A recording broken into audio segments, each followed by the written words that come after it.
Hello everyone, I am the Creep's Cabin. I know you use this video to fall asleep, so before that, like the video and subscribe to the channel. Also, where are you from? And what time are you watching? Now get comfortable and relax.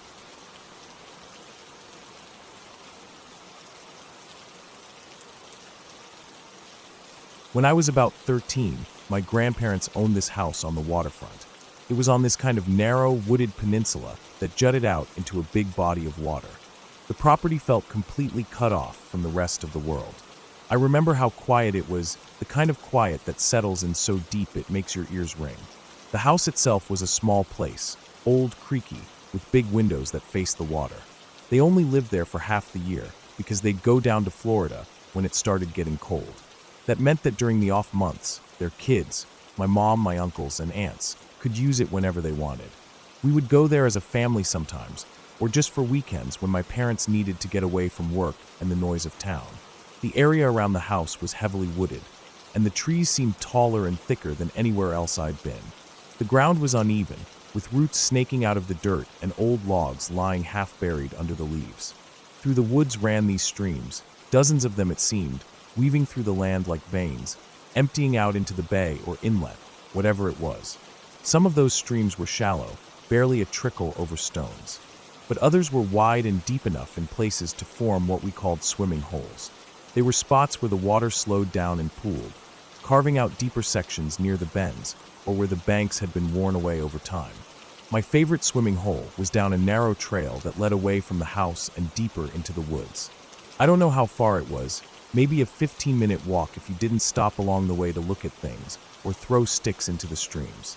The hole itself was this deep, still pocket of water maybe 20 feet across, though it felt bigger when I was a kid.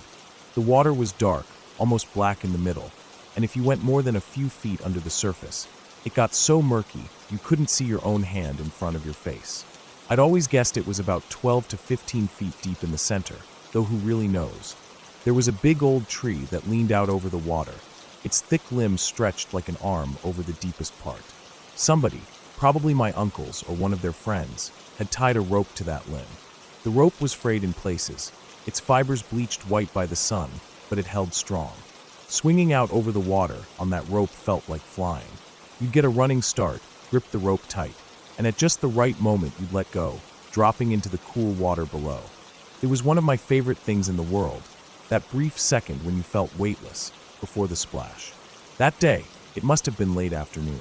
The sunlight slanted through the trees, making patterns on the forest floor, and the air smelled like pine needles and damp earth. My parents were back at the house resting. I remember them saying they were going to take a nap, and I figured it was the perfect chance to have a little adventure on my own. I didn't think about how dangerous it might be. When you're that age, you don't think about what could go wrong. You just think about the thrill of it. I slipped out of the house, grabbed a towel from the porch, and made my way down the familiar trail. The woods were quiet except for the sounds of birds calling to each other and the occasional rustle of leaves as some small animal moved through the underbrush. My heart was pounding a little, part excitement, part nerves at the idea of swimming alone. I knew I wasn't supposed to, but I also knew no one would find out if I was careful. When I got to the hole, I dropped my towel on the bank and tested the rope with my hands, giving it a good tug. It felt solid, the knot tight around the limb. I backed up as far as I could, standing on my tiptoes, gripping the rope so tight my knuckles turned white.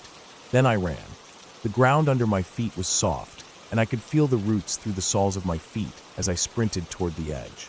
I lifted off, the rope carrying me out over the water. The wind rushed past my face, and for a moment I felt like I was soaring. Then I let go. The water closed over my head with a splash that echoed off the trees. The cold hit me all at once, and I felt myself sinking. I opened my eyes but could see nothing but murk. I kicked hard, pushing deeper, wanting to see how far down I could go. The water felt thicker the deeper I went, the pressure building in my ears. I reached out, my fingers brushing against something solid, the bottom. My chest swelled with pride for a moment. I'd done it. I'd touched the bottom. I planted my feet on the muddy bed and pushed off hard, expecting to shoot back up to the surface like I always did. But this time I barely moved. I felt a sharp tug at my waist, stopping me cold. Confused, I kicked again, tried to pull myself upward, but whatever had me held tight. Panic set in fast. My mind raced through possibilities. Had something grabbed me? A monster? A giant fish?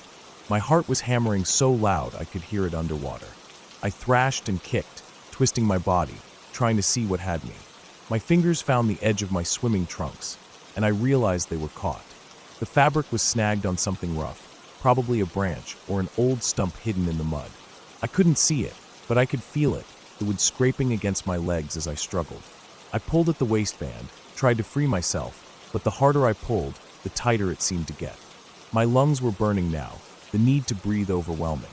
I could feel the darkness creeping in at the edges of my vision, like curtains being drawn. Tiny bursts of light flashed in front of my eyes, like fireworks in the black. My body was growing heavy, my arms and legs like stone. I could feel the fight leaving me, the panic turning into a strange calm, like my mind had accepted what was happening. I was going to drown in this hole, and no one would know until it was too late. And then something changed. I don't know how to explain it, but I felt as if someone had grabbed me, as if hands had reached down through the water and yanked my shorts free. The pressure at my waist was gone, and I felt myself rising, my body moving toward the light above. My arms moved weakly, but I wasn't the one doing it, or at least that's how it felt at the time. I broke the surface, gasping for air, coughing and choking on the water that had filled my mouth and nose.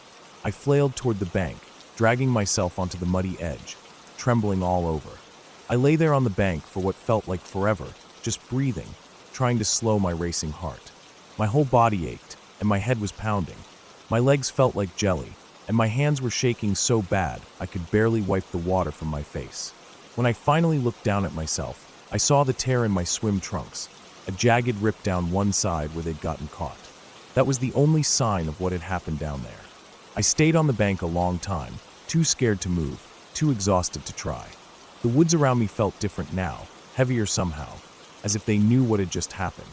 The sunlight that had seemed so warm and friendly before now looked cold and harsh, cutting through the trees in sharp angles. Every sound, the rustle of the leaves, the calls of the birds, made me jump. I kept thinking about that moment when I felt myself being pulled free. I wanted to believe someone had been there, some person who'd seen me in trouble and come to my rescue. But I knew better. There had been no one else at that swimming hole. No one to pull me out. No one to save me. It had been me, some last desperate effort from deep inside, some instinct to survive that had given me the strength to break free. Eventually, when my breathing had calmed and my hands weren't shaking so badly, I got up and gathered my towel.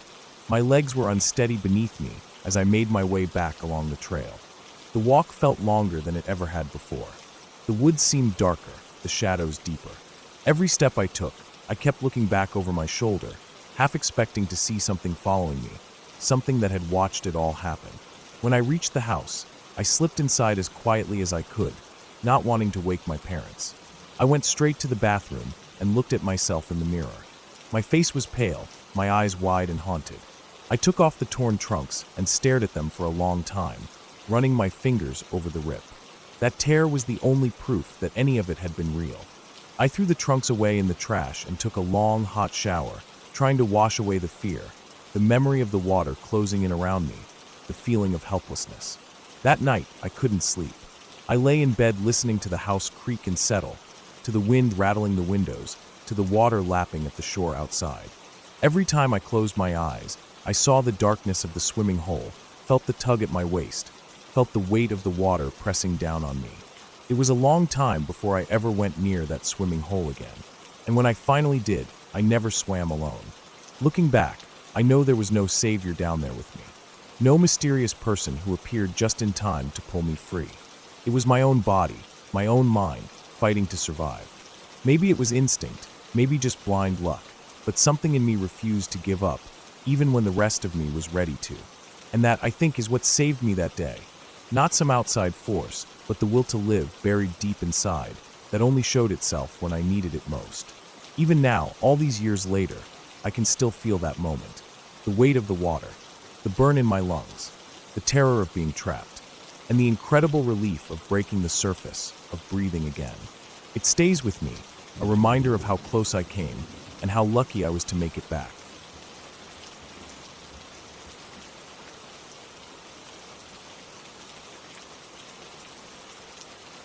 It all started on what was supposed to be a normal night.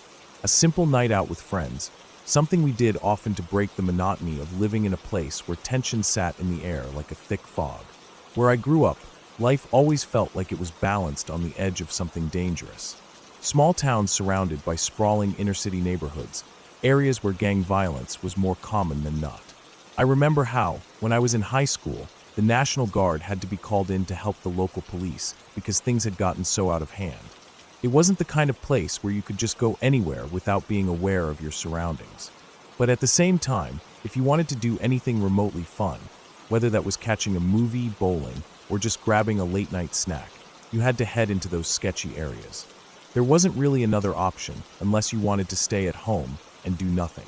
That night, me and two of my friends, John and Jack, decided to go see the new Rocky reboot. It was a long drive out to the theater, but we figured it would be worth it. John was the quiet type stoic, the kind of guy who didn't need to say much to let you know where he stood. Built like a brick wall, a linebacker and the captain of our high school football team, he was the one we always felt safest around. Jack was different, always the jokester, always pushing boundaries for a laugh, but never really meaning harm. He was one of those guys who could get under your skin, but you couldn't stay mad at him for long.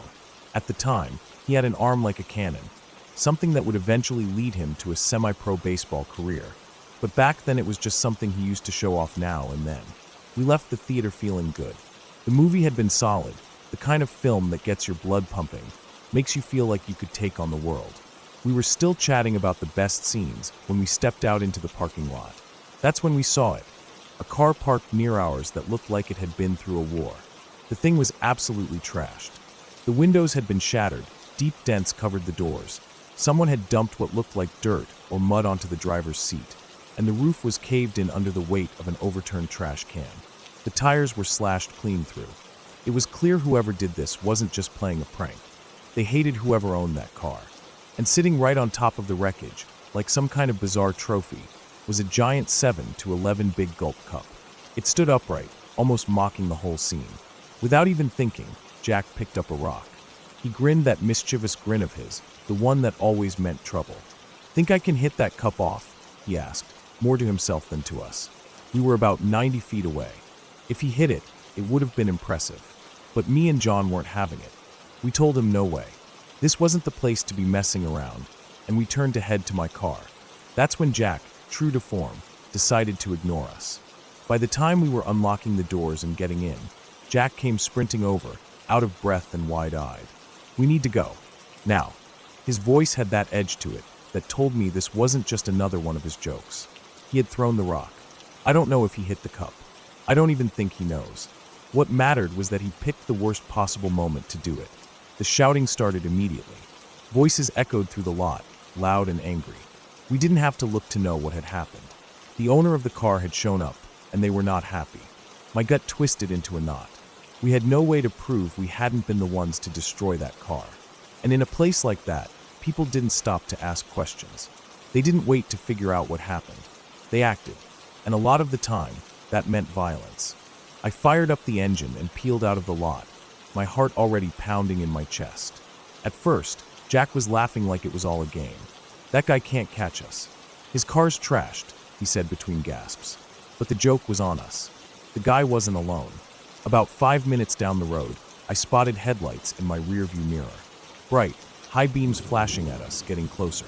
I turned down a side street next to a gas station, thinking maybe we could shake them. But the car behind us wasn't having it. It cut through the gas station lot and came out in front of us, blocking the road. I slammed the brakes, heart racing. Before I could even think of a plan, another car pulled up behind us, boxing us in. Doors swung open, figures stepped out.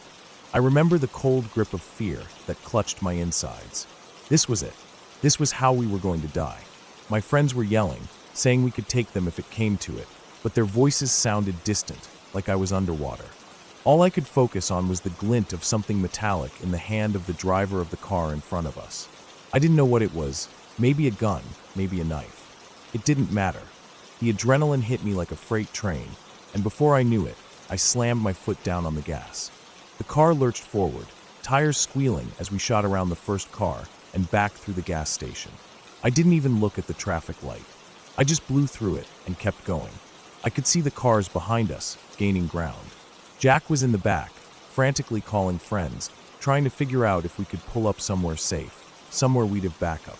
John sat beside me, calm as ever, taking off his chain and stashing his wallet and phone in the glove box like he was preparing for the worst. "Just pull over," he said, like it was nothing. But I wasn't ready to die on the side of the road. I wasn't ready for that to be the end. We hit a lucky break. A red light caught both cars chasing us behind a wall of traffic. I took the chance to turn onto a bigger road, flooring it.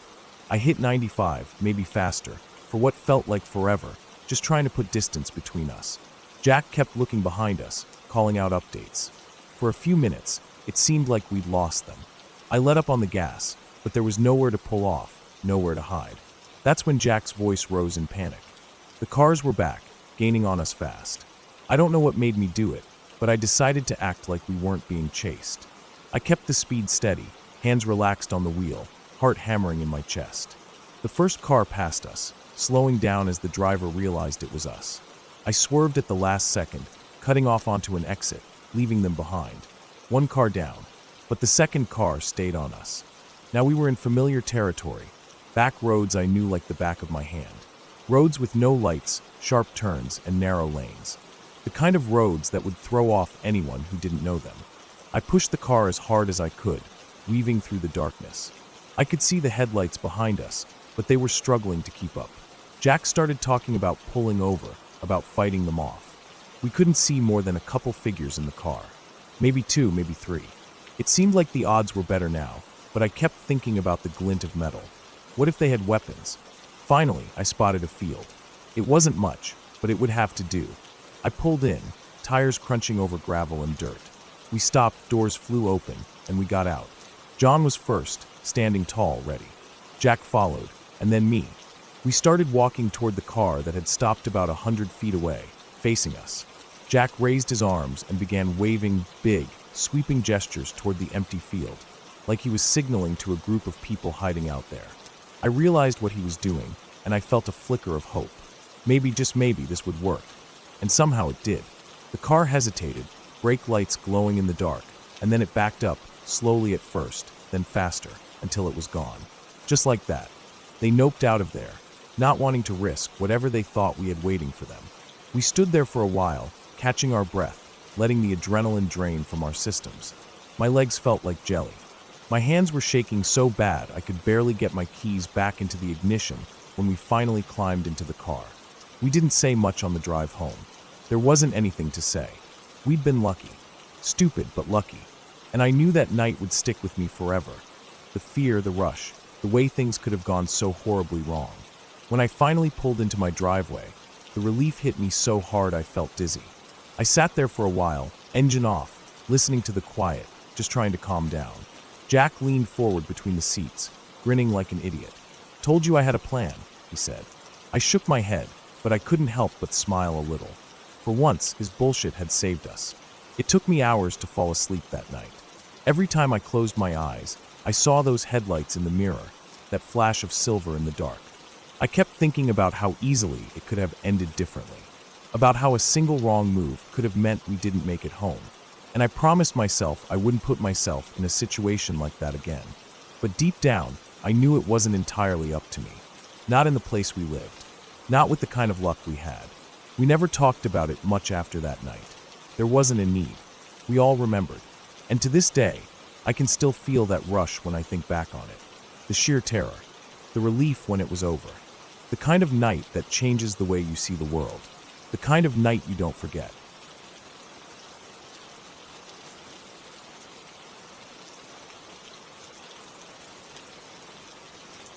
When I was 23 years old, I had an experience that still makes my skin crawl when I think about it. I hadn't planned anything unusual that day.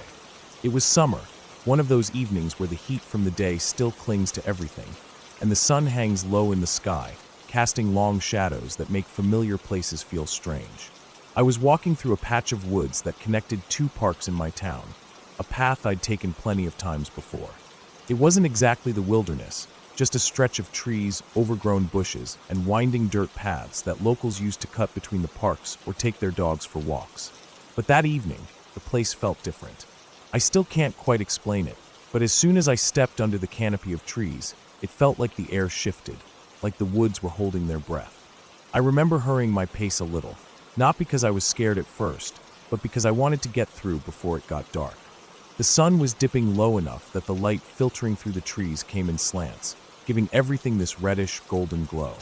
The ground was dry, the dirt path cracked in places from the heat, with twigs and dead leaves crunching beneath my sneakers as I walked. The sound of crickets and other bugs filled the air at first, that constant hum that makes summer evenings feel alive. Birds chirped here and there, and I could hear the occasional rustle of a squirrel or rabbit in the underbrush. I wasn't really paying attention to the sounds. They were just background noise, the kind of thing you notice without thinking. But after a few minutes, I noticed something that stopped me in my tracks. The crickets, the birds, the buzzing of insects, it all stopped. One moment the woods were alive with sound, and the next nothing. Just the soft crunch of my own footsteps and the sound of my breathing. It was like someone had hit a mute button on everything else. I stopped walking for a second, standing there on the dirt path with my ears straining for any sign of life. The silence felt thick, like the air itself had weight to it. I could hear my heart beating in my chest, could feel the sweat beading on my forehead despite the slight breeze that moved through the trees. I told myself it was nothing. Maybe an animal had spooked everything. Maybe something natural I didn't understand. I started walking again, but I couldn't shake the feeling that something wasn't right. My pace quickened, and I kept glancing over my shoulder, even though I didn't see anything but trees and shadows. The path curved gently, and the trees on either side grew dense, their branches arching overhead, so that the light grew dimmer with each step. That's when I heard it, a laugh. Faint at first, muffled, like someone trying to hold it in, but not doing a good job of it. I froze, my ears straining again. The sound came from somewhere behind me, or maybe to the side. I couldn't tell. It wasn't loud, but in the silence of the woods, it seemed to carry. I tried to convince myself it was nothing. Maybe someone in one of the parks, their voice carrying through the trees. But deep down, I knew it wasn't that. The laugh was too close, too deliberate. I forced myself to start walking again, telling myself to get through the woods and into the open as fast as I could. But then I heard it again. The same laugh, a little louder this time, clearer. It wasn't a normal laugh. There was something wrong with it. It had this unhinged quality, like whoever was laughing wasn't doing it because they found something funny, but because they couldn't help themselves. My stomach turned, and my skin prickled all over. I picked up my pace, my feet moving faster over the dirt path, the dry twigs snapping loudly underfoot. I tried not to look back, tried to focus on the trail ahead, but I could feel the weight of the woods pressing in on me, feel my fear rising with every step. Then it happened. A laugh that I can still hear in my head if I think about it too much. Loud, high-pitched, and demented, like some twisted version of Woody Woodpecker. It echoed through the trees, bouncing off the trunks and branches, so I couldn't tell where it came from.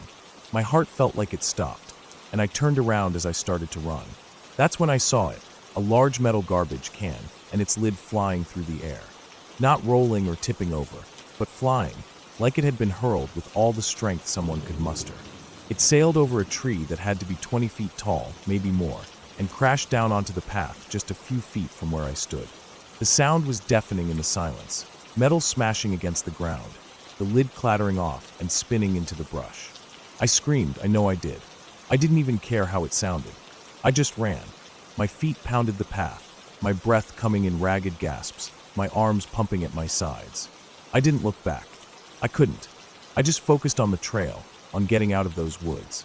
But as I ran, I realized I wasn't alone on the path. There was noise ahead of me, something moving fast, like it was running too. I could hear branches snapping, hear the thud of something heavy moving through the underbrush just ahead. I couldn't see it, but I could hear it, and that made it worse somehow. My mind raced with possibilities, but nothing made sense. Who would be out here messing around like this? And how could they have thrown that garbage can like that? The path curved again, and I followed it, my legs burning, my lungs on fire. That's when I heard the splash. A huge splash, loud and sudden, like something big had just hit the water hard. I rounded the bend, and there was the pond. The surface rippled wildly, and I saw the last of a big splash settling down as if whatever it was had just gone under. This wasn't a clean, clear pond. It was murky and green with algae, the kind of place you wouldn't want to step foot in, let alone jump into. The banks were muddy and choked with reeds and weeds, and the water stank in the summer heat. I slowed for a second, staring at the pond, trying to make sense of it. But nothing came up. No head breaking the surface. No sign of anyone swimming or wading to shore. Just the ripples spreading out, the water slowly going still again. My mind raced. If it had been kids or some drunk messing around, they wouldn't stay under that long, not in that disgusting water. I stood there, heart hammering, watching the pond, waiting for something, anything. But the water just kept calming, and the woods stayed silent. I didn't wait any longer. I ran along the edge of the pond, following the path that curved around it, my eyes darting to the water every few steps. Nothing. I kept going, pushing myself even though my legs felt like lead. The trees started to thin out, and I could see the lights of the park ahead, the open grass beyond the tree line. I didn't stop running until I was out of the woods, until I was standing in the open, bent over and gasping for breath, sweat pouring down my face and back. I stayed there for a long time, looking back at the tree line, half expecting something to come charging out after me. But nothing did. The crickets started up again at some point, and the normal sounds of the evening returned, as if nothing had happened. The park was empty, just a few cars in the lot, the last of the day's visitors packing up to head home. I stood there until I felt steady enough to walk, then made my way to the street and headed home, glancing over my shoulder the whole way. That night, I barely slept. Every time I closed my eyes, I heard that laugh again, saw the garbage can flying through the air, heard the splash of the pond. I kept thinking about that water, about how gross it was, about how nothing ever came back up. I thought about who or what could have done all that. It didn't make sense then, and it doesn't make sense now. I've gone over it in my head 1,000 times, tried to come up with a logical explanation. Maybe some prankster, maybe someone hiding out in the woods messing with people. But I can't figure out how they could have thrown that can like that, or why they'd jump into that pond and never come up. I never walked that path again. Even now, years later, I avoid that stretch of woods. I take the long way around, stick to the streets and sidewalks, no matter how much longer it takes. And on warm summer nights, when the crickets are loud and the air is thick, I sometimes hear that laugh in my head, and my stomach turns all over again. I don't know what I saw that night. I don't know who or what was out there with me. But I do know I'll never forget it. And I hope I never have to experience anything like it again.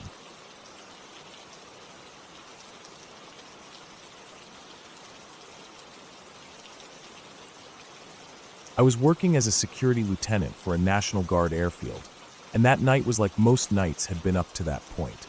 It was quiet. The kind of quiet that comes from being in a place that's supposed to be secure, that's supposed to be empty except for you. The kind of quiet where the only sound you hear is your own boots echoing on concrete floors and your own breathing through the radio static. I'd been on shift since 6 p.m., and by 2 a.m. I was well into the routine. The air was still, and outside the wind was dead. No planes taking off, no engines rumbling from the motor pool. Just me, the dark, and the hum of the sodium lights flickering now and then like they always did. I was doing a patrol through the main drill hall and the office area that night. Standard procedure. I always took my time with it. Checked every room, every corner, every door handle, making sure nothing was out of place. That building had a certain feel at night.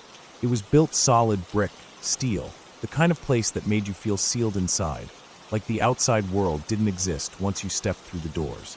I moved slowly through the offices, shining my light across desks and chairs, seeing my own shadow stretch and bend on the walls.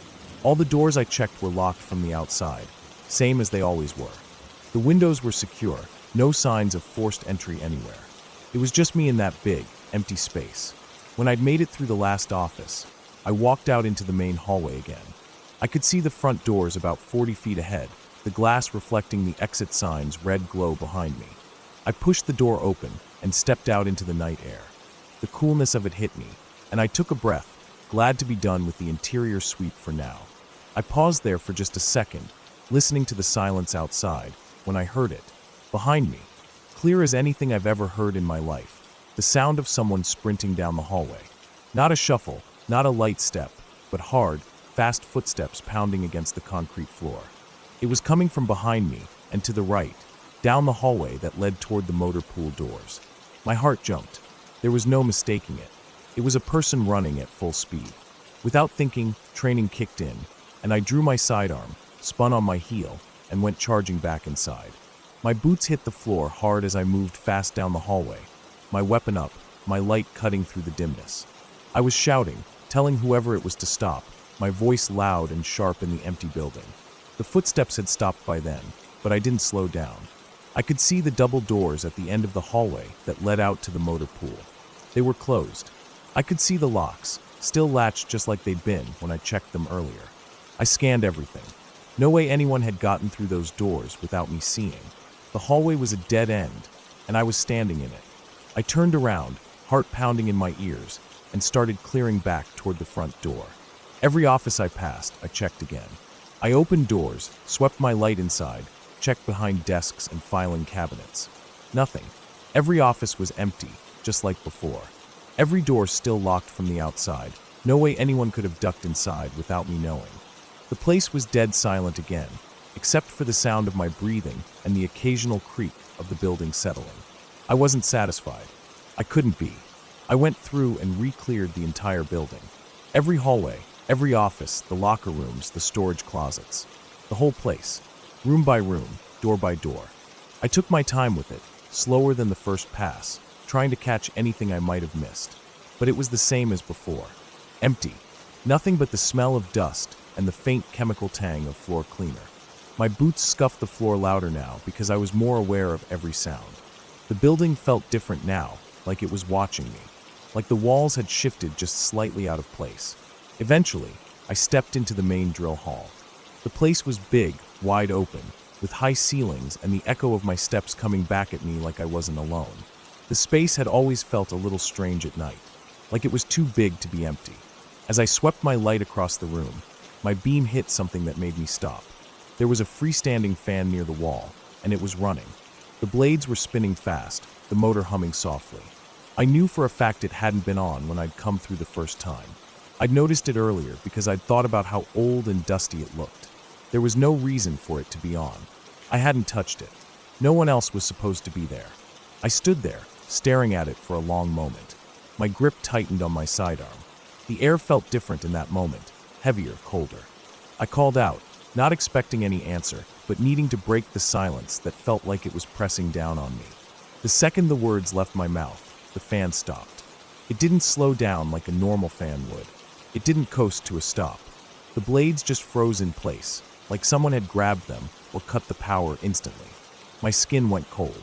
Not just a chill, this was deep cold, the kind that sinks into your bones. The air in the drill hall felt like it dropped 10, maybe 15 degrees in seconds. I felt it through my uniform, felt the sweat on my neck go ice cold. My breath fogged out in front of me. I stood there for a few seconds more, heart racing, listening, waiting for some sound, some explanation. But there was nothing. Just that cold, heavy silence. That was it for me. I holstered my weapon, turned, and walked fast out of the drill hall. I didn't run. I didn't want to run. I wanted to keep my steps steady, to not give whatever was making me feel like that the satisfaction of seeing me break. But I didn't look back. Not once. I stepped out into the night air, across the parking lot, and straight over to the main airfield office. My hands were shaking by the time I got inside. I locked the door behind me, sat down, and pulled up the security camera feeds. I went back through the footage from that night, watching it carefully. Watching myself do the sweep, watching myself running down that hallway, clearing rooms, standing in the drill hall. There was nothing else on those feeds. No one else. Just me. I looked like a man losing his mind, waving a gun at shadows, running around an empty building like I was chasing ghosts. But I knew what I'd heard. I knew what I'd felt. There was no way I imagined those footsteps, that fan starting up, that cold that sank into me like a weight. I watched the footage again, and again, looking for anything I might have missed. A shadow, a movement, a flicker of light. But there was nothing. I didn't say anything to the other guards about it. Not that night. Not the next night. I kept it to myself. But after that, every time I had to do a patrol through that building, I felt it. That weight, that tension in the air. Like something was just out of sight, just waiting. I started taking longer on my sweeps, double-checking everything. I started dreading that part of the shift. I'd find myself looking over my shoulder, listening harder, my hand resting on my sidearm more often than not. 2 weeks later, I put in my notice. I didn't give a big reason. Just said it was time for me to move on, find something else. But the truth was, I didn't want to be in that building again. I didn't want to feel that cold, that weight, that sense that I wasn't alone in a place that was supposed to be empty. I couldn't explain it, not in any way that made sense. There was no ghost, no monster, nothing like that. Just something I couldn't put a name to, something that made me feel more afraid than I'd ever been in my life. I can still feel that cold when I think about it. The way the air changed, the way the fan stopped like it hit a wall. I've worked other security jobs since then. I've been in plenty of empty buildings at night, walked plenty of dark hallways. But nothing ever felt like that night felt. I don't talk about it much. Most people wouldn't understand. But it stayed with me, every detail, every sound, every second of that long, cold night. And I know I'll never forget it.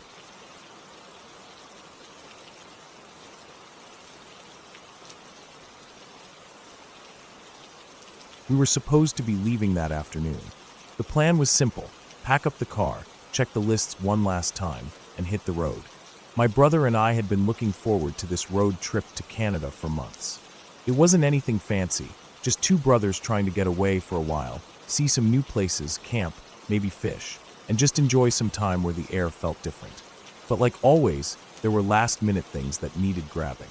It felt almost like a tradition at this point. No matter how much we planned, how much we thought we were ready, there was always something. Snacks, batteries, some piece of gear we swore we'd packed, but couldn't find when it came time to load up. So we hopped in the car. The day was bright but not too hot, with that dry warmth that comes late in the summer. The kind that makes you feel like you should be doing something, anything, other than being inside. We rolled down the windows, letting the breeze fill the car as we headed toward town. The drive was familiar. Trees lined the road, the kind that have been there longer than most of the houses that popped up between them over the years. The neighborhood felt sleepy, like everyone else was either at work or finding ways to stay cool. Not a lot of people out, just the usual quiet that I'd come to expect from that part of town. It was on the way there that we first saw him. A little white dog. Small, fluffy, maybe one of those mixes people like to carry around in their purses, though this one had no collar or leash that we could see at first glance. He was trotting along the side of the road like he didn't have a care in the world. We slowed down as we passed, but didn't think too much about it. Around here, people often let their dogs out without leashes. It wasn't right, but it wasn't uncommon either. Some folks thought their dogs were better trained than they actually were, or maybe they just didn't care. We drove past, watching him in the rearview mirror until he disappeared behind a bend in the road. The store was busy in that frantic, last-minute way.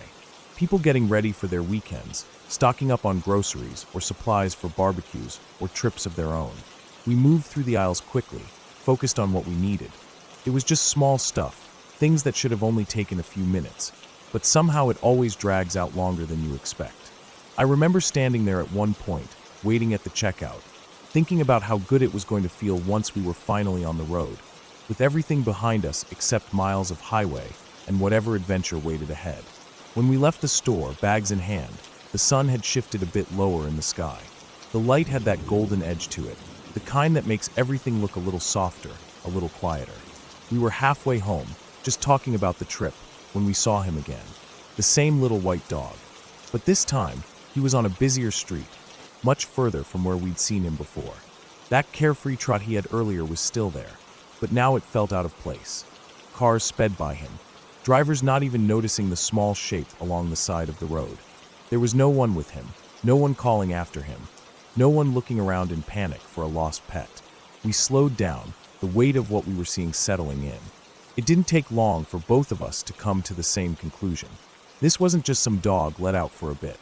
He was lost, and now he was in danger. Without saying anything, my brother eased the car over to the side of the road. I grabbed the handle and stepped out, keeping my eyes on the little dog. He was further ahead, walking away from us like he had some place to be. I called out to him softly, then whistled, hoping to catch his attention. For a moment, he stopped and turned his head. His eyes met mine, and for a second, it was like he understood. His tail wagged, his ears perked, and then, just as quickly, he turned and ran, playful and unaware of the danger around him. I felt that spike of fear then, the kind that hits you hard in the chest. I didn't want to chase him. I was scared that if I did, I'd drive him right into the street. So I stopped, trying to think, trying to figure out the right thing to do. I was walking back to the car when my brother's voice cut through my thoughts, sharp and urgent. He said, "Oh shit, he's crossing." And before I could even turn, it happened. The dog had darted into the street. His small body, so quick and light, made it almost all the way across. But not fast enough. An SUV came out of nowhere. Or maybe it had always been there, and we just hadn't noticed it in the rush of everything. There was no screech of brakes, no horn, no warning. Just the terrible, sickening sound of impact. His body crumpled beneath the tires, his back half crushed in an instant. He let out one loud yelp, a sound that still echoes in my mind whenever I think about that day. His body stiffened, urine leaking out onto the asphalt, and then he was still, so horribly still. I froze for a moment, not fully processing what had just happened. The SUV kept going, never slowing down, never even pausing. It just kept driving, like nothing had happened. Like that little dog didn't matter at all. I felt my legs move before I even knew what I was doing. I crossed to where he lay, his soft white fur stained now, his eyes glassy and empty. My hands shook as I picked him up, feeling the awful weight of him, heavier now in death than he ever could have been in life. We got back in the car, silent except for the sound of our breathing, both of us trying to hold it together. I found his tags, reading the small letters, trying to focus on something, anything, other than what had just happened. The address wasn't far. We drove there slowly, the world outside the windows blurring together, unreal in the aftermath of what we'd seen. When we reached the house, a small place with flowers in the yard and toys scattered on the porch, my heart sank even further. This wasn't just someone's dog. This was a part of their family. I carried him to the door, my arms numb, my mind blank except for the dread of what I knew was coming. I rang the bell, and after what felt like forever, the door opened. A woman stood there, maybe in her 30s, with kind eyes that lit up for just a moment at the sight of what I was carrying. And then, in that next instant, everything changed. Her face crumpled, her knees buckled, and the sound that came from her was something I hope I never hear again. It was pure grief, raw and sharp, filling the space between us until it felt like the whole world was made of it. She took him from me, her hands trembling, tears streaming down her face as she held him close, rocking him gently like she could somehow comfort him, or maybe herself. I wanted to say something, anything, but no words would come. What could I possibly say that would make any of this better? My brother stood beside me, just as silent, just as broken by what we'd witnessed. We stayed there for a moment longer, watching as she sank to the porch, still holding him, still crying, her body shaking with the force of it. And then, with nothing else to do, we turned and walked back to the car. The drive home was quiet. The kind of quiet that fills every space, every corner, pressing down on you until it's hard to breathe. The trip we'd been so excited about felt distant now, like something from another life. The excitement, the plans, all of it felt small and unimportant.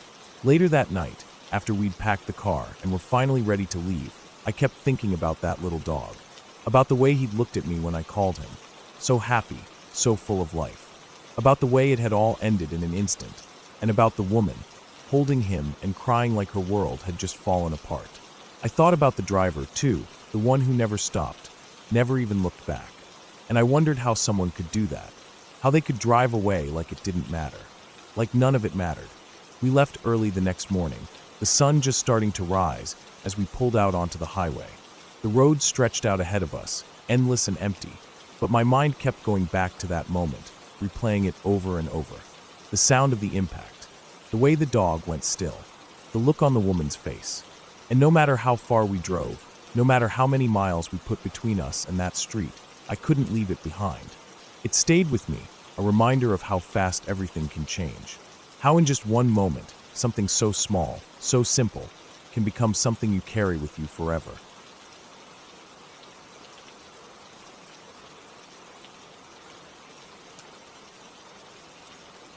Let me start from the very beginning, because to this day I can still feel the chill I felt that night when I think back on it. This is something I've kept to myself for years, telling only a few people I trusted completely, because honestly, I was afraid of being laughed at or called crazy. But I know what I saw. I was there alone, and no one can convince me otherwise. This happened almost 5 years ago now, when I was fishing on my grandma's land in south-central Kansas. She owns a pretty large stretch of land, several hundred acres, mostly pasture, with thick patches of woods and creeks winding through parts of it. I grew up visiting that land, and I always felt comfortable out there. It was familiar, peaceful even, and fishing at the creek had become something I enjoyed doing when I needed to clear my head. That evening started out just like any other. The sun had already begun to sink low, casting long shadows across the grass, but I wasn't in a hurry. I had driven my truck down one of the old dirt paths as far as I could, but the creek where I liked to fish wasn't right off the road. I had to park about a mile away and walk the rest of the distance through the pasture and trees. I didn't mind. The walk was quiet except for the sound of my boots crunching on dry grass and the occasional call of birds heading back to their roosts for the night. The air smelled clean, with that earthy scent you get when you're away from everything. The kind of smell that reminds you you're far from town, far from the noise and people. The spot I headed to was one of my favorites. The creek curved around there, and there was a small dam built up long ago, probably to help with water levels for cattle or something. Just below it was a little waterfall, maybe 5 feet high, and the sound of it always helped me relax. The water was shallow enough that you could see the rocks at the bottom in most places, but deep enough near the dam to hold some decent fish. That night, the water was moving steadily, and there was just enough breeze to ripple the surface and make the leaves on the trees rustle softly. I set up near a fallen log where I could sit and cast out easily. For a while, everything was normal. I caught a few small bass, nothing to brag about, but I was enjoying myself. The light kept fading, and before long, the only glow came from the last bit of sunset through the trees and the reflection of the sky on the water. I knew I should probably pack it in soon. Walking back in the dark wasn't something I liked to do often, but I also wasn't too worried. I knew the land well, and I had a good flashlight with me. I decided I'd make a few more casts before heading back. That's when I hooked into something that gave a pretty good fight. I could feel the pull on the line, stronger than the others I'd brought in that evening. My heart sped up a little, not because I was scared, but because there's nothing quite like the rush of reeling in a good fish. I fought it for a minute or two, working it closer, careful not to lose it at the last second. When I finally got it to the bank, I saw it was a decent-sized bass, maybe 2 or 3 pounds. I picked it up, admired it for a second, and then bent down to let it go. As I watched it dart back into the water, something on the opposite side of the creek caught my eye.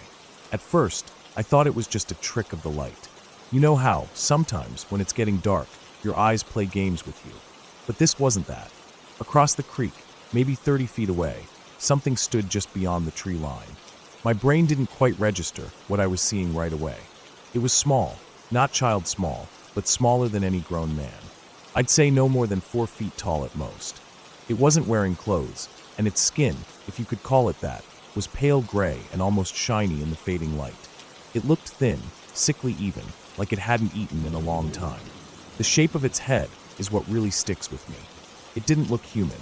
The head reminded me of a hairless cat, large compared to its body, with those strange, angular features. The skin looked soft and wrinkled in places, stretched tight in others.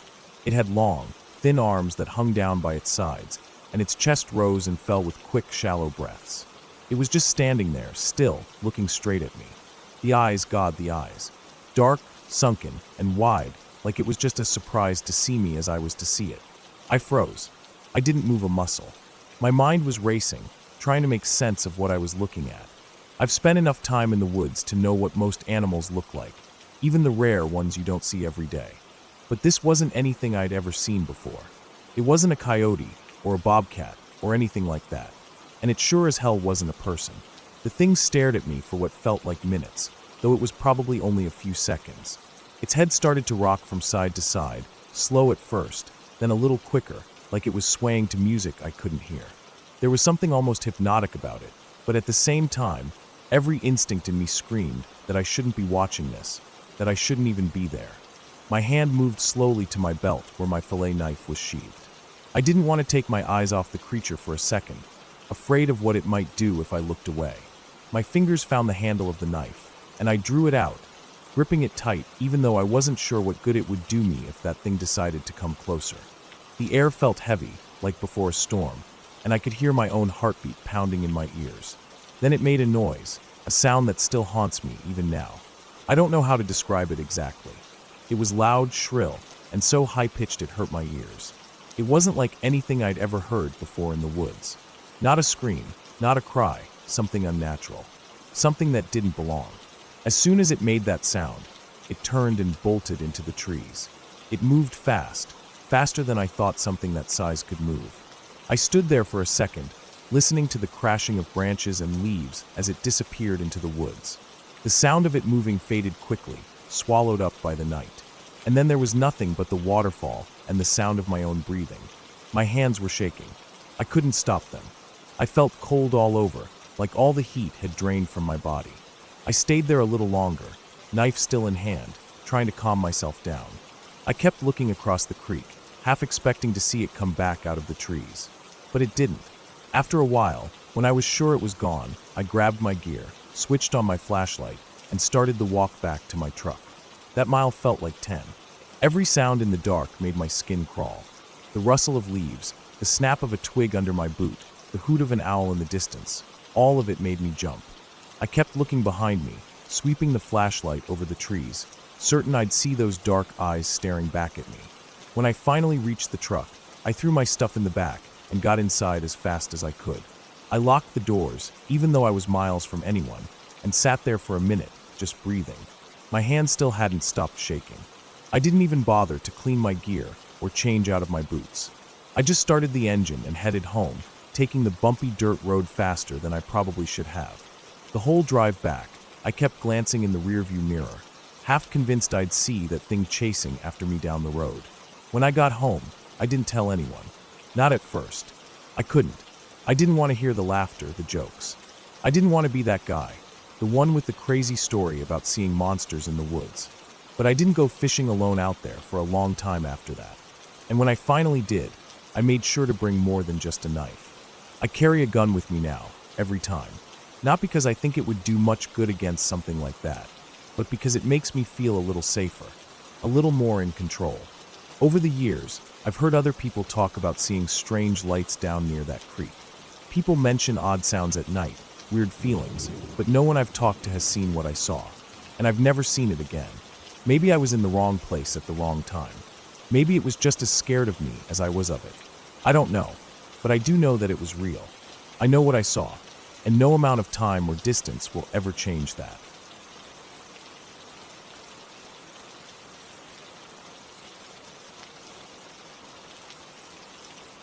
When I was about 16 years old, I had a strange experience that I've never really been able to explain, at least not in a way that makes sense to me even now. It happened on a day that felt normal, so normal in fact that I remember thinking, right before it all started, how peaceful and boring everything felt. I was lying on my bed in my room, reading a book I had already read at least twice before. It was late afternoon, that kind of soft light coming through the window blinds, making long shadows across my floor. The house was quiet. I remember hearing the faint hum of the refrigerator in the kitchen and the occasional creak of the house settling as the temperature started to cool down for the evening. There were no strange sounds, no feelings of dread or unease, nothing that would have made me think something weird was about to happen. I was lying on my back, the book propped on my chest, turning the pages slowly. After a while, I started to get hungry. It was the kind of low, steady hunger that lets you know it's been a few hours since you last ate.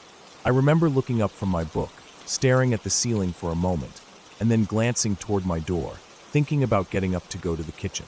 I even closed the book and set it down on my nightstand. But instead of getting up right away, I decided to lie back again, just for a minute. Maybe I was comfortable, or maybe I was just feeling lazy. I let my head sink into the pillow and stared at the ceiling, breathing slowly, listening to the quiet of the house. That's when it started. At first, it was just a strange feeling in my body, a kind of lightness, as if the bed wasn't holding me down anymore. I remember blinking a few times, trying to shake off the feeling, thinking maybe I was just tired or daydreaming. But the sensation grew stronger. My arms, my legs, even my head. It all felt like it was getting lighter and lighter, almost like I was being lifted by invisible strings. I wasn't scared at first. It was such a gradual thing that it didn't hit me all at once. In fact, I felt a kind of calm about it, like floating in water. My body felt relaxed, and I let my eyes close for a second, enjoying the strange weightlessness. When I opened my eyes, the room seemed the same, but I noticed that my view had changed slightly. Things looked different somehow, as if I was seeing the room from a higher angle. That's when I realized I was no longer touching the bed. I was floating, actually floating, just above the mattress. My heart started to race, and I tried to move, to sit up or reach for the edge of the bed, but I couldn't. My arms and legs didn't respond the way they should. I was just kind of hanging there, like my body was being held in place by something I couldn't see or feel. And then slowly, so slowly that at first I didn't notice, I began to spin. It wasn't a fast spin. I wasn't twirling or anything like that. It was more like a slow tilt to my right, my body angling bit by bit, until I was no longer looking up at the ceiling, but at the wall beside my bed.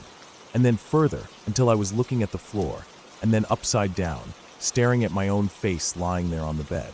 And this is where things really started to get strange, because I wasn't just seeing myself from above. I was also seeing myself from the doorway. I don't know how to explain it. It was like my mind was in 3 places at once. The floating me, turning slowly above the bed, looking down at my body.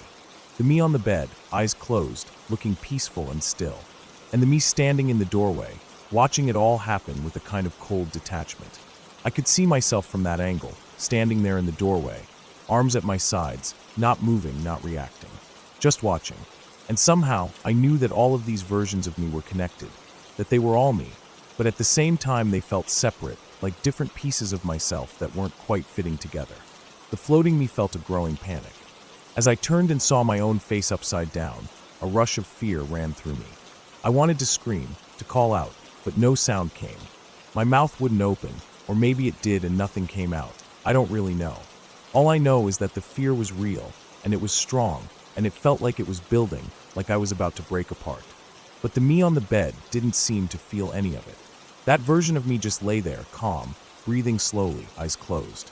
And the me in the doorway didn't feel it either. That me was just watching coldly, without any sign of fear or concern.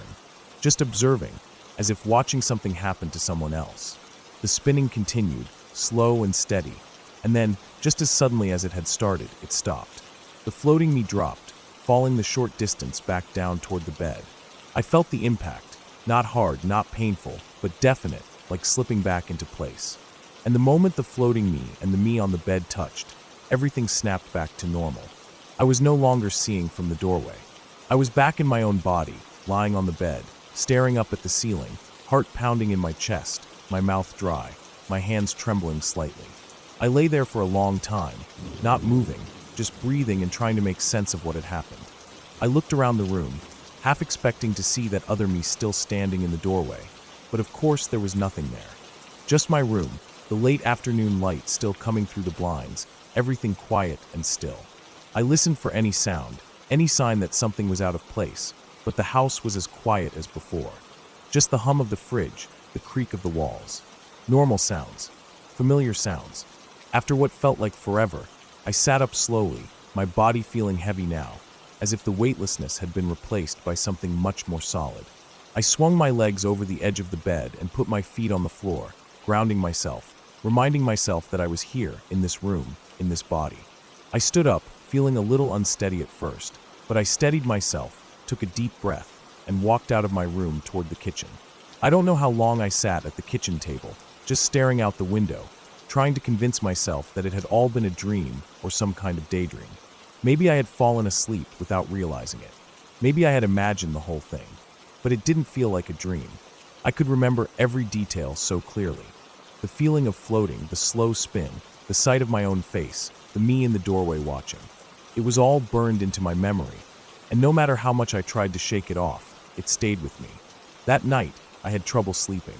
Every time I closed my eyes, I felt that strange lightness creeping back in, and I would jerk myself awake before it could go any further.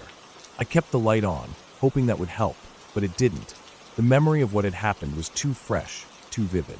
I kept thinking about how the floating me had wanted to scream, how the me on the bed hadn't felt anything, and how the me in the doorway had just watched, cold and distant. That part bothered me the most, I think, the way that version of me had felt so detached, so emotionless.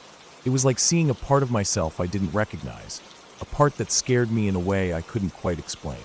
In the days that followed, I tried to go back to normal. I went to school, hung out with friends, did my homework, but the memory of that experience never really left me. I avoided lying on my bed the same way for a while. I didn't want to risk feeling that lightness again.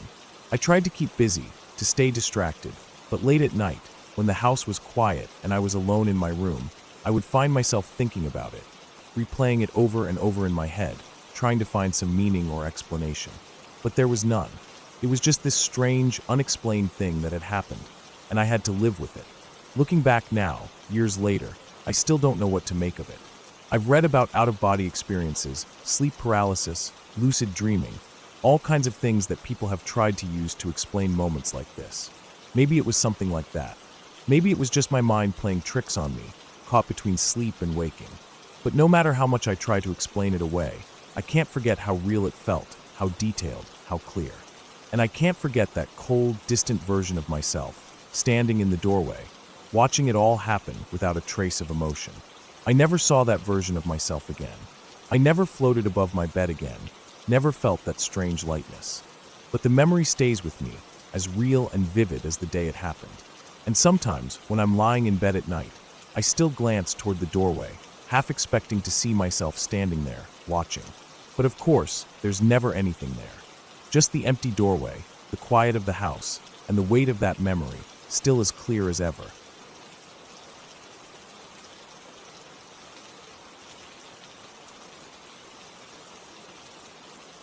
When I was about 5 or 6 years old, I went to my first sleepover at my friend's house. I remember being excited about it for days. It felt like such a big deal at that age, getting to stay the night somewhere that wasn't home. I had been to his house plenty of times during the day. We would play outside, ride our bikes up and down the street, dig in the dirt, and sometimes go inside for snacks or to play with his toys. His house always felt a little strange to me, even back then. It was this old 2-story place with creaky floors, heavy wooden doors, and this smell that I couldn't ever really place. Kind of dusty and musty at the same time, like the house had been holding its breath for years. But when you're 5, those things don't matter much. I wanted to stay the night because that's what friends did, and I didn't want to seem scared or like a baby. The night started off normal. His parents made us macaroni and cheese for dinner, and we sat at the big wooden table in the kitchen, our legs swinging from the chairs because we were too short for our feet to reach the floor. His dad asked us about school, but we were more focused on the idea of staying up late and watching cartoons. After dinner, we played in his room for a while. He had all these action figures and little cars, and we built a whole city out of blocks. I remember the room feeling warm then, safe even. We had a small lamp on, and the glow made everything feel cozy. Outside the window, it was already dark. I could hear the occasional car passing by on the street, but otherwise it was quiet. It wasn't until we turned off the lights to go to sleep that things started to feel different. At first, I thought it was just because I wasn't at home. His room seemed so much darker than mine. The shadows felt heavier, like they weren't just from the furniture or the things on his shelves. The air felt thicker too, like it was harder to breathe, and I remember pulling the blanket up to my chin, trying to feel safer under it. I could hear small sounds, a creak here, a soft thump there, but I told myself it was just the house settling, like my parents always said when I got scared at night. But then I started to feel it, that feeling that someone was watching us. It's hard to explain, but it was like the space wasn't empty anymore, like something else had entered the room, and even though I couldn't see it, I could feel it. I looked at my friend. He was lying there too, eyes wide open, staring up at the ceiling. I think he felt it too. The room felt colder all of a sudden, and even though it was summer, I started to shiver a little under the blanket. The shadows seemed darker, and the small night light he had in the corner didn't seem to do anything anymore. I don't know how long we stayed like that, both of us silent and staring at nothing, listening to the creaks and groans of the house. I finally whispered to him, asking him what was going on. He didn't say anything at first, just kept staring at the ceiling like he was afraid to move. Then he finally spoke, his voice so quiet I could barely hear him. He said he didn't know, but that it didn't feel like the one that was usually there. I didn't really understand what he meant at the time, but it sent a chill through me that I still remember. It was like he'd just confirmed that something really was there, something that wasn't supposed to be. We tried to ignore it for a while, tried to go to sleep, but it was no use. Every little sound made us jump, and the air just felt heavier and heavier. We finally decided we should go to his parents' room. We thought maybe if we were closer to them, we'd feel safer. But to get there, we had to walk through the hallway and the kitchen, and that meant passing the basement door. We got out of bed as quietly as we could, like we didn't want to wake whatever it was we were so sure was watching us. The floorboards creaked under our feet, and every sound seemed louder in the quiet of the night. The hallway felt endless, and the shadows seemed to stretch out toward us as we walked. When we got to the kitchen, it felt even colder. The smell of the house, old wood and dust, was stronger there, like the air hadn't moved in years. And then we were in front of the basement door. I never liked that door, even during the daytime. It was this old wooden door with chipped white paint and a black metal handle that always felt cold. The door was always closed, and I always felt like something was waiting behind it. That night, standing in front of it in the dark kitchen, it felt worse than ever. My heart was pounding so hard I could hear it in my ears. My friend was standing next to me, just as still, just as scared. And then it happened. The door flew open. Just like that. No warning, no sound before, just this loud crack as the latch gave way and the door slammed back against the wall. The noise echoed through the house, and for a second we were both frozen, too scared to move. I stared at the open doorway, at the darkness beyond it. The basement steps disappeared into blackness, but I thought I saw something on them. It looked like a person, but not really. It was down on all fours, like it was crawling up toward us. And its head, it didn't look right. It seemed like it was barely hanging on, tilted to the side in a way that didn't make sense. I couldn't see a face, just the shape, just enough to know that it wasn't normal. We didn't wait to see what it was. We both turned and ran as fast as we could back to his room. I don't even remember my feet hitting the floor, just the sound of us screaming and the feeling of pure panic. We slammed the door shut behind us and jumped back into bed, pulling the blankets over our heads like they could protect us. I don't think either of us slept that night. We just lay there, hearts racing, listening for any sound from the kitchen, from the basement. Morning finally came, and the light through the window made everything feel smaller, less scary. When his parents got up, we didn't say anything at first. I think we were both afraid they wouldn't believe us, or that talking about it would make it real again. But later, when we were playing outside, my friend asked if I'd really seen it too. I told him I had, and we both knew it hadn't been a nightmare. Years passed, but I never forgot that night. Every time I went back to his house after that, I felt uneasy, especially near the kitchen and that basement door. I never went near it again if I could help it. As I got older, I started to think more about what we'd seen, trying to make sense of it. I don't believe in ghosts or anything like that. I think what we saw was real, but not supernatural. Maybe it was someone who had broken into the house. Maybe a person who wasn't right in the head. That would explain the way it moved, the way its head looked. The door could have been loose, or maybe the person forced it open when they heard us coming through the kitchen. It's possible they were hiding down there and thought the middle of the night was their chance to get out. Whatever it was, we were lucky nothing worse happened. The door flying open, the figure on the stairs, it could have ended a lot differently if we hadn't run. I think about that sometimes, how close we might have been to real danger. We were just two little kids in a house with an unlocked basement door, and someone or something was down there. Looking back now, I can see how the house itself added to the fear. The old wood, the creaky floors, the way the walls seemed to close in at night. The house felt alive in a way, like it had its own mood, and that night it felt angry, or maybe just disturbed. I don't know if anything ever happened in that house before my friend's family lived there, but it always felt like it was holding on to something. Maybe that's what I felt all those times I visited, that heaviness in the air, that sense of being watched. After that sleepover, I didn't stay the night there again. We still played together during the day, rode our bikes, played in the yard, but when the sun started to go down, I always made sure I was home before dark. His parents asked a couple times if I wanted to stay the night again, but I always had an excuse. I didn't want to be there when the house came alive at night, when the shadows grew long and the air turned cold. Even now, all these years later, I can still see that open door in my mind, can still feel the rush of fear as we ran back to his room. I've tried to convince myself that it was just my imagination, that maybe I was so tired or so worked up that I saw something that wasn't there. But then I remember the way my friend looked at me the next day, the way we both knew without saying anything that we had seen the same thing. It wasn't in our heads. It was real. And whatever it was, it's one of those things that stays with you, a memory that never really fades, no matter how much time goes by. We don't talk about it much anymore. Life moves on, and you don't bring up the things that scared you when you were little. But I know he remembers too. Every once in a while, when we see each other, there's this look we give each other, a silent reminder of that night. We don't need to say anything. We both know what we saw.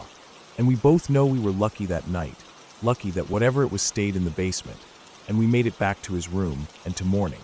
That first sleepover taught me something important. Houses, especially old ones, can hold secrets. And sometimes, those secrets are better left alone.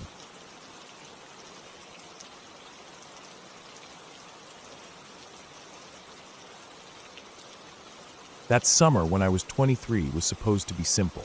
I only worked part-time at a small bookstore downtown, and I spent my free days trying to soak up the sun at the county pool.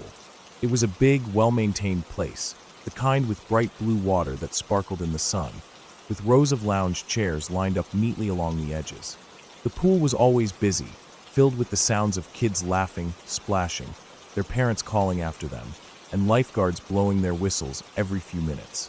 It felt like one of the safest, most normal places I could go to unwind. I liked it because even though it was crowded, I could blend in. I could just lay out with a book, take a swim now and then, and no one really noticed me. Or so I thought. It was one of those days where the heat hung heavy in the air. The sun felt good at first, the kind of warmth that seeps into your skin and makes your muscles loosen up. I arrived at the pool around late morning, maybe closer to noon, and after rinsing off, I found a spot along the far edge where it wasn't too close to the diving boards or the snack bar. I spread my towel, smoothed it out, and stretched out on my stomach, my book propped open on my elbows. The sound of the water lapping at the sides of the pool and the hum of voices all around was oddly calming. I felt at peace, as much as anyone can in a crowded public place. After maybe half an hour of reading, I became aware of someone setting up close to me. I didn't look up right away because I didn't want to seem rude or nosy, but I could tell he was very close. When I finally did glance over my shoulder, I saw that a man, probably in his mid-30s, had placed his towel down just inches from the end of mine. His towel almost touched my feet. There was space elsewhere, not a ton, but enough that he didn't need to choose that exact spot. I remember feeling confused, but I brushed it off. People sometimes just don't think, or maybe he didn't realize how close he was. The pool was busy after all. I shifted my legs slightly, tucking my feet under so they weren't near his towel, and went back to my book. Time passed. I lost myself in the story, occasionally looking up to watch the kids doing cannonballs or the lifeguards switching stations. The sun climbed higher, and the heat became intense. I flipped over onto my back after a while, adjusting my bikini top a little so it wouldn't leave awkward tan lines. I closed my eyes for a bit, listening to the murmur of voices, the rhythmic splash of people swimming. Every so often, I sat up, drank some water, reapplied sunscreen. The man who'd laid his towel near me didn't seem to be doing anything odd at first. He'd gone into the pool at one point, swimming slow, deliberate laps near the shallow end where the kids were playing. I remember thinking that was strange because most adults stuck to the deeper lanes. But again, I tried not to read too much into it. I didn't want to be paranoid. At one point, after I'd been at the pool maybe 2 hours, I decided to sit up again to cool off. The sun was brutal, and my skin felt hot to the touch. I rubbed water on my arms and chest, letting the air dry it into a light, cool layer. And that's when I saw it.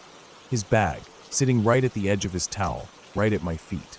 The zipper was partly open, and poking out of it was a camcorder. An actual camcorder. And it was pointed straight at me. Straight at my lap, at my crotch, at the small strip of bikini fabric that covered me. For a second, I didn't even register what I was seeing. My mind tried to make sense of it, tried to convince myself that I was mistaken, that maybe it wasn't what it looked like. But it was. There was no mistaking the lens, no mistaking the way it was angled. It was deliberate. This wasn't an accident or a coincidence. He had positioned it on purpose, aimed it carefully. He had been filming me. I felt frozen. My heart started pounding so hard I could hear it in my ears. My hands felt clammy, and I had this horrible sick feeling in my stomach. I always thought that if something like this happened, I'd act immediately. I'd imagined scenarios before. Kicking someone's camera, yelling at them, making a scene so everyone would know what kind of creep they were. But when it actually happened, all I could do was stare. I felt exposed, humiliated, like everyone could see what was happening even though no one was paying attention. The families were still playing, the lifeguards still watching the water. The world kept moving like nothing was wrong. But I felt trapped. Minutes passed, or maybe it was just seconds that felt like minutes. I kept glancing at the camcorder, at the man's towel, at the pool where he was still swimming. I felt like I was in a nightmare. My legs felt like they weighed 100 pounds each, but eventually I forced myself to stand. My hands were shaking as I picked up my towel and wrapped it around my waist, as if that could somehow undo what had already happened. I scanned the pool deck, looking for a lifeguard who wasn't busy watching the water. My eyes finally landed on one near the deep end, and I started walking that way, trying to act normal, even though my insides were screaming. I didn't want the man to see that I'd noticed. I didn't want to give him a chance to grab the camcorder before I could get help. But at the same time, I felt like I was moving through molasses, like any second he'd realize and do something. When I reached the lifeguard, I felt my voice catch in my throat. I had to take a breath to steady myself, and then I explained, my voice low so no one else could hear. I felt embarrassed, like somehow I was the one who had done something wrong. The lifeguard's expression changed immediately, from bored to serious, and he nodded. He called over another staff member, and they started moving toward where I'd been sitting. I followed at a distance, my heart still racing. But the man must have noticed. I don't know if he saw me talking to the lifeguards, or if he just sensed that something was off. By the time we got back to my spot, he was already packing up. I watched as he stuffed his towel into his bag, zipped it up tight, grabbed the camcorder, and without even looking at us, he turned and walked quickly toward the back gate. There was an exit near the maintenance area, not one the public usually used, but he seemed to know it was there. He slipped through it and was gone before anyone could stop him. The lifeguards called their supervisor, and I filled out a report. They were kind, but I could tell they felt as helpless as I did. The police came later, and I gave my statement again. They took down every detail I could remember. The man's appearance, the brand of the camcorder, the time of day, everything. But there wasn't much they could do. No one knew who he was. No one got his license plate. The pool didn't have cameras that pointed at the lounge area, only at the entrances and the parking lot, and by the time anyone thought to check, he was long gone. I went home that day feeling hollow. I took a long shower, scrubbing my skin until it turned red, as if that could erase the feeling of being watched, of being violated. I kept thinking about how I'd frozen, how I hadn't done anything at first, how he'd gotten away so easily.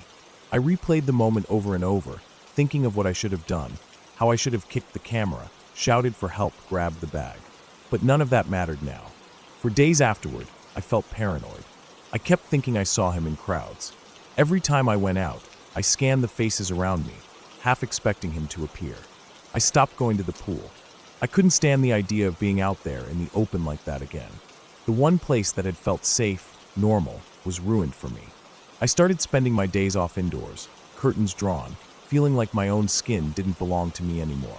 In the weeks that followed, the police called me once or twice, but there was nothing new to report. No leads. No one matching his description turned up. He was just gone, a shadow who'd slipped through the cracks. Somewhere, out there, he had hours of footage of me, and there was nothing I could do about it. It changed the way I saw the world.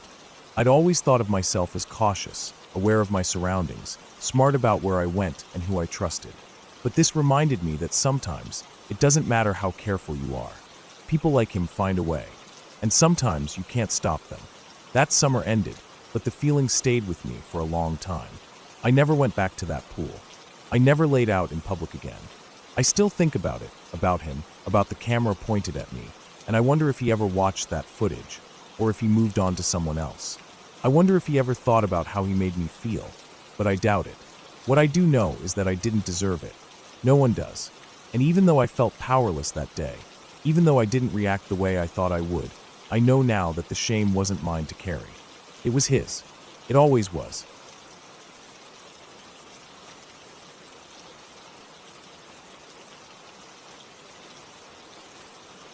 When I look back on that night, the memories come in pieces at first, like small, scattered bits of glass on the floor that I have to slowly pick up, one by one. My mom lives in a quiet, well-kept neighborhood in the suburbs, the kind of place where you don't expect anything strange or unsettling to happen. I'd visit her from time to time, sometimes to help with chores, sometimes just to spend the weekend and give her company. The street was lined with neatly trimmed hedges, cars parked just so along the curb, and driveways that always looked freshly swept. It's the sort of place where you feel safe without even thinking about it, because nothing bad seems like it could happen there. Across the street from my mom's house lived a family with a boy. He was about 12, maybe a little older. His name was Alex, though I don't think I ever heard it directly from him. He had autism, and I often saw him in their yard. He was tall for his age, very thin, with long limbs that sometimes seemed to move as if they weren't fully under his control. His hair was always messy, sticking up at odd angles like he'd been running his hands through it. Whenever I pulled up to visit, I'd see him out there, tossing a ball in the air or jogging little circles in the grass, his caregiver sitting on the porch keeping an eye on him. I'd gotten used to seeing him, so much so that after a while I didn't think much of it anymore. It was just part of the backdrop of visiting my mom. It was about a year ago that the first strange moment happened. I remember it because it was an unusually hot day for autumn, one of those dry, breezy days where the Santa Ana winds blew hard enough to rattle window screens and send leaves skittering down the street like little brown ghosts. I had stepped out of my mom's house to grab something from my car, and when I got to the driveway, I saw Alex standing there next to it. He was staring intently at the bottom of my car, pacing around it in slow, deliberate steps. His long arms hung at his sides, his fingers twitching now and then. It was only when I got closer that I saw his ball had rolled under my car. I crouched down and grabbed it for him. When I handed it to him, he didn't say anything. He just looked up at me slowly, his head tilting to one side, as if he was trying to figure out what he was looking at. His mouth hung open just a bit, and his eyes, they didn't seem to focus on me so much as look through me, like he wasn't really seeing me at all. There was something about that gaze that gave me an odd, hollow feeling in my chest, like my heart had skipped a beat without me realizing it.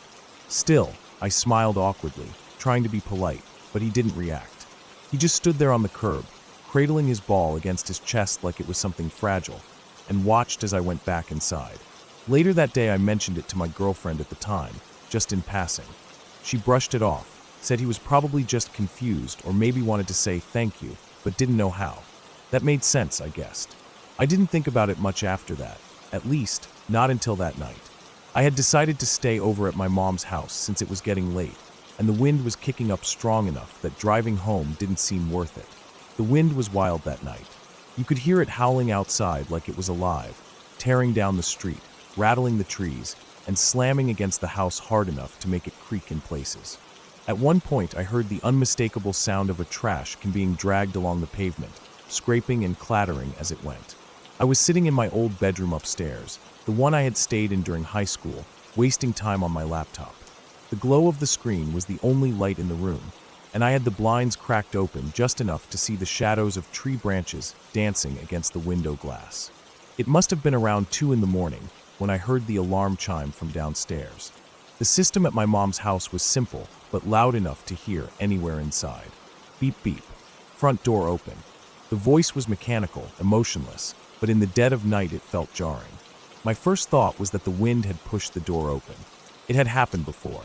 If you didn't pull it closed tight and lock it, a strong gust could pop it open like nothing.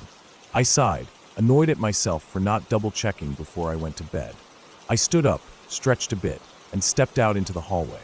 The upstairs was dark, and the only light came from under my door behind me. The wind made the house feel alive, like it was shifting and breathing with each gust that slammed against it. I felt my way along the wall, my hand searching for the light switch.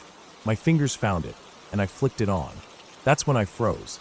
At the top of the stairs, not 10 feet from where I stood, was Alex, the boy from across the street. He was just standing there, perfectly still, facing me. His head hung at that same odd angle, like it was too heavy for his neck, and his mouth was open a little, lips parted as if he was about to say something but couldn't form the words. But his eyes, that's what hit me the hardest. Those eyes weren't angry or scared or even curious. They were empty, completely empty, like all the light and life had been drained out of them, and all that was left was this hollow, glassy stare that seemed to suck all the warmth out of the air. I don't know how long I stood there. It felt like minutes, but maybe it was only seconds. My heart was pounding so loud in my chest I could hear it in my ears.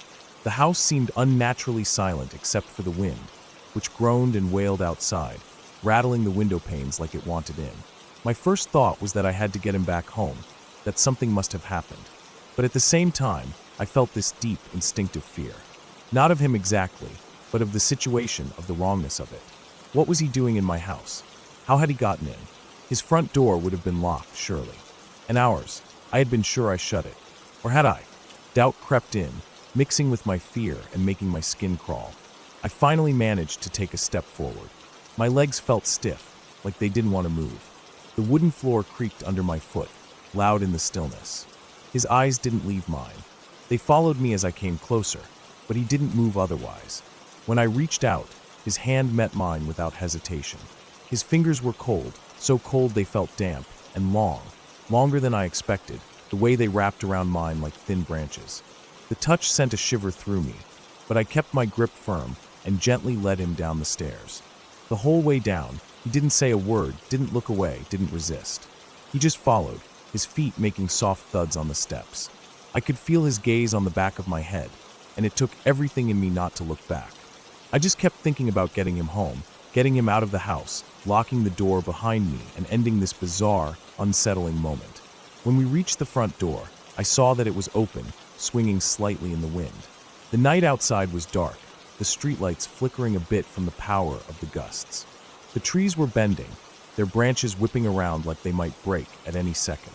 I hurried him across the street, my hand still holding his. The pavement was cold under my bare feet, and the wind felt like it was trying to push me backward. His front door was open, too, the inside dark and silent. No sign of his caregiver, no sign of anyone. I guided him inside, letting go of his hand as soon as we crossed the threshold. He stood there for a moment in the entryway, still watching me, before turning and disappearing deeper into the house without a sound. I didn't wait. I backed away, my heart still hammering, and crossed the street as fast as I could without breaking into a run. I shut and locked the front door behind me, checking it twice, then 3 times, making sure the deadbolt was thrown and the handle was latched tight. I stood there for a minute, breathing hard, listening to the wind and trying to calm myself down. The house felt empty again, but the image of him standing at the top of the stairs wouldn't leave my mind. I didn't sleep much that night. Every creak of the house, every rattle of the windows, every distant clatter from the wind sent my nerves on edge. I kept seeing his face in my head, those vacant eyes, that hanging mouth, the way he moved so silently, so strangely. I kept wondering how he got in. I kept wondering if I'd find him there again, if I looked out into the hallway. The next morning, I went over to their house to check in. The caregiver answered, looking tired and frazzled. She hadn't even known he'd left the house. The wind had pushed their door open during the night, she said, and he must have wandered out without her noticing. She thanked me for getting him home safely. I nodded, not really knowing what to say. What could I say? It wasn't her fault. It wasn't his fault. It was just one of those strange, unsettling things that happen sometimes, things that stick with you in ways you don't expect. I made sure after that to always check the door, to double and triple check it. And when I visited my mom, I kept an eye on the house across the street. I still saw Alex out there sometimes, playing with his ball, running in the yard, his caregiver watching from the porch. And everything seemed normal, as if that night had never happened. But I couldn't shake the feeling of those empty eyes, or the cold grip of his hand, or the sight of him standing in my house like a ghost that had wandered in from the wind.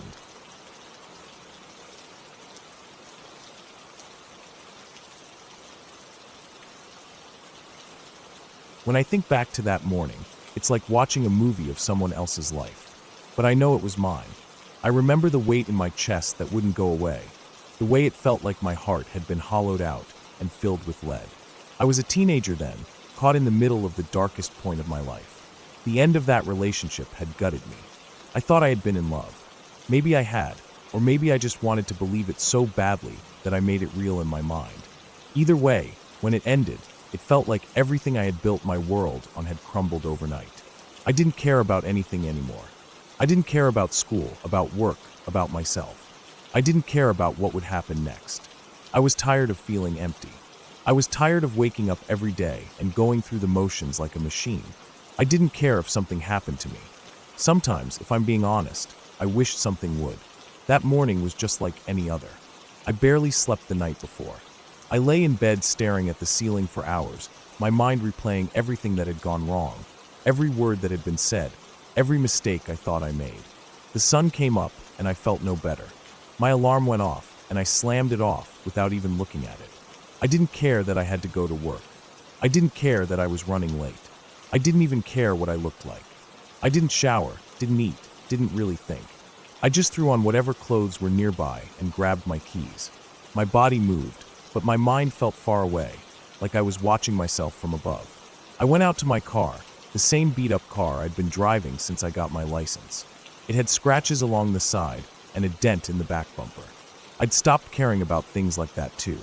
I opened the door, sat down, and started it up. The engine roared to life, louder than I remembered. The air smelled stale inside, like fast food and old coffee, but I didn't notice until later. All I could think about was how numb I felt. I wanted to feel something. Anything.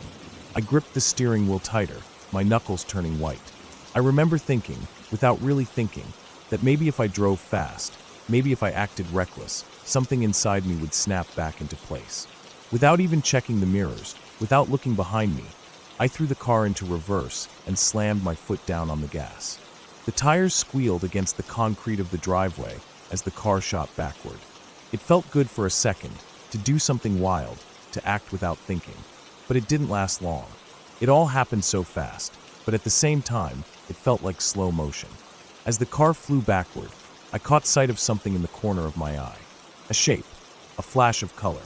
My heart jumped into my throat, and before I could process it, I slammed on the brake as hard as I could. The car lurched to a stop at the end of the driveway, and the momentum threw me forward into the steering wheel. I sat there, my heart pounding so loud I could hear it in my ears. I felt sick. My hands were shaking on the wheel. I turned my head slowly, like I was afraid of what I'd see.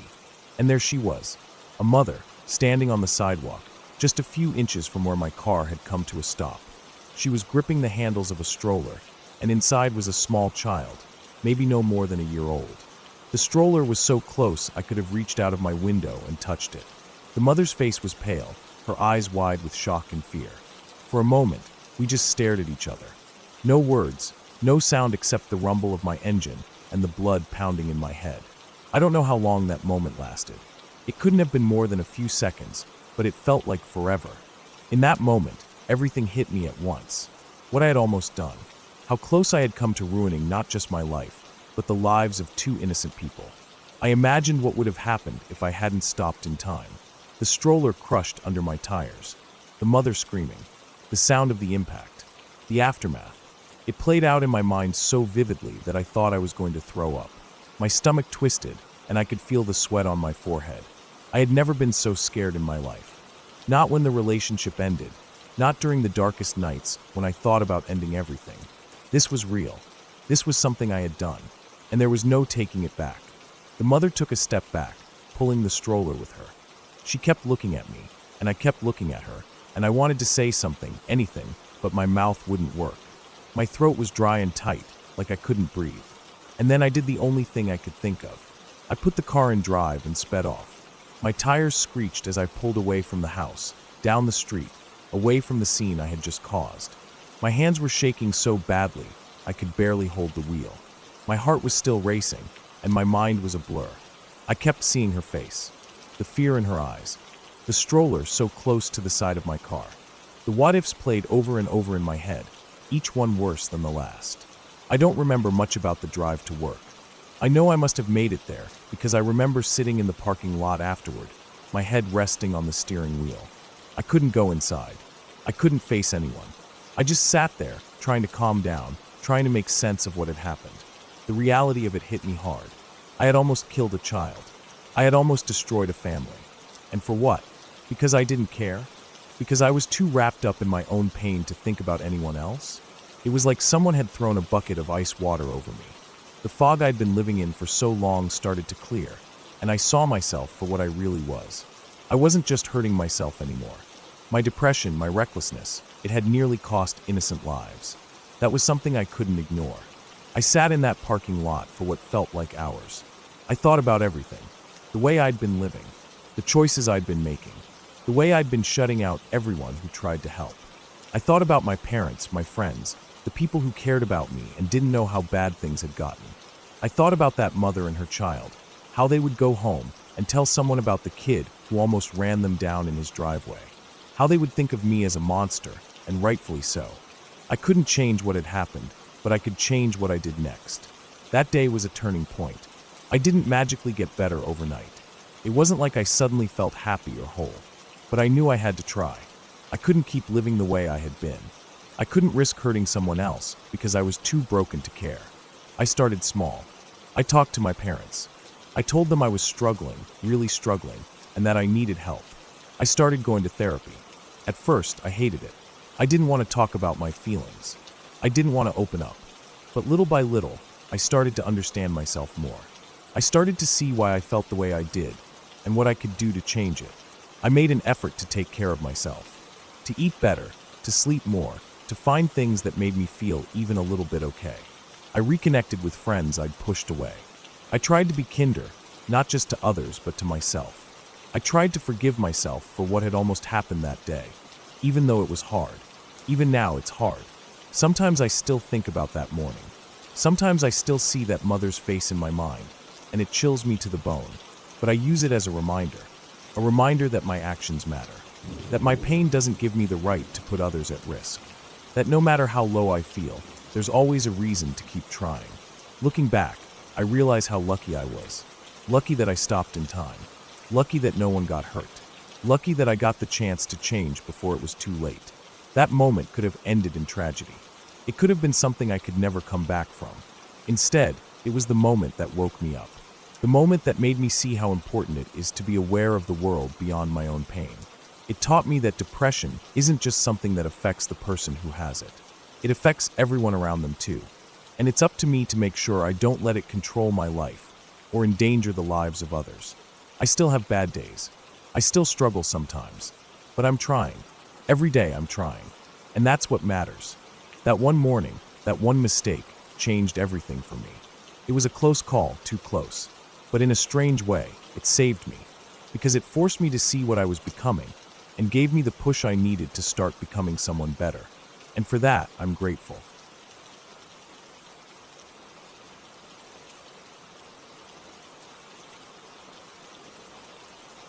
When I was around 9 years old, I had a room that, to this day, I can still picture clearly in my mind. The walls were painted a soft blue, but it always felt cold, almost like the color made it colder, even though I know that doesn't really make sense. The hardwood floors were dark and smooth, and when I walked barefoot on them, they always felt cool no matter the season. The room itself was pretty empty. There was my bunk bed, my small dresser, and the little cabinet near the floor on one side of the room. That cabinet was supposed to give access to the pipes under the bathtub, but to me, it always seemed like the kind of thing that didn't belong inside a bedroom. It felt strange to have a door to a place I couldn't see behind in my own room, and sometimes I would just stare at it, wondering what was behind it, even though I already knew. I didn't really hate the room, and now that I'm older, I don't think about it as a bad place, but I remember how uneasy I always felt when I tried to sleep in there. Every night I would get ready for bed, brush my teeth, say goodnight to my parents, and then go to my room. But once I was inside, something about it made me want to hurry. I would open the door, flip the light on, and I wouldn't walk. I would rush to the bed, like if I didn't move fast enough, something would catch me. The floor between the door and the bed wasn't very far, maybe 6 or 7 steps, but it always felt longer at night. I would step in and almost immediately break into a kind of quick walk that became a run by the time I reached the bed. I had a bunk bed, and I always chose the top bunk. I think I believed that being higher up made me safer somehow. Down below felt exposed. If there were bugs or anything else on the floor, they couldn't get me up there, or at least that's what I told myself. The little cabinet near the pipes didn't help either. Sometimes I'd hear little scratching sounds from that area, and other times I'd see bugs come crawling out from under the edge of the cabinet door or through small gaps where the cabinet didn't quite meet the floor. They weren't big bugs, usually little ones, maybe beetles or small spiders, but it didn't matter. I hated seeing them. I hated the way they scuttled across the floor like they were in a hurry, or worse, when they'd end up crawling over my things. A few times, I watched them crawl across my small radio that sat on my nightstand, and it made my skin crawl just thinking about one of them ending up on me. That's why I would always run to the bed. I didn't want to give any of them a chance to crawl onto my foot or up my leg. I'd get to the top bunk, pull my blanket over me, and even though I was safe from the bugs, I'd still feel nervous. My eyes would wander to that cabinet sometimes, or to the door, or to the empty spaces where the shadows seemed thicker. I'd listen to the house settling, to the sounds of the pipes, and I'd tell myself it was all normal. But the feeling stayed, that tight, uneasy feeling in my chest. I always kept my door open at night. The hallway light would spill a little into the room, just enough so that it wasn't completely dark. I didn't have a night light, but that bit of light from the hall helped. I didn't think much about the hall itself. I don't remember being afraid of it. It was just part of the house, and having the door open made me feel less closed in. There was one night, though, that still sticks with me, and even now, after all these years, I can remember it so clearly. I was sitting up on the top bunk, leaning against the wall, reading a book. I had a small flashlight that I used so I wouldn't bother anyone with the room light on. The house was quiet, and I was getting sleepy. I wasn't really paying attention to anything else. I was just focused on my book, letting the words pull me along. At some point, I started to feel tired. My eyes felt heavy, and I could tell I wouldn't be able to keep reading much longer. I put the book down beside me and kept the flashlight on for a little while longer. I think I was just enjoying the quiet. Then I heard it, the sound of someone walking up the stairs. It wasn't loud, just soft steps, but clear enough that I noticed. The stairs in our house had a particular creak to them, and I could tell when someone was on them. My first thought was that maybe my sister was home. I don't know why that came to mind first, but it did. The steps got closer, and I sat up a little listening. I wasn't scared at that point. I was just curious. Then I heard a voice, soft and kind of questioning. It sounded like it said hello, like someone wasn't sure if anyone was there. I froze. I didn't say anything. I just listened, my heart starting to beat faster. I turned my head toward the door, and that's when I saw it. There was a figure standing in the doorway. It was dark, darker than the shadows. I couldn't see a face or any features, just a shape. It stood there for a few seconds, and then it started to move toward my bed. I felt my whole body go cold. I didn't know what to do. I just stared at it, my hands shaking. Then I started crying, harder than I think I ever have before.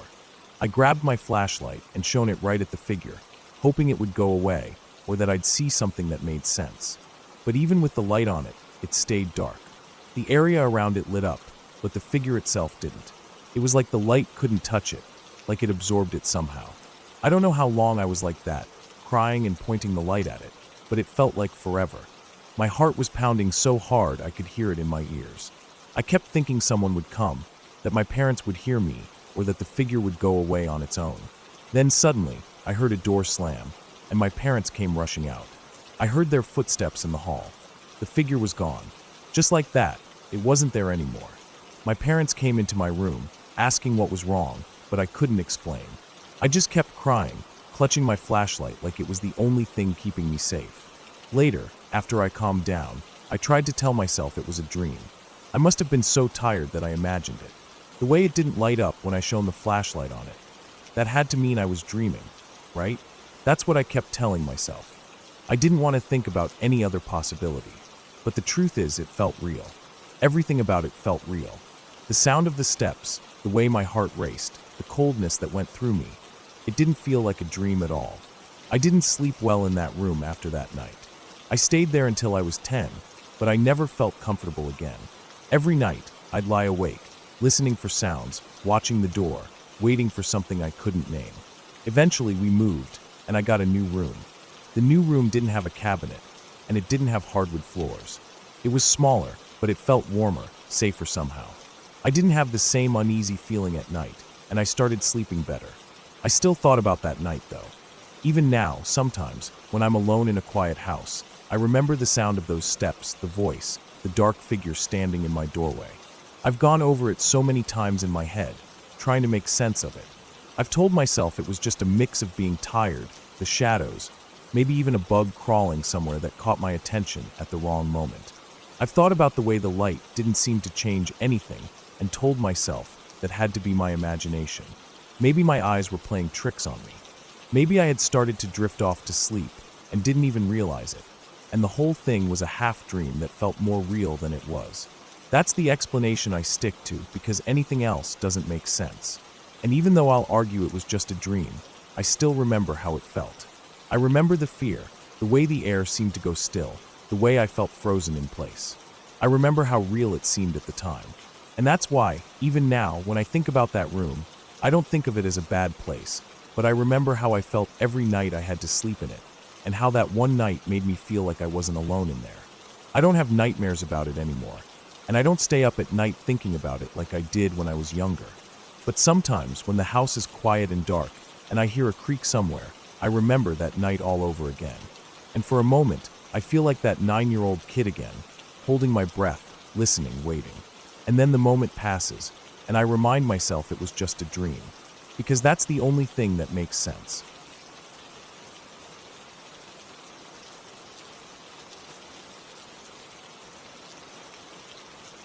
I was sleeping in my basement room, the kind of sleep that feels heavy and dreamless, where time doesn't seem to pass at all. The kind of sleep you fall into when you've stayed up too late scrolling through your phone, eyes burning, and finally give in to the exhaustion. It was around 3 in the morning, though I only realized that later.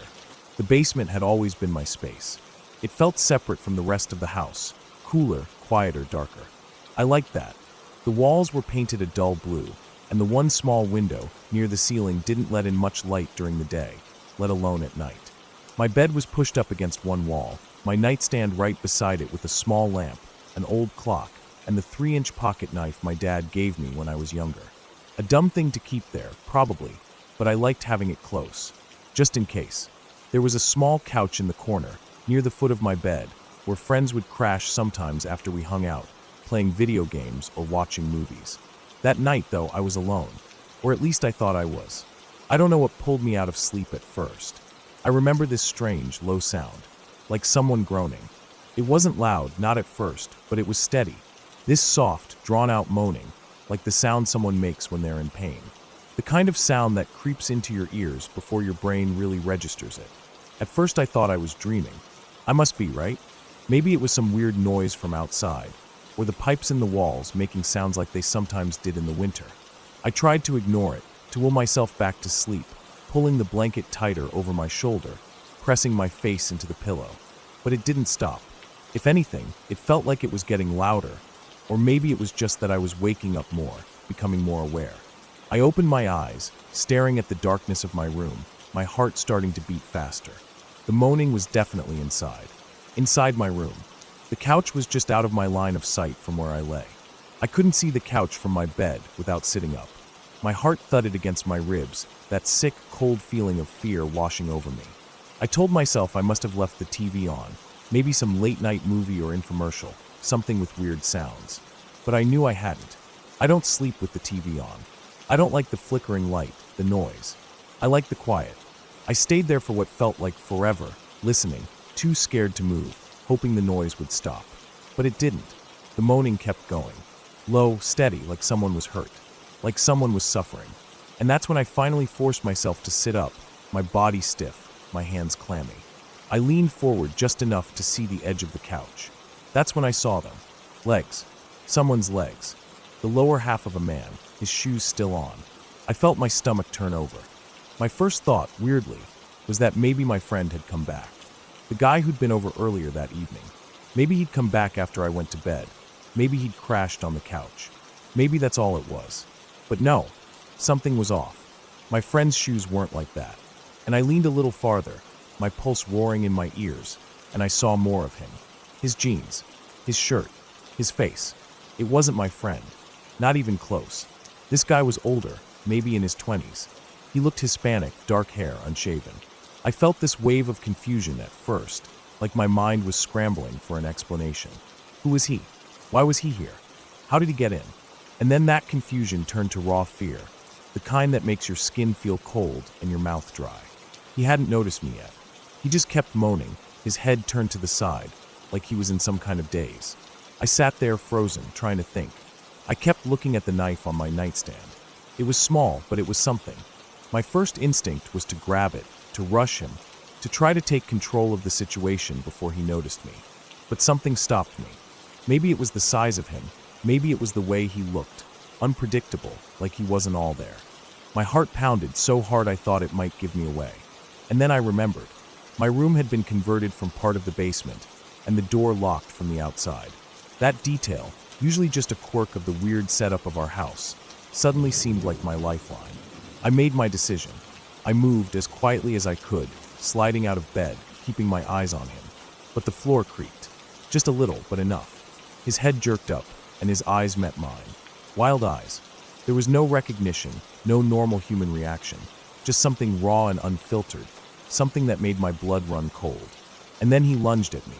I bolted. My legs felt like jelly, but I pushed them, ran for the door. I could hear him behind me, his feet pounding on the floor. I made it first, somehow, heart slamming in my chest. I yanked the door shut, flipped the lock. He hit the door a second later, hard enough that the whole thing rattled in its frame. I didn't wait. I turned and ran, taking the stairs 2 at a time, stumbling, catching myself on the wall, my breath coming in ragged gasps. I ran up one flight, then another, all the way to my parents' room. I burst in, shaking, trying to get the words out, trying to tell them what had happened. They didn't believe me. At first, they thought I'd had a nightmare, that I'd imagined it, that maybe I was sleepwalking or still half asleep. I could see it on their faces, the mix of confusion and irritation at being woken up. But I was insistent, panicked. I begged them to come see. Finally, they agreed, more to humor me than anything, I think. We went downstairs together, my dad leading, my mom just behind him. As we got closer to my room, the tension in the air shifted. And then, just as we reached the door, there was this loud, splintering sound. The edge of a 10-pound weight, one I kept in my room for lifting, came crashing through the door, with splintering, the weight of it leaving a hole near the lock. That's when they knew. That's when it became real for them. My mom gasped, stepping back, her hand flying to her mouth. My dad froze for a second, then grabbed her arm, pulling her back toward the stairs. My mom went for the phone, fumbling as she dialed 911, her voice shaking as she spoke to the operator. My dad, meanwhile, ran up to the middle floor of the house, where this old decorative suit of armor stood in the corner of the living room, a leftover from some auction or antique store. He grabbed the broadsword from it, an actual broadsword, heavy, probably never meant for real use, but solid all the same. He handed me a cavalry saber from the umbrella stand, the metal cold and awkward in my shaking hands.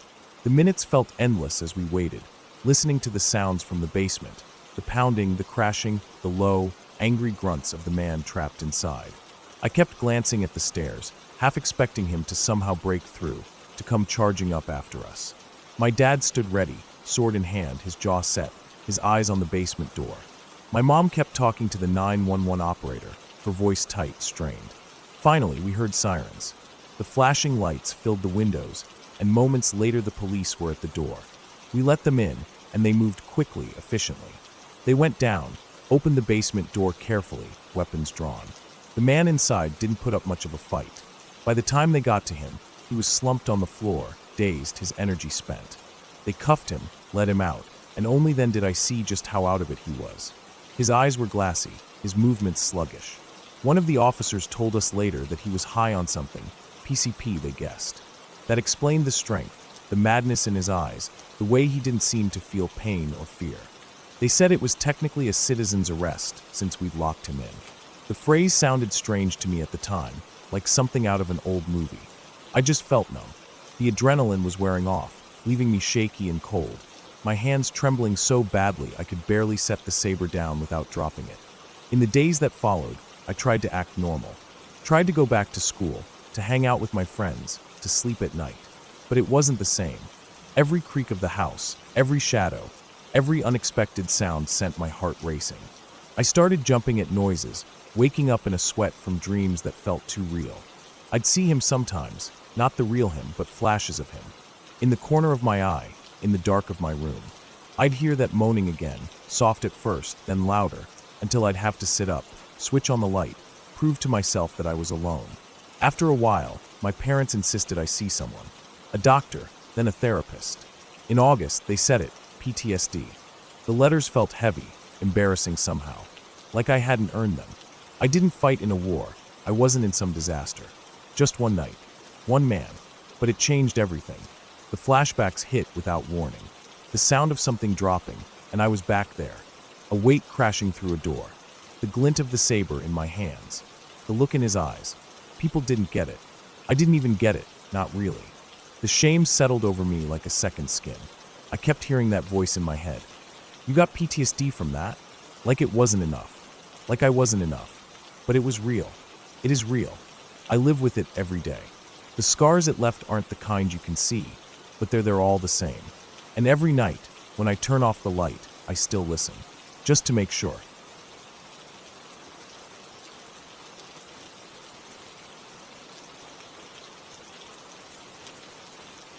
When I was about 12 years old, we lived in this big house. It was bigger than anything I had ever imagined we'd have. My parents worked hard for it, and I knew they were proud of it. I remember the first day we moved in, I got lost trying to find my bedroom. There were so many hallways, so many doors. It was a house that seemed to go on forever. The walls were painted light colors, cream and soft gray, and the floors were polished wood that always felt cool under bare feet.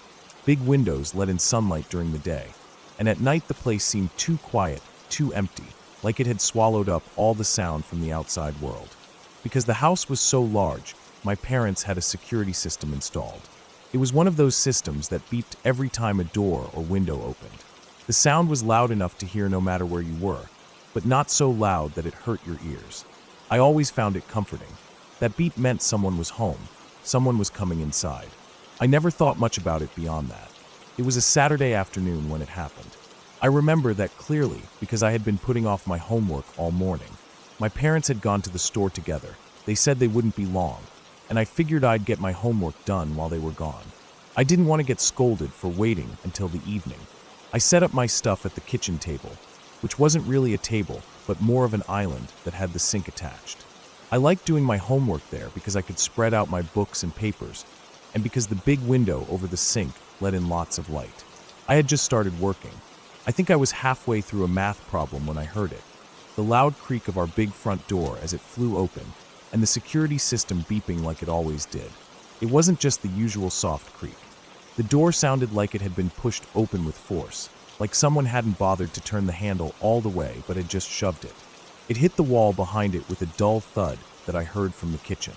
The beep of the alarm followed, clear and sharp. For a second, I felt relief. I thought my mom was home, maybe carrying bags of groceries, maybe needing help. I sat up straighter in my chair, ready to call out or go meet her. But before I could move, I heard something that froze me in place. There were footsteps. Fast, heavy, like someone was running. Not the careful, measured steps of my mom or dad. These steps pounded on the wood floor, growing louder, closer. I turned my head towards the noise, heart starting to race in my chest. And that's when I saw it. There was a figure, a person, I thought at first, racing towards me. It moved so fast I barely had time to take it in. All I could see was a dark shape, tall, wearing dark clothes maybe, or maybe just covered in shadows. But what I saw most clearly was the face. Pale, with a grin stretched wide, showing teeth. It wasn't a friendly grin. It was the kind of grin that makes your stomach drop, that makes your skin go cold. The eyes, I don't know how to explain it. They were wide, like they were staring right through me, full of some wild energy that made me want to look away, but I couldn't. It all happened in seconds, maybe less. I was too shocked to move. My mind couldn't even form a thought beyond pure fear. The figure was almost at me, and I was sure this was it. I couldn't run, couldn't even scream. But at the very last second, just as it was close enough that I could see the expression on that face, it turned. Without slowing down, it veered off and ran into my parents' bedroom, the door slamming behind it. And then came the noise. Screaming. Loud, horrible screaming. It sounded like a person in terrible pain, or maybe in a rage. The sound filled the house, echoing off the walls. I felt like my ears couldn't take it, like the noise would split my head open. It wasn't just screaming either. I heard glass breaking. The sound of things hitting the floor, heavy things like books or maybe furniture. The bed creaking, the thud of something hitting the wall. The water in the sink in the kitchen was running, and somehow even that small sound felt loud in the chaos. I sat there, still frozen, not knowing what to do. My hands gripped the edge of the counter so tightly that my knuckles were white. My heart pounded in my chest so hard it hurt. I felt tears sting my eyes, but I didn't let them fall. I just stared at the door to my parents' room, waiting for something, anything to happen. And then, just as suddenly as it started, it stopped. The house was quiet again, except for the water still running in the sink and the sound of my own breathing, ragged and fast. I didn't know how long I sat there listening. It felt like forever. Then, the figure came back out. This time it didn't run. It walked, slow and deliberate. It stopped right in front of me, close enough that I could see that same grin, the same wild, unblinking eyes. It stood there for what felt like a long time, but must have been only a few seconds, just watching me. And then it smiled wider, if that was even possible. Without a word, it turned and walked down the hallway, out the open door. The door swung shut behind it, and then there was nothing. No sound of footsteps outside, no car driving away. It was just gone. I sat there, staring at the door. I didn't move for what felt like forever. My hands still clutched the counter. I was shaking all over. Every sound, the wind outside, the creak of the house settling, made me jump. My mind raced. Was it a burglar? A madman? Someone who'd picked our house at random? I didn't know. All I knew was that I was alone, and I needed my parents. My fingers fumbled for the phone. I don't even remember dialing. I just remember hearing my mom's voice on the other end and managing to choke out that they had to come home, now. I don't think I made much sense. I was too shaken, but they must have heard the panic in my voice because they said they were on their way and hung up. I sat in the kitchen, too afraid to move, until I heard their car pull up. When they came inside, I ran to them. They hugged me, trying to calm me down, though I couldn't stop shaking. I kept glancing at the hallway, half expecting that figure to come back at any second. My parents checked the house. They went through every room, calling out, opening closets, checking behind doors. When they got to their bedroom, they stopped. My mom called for me, and I followed, hesitating at the doorway. The room was a mess. A vase that had been on the dresser lay shattered on the floor, the pieces scattered everywhere. The sink in their bathroom was running. There was a crack in the shower wall, like something heavy had hit it. Bottles of soap and lotion were all over the floor. A chair that usually sat in the corner was tipped over. But that was it. No sign of the person, no clue how they'd gotten in or out, no explanation for any of it. My dad turned off the sink. My mom picked up a bottle and set it back on the counter. They tried to reassure me, tried to calm me down, but I could tell they were shaken too. They didn't say it, but I could see it in their faces. After that day, everything changed for me. I couldn't be in that house alone anymore. Even if it was just for a few minutes, even in the middle of the day with all the windows open and the sun shining in. I always went with my parents, no matter where they went. To the store, to visit friends, anywhere. I couldn't stand the thought of being left behind. I couldn't stand the silence of that big house, the way every creak and groan made my heart race. We got the locks changed. My parents added extra security cameras. For a while, my dad even stayed home more, working from his office upstairs. But I never felt truly safe in that house again. I never forgot the face of that figure, the grin that seemed burned into my mind. I'd lie in bed at night, staring at the door, imagining I'd hear the creak of the front door, the beep of the alarm, the sound of those fast, heavy footsteps coming toward me. And though the police came later, looked around, took a report, they found nothing. No fingerprints, no sign of forced entry, no explanation at all. It was like the person had vanished without a trace. To this day, I don't know who that was, or what they wanted, or why they left without hurting me. But I know what I saw. I know what I heard. And I know that from that day on, I never let my parents leave without me. Not once.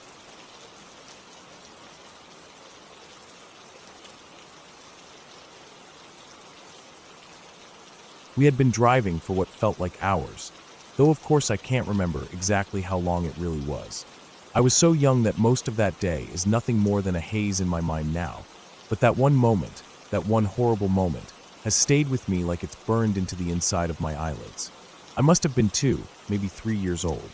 The world at that age feels so big, so strange, and everything you see seems brighter, louder, more alive somehow. But nothing I saw that day on the highway to Anchorage felt like the world was supposed to feel. My dad had me strapped into one of those baby carriers that fit across his chest. I can still, in some way, remember the soft feel of his coat against my cheek, the smell of the cold air that came through the cracked window, mixing with whatever faint scent of the swamp drifted in. It was just him, my uncle, and me driving down that long, flat highway that cuts through the swampy lands outside the city. That road is so straight it looks like it was drawn with a ruler. Trees at the sides, but mostly it's just low scrub, patches of water that shimmer even on cloudy days, and the road stretching forever ahead. The sun was starting to dip a little lower, that late afternoon kind of light where everything looks a little tired, like the world itself is ready to rest. I was mostly content, the way small kids are when they're warm and safe, the steady hum of the engine and the rhythm of the road making me sleepy. I didn't understand where we were going or why. Anchorage was just a word to me then, nothing more. I remember my dad's voice calm, talking now and then to my uncle, who was in the passenger seat. I couldn't make sense of their words, not really, but I liked the sound of them. It was familiar, steady. Then, out of nowhere, the the calm of that moment shattered. I didn't see the motorcyclist coming, none of us did. 1 second, it was just empty road, and the next, there he was. The bike appeared like it had been launched from nowhere, tearing across the highway and right into us. I remember the jolt, the horrible sound of metal against metal, the sharp, high-pitched screech of the impact. It wasn't like anything I had heard before. The sound of that crash was so loud, so sudden, that it felt like it had punched the breath out of the whole world. The car shuddered to a stop, the tires screaming against the asphalt. Everything after that seemed to move both fast and slow at the same time. My dad threw the car into park and unbuckled himself in a heartbeat. I remember how his hands felt, hurried and shaking just a little, as he adjusted the straps of the carrier that held me. My uncle was already out of the car, his door still swinging open, feet pounding against the pavement as he ran. My dad followed, and I felt the chill of the air rush over me as the door opened. I remember the air smelled different then. It had the sharp, bitter smell of burned rubber and hot metal. The kind of smell that sticks to your skin and clothes long after the moment has passed. The kind of smell that clings to your memory forever. My dad moved quickly but carefully, and I bounced a little with each of his steps, the carrier pressing me close to him. We came up on the man where he lay. I don't remember the bike itself so much as where it ended up. A twisted, blackened mess half sunk in the muddy water just off the road. The motorcycle was done for. The man wasn't much better. He was sprawled on the pavement, face down, arms out at his sides like he'd tried to catch himself at the last second, like it would have done any good. There was blood.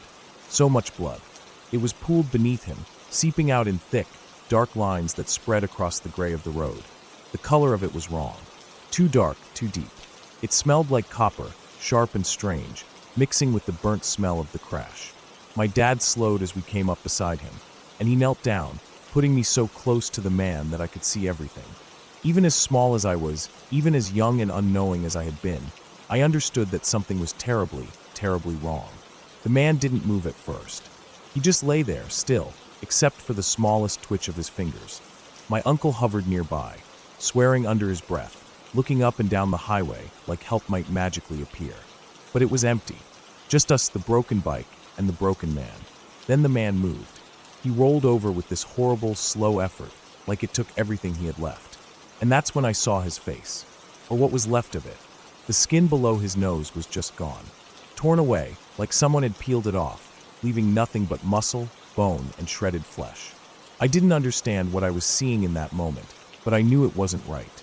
His teeth were bare, but not in a smile. His jaw moved like he was trying to say something, but no sound came out, not at first. Then he made that noise. It was the worst sound I've ever heard. A kind of rattling, wet gasp that came from deep inside him. It was like he was trying to breathe or speak, or maybe just trying to live a few seconds longer. The sound of it went right through me, a noise I didn't have words for, but one I would never forget. His eyes locked on mine. Somehow, even in all that pain, he saw me. His eyes were wide and full of something I couldn't name. Fear, maybe, or sorrow, or just the awful knowledge that he was about to die. He stared at me, his mouth working, the noise coming again, weaker now. A kind of gurgling, broken moan that ended in silence. Then he stopped. His body relaxed in a way that told me, even at that age, that whatever fight he had left was gone. His chest stopped moving. His eyes, still open, went empty. My dad shifted, turning me slightly away, but it was too late. I had seen everything. Every detail, every awful moment. My uncle was saying something to my dad, but I wasn't listening. I couldn't. I was stuck, frozen, staring at the man who had just died in front of me. The world felt too quiet after that. The wind moved through the trees, the swamp bubbled faintly in the distance, but it all felt far away. I could hear my own heartbeat louder than anything else. My dad stood up slowly, his hands gentle as he adjusted me again, like he could somehow shield me from what had just happened. But that image was burned into me. We waited there, my uncle pacing, my dad standing still, until the flashing lights of an emergency vehicle finally appeared in the distance. It felt like forever. When they arrived, it was a flurry of motion, people running, voices calling out orders, the hum of radios. They checked the man, though it was clear there was nothing left to do for him. They spoke to my dad and uncle, asked questions, wrote things down. Eventually, we were allowed to leave. The drive after that was silent. I don't think my dad or uncle said a word for miles. I sat quietly, my head against my dad's chest, listening to the beat of his heart, the steady rise and fall of his breath.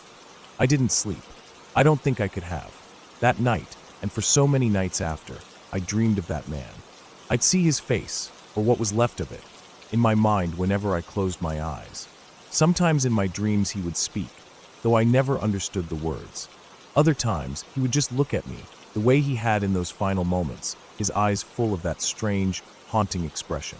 As I grew older, the details of that day became less sharp around the edges, except for that one moment. I remember that man's face clearer than I remember most things from my early childhood. I think about him often, especially on quiet nights when my mind drifts.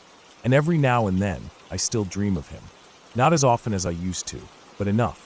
He comes to me in that same broken form, his eyes locked on mine, as if he's trying to tell me something, though I don't know what. Maybe he isn't trying to say anything at all. Maybe it's just my mind replaying the most horrifying thing it ever saw. But I remember him. I always will. And that stretch of highway, that long, flat road through the swamp, will always be a place I think of with a heavy heart. Because no matter how many years pass, no matter how much else I forget, I will always see him there, lying on the road, his life slipping away as I watched, too small to understand, too young to look away.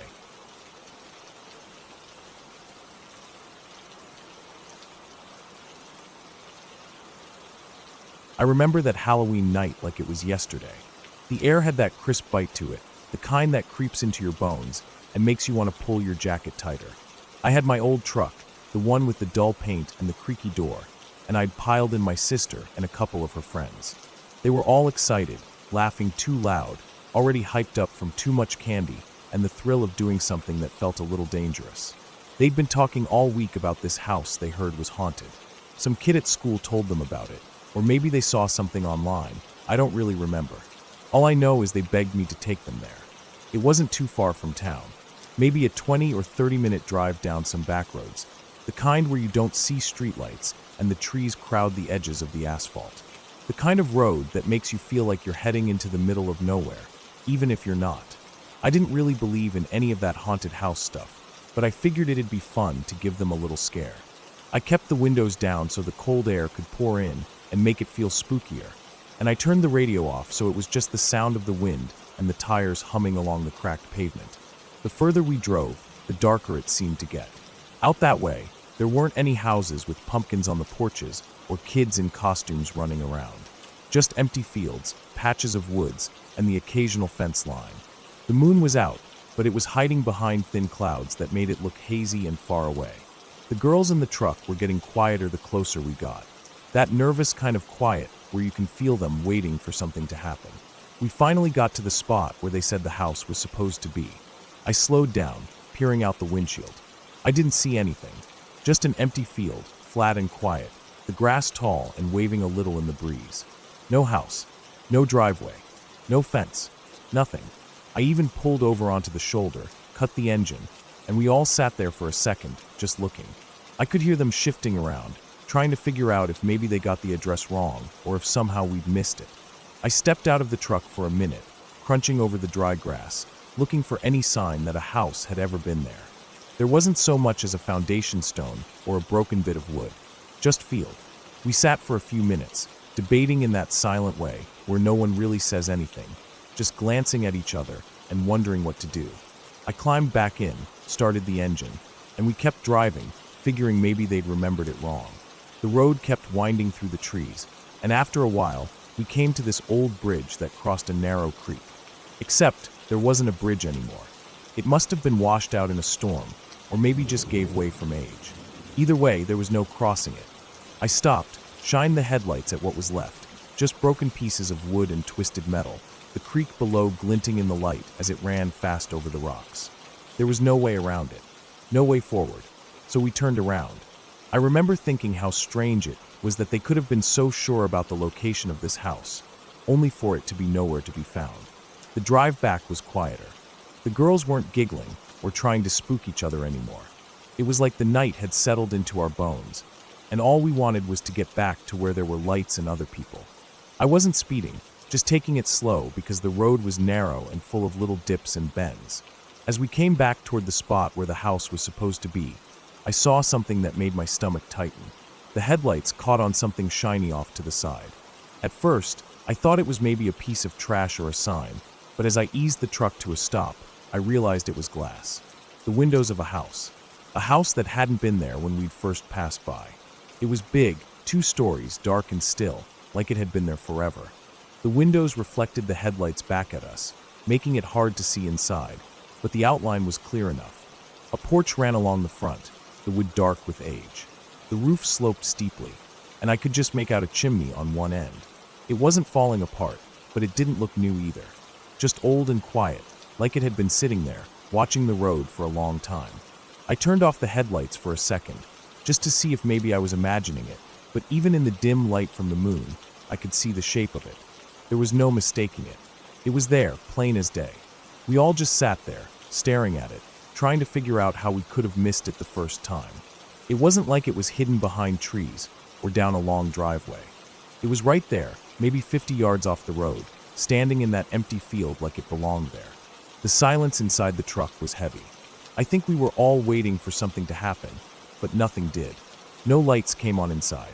No sound of a door creaking open. Just the wind and the quiet hum of the engine. I don't know how long we sat there. Long enough that the cold started to seep in through the cracked window. Long enough that I started to feel like maybe it was time to leave. I was about to put the truck in gear when I saw headlights in my rearview mirror. Another car coming up behind us, bright in the darkness, cutting through the night like a knife. I figured maybe it was someone else out looking for a scare, or maybe a local coming home late. But as it got closer, I felt that knot in my stomach tighten again. The car didn't slow down. It drove right up to where the bridge had been, where we'd turned around because the bridge was gone, and it crossed over like the bridge was still there, like there'd never been a gap at all. I don't remember seeing the shape of a driver or hearing the sound of tires on wood or metal. Just the glow of the headlights as they came over the spot where the bridge should have been and kept coming toward us. I didn't wait to see who it was or what they wanted. My heart was pounding hard enough that I could feel it in my throat. I slammed the truck into gear and took off, tires kicking up gravel as we sped down that narrow road. Nobody said a word. Not for the rest of the drive. Not when we hit the edge of town and the streetlights started to appear. Not when we pulled into the driveway and climbed out, our legs shaky from sitting so still and tense for so long. I don't think I even looked at my sister or her friends. I just handed over the keys and went inside, locking the door behind me out of pure habit. We didn't talk about it for a long time.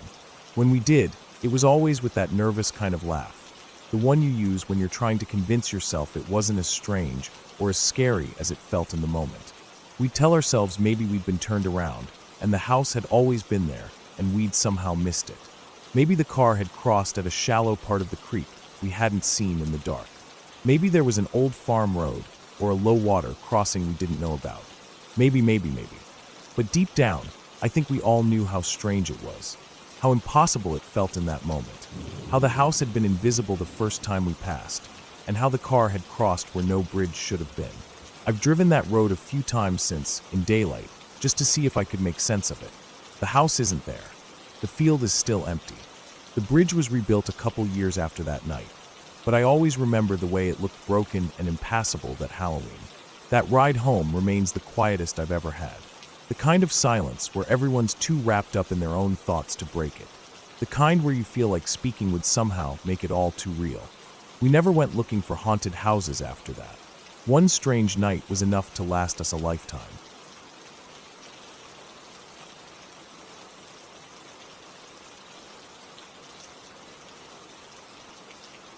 During the summer when I was home from college, I worked as a morning cleaner at the local movie theater with a couple of friends. The job wasn't glamorous, but it paid enough for me to cover gas, help with groceries, and stash a little aside for when I'd head back to school. The theater itself was built in the early 90s, so it was fairly new compared to the older buildings downtown. It had 12 screens in total, 3 of them massive, like the ones where they'd show the big blockbusters, for medium-sized ones, and the rest small, kind of tucked away in corners. I always thought the building looked a bit strange from the outside. The lot around it stretched wide, and besides the big glowing sign with the movie titles, there wasn't much else out there. Before they built the theater and the nearby shopping plaza, the whole area had been wetlands, farmland, and woods. Some of the older folks in town used to talk about how it had belonged to the local nature center for a while before the land was sold off and developed. You could still see patches of trees here and there, but it was mostly parking lots now, cracked asphalt, and weeds pushing up through the edges. My shift started at 4 in the morning and ran until about 10. It took me around 20 minutes to get there from my house. I'd set my alarm for 3, roll out of bed still half asleep, splash cold water on my face, and drive through empty streets to that theater sitting alone in the dark. It was weird being up at that hour.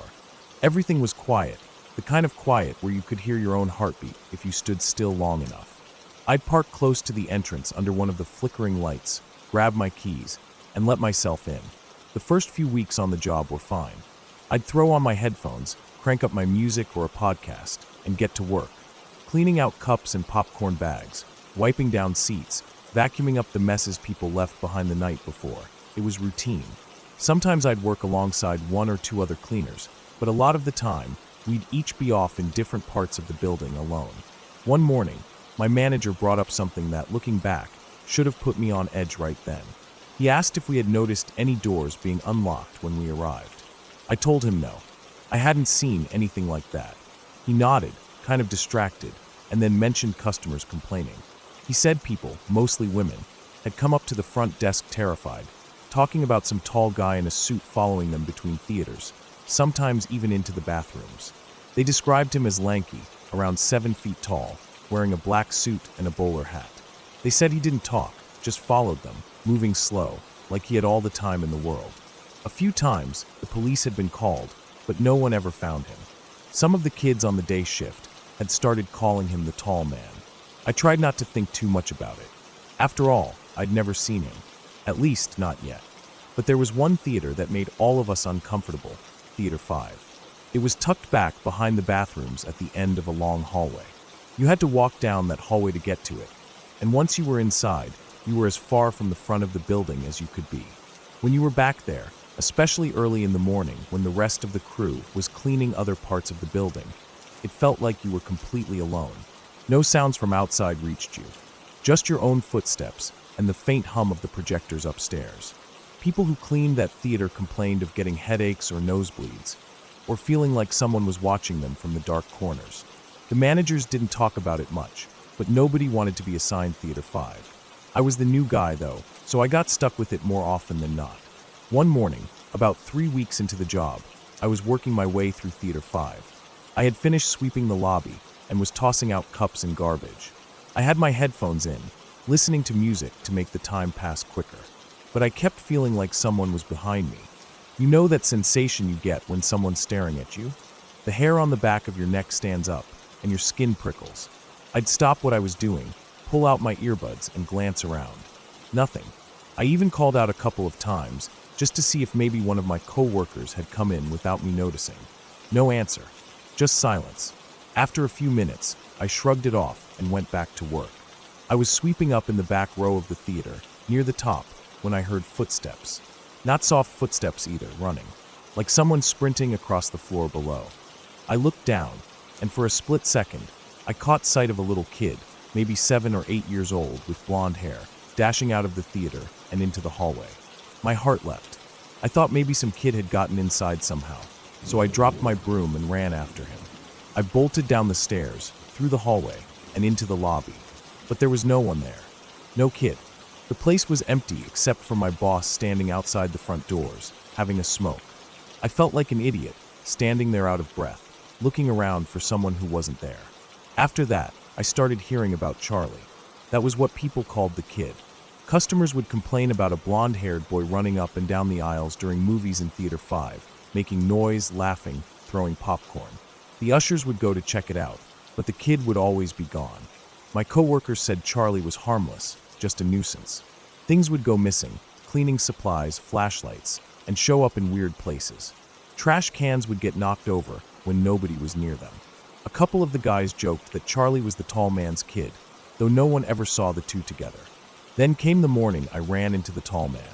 I had no idea what I was about to see. If I'd known, I might have quit on the spot.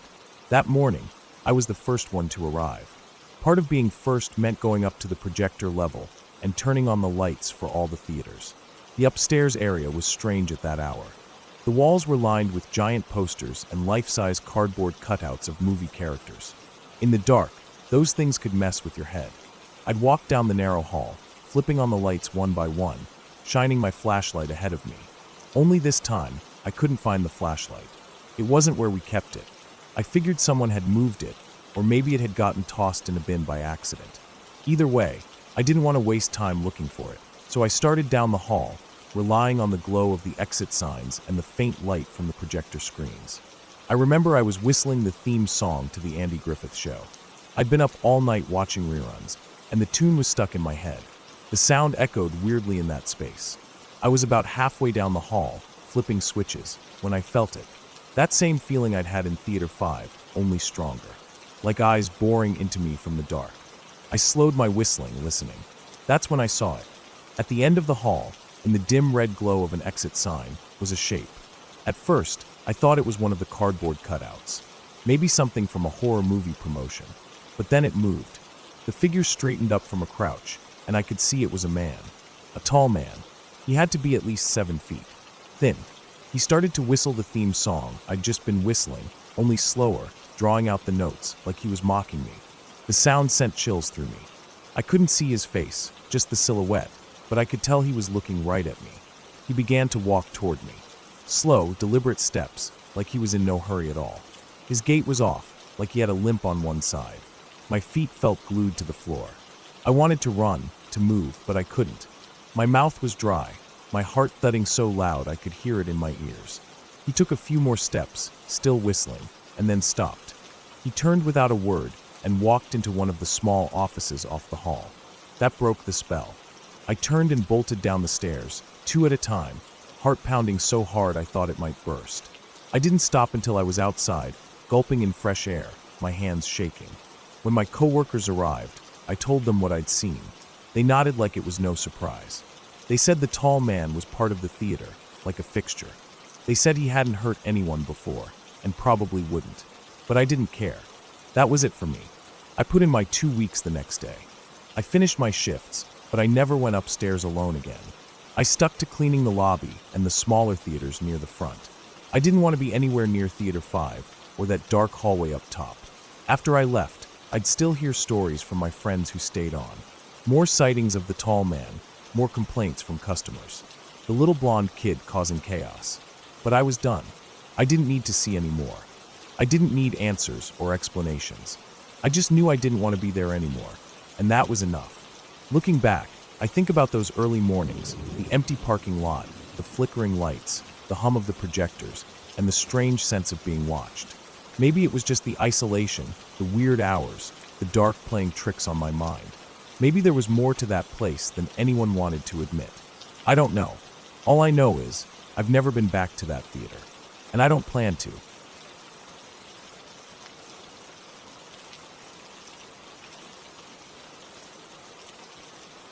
When I was 17, my dad bought a new house. I say new, but it wasn't really new. It was new to him, new to us, but the house itself was old. My dad had this thing where he'd buy rundown houses, fix them up, and either rent them out or sell them for a good profit. He'd been doing it for years. My parents were divorced by then, had been for a while, so when he moved into a place, it was usually just him, but my sisters and I would visit on weekends or whenever. This house was no different. It had belonged to an older woman who'd passed away. Her family didn't want the place, so they sold it. My dad got it at a decent price because it needed work. That was kind of his thing, and he was good at it. It was winter when he moved in. I remember that because everything felt colder than it should have. The house itself wasn't huge, 2 floors, with a small attic and a basement that smelled like damp cement and old wood. From the outside, it looked like any other house on the street. White paint that was starting to peel, dark shutters that had seen better days, and a front porch with a sagging step that creaked every time you stepped on it. The yard wasn't anything special either. Patches of dead grass and an old tree that scraped against the upstairs windows when the wind blew. The first weekend after my dad moved in, my sisters and I stayed over. My dad gave us a little tour like he always did with new places, pointing out what he wanted to fix, what would be next on his list, and asking for our opinions that he probably wasn't going to take anyway. My sisters shared a room at the back of the house. and I got my own room across the hall from them. My dad's room was at the end of the hall. The rooms were simple, bare walls, old carpet that smelled faintly of dust, and windows that let in the cold no matter how tightly you shut them. That first night, I had trouble falling asleep. I kept tossing and turning, pulling the blankets tighter around me, trying to get warm. The house creaked and groaned like old houses do. At first, I figured it was just settling, the wind pushing against it, maybe the tree branches brushing the side. But as the night went on, I started hearing something else. It sounded like voices, soft and muffled, like a TV playing in another room with the volume turned way down. I couldn't make out what was being said, just the sound of conversation, low and steady. I assumed it was my dad or my sisters. Maybe one of them couldn't sleep either, and turned on the TV to pass the time. I pulled the blanket over my head, trying to block out the noise. Eventually, I drifted off. The next night was the same. I'd wake up at some point during the night, and there it was again, that soft murmur of voices. Always just quiet enough that I couldn't tell what they were saying, but loud enough that I knew it wasn't my imagination. I didn't think much of it at first. New house, unfamiliar sounds. Maybe I just wasn't used to it yet. We stayed a few nights that first weekend, and every night I heard those voices. I didn't say anything because I figured it wasn't worth mentioning. Maybe I was just being weird about it. When we had breakfast before heading back to my mom's place, I finally brought it up. I asked if anyone had been watching TV late at night because I kept hearing noises. My dad and my sisters looked at me like they'd been thinking the same thing. My dad said no, he hadn't had the TV on at all, and my sisters said the same. But they both admitted they'd heard the voices too. Each of us had thought it was someone else watching TV. After that, it became this unspoken thing. We didn't really talk about it again, but every time we stayed over, I'd lie awake at night, listening for the voices. And sure enough, they'd come. That soft hum of conversation, like someone was just in the next room. Sometimes I'd get up and check the hallway, peek into my dad's room or my sister's room, but everything would be dark and still. No TV on, no one awake. Just the house, creaking and sighing, and those voices that seemed to come from nowhere. My dad started noticing it more when he was there by himself. He'd call me or mention it when we visited, saying he'd wake up in the night and hear it too. He'd get up, check the house, even went down to the basement once to make sure no radios or anything had been left on. Nothing. The house was always empty, quiet except for that sound. A few of his friends who stayed over, he had people helping with the renovations sometimes, mentioned it too. They'd wake up and say they heard whispers during the night. But like us, they figured it was someone else up late. It went on for months. The voices never got louder, never changed. Just the same low, steady murmur. My dad kept working on the house, fixing things up little by little. New paint, new fixtures, patching up the roof. It started looking nicer, less like the rundown place it had been. But no matter how much he worked on it, the voices didn't stop. Then my dad had to have surgery. Nothing super serious, but it meant he had to stay home for a while, taking it easy. He hated that. He wasn't the kind of guy to sit still. The first few nights after his surgery, we stayed over to help out. We'd cook, keep him company, make sure he didn't overdo it. After a few days, he insisted he was fine, that we didn't need to be there all the time. So he started spending nights alone again. One night, he woke up around 3 in the morning. He said he felt like someone was in the room with him. When he opened his eyes, he saw this figure standing next to the bed. It was dark, but he could tell it was a woman, older, with long hair, wearing what looked like a nightgown or a dress. She didn't do anything threatening. She just stood there looking at him. He said he felt calm, not scared, like she wasn't there to hurt him. She didn't say anything, didn't move for a few moments. Then she turned and walked out of the room. My dad said he could hear that same whispering sound as she left, like the voices we'd been hearing all along. The weird part, after that night, the voices stopped. Just like that. No more muffled conversations waking us up.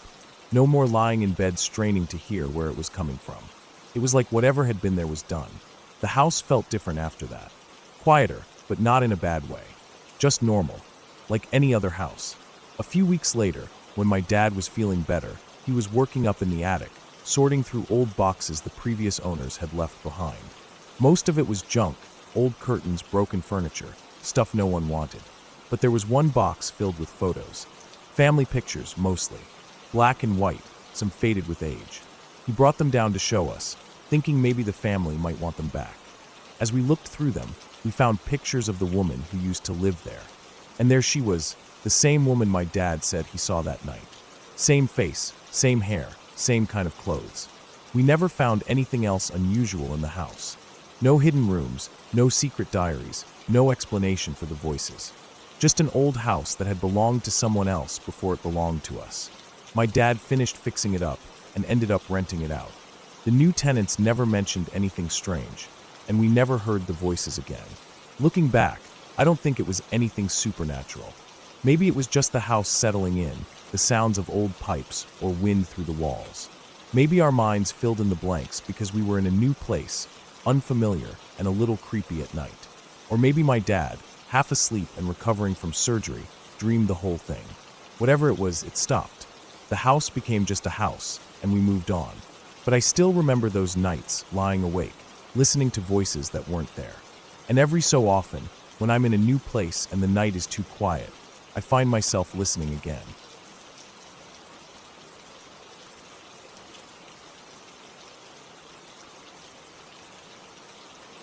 When I was a kid, maybe 10 or 11, my parents had work done on the house.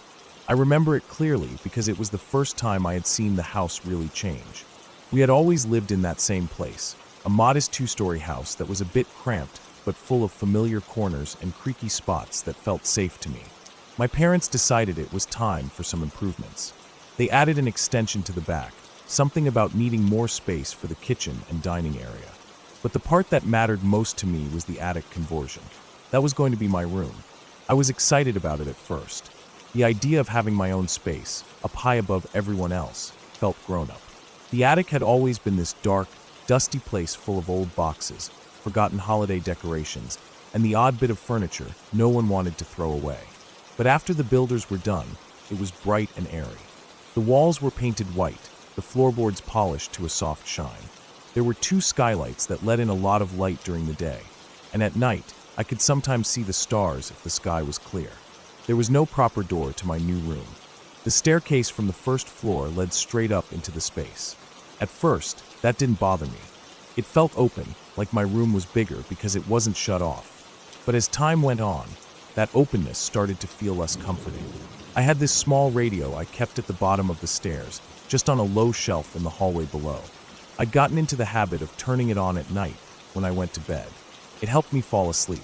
I didn't like the total silence. The house made too many little noises at night. The ticking of the pipes, the groaning of the wood, the soft hum of the fridge downstairs. The radio drowned all that out. I kept it low, just loud enough so I could hear it drift up the stairs and into my room. I was careful not to make it loud enough to bother my parents. Their room was down the hall from the radio.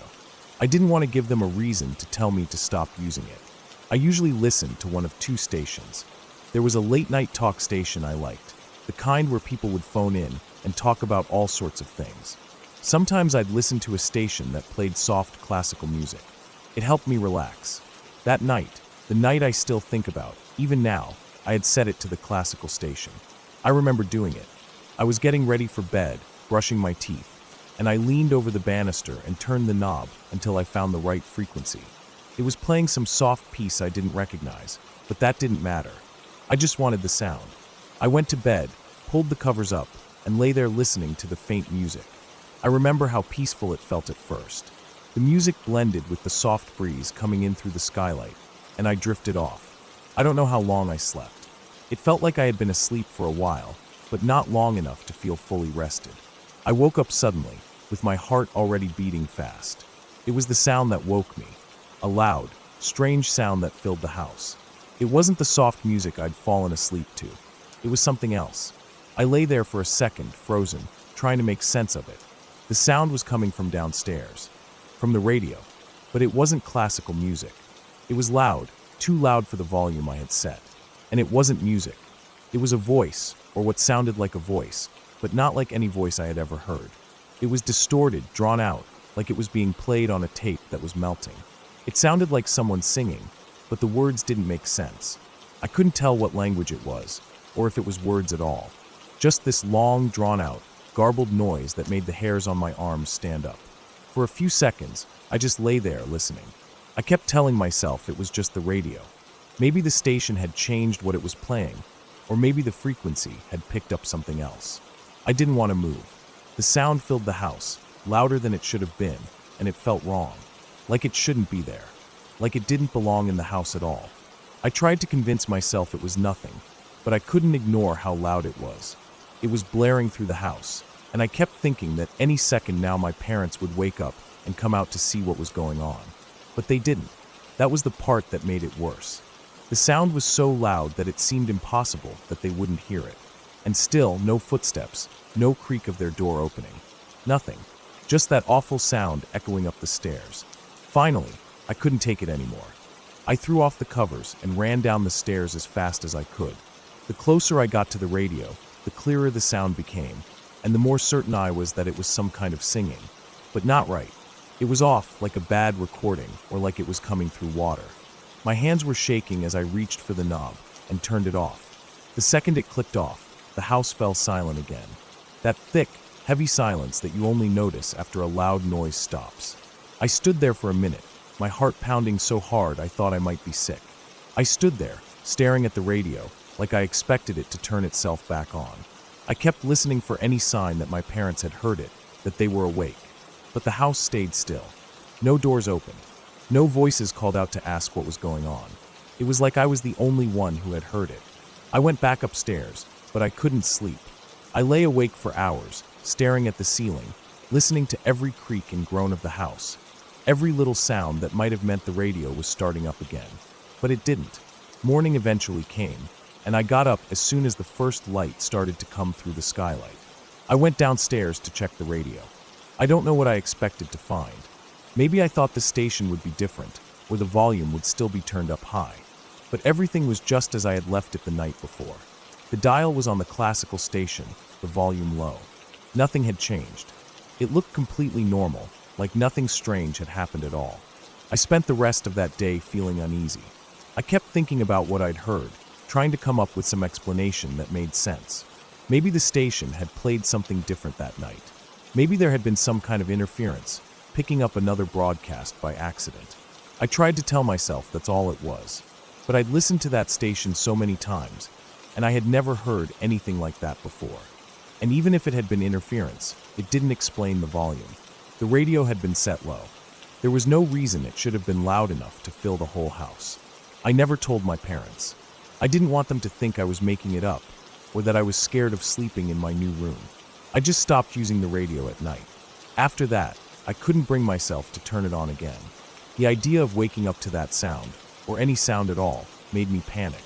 I started sleeping with the skylight open when the weather was good, letting the breeze and the night sounds be enough. It took a long time for me to feel comfortable falling asleep in that room again. Over the years, I've thought about that night a lot. I've tried to figure out what could have caused it. I've read about radio interference, about strange broadcasts that can be picked up accidentally. I've asked people who know more about radios and signals. Some said maybe I picked up a pirate station by mistake, or a signal from somewhere far away that bounced off the atmosphere just right. But none of that explains why the volume was so loud when I hadn't touched it. None of it explains why my parents didn't hear it. It's been years since that happened. I don't live in that house anymore, but I still think about it. Sometimes if I wake up to the sound of music playing somewhere, a neighbor's radio, or a car passing by with the windows down, I feel that same jolt of fear I felt that night. I don't like radios anymore. I don't even own one. And I never did find out what that sound was, or what it was trying to say, if it was trying to say anything at all. I'm not sure I want to know.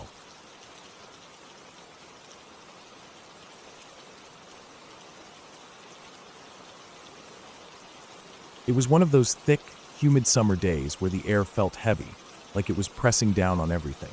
The rain had finally stopped a few hours earlier, leaving behind that sticky wet smell that always hangs in the air after a storm. I remember standing at the window of my small garage apartment, looking out at the deck, or what I always thought of as the deck. It wasn't much really. More like a flat carport roof with some aging boards nailed down in no real order. It stretched out right outside my window, big enough that you could stand on it if you dared, but I never really did. It always felt a little off to me, like maybe the boards would give way one day and drop me right onto the concrete below. I didn't trust it. But that day, after the rain, I looked at it and noticed how it was covered in leaves and twigs, and all kinds of little bits that the storm had blown around. It looked like a mess, and I don't know why, but I decided it was as good a time as any to clean it up. Maybe I thought it would feel good to get something done. Maybe I just wanted to be outside for a bit, even if it was just to sweep. I grabbed an old broom I kept in the corner, opened up the window, and stepped out onto the boards. The wood was damp under my feet, and every step made a soft creak that echoed a little in the quiet that comes after a storm.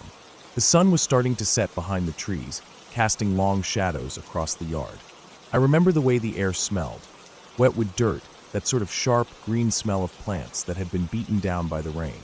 I started sweeping, pushing soggy leaves and little branches toward the edge, watching them tumble off the side and onto the ground below. It wasn't hard work, but the boards felt slick, and I moved slowly, careful not to slip or put too much weight on any one spot. The whole time, I kept glancing back at the window, like I was making sure I still had a way back in, just in case. It didn't take long. Maybe 15, 20 minutes, and the deck was clear. It wasn't perfect. There were still some stains from where the water had pooled, and a few stubborn bits that stuck to the wood, but it looked better. I stood there for a second, leaning on the broom, feeling the sweat stick my shirt to my back, even though the rain had cooled the air a little. I took one last look around, then stepped back through the window and pulled it shut behind me. I left it open a crack, though, just enough to let in some of the cooler night air, I thought. The place always got stuffy in the summer, and the breeze felt nice. I didn't think about it again after that. I put the broom back in its spot, grabbed something to eat, and settled in for the night. I don't even remember what I was watching on TV, just that I started dozing off halfway through. The sound of the ceiling fan mixed with the soft chirp of crickets outside made it easy to drift off. By the time I climbed into bed, the world felt peaceful, calm in that way it only does after a long, hot day. Sometime around midnight, I woke up. At first, I didn't know why. I just felt off, like my body was trying to tell me something before my brain could catch up. The room was dark except for the faint glow of a street lamp filtering through the trees outside. I lay there, listening, trying to figure out what had pulled me out of sleep. That's when I heard it, the buzzing. A soft, low hum that seemed to come from everywhere and nowhere all at once. It wasn't loud, not at first, but it was enough to set my nerves on edge. I blinked, trying to see in the dim light, trying to make sense of it. Then something brushed my cheek. Light, but real enough that I felt it. I froze for a second, heart pounding, not wanting to believe it. Maybe it was a piece of my hair, I thought. Maybe just the breeze. But then it happened again, and again. Something skittered across my arm, and another thing landed on my neck. That's when I shot up, wide awake, and slapped at myself in the dark. I scrambled for the lamp on the bedside table, fingers fumbling with the switch. When the light finally flicked on, what I saw made my stomach turn. The walls, the ceiling, even the floor, they were moving, crawling. Hundreds of cockroaches, big ones. Some were clinging to the walls, some racing across the floor, and worst of all, some were flying. Flying cockroaches. They streamed through the open window like the screen wasn't even there, like it hadn't been meant to stop anything at all. Their wings made that awful, dry buzzing sound as they darted around the room. It was like some nightmare come to life, like the air itself was full of them. They were everywhere. I didn't stop to think. I jumped out of bed, swatting at my arms and legs, brushing them off as they crawled on me. I could feel them on my skin, could feel their hard little bodies and those awful legs scrabbling as I tried to knock them away. I let out a noise. I don't even know what kind of noise, just something raw and panicked, and bolted for the door. I flung it open and ran. I didn't stop to grab shoes or anything else. I just ran. Out of the apartment, down the steps, onto the street.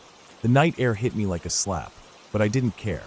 I kept going, brushing at my clothes, at my hair, convinced they were still on me. I could feel phantom legs crawling up my back, feel the tickle of wings near my face. I kept running until the apartment was just a shadow behind me, until my legs felt like they'd give out, until I was sure I'd gotten every last one of them off me. I stood there on the side of the road, gasping for air, heart racing so hard it hurt. The street was empty. The world was quiet again, except for the sound of my own breathing and the blood pounding in my ears. I don't know how long I stayed out there. Long enough that my panic started to fade, replaced by exhaustion and a deep, bone-deep dread at the thought of going back. But I knew I couldn't stay out there forever. When I finally turned around and started walking back, my steps felt heavy, like I was dragging myself towards something I didn't want to face. When I got back, I stood outside for a long time, staring up at the window, half expecting to see them still pouring out, still crawling along the glass. But there was nothing. The window was dark still. The light I'd left on inside cast a warm glow, but I couldn't see anything moving. I crept up the stairs, each step slower than the last, listening for that awful buzzing, for the sound of wings or skittering legs. But the night was silent. I eased the door open and stepped inside, ready to turn and run again at the first sign of movement. But there was nothing. No roaches on the walls, none on the floor. The room looked just like it always did, small, plain, maybe a little messy from my panicked escape, but normal. It was like they'd never been there at all. I stood there for a long time, afraid to move, afraid to breathe too loud in case I somehow woke them again. But nothing happened. That night, I didn't sleep. I sat up with every light in the place turned on, watching the window, watching the floor, waiting. Morning came slow, and when it did, I went outside and checked around the building, looking for any sign of where they'd come from. But there was nothing. No nests, no swarms hiding in cracks. The deck looked the same as it had when I'd swept it. The window screens looked fine, no holes, no tears. It didn't make sense. It still doesn't make sense. I lived there a while longer, but I never opened that window again. Not once. Even on the hottest nights, I kept it shut tight, sealed against the world outside.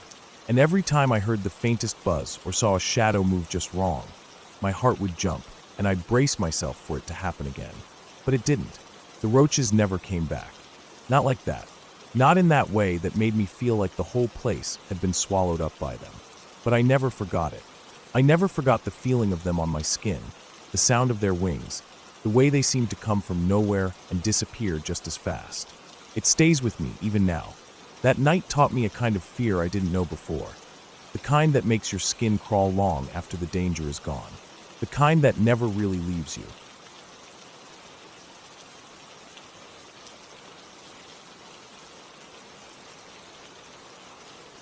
Back when I was in high school, I was always looking for something to break up the boredom. I grew up in a small town where there wasn't much to do beyond hanging out at the gas station or driving around aimlessly. So, when one of my friends spotted an old abandoned house on the edge of town, it was like finding buried treasure. It was tucked away behind overgrown trees and brush, barely visible from the road unless you knew where to look. The siding was faded and peeling, windows were broken or missing, and the roof sagged a little on one side like it had been forgotten for years. The first time we went there, it was just to look around. There were 4 of us that day, and we parked my truck a little down the road so no one would see it and wonder what we were up to. The front door was hanging crooked, barely on its hinges, so we slipped inside without much effort. The inside of the house was what you'd expect. Dirty floors covered in leaves and debris that had blown in, broken furniture, shattered glass, and the smell of mold and rot. But what caught our interest most was the basement. It wasn't one of those creepy old basements with a narrow staircase from the kitchen. This one was more like a walkout basement, modern compared to the rest of the house. Most of it was underground, but one side had a door that led out to what used to be a backyard, though now it was just weeds and small trees fighting to take over. The basement door from the outside had a large wooden board nailed across it. The board was weathered, the nails rusty. From the looks of it, that door hadn't been opened in a long time, maybe years. We tried the door anyway the first time, pushing and pulling, but that board wasn't going anywhere. We went back a second time just to mess around, and it was the same story. But the third time, we brought tools. We were determined to see what was down there. One of my friends had grabbed a crowbar from his dad's garage, and we took turns prying at the board. It didn't give easily. The nails fought us, groaning and creaking as they slowly worked loose. After maybe 15 minutes of hard work, we finally managed to rip the board off and get the door open. It felt like a big achievement at the time, like we'd unlocked a secret part of the house. The air that came out of that basement was stale and cold, even though it was warm outside. We had to use the flashlights on our phones because there was no light at all down there. The basement floor was concrete, cracked in places, with old stains that could have been from anything. There were some old shelves with jars and cans, most of them empty or filled with unrecognizable stuff. A broken chair sat in one corner, and in another was an old mattress that was so filthy and torn that it was hard to believe someone ever slept on it. It was what you'd expect from an abandoned basement. Dust was everywhere, thick layers of it, like nothing had been touched in years.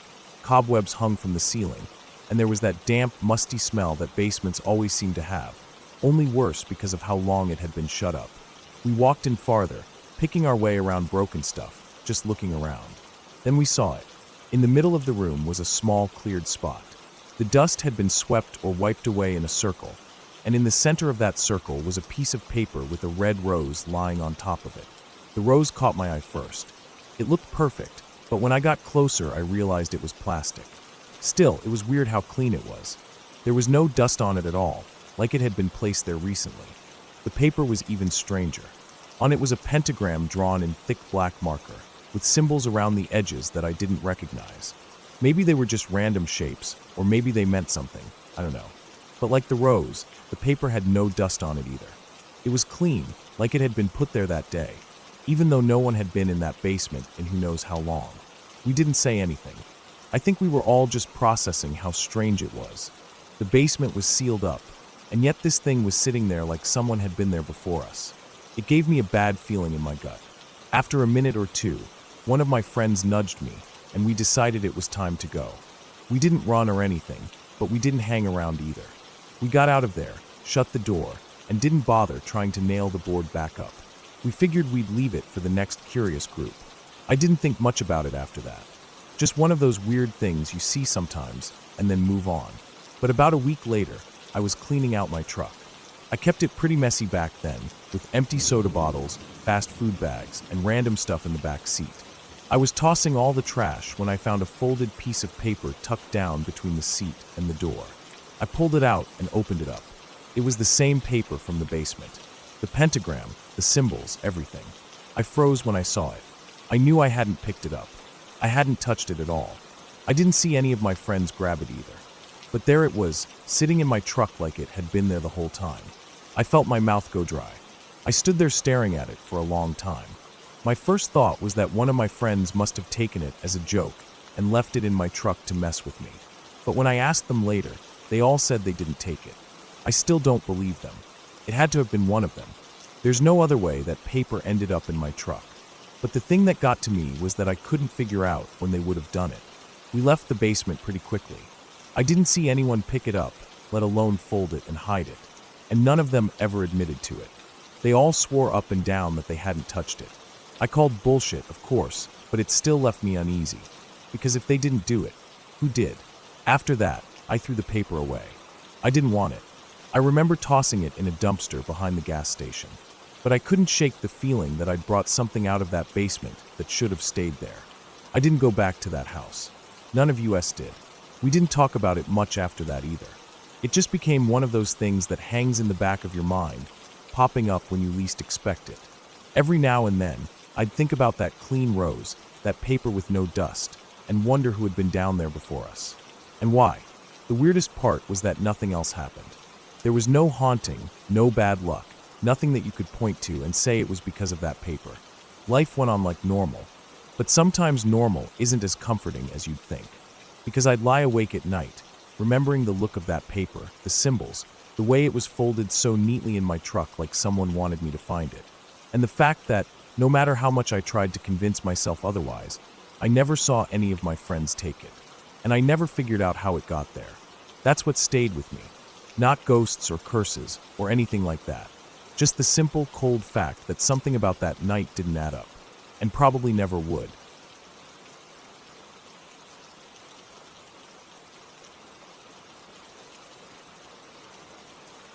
This happened to me a few summers ago, when I was maybe 15 years old. It was one of those summers where the days seemed endless and the nights felt like they stretched on forever, heavy with heat and the smell of grass and pavement. My friends and I were in that stage of teenage life where we felt untouchable, like nothing could harm us, like we knew everything and the world was ours. We'd been hanging out at my friend's apartment almost every day. Her mom worked nights and was hardly ever home, so it felt like we had this little space that belonged to us, a place where no one told us what to do. That night was no different than the others, at least at first. There were 4 of us in total. We'd spent the day smoking and drinking on the porch, laughing too loud and probably annoying the neighbors. The porch overlooked the parking lot, but beyond that was this small patch of trees and a back alley that led to a row of old garages. The apartment itself was on the first floor, with a bedroom window that we used more than the front door. It didn't have a screen or bars or anything, just a plain window that slid open and shut. We'd come and go through it whenever we wanted, thinking it was fun or rebellious, or maybe just easier than walking all the way around to the main door. After hours of sitting out there, I started to feel kind of sick. My head was heavy and my stomach was turning. The alcohol and smoke caught up with me, I guess. I told the others I was done for the night and went inside, leaving them out on the porch still talking and giggling over whatever nonsense we'd been on about all day. I didn't even bother changing out of my clothes. I just dropped onto one of the two old couches in her room, the one nearest the window. I remember the fabric felt rough against my skin, and the cushion had this deep dent in it where people always sat, but I didn't care. I was too tired to move. The room was dark except for the glow from the street lamp outside, and I could hear the hum of cars passing in the distance. I must have dozed off pretty quick, because the next thing I knew, my friends were waking me up. They were whispering, saying they were going to sneak out. I didn't really think twice about it. It was normal for us. They told me to shut the window behind them, and I did. I remember sliding it closed and hearing that soft click it made. The glass was streaked with fingerprints and dust, and the night air that had been coming in was gone, leaving the room warmer and still. I laid back down and let sleep pull at me again. Not long after, I guess just a few minutes, I heard the window slide open. I was in that hazy place between sleep and being awake, and I figured one of the girls had forgotten something and was climbing back in. I didn't even open my eyes. I just let it happen, assuming they'd shut it again. But they didn't. Or maybe they tried and didn't pull it all the way closed. Either way, I fell back asleep without checking. The night was quiet again except for the sounds from outside. The occasional car, maybe the rustle of leaves from the breeze. I don't know how much time passed. It could have been minutes or hours. But at some point, I started to hear something. At first, it was soft, almost blending in with the normal night sounds. A kind of rustling, like something brushing against the bushes or maybe the side of the building. My brain, still foggy from sleep, didn't really register it as anything to worry about. I thought maybe it was my friends coming back, maybe stumbling through the yard or giggling as they tried to be quiet. I didn't open my eyes. I just shifted a little on the couch and tried to settle back into sleep. But then the rustling changed. It wasn't outside anymore. It was closer, right next to me, next to my head. I could hear it clearly now. The soft scrape of something against the carpet, the faint creak of the couch as I must have moved in my sleep. My heart started to pound, a slow, heavy thump in my chest. I told myself it was nothing, that I was imagining things, but the sound was real. It was right there. I lifted my head, still groggy, and turned towards the window. My mouth opened, ready to say my friend's name, ready to tell them to stop messing around. But it wasn't my friend. Right there, inches from my face, were the eyes of a stranger. Dark eyes, wide and staring, framed by the shadow of a beanie pulled low on his head. His face was mostly hidden behind a scarf, but I could see the shape of his nose, the way the scarf moved slightly with his breath. His arms were inside the room, his hands feeling around on the floor, and his body was halfway through the window. I froze. For a second, neither of us moved. We just stared at each other. I could see the surprise in his eyes. I don't think he expected anyone to be there, that close, watching him. My own surprise turned to terror in an instant, and I started screaming. A raw, loud sound that filled the small room. My voice cracked with panic. The man jerked back, pulling his arms out of the window. For a second, I thought he was going to run. His body shifted like he was about to turn away. But then he hesitated. His hand went to his belt, fumbling for something. I couldn't see clearly. I wasn't wearing my glasses, and without them, my vision is terrible. But in the blur of motion, I thought I saw him pull out a gun. My heart felt like it stopped. I tried to move, tried to roll off the couch, to get away, to hide, but my body wasn't working right. My arms and legs felt heavy, like they didn't belong to me. The panic had taken over. I could barely think. I could barely breathe. He pointed it at me. I braced for the sound, the shot, the pain. But there was no gunshot. Instead, my face exploded with pain. A spray of something hot and burning hit me, filling my eyes, my nose, my mouth. I gasped, and that made it worse. The burning spread deeper, making it impossible to see, impossible to breathe without coughing and choking. My skin felt like it was on fire. The man was gone by the time I managed to roll off the couch and onto the floor, but I couldn't focus on anything except the burning, the awful burning that made me feel like I was going to suffocate. I screamed again, but it came out hoarse and broken. I crawled on the floor, trying to find my phone, trying to find anything that would help.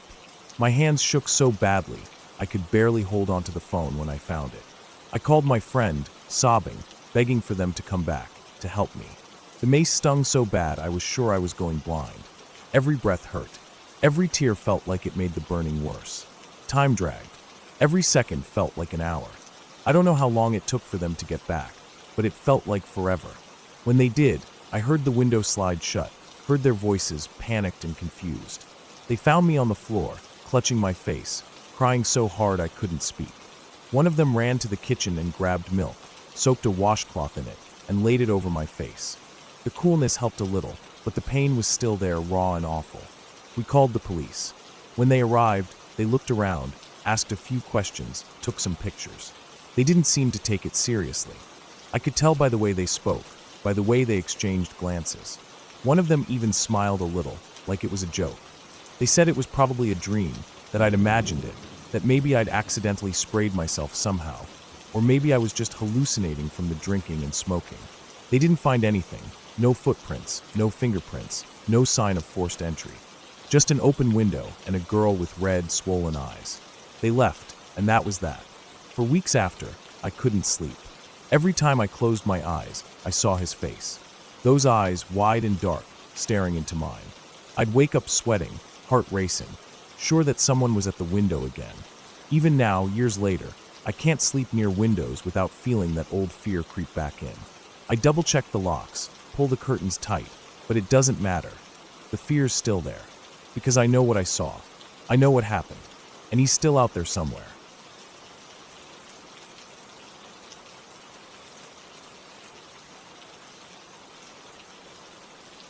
About 10 years ago, I got into the habit of running along a walking path by the river. It was a quiet, mostly peaceful place, tucked not far from a park that didn't see much action. The park had a few soccer fields, a playground that always looked a bit worn out, and a parking lot that was usually empty or close to it. I liked it that way. The stillness helped me clear my mind. I'd go out there in the evenings, usually around the same time after work, right as the sun began to lower itself behind the trees and the sky took on that warm, soft glow that only lasts a short while before dusk settles in. That day started like any other. I parked my car in the lot, the only one there, and stepped out into the slightly cool air. I stretched for a minute or two, taking in the faint sounds of birds nearby, the soft hum of the river in the distance. The air smelled like damp earth and fallen leaves. It was the kind of place where you could almost forget you were near town. I locked up my car and started toward the path, my feet finding their familiar rhythm against the packed dirt. The river ran alongside, calm and steady, its surface broken here and there by the splash of a fish or the breeze that stirred the water just enough to make it shimmer. I didn't think about much as I ran, just let my mind drift like usual. I passed the same trees, the same small clearings, the same set of worn-out benches that I always did. I liked that stretch, the way it made me feel like I was somewhere far away even though I wasn't. I ran for about 45 minutes, maybe closer to an hour, then slowed to a walk as I neared the end of the trail where it met up with the park again. The parking lot came into view, and for a second I didn't notice anything different. But as I got closer, I saw it, a van parked right next to my car. It wasn't there before, I was sure of that. The van was older, one of those full-size models, dull white with spots of rust along the bottom panels. The windows were tinted dark enough that I couldn't see inside clearly at first. My stomach tensed just a little. I tried to brush it off. Maybe it was just someone else here to enjoy the park, or maybe a parent waiting for a kid, though I hadn't seen anyone else around. I kept walking, trying to stay relaxed. When I got to my car, I glanced over. The driver's window of the van was rolled down partway, and there was a guy sitting there, maybe mid-40s, unshaven, wearing a ball cap pulled low over his face. Out of habit, or maybe politeness, I gave him a small nod and half a smile, like people do when they're passing someone on a trail or sidewalk. He didn't nod back. He just stared at me, his face mostly hidden in shadow. I felt the weight of his gaze even as I looked away, unlocking my car and sliding into the driver's seat. I started up the engine, telling myself it was nothing. Just another person using the park. No reason to feel weird about it. I backed out of my spot, pulling slowly toward the lot's exit. I glanced in my mirror. The van hadn't moved. I let out a breath I didn't realize I was holding and turned onto the main road, heading toward home. But as I reached the stop sign at the end of the block and checked my mirrors again, I saw the van pulling out of the lot, making the same turn I had. A little ripple of unease moved through me. Could be coincidence, I thought. Maybe he lives out this way. I kept driving. At first I tried to ignore it, telling myself I was being paranoid. But with each block, I noticed the van still back there, hanging far enough behind that it could be innocent, but close enough that I couldn't shake the feeling of being watched. I made my usual turns, the ones I always took to get home, and the van matched every one. That was when the pit in my stomach started to grow. I decided to test it. Instead of turning onto the main road that would take me straight home, I veered off into a neighborhood I didn't normally pass through. The van followed. That was it, no more doubt. Whoever this guy was, he was following me. I could feel my pulse in my neck and temples. I tried to stay calm, tried to think clearly. I started weaving through side streets, doubling back, circling small blocks.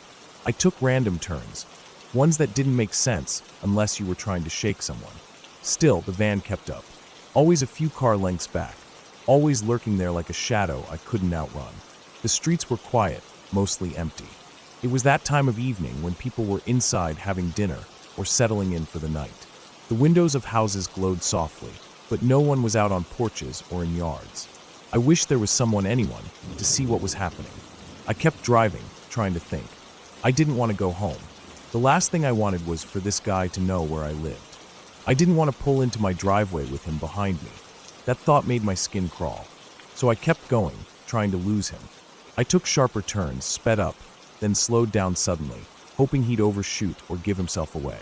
But the van stayed with me, always steady, always there. My hands gripped the wheel tighter, my mouth dry.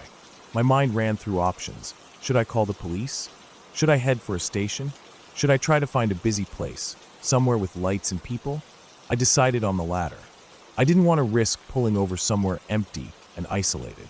I headed for a part of town with stores and gas stations, hoping that the lights and the activity would help. As I approached the brighter streets, I checked the mirror again. The van was still there, but now I saw the driver leaning forward, like he was trying to get a better look at me, or maybe trying to decide what to do next. My heart pounded harder. I made a sharp turn into a gas station lot, pulling up beside the building where it was well lit. I stayed in the car, watching to see what he'd do. The van slowed as it passed, then kept going, turning onto the next street. I waited, watching the intersection, half expecting him to double back. But he didn't, at least not right away. I sat there for a few minutes, trying to catch my breath, trying to convince myself it was over. I debated whether I should just stay put for a while longer or head out. After a bit, I decided to drive again, this time sticking to main roads. I kept checking the mirrors, expecting to see those headlights pop up behind me at any second. But they didn't. I took a long, roundabout way home, staying near busy streets, keeping to places with lights and people. My nerves were still shot, every shadow, every car making me tense up. But I didn't see the van again. When I finally pulled into my driveway, I sat there for a moment, engine running, scanning the street. Everything was still, quiet, just the usual soft glow from neighboring windows and the faint hum of night sounds. I cut the engine, got out, and hurried inside, locking the door behind me. I stood there for a long minute, just listening, half expecting to hear the van pulling up. But the night stayed quiet. I didn't sleep much that night. Every time I closed my eyes, I saw the van, saw those dark windows, saw that driver's shadowed face staring at me. The next day I replayed everything in my mind, trying to make sense of it, trying to tell myself maybe it wasn't as bad as it seemed. But I couldn't shake the feeling, couldn't convince myself it was just coincidence. I didn't go back to that trail. Not after that. I found other places to run, places where there were more people, more eyes around. I never wanted to feel that way again. That slow, creeping fear as I realized I wasn't alone, that someone had picked me out and decided to follow. I don't know what that guy wanted. I don't know if he was just messing with me, if he thought he'd scare me for fun, or if he had something worse in mind. And I guess I'll never know. But every so often, when I'm out running or walking to my car late at night, I find myself checking the shadows, looking over my shoulder, remembering that van, and the way it felt to be hunted, even if just for a little while.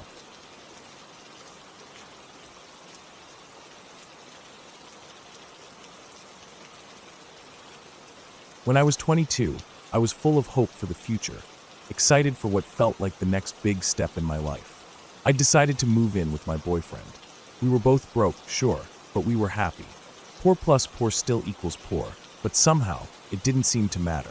We managed to find a little one-bedroom apartment in a college town.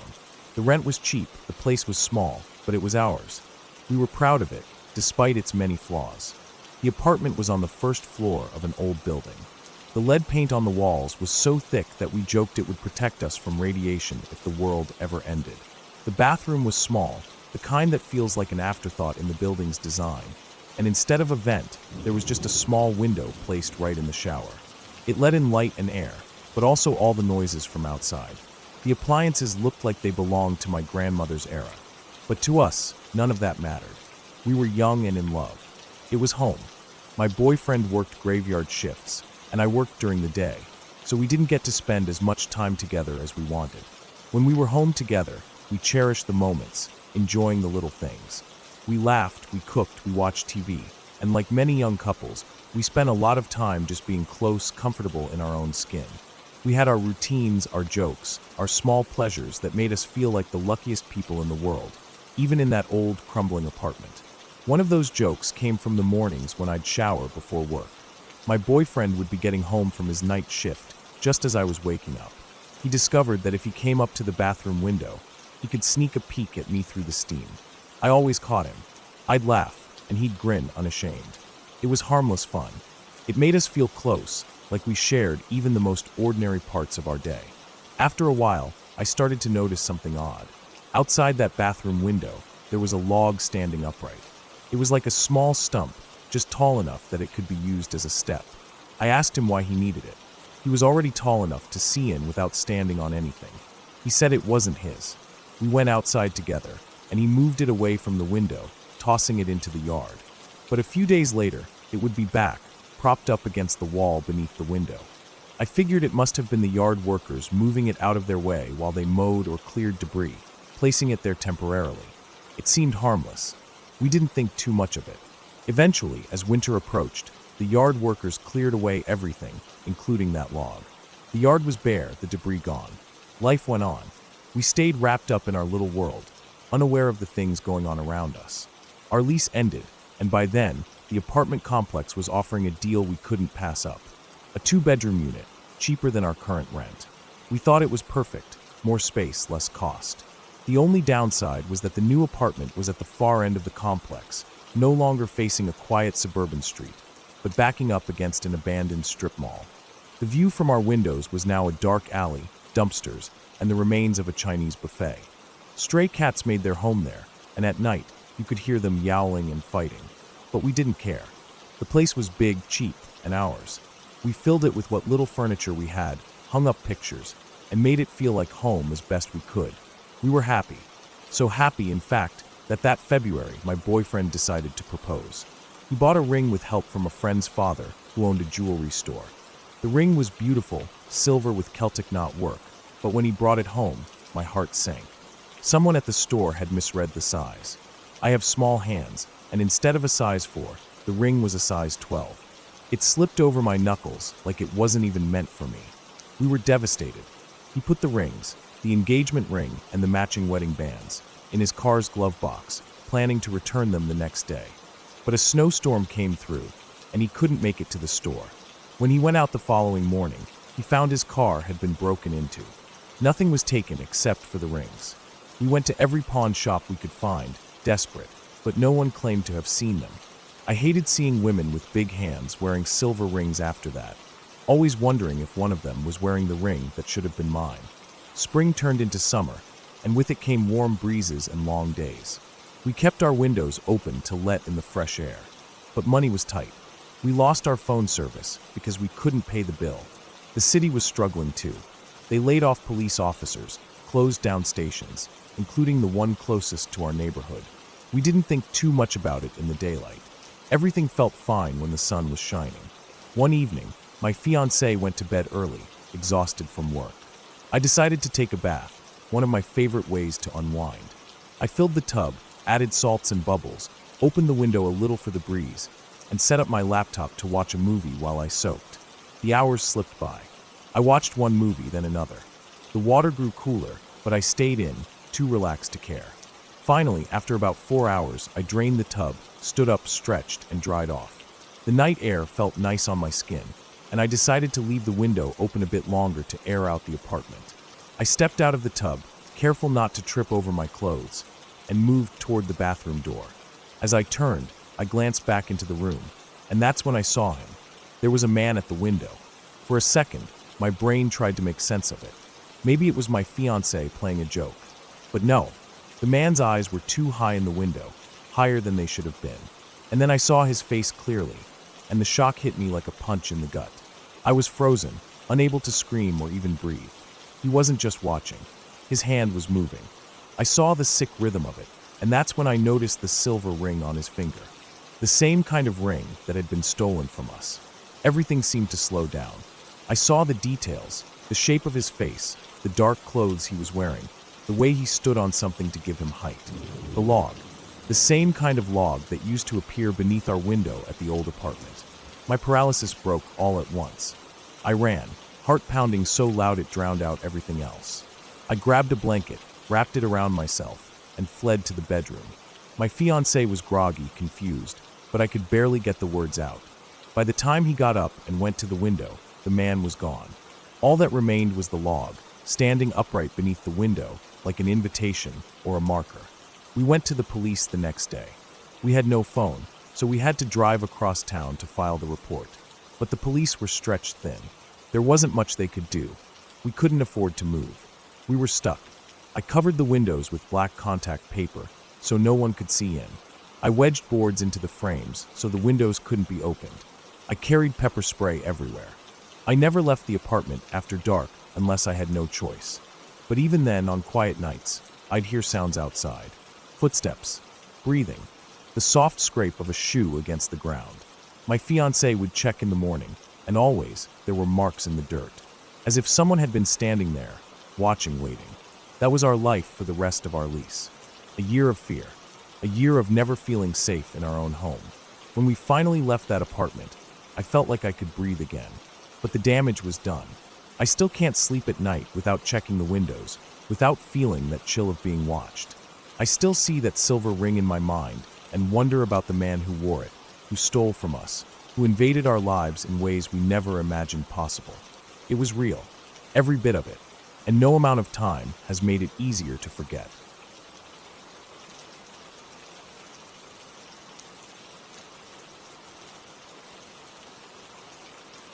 I remember that day so clearly, even though it's been so many years since it happened. I was just a kid, but not so little that I didn't know better. I'd like to say it was just a dumb kid's mistake, but honestly, I think it was just me being stubborn. I'd gotten a new bike not long before. It was bright red, with black handlebars and shiny silver spokes that glinted in the sun. I loved that bike more than anything. I'd clean it almost every day, wiping it down even when it wasn't dirty, just because I liked seeing it shine. It felt like freedom to me, like I could go anywhere. And that's what got me into trouble. My parents had been really clear. I could ride up and down our street, but I wasn't to leave it. At the time, that felt like such a stupid rule. Our street was short, a little loop that didn't even have a proper end, just curved around and joined the main road again. It felt small, boring. I wanted to see more, feel the wind rush past me as I sped through new places, explore the neighborhoods I always saw when we went out in the car. I guess that day I just didn't care about the rules anymore. My parents were inside, busy doing something, and when they weren't looking, I took off. At first, it felt amazing. I pedaled as fast as I could, feeling the breeze against my face, hearing the hum of the tires on the pavement. I turned off our street and into the neighborhood next to ours, one I'd only seen from the car window before. It was a little different from my street. The houses were bigger, the trees were older, and the sidewalks had cracks and weeds growing between them. But it felt exciting. I wasn't thinking about anything except the rush of riding somewhere new. I don't know how long I was riding. Maybe 15, 20 minutes? Time felt weird. I was so focused on enjoying myself that I didn't notice the van at first. It was an older model, kind of dirty, white or maybe light gray, with no windows on the sides. It pulled up alongside me while I was coasting down a gentle hill. I didn't look at the driver at first. I just noticed the sound of the engine, kind of rough and loud. But then I heard the van slow down, matching my speed, and that made me glance over. I only saw him for a second, but that was enough. The man looked like he was maybe in his 40s. He had short hair, kind of messy, and a scruffy face like he hadn't shaved in a few days. His eyes. I still remember his eyes. There was something about the way he looked at me that made my stomach twist. He smiled, but it wasn't a friendly smile. It felt fake, forced, like he was trying too hard to seem nice. Right away I felt uneasy, but I tried to act like I didn't notice him and kept riding. But he started talking. I couldn't hear everything over the sound of my tires and the wind, but I caught enough. He asked if I needed a ride. I shook my head, trying to be polite but firm, hoping that would be enough. I wanted him to just leave me alone, but he didn't. He kept asking things like where I was going, if I was sure I didn't want to ride, and if my parents knew where I was. Every word made me more nervous. I didn't answer anymore. I just gripped the handlebars tighter and started pedaling faster. At first, I thought maybe he'd get the message and leave, but then I glanced back and saw him slowing the van even more, like he was watching me waiting. That's when panic really hit me. I knew this wasn't right. I didn't know exactly what he wanted, but I knew it wasn't good. My heart started pounding so hard I could feel it in my throat. I yanked the handlebars to the side and turned around, heading back the way I'd come, hoping I could lose him. For a second, I felt hopeful. Maybe he'd just keep going. But I heard the van's engine roar louder as he made a U-turn. I didn't dare look back this time. I just focused on pedaling as fast as my legs would go. My lungs were burning, and my legs felt like they might give out, but I didn't stop. I raced toward the main road, knowing I had to get home, had to get somewhere safe. The main road was busy, with cars rushing by, but I didn't care. I didn't even think about it. I shot across without looking properly, hearing the blare of a horn and the screech of tires as a car slammed on its brakes. I don't know how I didn't get hit. I just kept going. Instead of heading straight for my street, I veered off onto the street behind mine. My mind was racing, trying to figure out what to do. I didn't want to lead him right to my house. That felt dangerous. I didn't want him knowing where I lived. I spotted the house behind ours, the one with the big yard. They were good people, friendly neighbors.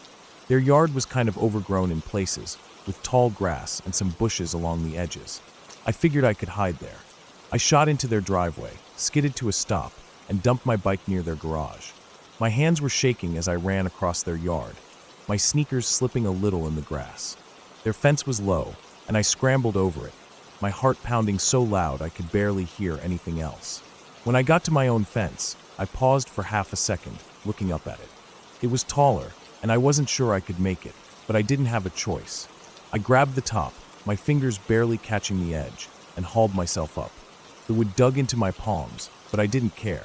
I balanced there for a second, then dropped down into my backyard, landing hard enough that I stumbled and fell to my knees. I scrambled to my feet and ran to the back door, yanking it open and slipping inside. Once I was in the house, I felt like I could finally breathe again, but I didn't. I was too scared. I crept over to the window that looked out at the backyard and peeked through one of the small holes in the fence. My heart nearly stopped when I saw the van roll slowly down the street behind our house. It was moving so slowly, like the driver was searching for something. I saw his face through the windshield, scanning the yards, looking for me. Then he spotted my bike. It was just lying there in the neighbor's yard, right out in the open. He pulled the van over and sat there for a moment, staring at it. I could see his head turning, looking around, probably trying to figure out where I'd gone. I stayed completely still, barely breathing, my eyes glued to that small hole in the fence. After what felt like forever, he finally drove off.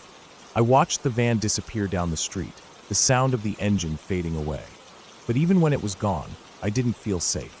I stayed by the window, watching and waiting, half expecting him to come back. I don't know how long I stayed like that. Eventually, the neighbor brought my bike back, wheeling it into our yard. I stayed inside, too scared to go out and thank him, too scared to even open the door. I didn't tell my parents. I wanted to, I really did, but I was so sure they'd be angry. I'd broken their rule, left the street, and now look what had happened. I thought they'd be mad at me, blame me for what had nearly happened. So I kept it to myself. I lay awake that night, staring at the ceiling, thinking about what could have happened if I hadn't gotten away, if I hadn't thought to hide. I didn't ride my bike for a long time after that. The excitement, the fun of it, it was gone. Every time I looked at it, I thought about the van, the man's eyes, that fake smile. The memory stuck with me, sharper than I liked.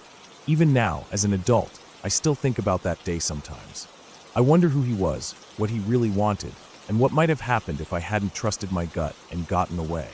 I've told the story a few times, but even now, I feel that same knot in my stomach when I remember it. And I still feel lucky. Lucky that I got away, lucky that I made it home safe, and lucky that I never saw that van again.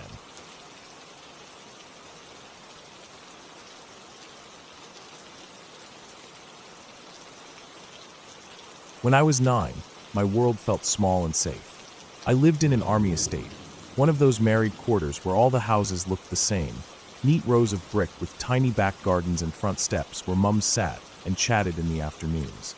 It was the kind of place where kids like me and my friends could run around all day without anyone worrying too much.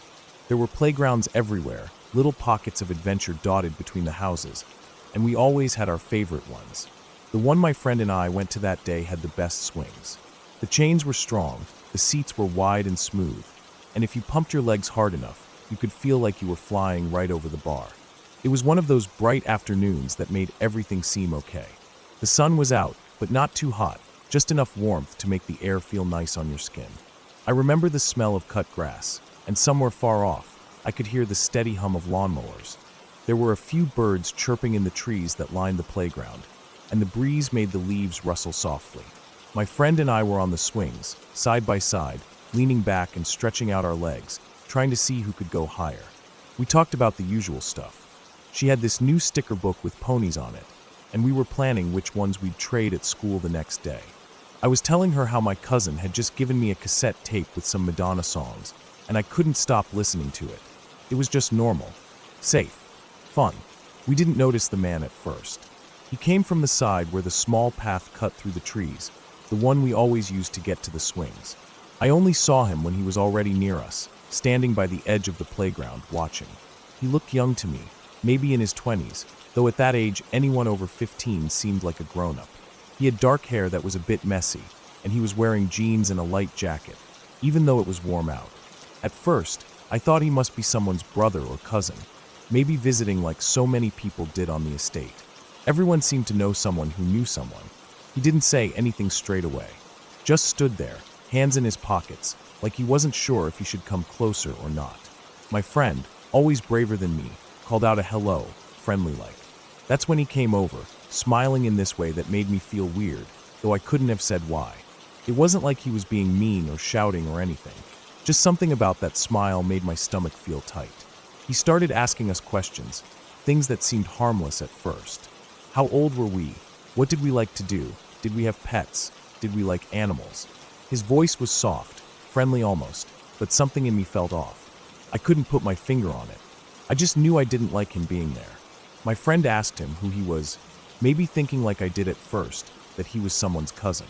But instead of answering, he just kept talking, changing the subject, asking more questions. Did we come here often? Did we live nearby? What were our names? I didn't want to answer. I just wanted him to go away. But I didn't know how to say that without sounding rude, and we'd been taught to be polite.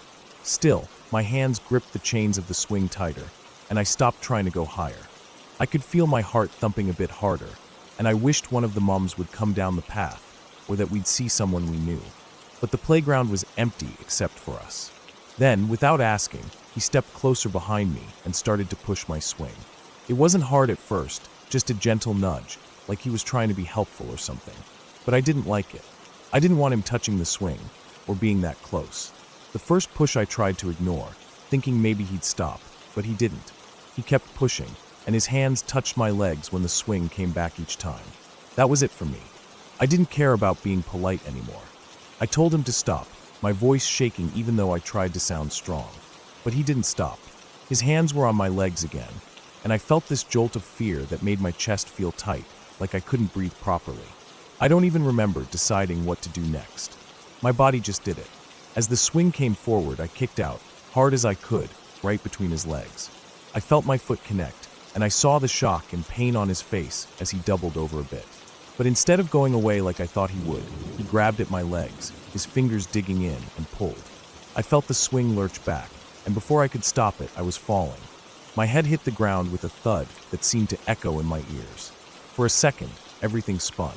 The sky above me twisted and blurred, and I felt this sharp, hot pain at the back of my head.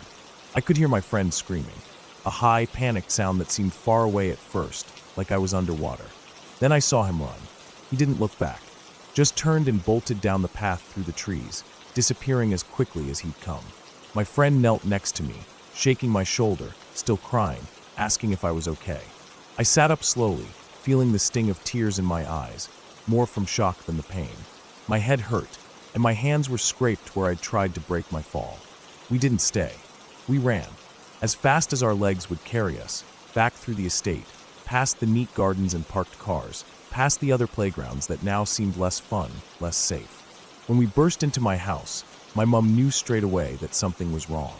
We could barely get the words out, both talking at once, but she understood enough. She sat me down, checked my head for blood, and hugged me tight, even though she was trying to stay calm for our sakes. Then she called the police. I remember sitting on the sofa, clutching a cold cloth to the back of my head, while my friend's mom came over to check on us. The police came pretty quickly. They asked us questions, gentle but serious, writing things down in little notebooks. We told them everything we could remember. What he looked like, what he was wearing, what he'd said. I felt a bit braver with them there, but I still couldn't shake the sick feeling in my stomach. They told my mom that they'd had other reports, that someone had been bothering kids at other playgrounds on the estate. They said we were smart to run, that I'd done the right thing. For the next few days, we weren't allowed to go far. No playgrounds, no wandering off to explore. We stuck close to home, playing in the garden or in the front yard where the mums could see us. I didn't mind. The swings didn't seem so fun anymore. Every time I thought about them, I felt that rush of fear again. I'd see his face in my mind, that smile that wasn't really friendly at all. And I'd feel my heart beat faster, my palms sweaty even though I was safe at home. After a while, things went back to normal, or as normal as they could be. We didn't see him again. Maybe the police found him, or maybe he just moved on. I never found out, but I never forgot. Even now, when I see a swing set, I feel that same tight feeling in my chest. And I always tell kids I know to be careful, to trust that feeling when something doesn't seem right. Because that day, in that sunny little playground, I learned that sometimes danger doesn't look scary. Sometimes it looks like a smile and soft questions. And you have to be ready to kick, to run, to tell someone, because that's what keeps you safe.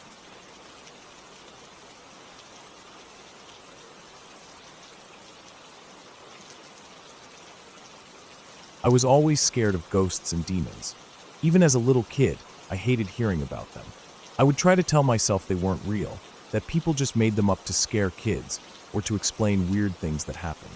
But my grandmother didn't think that way. She was this strict, old-fashioned Christian woman who also drank way too much. She used to tell me she saw demons around us, like they were just hanging out in the corners of rooms or outside the windows at night. I never saw anything myself, but the way she would talk about them, all serious and with that smell of whiskey on her breath, it would scare me. And sometimes, when I was asleep, she would come into my room at night and draw crosses on my forehead with oil. I'd wake up and smell it, or feel the stickiness, and I'd know she'd been there. I didn't understand it then. It just made me feel more afraid. Like if she was doing that, maybe there really was something to be afraid of. The first time I remember something really creepy happening to me was after my great-grandmother died. We had gone to her funeral, which was long and kind of confusing to me at that age. I didn't understand a lot of what was happening. I just knew people were sad, and I was supposed to be quiet and respectful. After the funeral, my mom said we had to go to my great-grandmother's house to help pack up her things. She told me that some other people might be coming by to help too. I didn't know who exactly, maybe some cousins or aunts or uncles, but I figured I wouldn't be the only kid there, so I didn't complain. The house was old, and I hadn't been inside it that many times before. It smelled like dust and old wood, and something else I couldn't quite name. The kind of smell that seems to hang heavy in the air of a place where no one lives anymore. When we got there, my mom went straight to work, sorting through stuff in the living room and kitchen. She told me to stay out of the way. I didn't really have anything to do, so I wandered around the house. I ended up in the bedroom that had belonged to my great-grandmother. It was a small room with a low bed that had a quilt on it, the kind with lots of little fabric squares sewn together. There was a wooden dresser with a mirror that had dark spots in the glass, and a closet at the foot of the bed.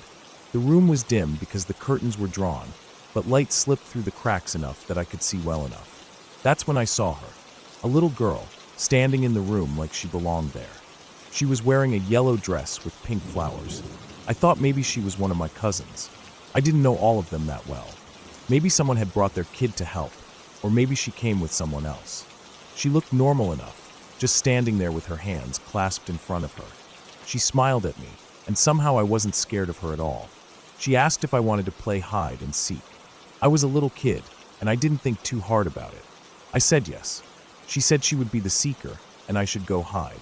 She turned to face the bed, put her head down, and started to count. I didn't hear her counting, but I figured she was. I didn't know where to go, so I chose the closet at the foot of the bed. It seemed like an obvious hiding spot, but I wasn't good at the game anyway. I stepped inside and pulled the door shut behind me. The closet was small, just big enough for me to crouch down. It smelled like old clothes and cedar. I remember thinking I was probably too easy to find, but I tried to stay quiet. I waited and waited. It felt like a really long time. I kept expecting the door to swing open and see the girl grinning at me, saying she found me. But nothing happened. I started to feel weird, like maybe she forgot she was playing, or maybe she couldn't find me. After what felt like forever, I decided to come out and look for her. I reached for the doorknob, but it wouldn't turn. I jiggled it, twisted it harder, but it felt like it was stuck. I remember that moment so clearly. I started to feel a tightness in my chest, like I couldn't get a deep breath. I tried again, putting both hands on the knob, shaking it, but it wouldn't move. It was like it was locked somehow, but I knew it couldn't be. There was no lock on that door. Not the kind you twist, not the kind you push in. Just a plain old doorknob. I started to panic. I pounded on the door with my fists. I yelled for my mom. I screamed so loud my throat hurt. The closet felt smaller and smaller. I felt like the air was running out. My heart was racing, and my vision started to go dark around the edges. I felt like I might pass out. I kept hitting the door, begging for someone to help me. I was crying so hard I could barely see. My nose was running, my face was hot, but my hands were cold. I felt like I was trapped forever. Then, just like that, the doorknob turned. The door swung open a little bit. I pushed it the rest of the way and stumbled out. There was no one on the other side. The bedroom door was closed too. I didn't stop to think. I just ran. I flung open the bedroom door, bolted down the hall, and ran out the front door. I didn't even notice I was peeing myself until I felt it running down my legs. It was like my body just gave up on holding it in from all the fear. I ran across the porch and into the front yard where my mom was talking to a neighbor. I was crying and gasping for air. My mom turned around and saw me and started yelling at me for wetting myself, saying what was wrong with me. I tried to tell her, but I couldn't get the words out. I was shaking too much. She didn't understand why I was so scared. She thought I'd just had some kind of accident, or maybe I'd been playing where I shouldn't have been. Later, when I calmed down enough to talk, I told her about the girl in the yellow dress. My mom looked at me funny and said no one else had been at the house. Everyone had gone to another relative's place for food after the funeral. No one came by the house except us. I didn't argue. I didn't know what to say. I just felt cold all over, like something wasn't right. I kept thinking about the girl's face, how normal she looked, how she didn't seem scary at all. But if she wasn't really there, then who was she? What was she? That night I had trouble sleeping. Every time I closed my eyes, I saw that closet door. I kept hearing the sound of my fists pounding on it, the sound of my own crying echoing in my ears. I didn't want to be alone in my room. I didn't want to close my eyes at all. I was sure if I did, I'd see that yellow dress again, or hear someone whispering to me from the dark. But nothing happened. Eventually I fell asleep out of sheer exhaustion. As I got older, I tried to make sense of it. I told myself maybe I imagined the girl. Maybe I was just a lonely kid looking for someone to play with, and my mind filled in the blanks. Or maybe I had seen someone at the funeral, a cousin or someone, and my brain just brought that memory back while I was wandering the house. The closet door could have been stuck. Old houses have old doors, and sometimes they don't work right. Maybe the knob was just stiff, or maybe I turned it the wrong way in my panic. And when it finally opened, maybe it was because I'd been twisting and pulling at it so much that it just gave way. I've thought about that day so many times over the years. Every time I remember it, I feel that same cold fear in my chest. The helplessness, the confusion. I never went back into that house again after we packed it up. I didn't want to. I didn't even like driving past it when we'd go that way. It just gave me a bad feeling. My mom never talked about that day again. I think she thought I just made the whole thing up or let my imagination get the best of me. But I know how real it felt. I know how scared I was. Now, as an adult, I can look back on it and see how it could have been explained. Maybe I did imagine the girl. Maybe the door really was stuck. Maybe everything had a logical reason, and I just let fear take over. But even now, when I think about the way that doorknob turned on its own and the door opened without anyone on the other side, I still get chills. I still feel like I'll never really know what happened that day. And maybe that's the scariest part of all.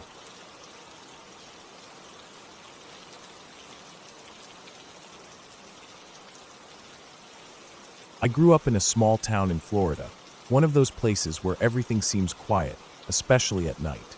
The kind of place where people leave their doors unlocked, where everyone knows everyone else's business, and where, once the sun goes down, the street's empty and the world feels like it's fallen asleep. The town wasn't much to look at. We had a main street with a few stores that closed early, a gas station that stayed open a bit later, and a lot of empty fields and patches of woods that always seemed darker than they should have been at night. During the winter, the population grew with snowbirds coming down from up north, but even then, it was still quiet. At night, after about 9 or so, the town just sort of went still. When I was 16, I had this boyfriend who lived across town. He didn't have his license yet, so on Friday and Saturday nights, I'd usually go see him.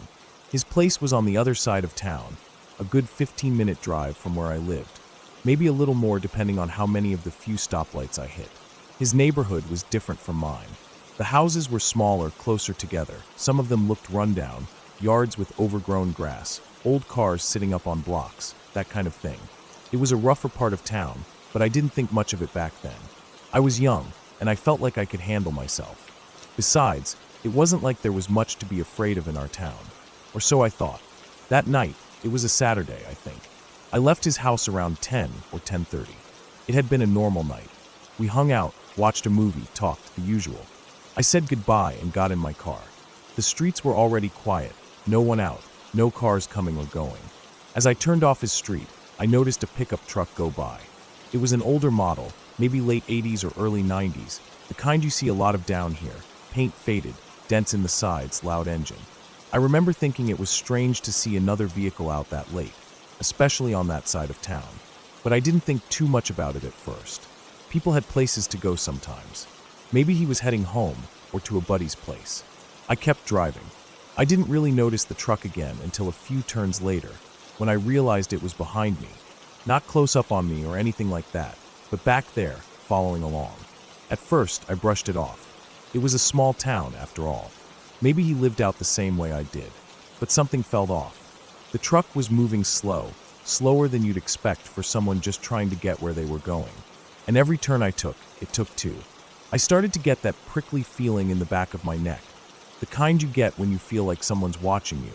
When you know something isn't right, but can't quite put your finger on it yet. I told myself I was being paranoid. I was just tired, maybe overthinking it. But the feeling didn't go away. It got stronger. Every street I turned down, that truck followed. I decided to pass it, to get a better look, and maybe put some distance between us. My heart was starting to race now, my hands gripping the wheel a little tighter. When I pulled out to pass, I glanced over. The man driving was middle-aged, maybe in his 40s or 50s. He had this look on his face that I'll never forget. His eyes locked onto mine, and there was no expression, just this cold, focused stare. It was like he wasn't even really seeing me, or maybe like he was seeing me too much. His face was tight, his mouth a hard line, and the way he looked at me sent a chill through my whole body. I can still picture it, even now. I sped up, trying to get away, my heart pounding in my ears. I told myself not to panic, just to get home. I knew the roads well. I figured if I could get to my neighborhood, I'd be safe. I could see my dad waiting out in the driveway. That thought kept me going. The truck stayed behind me, though. No matter how many turns I made, no matter how fast or slow I went, it stayed back there.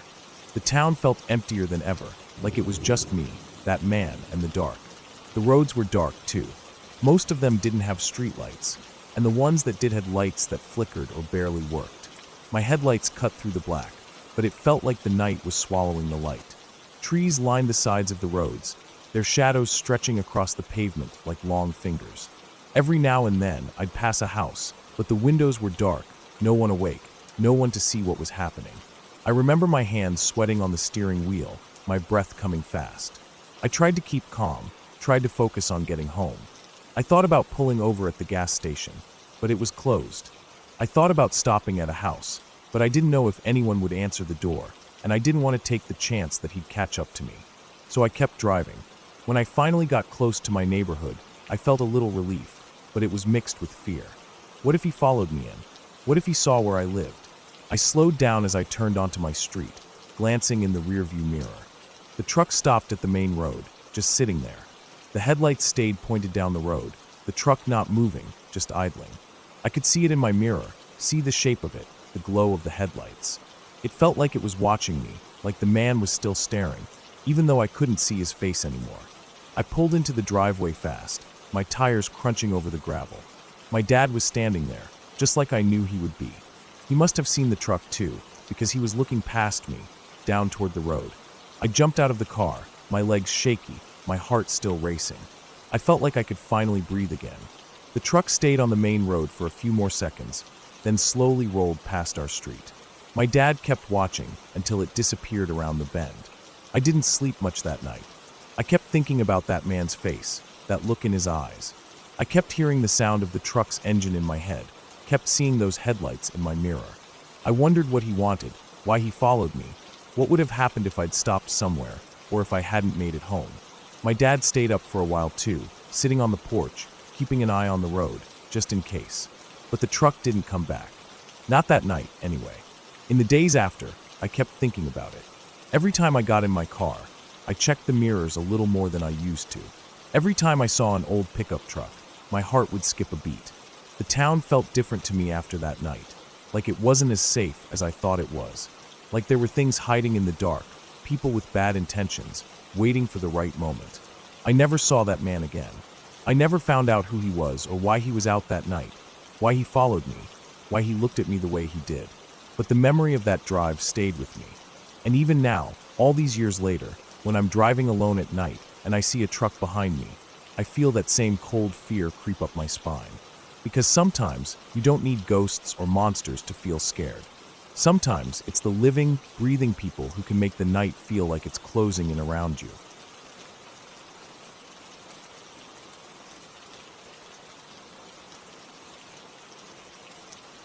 It started like any other week. I was busy with work, tired from the usual stress of daily life, and looking forward to the weekend when maybe, just maybe, I could finally catch my breath. My apartment complex had hired a crew to repaint all the buildings. The place wasn't falling apart or anything, but I guess management decided it was time to freshen things up. I didn't think much of it at first. Just a minor inconvenience, having to dodge ladders and buckets of paint on my way in and out.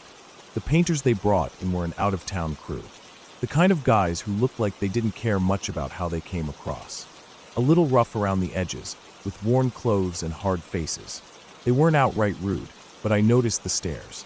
The lingering looks when I walked to my car or came home. A few whistles here and there. The kind of stuff you try to brush off because confronting it feels like it would just cause more trouble.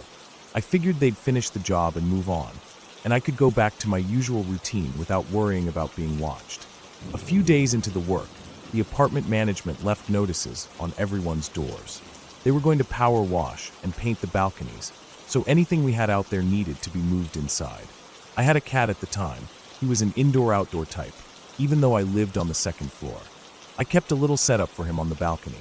A litter box, a few plants he liked to chew on, a small chair where he'd nap in the sun. Since his box was out there, I usually left the sliding door cracked open so he could go in and out as he pleased. It was just easier that way. I didn't think twice about it. The morning they were supposed to start on my building's balconies, I was in a rush. I grabbed some of the bigger items off the balcony, left the rest for later, and went to work. I completely spaced on the fact that leaving the slider open meant those painters would have access to my apartment. I didn't even lock the screen door. Just didn't cross my mind. When I got home that evening, the first thing I noticed was that my roommate wasn't there yet. I walked through the front door, dropped my bag on the counter, and froze. Right there, sitting on the ledge of our fish tank, was something so personal, so out of place, that it made my stomach flip. It was an intimate item of mine, something that belonged in the privacy of my underwear drawer, not on display in the living room. My heart started pounding. I just stood there staring at it, trying to make sense of what I was seeing. My mind raced through the possibilities. My first thought was that my roommate was playing some bizarre, wildly inappropriate joke. It seemed like the only explanation, but the more I stood there, the less that made sense. That wasn't like him at all. I went to my room, opened my drawer, and saw that everything was still there. Cash I kept hidden, a little stash of pot, undisturbed. Nothing else was missing or out of place. Just that one item, pulled out and put on display. The more I thought about it, the less it added up. If someone had broken in, why wouldn't they take the money? Why wouldn't they grab the weed? And why go through my things only to leave something so private where I'd find it the moment I walked in? I tried to shrug it off. Maybe I was overthinking it. Maybe there was some logical reason I wasn't seeing. I put the item away, double-checked the locks, and tried to move on. But I couldn't shake the feeling of being watched, of being invaded.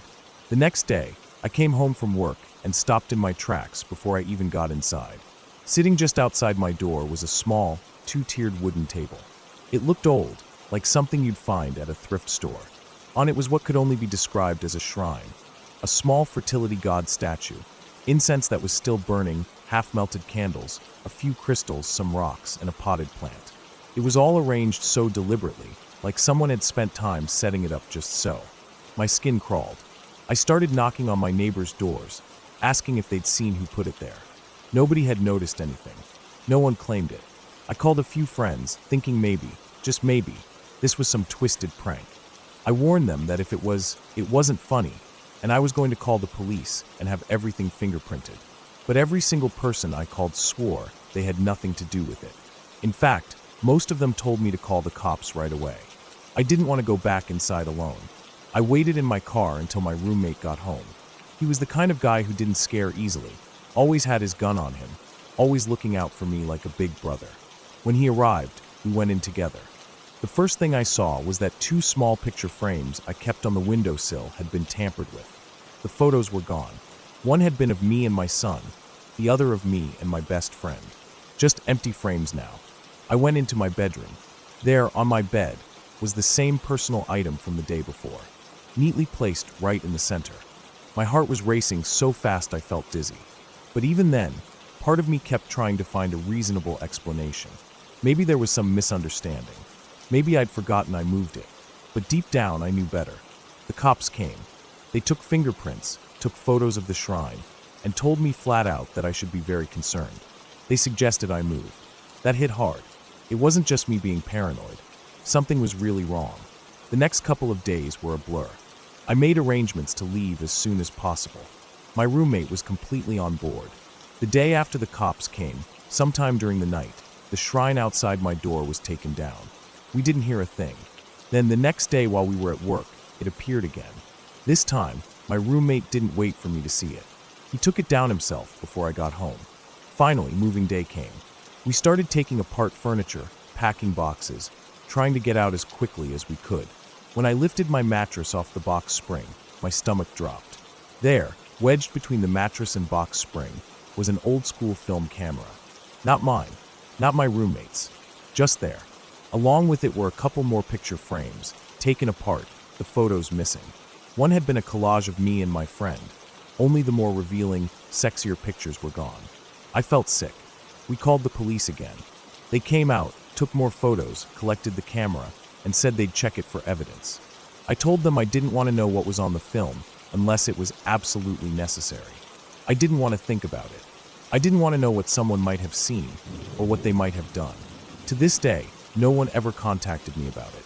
I don't know if they developed the film or if anything came of it. Maybe they didn't find anything. Maybe they did and decided it was better not to tell me. I'll never know. I moved out that day and never looked back. My roommate never had anything strange happen again after I left. The police were pretty sure it was someone on the painting crew. They had access. The timing lined up, but no arrests, no resolution. Just me, carrying around the memory of those few terrifying days, trying not to think about what could have happened. And that's what haunts me the most. Not knowing who did it. Not knowing what they wanted, or what they might have done if I hadn't left when I did. It doesn't feel real when I tell the story. It feels like something that happened to someone else. Like a scene from a movie. But it was real. And it was terrifying.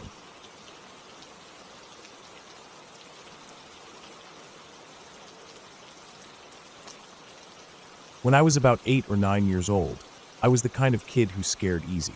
Every sound in the dark seemed bigger than it really was. Every shadow that moved on the wall seemed like it had bad intentions. And that night, I remember it all so clearly, because it was one of the times where I felt true cold fear. The kind that keeps your heart pounding and your body frozen until something forces you to move. It was late, well past bedtime, and the house was so quiet that I could hear the faint hum of the refrigerator in the kitchen and the ticking of the old clock in the hallway.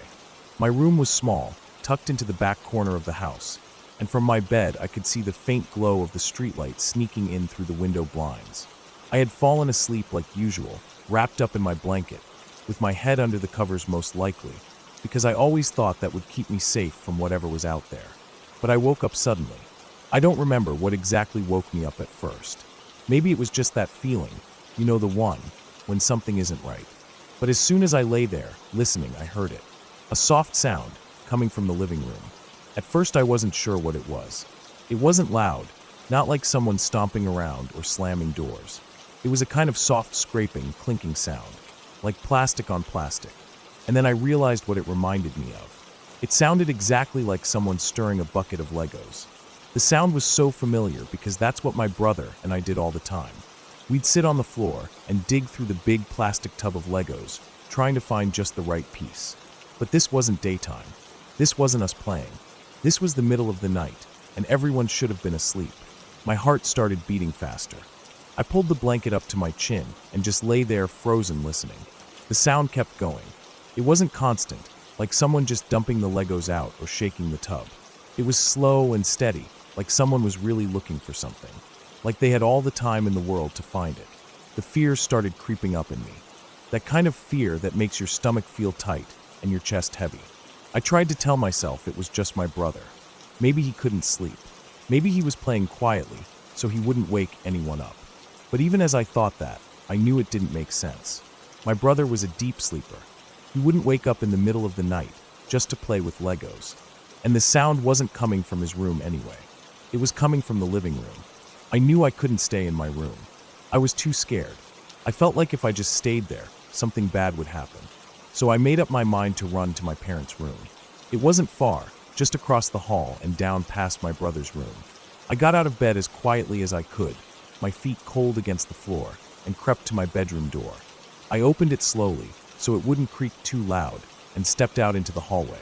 The house seemed darker than usual. Maybe it was just my imagination, but it felt like the darkness was heavier, like it was pressing in on me. I moved quickly, past my brother's room. The door was open a crack, and I couldn't help but glance inside. Both my brother and my other sibling were sound asleep. I could see them, their faces peaceful, their bodies still under their blankets. The sound was clearer now that I was in the hallway. I could hear the faint scrape of plastic, the rattle of Legos being stirred around. I hurried on, my heart racing, and slipped into my parents' room. I climbed into their bed, squeezing myself between them. I tried to shake them awake. I nudged my mom. I whispered to my dad. But they were tired and didn't want to be bothered. They mumbled for me to go back to sleep. I felt so alone. I lay there, listening. The sound from the living room kept going. It didn't stop. Whoever was out there, they were still at it, still digging through that bucket of Legos. I squeezed my eyes shut, hoping that if I just ignored it, it would stop. But it didn't. The noise went on, and my fear grew with every second. After what felt like forever, I realized I couldn't just lay there. I had to know what was going on. Maybe if I saw it with my own eyes, it wouldn't be as scary. Maybe I'd see that it was nothing, that my imagination was playing tricks on me. So I got out of bed again, as quietly as I could, and crept back down the hallway. My legs felt weak, like they didn't want to carry me, but I kept going. I reached the corner where the hallway opened up into the living room. I pressed my back against the wall and took a deep breath. I could still hear it, the soft clinking and scraping of the Legos. I slowly peeked around the corner. That's when I saw it. There, sitting in the middle of the living room floor, was a kid. A chubby kid with his back to me. He was sitting cross-legged, just stirring the Legos in the bucket with what looked like a pen. The light from the streetlight outside gave the room a faint glow, just enough for me to see the outline of his body and the motion of his hand moving through the bucket. My heart nearly stopped. I didn't know what to think. Who was this kid? Why was he in my house? How did he get in? I felt frozen, my feet rooted to the spot. I stared, not wanting to believe what I was seeing. After what was probably only a few seconds, though it felt like forever, my body kicked into gear. I turned and ran as fast as I could back to my parents' room. My feet pounded the floor, and I dove into the bed, pulling the covers over my head. I lay there, shaking, trying to convince myself it was a dream. I kept pinching my arm, pressing my fingernails into my palm, anything to try and wake myself up if this wasn't real. But nothing changed. I could still hear the faint noise from the living room. Eventually, my mom must have sensed how scared I was, because she got up. I heard her footsteps as she went down the hall. I waited, holding my breath, listening for any sign of what was going on. When she came back, she said that the bucket of Legos had been tipped over onto the floor. She didn't mention seeing any kid, and I never asked if she saw the pen. I don't know if it was there or not. I didn't want to know. After that night, I couldn't stop thinking about what I saw. I replayed it over and over in my head.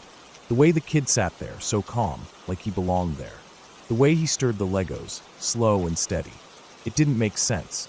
There was no way a kid could have gotten into the house without someone noticing. All the doors were locked. All the windows were shut. I tried to come up with explanations. Maybe I was dreaming after all. Maybe I had imagined it in that strange space between sleep and being awake. Maybe the shadows and the shapes in the dim light played tricks on my mind. But no matter how much I tried to believe that, deep down I knew what I saw. I saw that kid. I saw him sitting there, playing with our Legos like it was the most normal thing in the world. In the days that followed, I kept checking the living room. I'd look for signs that someone had been there, some clue to explain it all. But there was nothing, just the tipped-over bucket and the scattered Legos that my mom eventually made us clean up. I didn't tell my friends. I didn't tell my brother. I didn't want to sound crazy. But the memory stayed with me, clear as day. And even now, all these years later, I still think about it sometimes, when the house is quiet and the night feels too long. I still hear that soft scraping sound in my head, and I wonder what really happened that night, and who that kid was.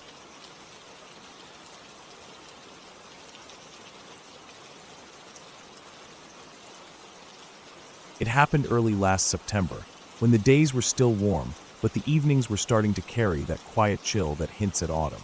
I remember it clearly because it was the first week back at school after the summer holidays. The air felt heavier, the sky a little more gray, and everything seemed slower somehow, like the world was catching its breath after summer. I was walking home from school, my usual route, bag heavy on my shoulder, tie loosened, just thinking about getting home, maybe grabbing something to eat, and sitting in my room for a bit before starting homework. My street is on a hill. The house I live in sits right at the top, almost looking down over everything below. From my bedroom window, I can see the whole street stretching out beneath me, the rooftops, the lampposts, and beyond that, the large field that belongs to the farm. That farm's always been there, with its rusty machinery, the big red barn that looks like it could collapse any second, and the fields that roll out towards the main road. I've walked past it 1,000 times. It was just part of the scenery. Nothing special, nothing that ever made me stop and think. But that day was different. The moment I turned onto my street, I saw it. There, in the field next to the farm, was this white tent. The kind you see on the news when something bad has happened. Crime scene kind of bad. There were police cars parked behind it, their blue and red lights flashing, though no sirens. The whole scene seemed weirdly quiet. A few officers were moving about, some standing near the tent, others walking along the edge of the field like they were looking for something. And then I noticed the people. There was a small crowd gathered at the top of my street, right near my house. Neighbors mostly, some people I recognized, others I didn't. They were standing there, silent mostly, some whispering, others just staring out at the field like they couldn't believe what they were seeing. I felt this tightness in my chest, a strange mix of curiosity and unease. I quickened my pace, wanting to know what was going on, but also feeling this weird sense of dread as I got closer. When I reached them, I stopped and looked out at the field. I could see the tent more clearly now, the white fabric almost glowing in the late afternoon light. The police were moving around it, some carrying what looked like equipment, others just standing guard. I stood there for a few seconds before I couldn't help myself. I had to know. I asked someone in the group, just quietly, what had happened. The reply came back low, like they didn't really want to say it out loud. One of the farmer's workers had found a body, or what was left of one. They'd been out harvesting the crops and came across it, buried shallow in the soil. It wasn't fresh, just a skeleton. The police had come, set up the tent, started their investigation. And they'd arrested the farmer, at least at first, because he owned the land, and they had to start somewhere, I guess. I remember just standing there, staring out at that field, feeling this coldness creep over me. That field was right next to my house. I could see it from my bedroom window. I had walked past it so many times, never thinking twice about it. And all that time, there had been a body out there, just lying under the soil. It was unsettling in a way I can't really put into words, like the ground itself wasn't safe anymore. As the evening wore on, more and more people gathered. Cars slowed down as they passed, some stopping altogether. The crowd outside my house grew. Soon, the media turned up, local paper reporters first, then the local news crews. Cameras, microphones, people asking questions, trying to get statements from anyone who would talk. It was strange, seeing my quiet little street like that, filled with people and noise and flashing lights. I tried to stay out of the way, but it was impossible not to get drawn into it all. A couple of reporters even came up to our door, asking for comments, wanting to know what we'd seen, what we thought. I didn't know what to say. What could I say? I didn't know anything more than anyone else. That night, I didn't sleep well. I kept getting up and looking out my window. From there, I could see the white tent, illuminated by portable lights the police had set up. Officers still moving around, still searching, still working. The field looked so different at night, like something out of a film. The kind where you know something terrible has happened, but you don't know what's coming next. The police were there for days. 3 or 4, maybe more. They dug up the ground around where the body had been found, looking for more evidence, more remains, anything that could tell them who it was or what had happened. I watched it all from my window. It became a kind of grim routine. Get up, check the field, go to school, come home, check the field again. The sight of the tent, the police, the digging, it was burned into my mind. Then, after a few days, the news broke. The bones had been identified. They belonged to a woman who'd gone missing more than 10 years earlier. A prostitute, one of several who had disappeared around here back then. The police believed she'd been killed by a serial killer who had targeted women like her in the area. The farmer was cleared, not involved at all. Just an unlucky man who happened to own the land where the body had been hidden all those years. After that, people started laying flowers at the edge of the field, by the fence that bordered the street. First a few bouquets, then more. Every day there seemed to be new ones, flowers, cards, even little candles. For weeks it went on. People came and stood there for a while, paying their respects, some quietly crying, others just staring out at the spot where the body had been found. But as the flowers piled up, so did my unease. Every time I saw someone standing there, I couldn't help but wonder, what if one of them wasn't there to mourn? What if one of them was the person who'd put that body in the ground? I couldn't shake the thought. It became this obsession in my mind. I'd watch from my window, heart beating faster, trying to remember faces, looking for anything that seemed off. A man standing too long. Someone who came back more than once. Someone who didn't quite fit in. I was convinced, absolutely convinced, that the killer would return. That they'd want to see the place again, to relive what they'd done. I stopped sleeping properly. Every night, I'd be up at the window watching. Every sound outside made me jump. A car door, a voice, the wind in the trees. It all made my stomach knot up. I'd lie in bed, staring at the ceiling, imagining footsteps on the stairs, the front door creaking open, someone creeping through the house. I even started having nightmares, dreams where I'd see someone standing in the field, watching me, or worse, standing right outside my window looking in. My parents noticed I wasn't myself. They tried to reassure me, told me it was all over, that whoever had done it was long gone. But I couldn't believe that. Not really. The thought that someone capable of that was still out there. maybe walking past our house, maybe standing at that fence pretending to grieve. It was too much. Slowly, as the weeks went by, the visits to the fence became less frequent. The flowers began to wilt, the cards faded in the rain and wind. The police packed up and left. The field went back to being just a field. But for me, it was never the same again. Even now, when I look out at it, I see that tent in my mind. I see the flashing lights, the figures moving in the dark. And I still wonder about the people who came to lay flowers. I still think about the faces I saw. I can't help but feel that maybe, just maybe, the person who did it was right there, hiding in plain sight. And so life went on. The seasons changed, the field grew over again, and people stopped talking about it. But I never forgot. I couldn't. That field, that view from my window, it reminds me every day. The idea that something so dark, so violent, had been hidden right there all that time, unnoticed by everyone, including me, it changed the way I saw the world. And I don't think I'll ever feel completely safe again.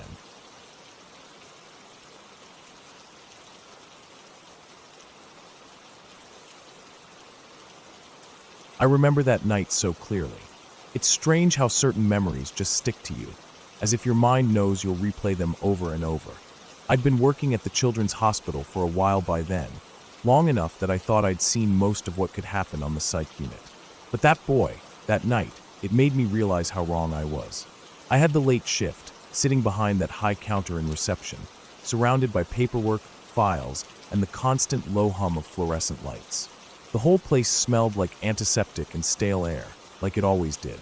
I was tired, but I kept working, trying to keep my mind busy so the hours would go by faster. Earlier in the week, the boy had already caused a big scene. He'd somehow gotten hold of a chain. None of us knew how or where it came from, and tried to fight his way out.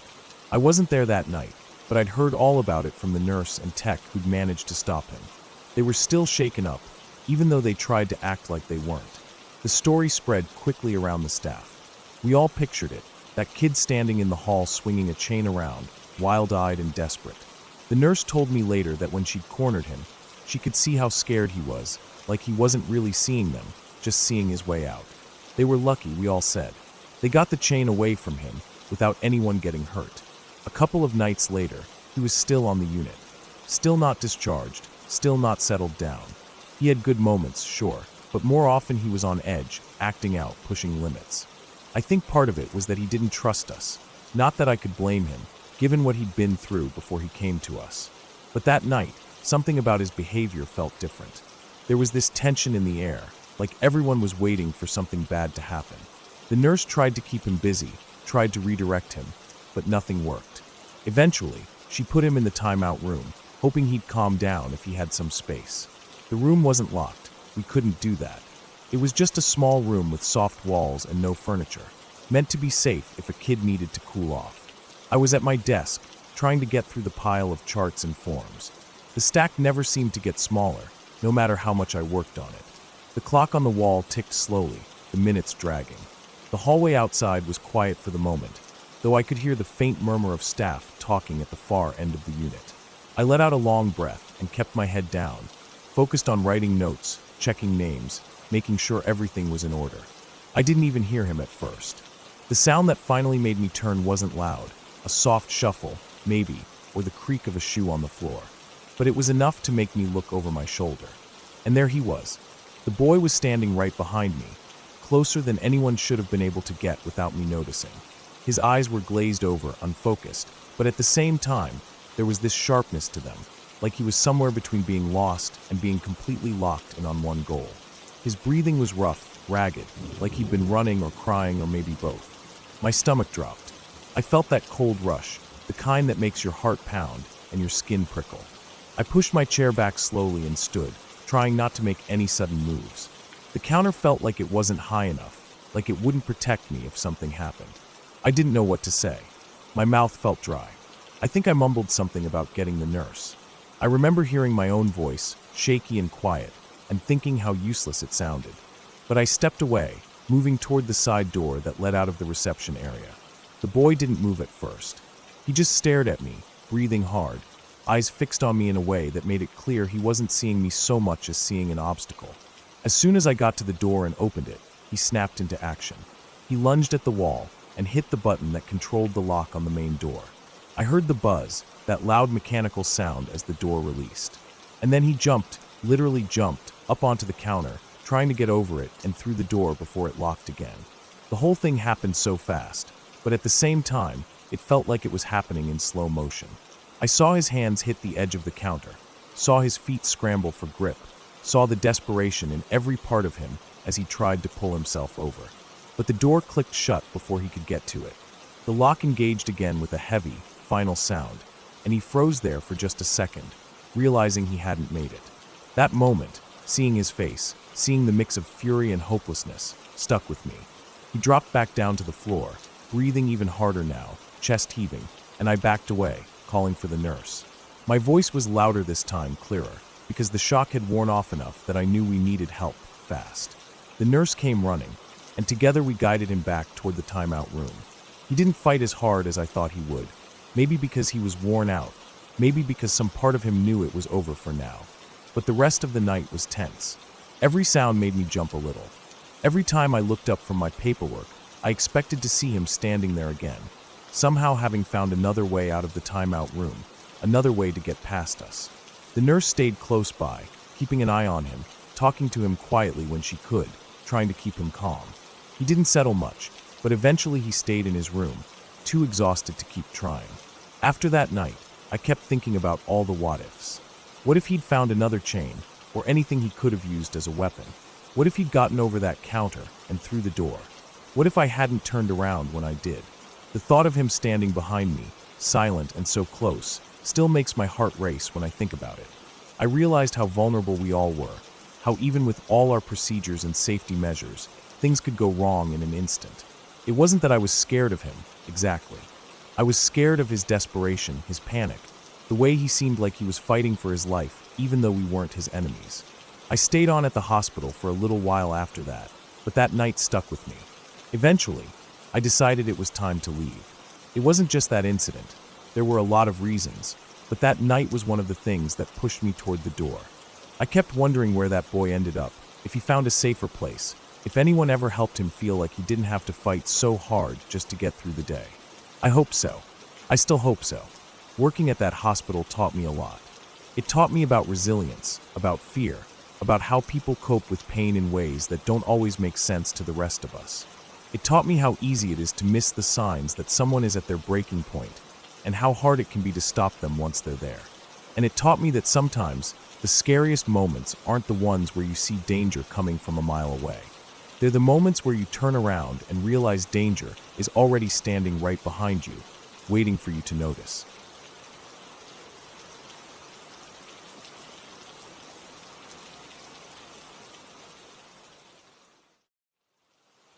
Hello everyone, I am the Creep's Cabin.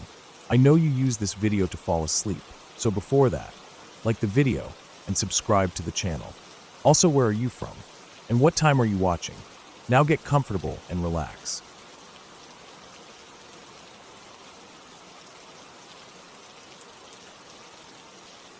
We had been planning that hike for months. It was supposed to be one of those trips that you remember for the rest of your life. My dad and I had always wanted to climb a 14er together, and this time we finally had the chance. The mountain wasn't one of the most famous ones, but it was still a 14,000-foot peak, and we had trained hard for it. We had done smaller hikes, carried heavier packs on practice runs, and spent weekends getting used to elevation. Everything felt right when we started that morning. The air was crisp and cold, but that was to be expected. The woods were still dark, the sun barely brushing the tops of the trees with pale orange light as we made our way up the trail. Our breath puffed out in little clouds, and the sound of boots crunching on frosty ground was steady and comforting. We were part of a small group, my dad, me, 2 guides, and a handful of other hikers. The guides were experienced, the kind of people who had seen all sorts of conditions on these mountains. Everyone was friendly, but we weren't chatting much. The hike was steep from the beginning, and all of us were focused on our steps, our breathing, and the weight of our packs. The trees around us were tall and close, and the path twisted between rocks and roots. Every so often, we'd stop for water or a quick snack, and I remember feeling fine, tired, sure, but that's normal on a climb like that. The cold didn't bother me much at first. I had good layers, gloves, and a hat. Everything seemed normal. After a couple of hours, the trail got steeper. There was an embankment that was a bit tricky to get up. My dad was ahead of me, and he turned around to help me up. He reached for my hand, and when I grabbed his, I saw him pause. He gripped my hand tighter, then looked down at it. His expression changed in a way that made my stomach clench a little, like something wasn't right. He didn't say anything, but he kept hold of my hand longer than needed, then helped me up. When I stood next to him, he let go and quickly pulled off his glove, taking my hand again in his bare one. I could see the worry in his face now. He motioned to the guide, who came over, and the two of them checked my hands. I remember looking down and noticing that my fingers were pale, paler than they should have been. I didn't feel much in them. My hands felt kind of numb, but I thought maybe I just gripped my trekking poles too tightly or something. But my dad and the guide weren't convinced. We stopped right there on the trail. They took my gloves off completely, rubbed my hands between theirs, and tried to feel for a pulse in my wrists. When they couldn't find one, they moved higher, trying my forearms. Still nothing. They kept going up, checking both arms. Finally, at my armpit, they could feel the faintest beat. I stood there while they worked, confused, not understanding what was going on. I didn't feel sick. I wasn't dizzy. My face wasn't cold. My feet felt fine. Just my hands and arms were numb, and apparently, they had no pulse. The guides made the call to stop moving for a bit. We gathered off to the side of the trail where there was a flat area, and they pulled out the sat phone to call for help. I could see the guide trying to get it to work, moving around, holding it up, turning it off and on. No luck. The device just wouldn't get a signal. Maybe it was the trees, maybe the mountains, or maybe the equipment was faulty. Whatever the reason, we were on our own for the time being. After talking quietly together, the guides decided we couldn't just sit there. We were still about an hour from base camp, and that was the nearest place with real shelter and supplies. Staying put could be dangerous in the cold. So, they made the decision to keep moving. My dad took my pack from me, so I wouldn't have to carry the extra weight. The guide said they'd check on me every 15 minutes to see if anything changed. We started hiking again, but now I felt different. I kept looking at my hands, watching how pale they were. I tried to wiggle my fingers, and they moved, but I couldn't feel much. It was like I was wearing thick gloves, even though I wasn't. Every step, I kept wondering if the numbness was spreading, if it was getting worse. The cold seemed sharper, though I couldn't tell if that was just in my head. My heart was beating faster now, partly from the climb, partly from fear. I tried to focus on my breathing, tried to stay calm. The trail wound through the woods, the trees growing thinner as we gained elevation. The ground was hard, covered with patches of frost and old snow in the shadier spots. My boots crunched on the frozen earth. The guides kept checking on me. They'd stop, feel my arms, rub them a little, and look at me with those tight, serious faces that people get when they're trying not to let you see how worried they are. We reached base camp after what felt like forever, but really was just about an hour. The sun was higher now, lighting up the peaks around us. The camp was just a flat area with a few tents set up and a tarp strung between trees for shelter. The guides helped me sit down, and they got to work. They wrapped me in extra layers, gave me warm drinks, and rubbed my arms and hands to try and get the blood flowing again. They kept checking my pulse, kept feeling for warmth. Slowly, after what felt like hours, but was probably less, I started to feel a little bit of warmth returning to my arms. My fingers stayed pale, but at least I could move them a bit better. We stayed at base camp for the rest of the day. Nobody said it, but I could tell everyone was worried. The guides watched me closely, checking me over and over, making sure nothing else was going wrong. My dad stayed by my side the whole time. When the sun started to set, the temperature dropped fast. We bundled up for the night, and I tried to get some sleep in the tent. My arms felt strange all night, sometimes tingly, sometimes numb, but not as cold as before. When I woke up in the morning, I hoped the worst was behind me. But as soon as I moved, I knew something was wrong. My arms were cold again. Not just cold like the morning air, but cold inside deep down. I pulled my hands out of my sleeping bag and saw that they were pale again, almost white. I felt my heart sink. I didn't want to say anything, but I didn't have to. My dad could see it in my face. We didn't waste time. The guides had already discussed what to do if things got bad again. We packed up what we needed, just the basics. My dad, one of the guides, and one of the more experienced hikers decided to go down with me. The rest of the group would take their time breaking camp and follow later. Without heavy packs, we moved fast. We alternated between jogging and sprinting down the trail, careful but quick. The woods blurred past us, the ground rough under our boots. The cold air burned in my lungs, but I didn't care. I just wanted to get lower, to get to safety. We covered the distance faster than I thought possible. Every so often, we'd stop for just a second so the guide could check me. My arms stayed cold, but I kept going. I kept my eyes on the trail, on my feet, on the next turn, the next drop. We didn't talk, didn't waste breath. We just moved. Finally, we reached the base of the mountain where the trail met the road. There was a vehicle waiting, part of the group's plan for emergencies. We piled in, and the guide drove us straight to the nearest hospital. The warmth of the car felt strange on my skin, like I couldn't trust it, like it wasn't real. But I knew we were out of danger now. At the hospital, the doctors checked me over. As we lost elevation, I started to feel the blood flow returning. My fingers flushed pink again, and I could feel the warmth spreading through my arms. The doctors ran their tests, asked their questions, and finally gave us the answer. Raynaud syndrome. I had never even heard of it before. The doctor explained that I had unusually thick muscle membranes around my blood vessels. In normal people, those muscles tighten up in the cold to keep the core of the body warm. But in my case, they tightened so much they cut off the blood flow completely. That's why my arms went so cold, why I lost the pulse in them. It was strange to hear that. Strange to think that my body had reacted in such an extreme way. But at least we had an answer. At least we knew what had happened and how to handle it in the future. I stayed at the hospital for a little while so they could make sure I was stable. Then we went home. Looking back, I think about how easily things could have gone differently. If we'd been farther from camp, if we'd waited longer, if we hadn't pushed to get down the mountain so fast. But we did what we had to do, and we got through it. My body might have acted strange that day, but in the end, it was okay.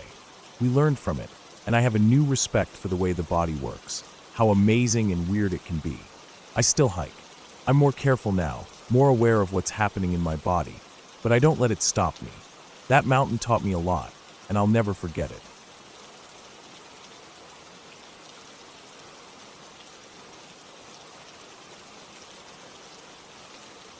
When I was in high school, I had this really good friend named Ryan. We did almost everything together, and he lived right across the street from me. The neighborhood we grew up in was one of those older, quiet places with big trees lining the sidewalks and houses that had been standing there for decades. The kind of place where people knew their neighbors, where you'd hear kids playing outside in the summer, and where nothing much really happened. But right next door to Ryan's house, there was this one house that always felt out of place. It was a craftsman-style house, probably built in the 50s, just like most of the others on the street, but it had this strange energy to it. Nothing you could put your finger on, no ghost stories, no rumors of anything terrible happening there, just off. What made it stand out even more was that nobody seemed to stay in that house for long. It was always up for sale, and over the past couple of years, I don't think any family had lived there for more than 6 months. People would move in, and it would look like things might settle down, but before you knew it, the house would be empty again. A moving truck would come at weird hours, sometimes in the middle of the night. No goodbye parties, no neighbors helping out, no kids saying farewell. People just vanished. It became sort of a running joke between Ryan and me. We'd sit on his porch sometimes, looking over at that house, wondering how long the current owners would last. And then inevitably, we'd come home from school one day to see a for sale sign stuck in the lawn again. One night, during winter break, Ryan and I were hanging out. It was one of those nights where nothing sounded fun. We'd played video games, watched a movie, even walked down to the gas station to get snacks, but the boredom still hung heavy over us. It was cold out, maybe in the low 40s, but clear, and the street was quiet except for the occasional car passing by. We were sitting in his room, talking about how dead the town was, when Ryan got this look in his eye. That mischievous, bored out of his mind look I'd seen too many times before. He glanced out the window toward the house next door and said, "Why don't we go check it out?" At first, I laughed. We joked about doing it a dozen times, but I never thought he was serious. But he was.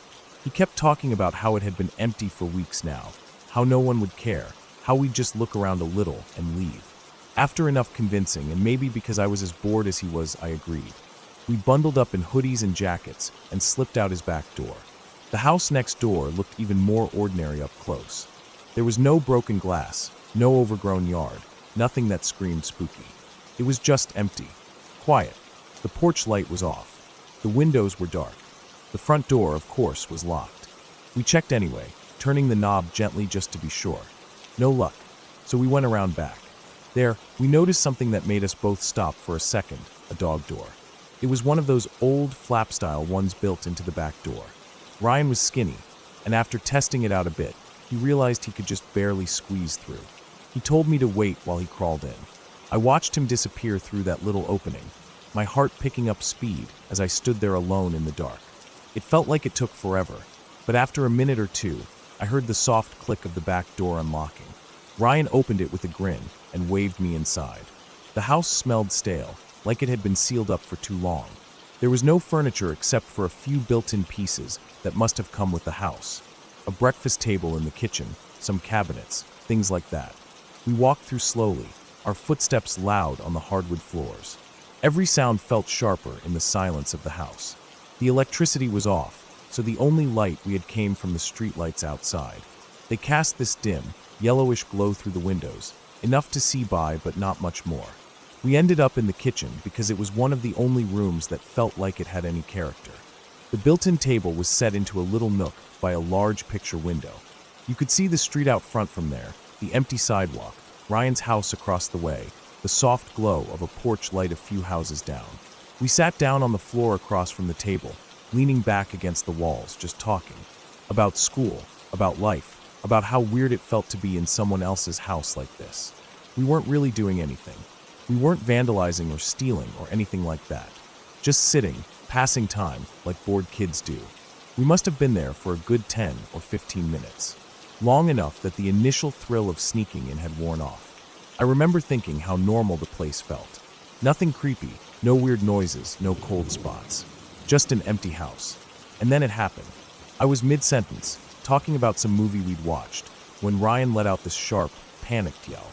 Before I could even process what was happening, everything went black. It wasn't like someone turned off the lights.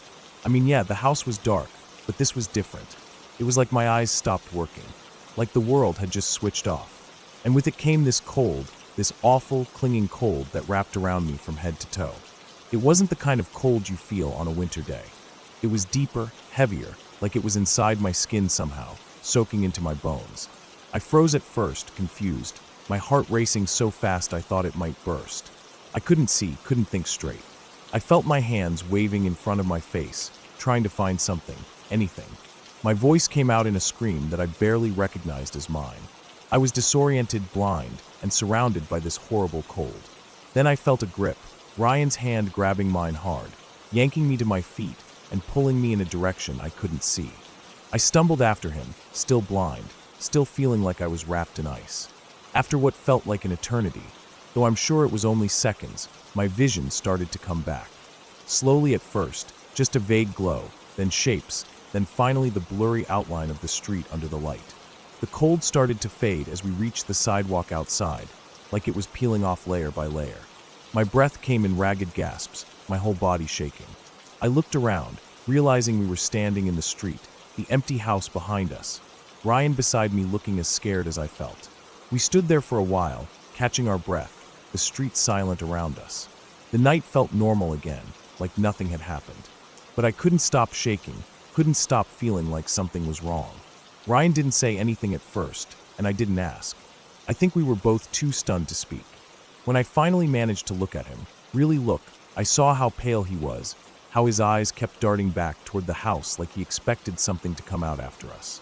Eventually, I asked him what had happened. My voice sounded small, even to me. He hesitated, like he didn't want to say it out loud, like maybe saying it would make it too real. Then he told me. As I'd been talking, he'd seen something, someone, crawl out from under the table. A figure black and vague, shaped like a girl, but not.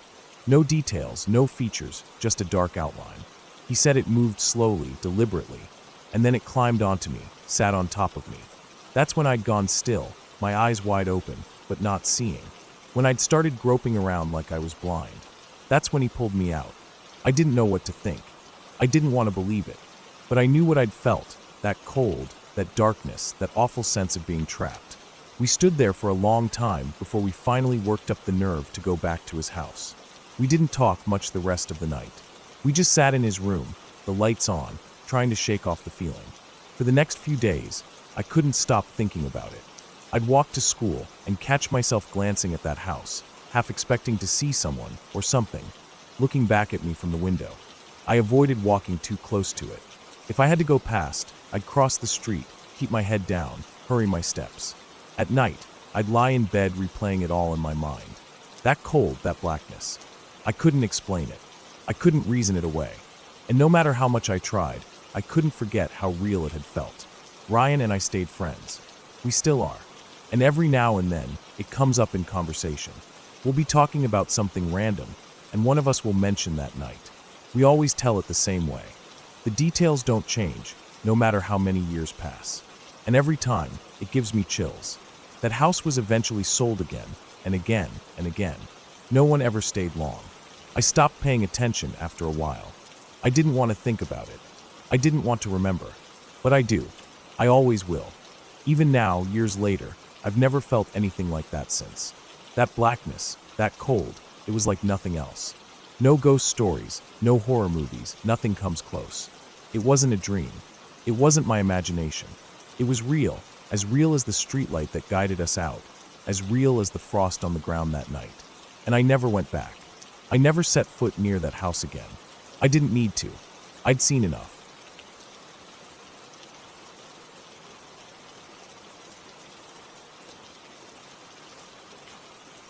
I started preparing for the Colorado Trail ride back in March of 2008. I was new to bike packing, excited about my ultralight gear, and eager to see what I could handle. The Colorado Trail, 535 miles in total, 27 segments, had been this big goal of mine. I had grown up camping in Colorado, so I wasn't new to the backcountry, but bike packing was a different beast. I had done my research, attended bike maintenance classes at Bicycle Village, made sure I knew how to deal with basic repairs on the trail. And because March meant snow still covered much of the trail, I stuck to segment 1 near my apartment in Littleton. That was the only part mostly free of snow that time of year. On this trip, I was feeling more confident than before. It was my 5th or 6th solo overnight ride out there. I had my system down. Food hung up in a bag far from camp, small fire for cooking and warmth, cleanup far from the tent, air horn ready, bear mace close at hand, fixed blade knife strapped to my belt, bell on my frame bag, everything set. I had checked and rechecked all my gear before heading out. I packed enough layers in case the temperature dropped overnight, which wasn't uncommon even in mid-March. What made this trip special was the unusually warm St. Patrick's Day week. The snow had melted back in areas that were previously inaccessible, so I was excited to explore parts of segment, one I hadn't ridden yet. That morning I left straight from my apartment. One of the great things about living where I did was that I could ride right from my door and, within less than an hour, be deep in the woods, surrounded by nothing but trees and mountains. It always amazed me how quickly the city disappeared behind me. That afternoon was perfect. The single track wasn't muddy, the birds were out, and I felt great pedaling through terrain I hadn't been able to access on my previous trips. I got past Bear Creek, and it felt like new territory. I came around a bend and spotted a full suspension trek bike propped up against a tree. That caught my attention. I slowed down a bit, curious. A little ways ahead, I started to hear the sound of a hand saw working through wood.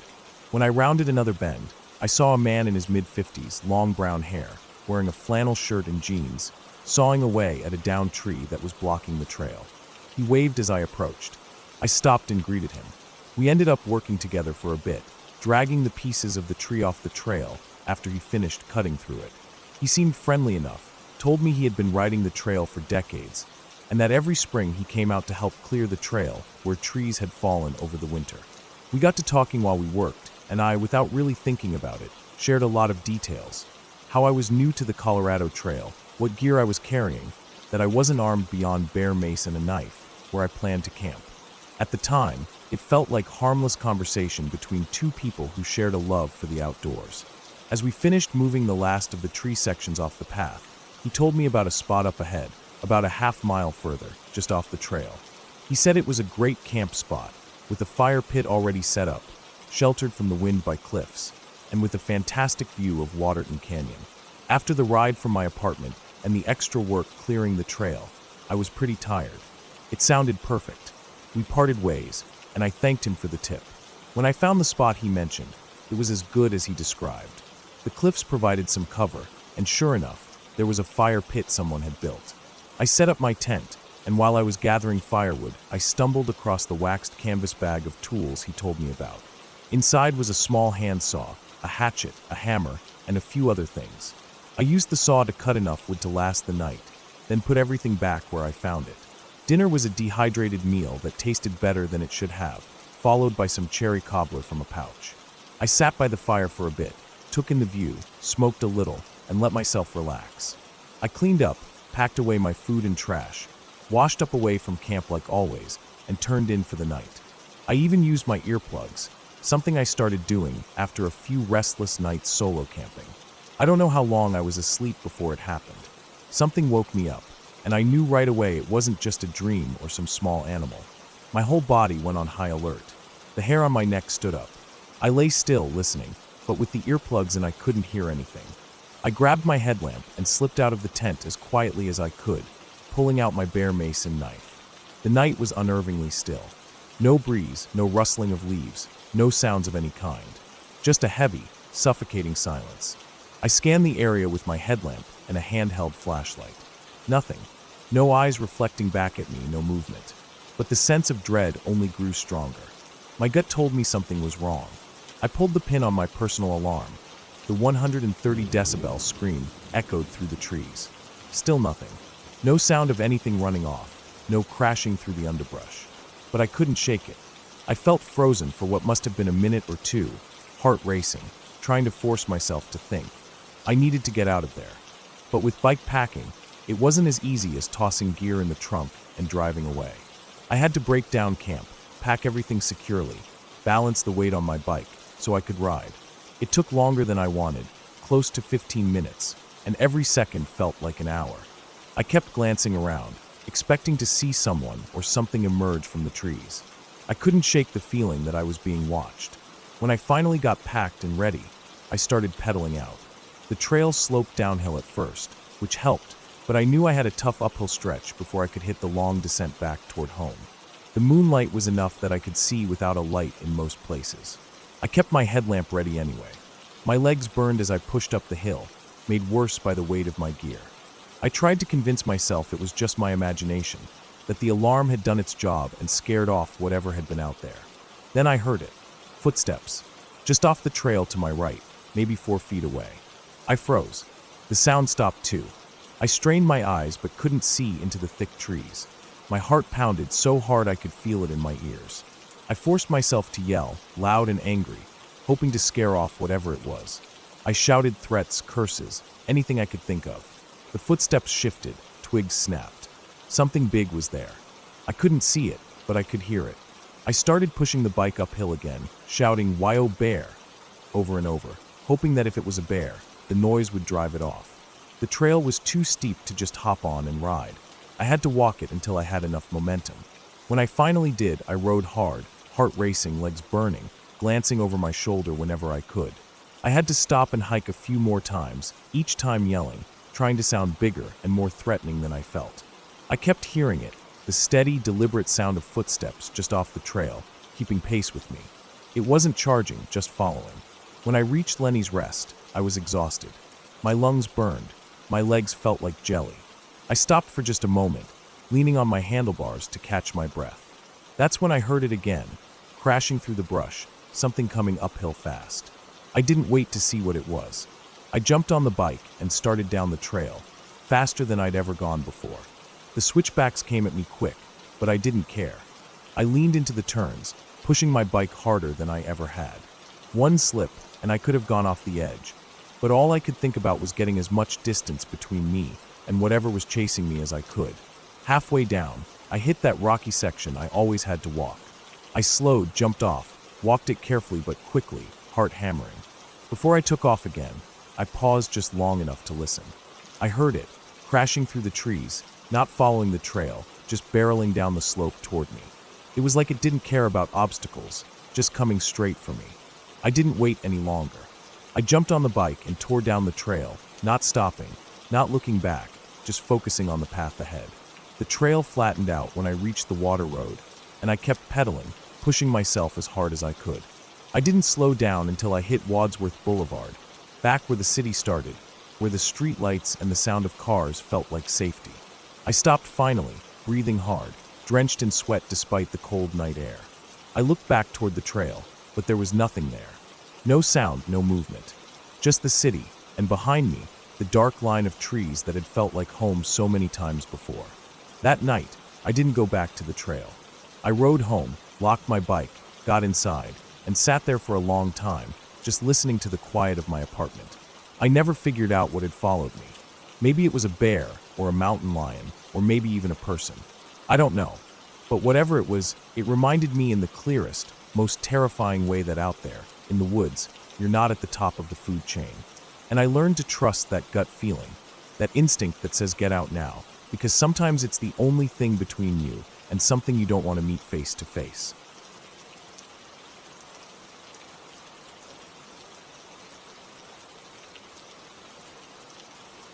Every time I stay at my grandma's house, I hear it. It starts the same way, always. Slow, steady, casual. The footsteps upstairs. I lie there in bed, in the dark, waiting for it, and sure enough it comes.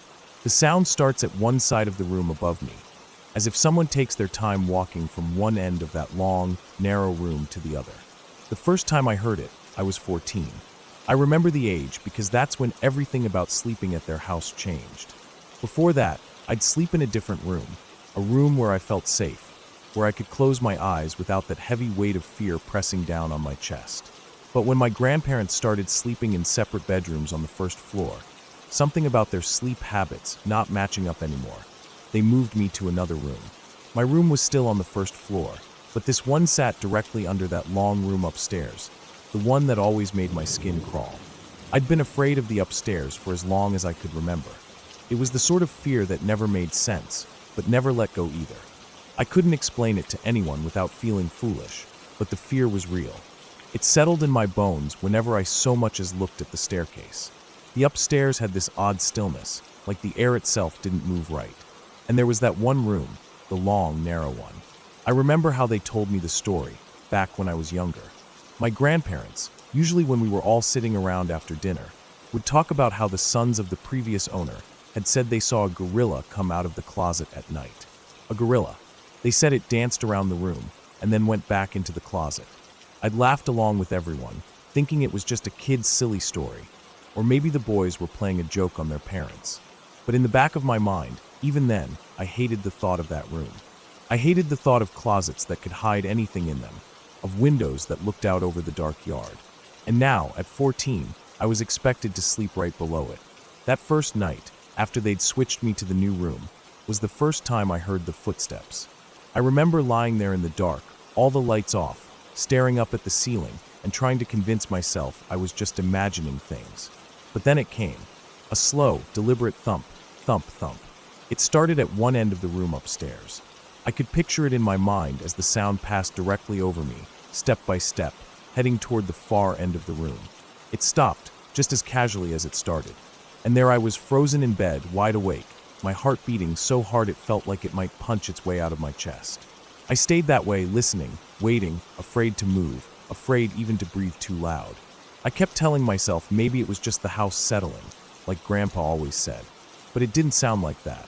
It wasn't random creaks or groans. It was footsteps, clear and steady, moving across the floor above me. I couldn't take it. I got up, walked quietly down the hallway, and tapped on my grandpa's door. He got up, turned on the dining room light for me, and told me what I'd already heard 100 times before. Old house. It creaks. That kind of thing. I nodded, grateful for the light even if he didn't believe me, and went back to bed. The warm glow of the light spilling into my room helped a little, made me feel like maybe I was being silly. Maybe I'd drift off and forget all about it. But then it started again. The same steps, only this time starting from where they had stopped, by the window upstairs. Thump, thump, thump, back across the room, right above me. And then it stopped again. I held my breath, staring at the doorway, where the light from the dining room shone in. And for a few seconds, everything was quiet. I started to think maybe it was over, that maybe it was just my imagination playing tricks on me, that maybe if I just stayed still, I'd fall asleep. But then I heard it. The footsteps, now on the stairs. 1, 2, 3, 4, 5. Then silence, where the stairs curved at the landing. My whole body was tense. 6, 7, 8, 9, 10. Silence again, as whatever it was reached the first floor. I felt like I couldn't move. The fear wasn't just in my chest now. It was in my arms, my legs, my neck. I could feel the cold sweat on my forehead, the way my hands shook. I stared at the door, expecting any second to see a shadow fall across the light. But nothing came, and that's when I started feeling dizzy. The fear was so strong it made my vision blur. My head felt light, my ears buzzed. I pulled the blankets up over my head, like that thin fabric could keep me safe. I tried to calm myself, tried to think of anything else. And then came the scratching. Slow, deliberate scratches, coming from inside my room. From the gun case. I knew that sound. The long scrape of something hard across the wood. I heard the door of the case gently tapping against the frame as whatever it was dragged its nails or claws, or whatever it had down the front. I couldn't scream at first. I tried, but nothing came out. My throat felt closed up.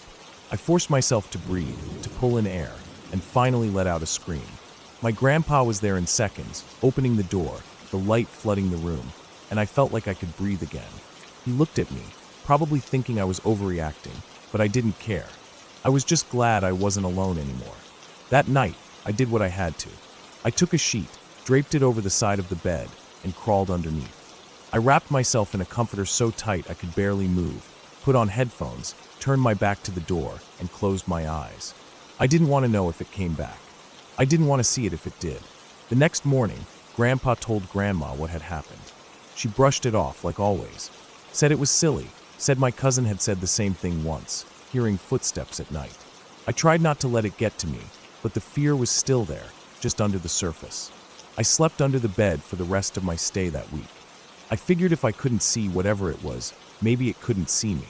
Since then, I've stayed there plenty of times. And every time, the footsteps come back. Same pattern, same slow, steady pace. But it hasn't come down the stairs again. Not like that first night. And I'm glad. I sleep on the bed now, not under it, but always with my back to the door. Always with headphones in. I don't want to hear it anymore. I don't want to know if it ever comes down again. Over the years, I've tried to come up with explanations. I've tried to tell myself it's the house settling, that old excuse that doesn't quite fit. I've tried to believe it's just my mind playing tricks on me. But the sound is too clear, too steady. It's not random creaks or groans. It's not pipes or wind. It's footsteps. I know the difference. I've heard enough of both to know. When I stay there, I can't help but watch the ceiling during the day, imagining the room above me. I think about that narrow room, with the closets on either side, the bed in the middle, the window at the far end. I picture it like I've seen it so many times before, though I've only been up there a handful of times, always with someone else. I can't bring myself to go up alone. I can't even look at the stairs for too long without that familiar chill running down my spine. And it's not just at night. Sometimes during the day, when the house is quiet and I'm sitting in the living room reading or watching TV, I'll catch myself listening, waiting, hoping I don't hear it. I'll tell myself I'm being ridiculous, but the fear doesn't go away. It lingers, just like the footsteps do. I've thought about setting up a camera or recording the sound somehow, but I never do. Part of me doesn't want proof. Part of me thinks that if I catch it, if I see or hear it played back, that'll make it real in a way I'm not ready to face. As long as it's just something I hear in the moment, I can tell myself it's nothing, that I imagined it, that it was the house, or the wind, or something harmless. But if I have it recorded, if I can play it back and hear those steps as clear as I remember, then I'll have to admit that it's real. And I don't want that. Even now, at 23, I still stay at my grandparents' house from time to time. And every time I hear it, I try not to let it get to me, try to tell myself it's nothing. But when the lights go out and the house goes quiet, I lie there waiting. And like clockwork, the footsteps come, from one end of the room to the other. And then they stop. I lie there, heart racing, listening for the next sound, the next step, the next sign that whatever it is might come down the stairs again. So far, it hasn't. And I hope it never does. Because if it does, I don't know what I'll do. I don't know if I'll be able to lie there, frozen in bed like I did that first night. I don't know if I'll have the courage to get up, or if I'll just hide under the covers like a child. I tell myself that if it ever comes down again, I'll leave. I won't stay another night in that house. But I don't know if that's true. I don't know what I'll do. All I know is that I still hear it. Every single time.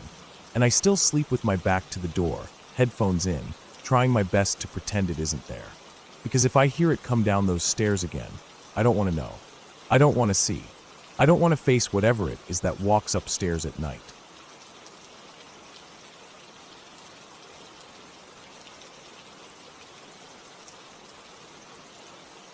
I'd been on a bad run of things for a while.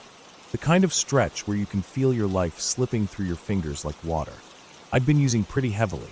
Nothing glamorous about it, just the kind of day-to-day haze that blurs the edges of everything.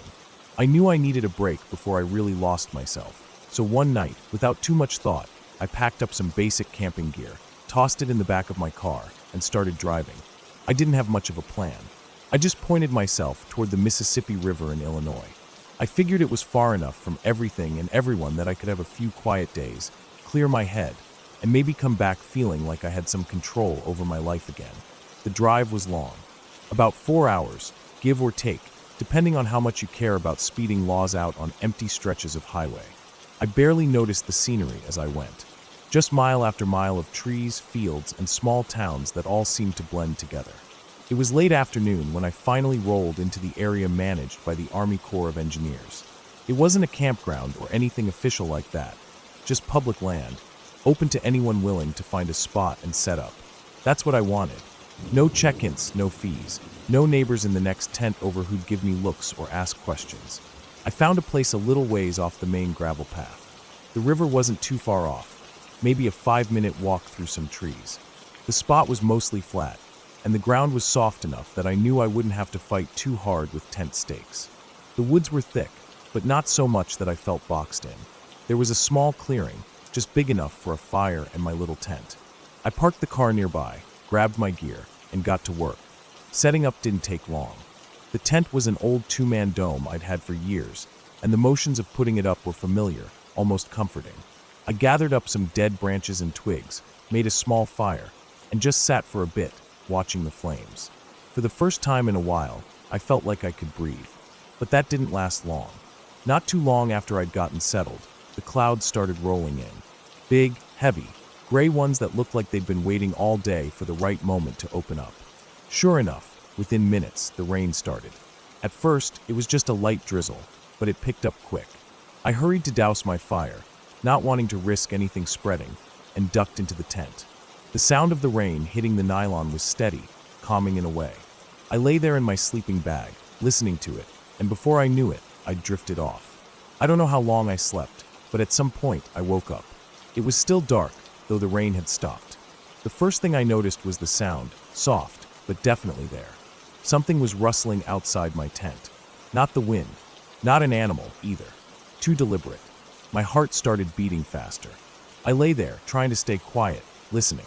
The noise came again, leaves crunching underfoot. Whoever or whatever it was close. I didn't have a weapon, nothing more than a small folding knife somewhere in my pack, but I didn't want to stay in the tent, just waiting. Slowly, I unzipped the door and poked my head out. And there he was. A man stood about 10 feet away, staring right at me. The first thing I saw was his face. Scarred, rough, like the skin had been burned or maybe eaten away by something. Could have been some kind of skin disease. His eyes looked hollow, tired, but focused right on me. For a second, neither of us said anything. Just stared. My gut clenched. I thought about getting back in the tent and zipping it up, as if that would do any good. Then he spoke, and his voice wasn't what I expected. It was calm, friendly even. He asked if I had a cigarette. I told him no, that I didn't smoke. I was still too on edge to think about much else. But he didn't seem threatening. Just there. A drifter, probably. Maybe homeless. He had that look about him. Layers of mismatched clothes, worn boots, hands that looked like they'd seen hard work or hard living. We ended up talking. I didn't really have much choice. He didn't leave, and I didn't want to make things worse by being rude or trying to chase him off. It wasn't raining anymore, and he had a small fire going near where he'd set his stuff down. He offered me a place by it.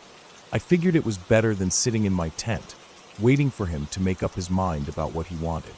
As the sky lightened, I realized it was probably around 6 in the morning. The woods smelled fresh from the rain, and the fire's smoke curled up into the gray sky. We sat there, and he talked, and talked. The things he said were strange. At first, it was harmless enough. Stories about the animals he'd trapped, how he used every part of what he killed. He showed me some of the hides he'd tanned himself, laid out near his camp like trophies. His bike was parked nearby, draped with snake skins and other things I couldn't quite identify. Every few minutes, he asked me again if I had a cigarette. Every time, I gave him the same answer. No, I don't smoke. But it was like he didn't hear me, or didn't believe me. He kept offering to trade for one.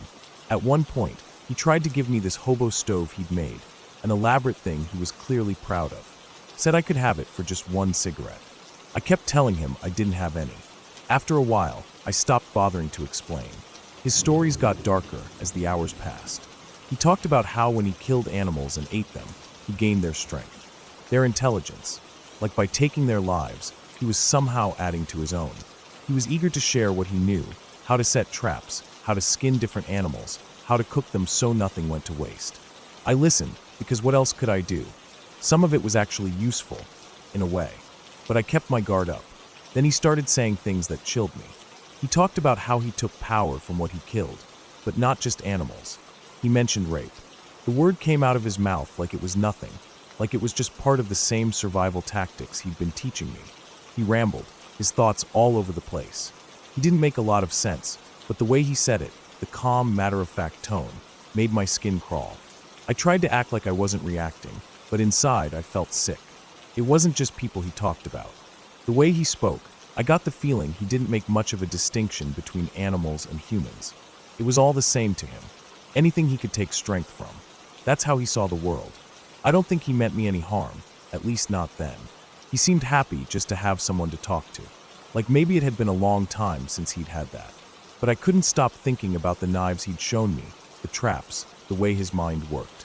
We spent most of the day like that. He showed me how he boiled water, how he cooked his food.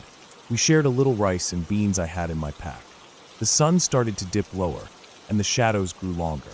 I kept looking at the sky, thinking about how dark it would get soon, about how I didn't want to sleep with him still nearby. I didn't want to take the risk. No matter how harmless he seemed, I couldn't shake the feeling that I might not wake up if I stayed. So I came up with a plan. I told him I was going to town to get cigarettes. The first time all day that I didn't say I didn't have any. His face lit up, like I'd finally said the right thing. He was excited, said he'd wait. I nodded, packed up a few things quickly, and got in my car. I tried to keep it casual, like I'd be back soon. But the second I was on that gravel road, I put my foot down and drove. I crossed into Iowa, found my way to Clinton. It wasn't much of a place, but it felt like the safest spot in the world to me just then. I found a casino, wandered in, and blew $5 at the slots just to have something to do. When I couldn't keep my eyes open anymore, I left and parked near a playground. I figured no one would bother me there. I slept in the car, the windows cracked just enough to let in the cool night air. Morning came, and I woke to the sound of kids laughing and playing. The sun was shining, and for a second, it felt like maybe everything was okay. But my trip was over. The idea of going back out there, back to that stretch of river, and the man who was probably still waiting by his fire, it wasn't happening. I started the car and headed for home. I thought about it a lot on the drive back. How close I might have come to something bad, or maybe it was all just in my head. Maybe he was harmless, just a lonely man who'd been out in the woods too long. I'll never know. I just know I wasn't going to stick around to find out. That trip was supposed to help me clear my head, but all it did was leave me with more to think about. I never went back to that spot, and I don't think I ever will.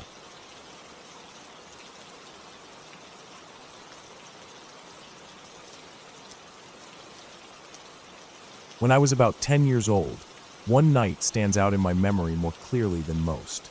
It was the kind of night that settles into your bones and stays there, even after years have passed. I can still feel the air from that evening, the strange heavy quiet before everything changed. It was one of those times when all the kids were together under one roof, with no adults to watch over us for a few hours. My parents and grandparents had gone out for dinner with some family friends, leaving the house to me, my siblings, and my cousins.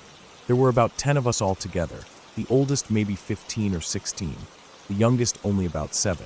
We felt safe, packed in together, all of us familiar with the house and with each other, like nothing bad could happen because we had the numbers.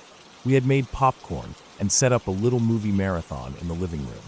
The lights were off except for the soft flicker of the television, which filled the room with that bluish glow. The curtains were drawn, and the only other light came from the hallway nightlight that my parents always kept on when the younger kids stayed over.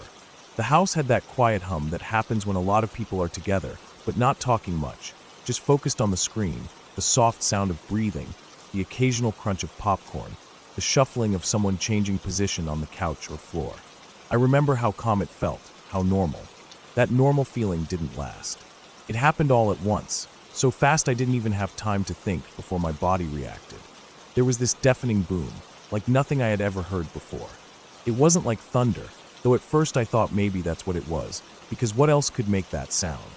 But it was sharper, closer, like something enormous had exploded right outside. The house shook, not a little shiver like when a big truck drives by, but a full-on jolt that made the windows rattle in their frames, and the floor seemed to lift under us for just a split second. The walls seemed to pulse with it, the air seemed to change. At the exact same moment, a flash of light burst through the curtains, bright enough that it turned the whole room white for a second, like someone had set off a huge camera flash right in front of us. But it wasn't just the light or the noise. It was the way it felt, like the air itself had been punched, like something massive had happened right there in the backyard. Without thinking, we all bolted. Every single one of us scrambled to our feet at once. No one had to say anything. We ran as a pack out of the living room and into the hallway, where it felt smaller and safer, like the walls could protect us. The younger kids started crying, and I remember feeling my heart racing so hard it hurt. We just stood there for a few seconds, listening, waiting, expecting another blast, or maybe the sound of something falling or breaking. But nothing came. It was dead silent, so quiet that even the little sounds, the hum of the fridge in the kitchen, the ticking of the clock on the wall, felt loud. The older cousins tried to take control. They started whispering, trying to figure out what to do. I could see their faces pale even in the dim light, could see that they were just as scared as the rest of us, though they were trying to hide it. One of them thought about calling the police.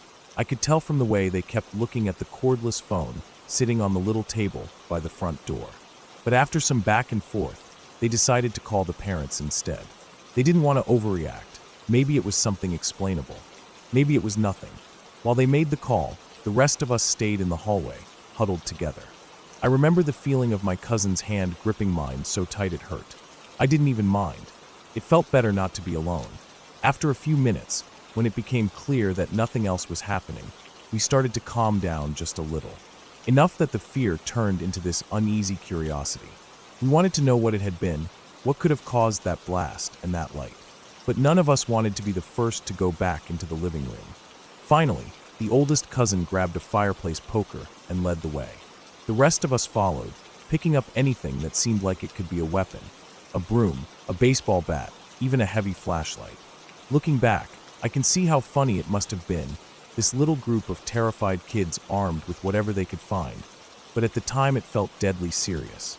We crept back into the living room like we expected something to jump out at us.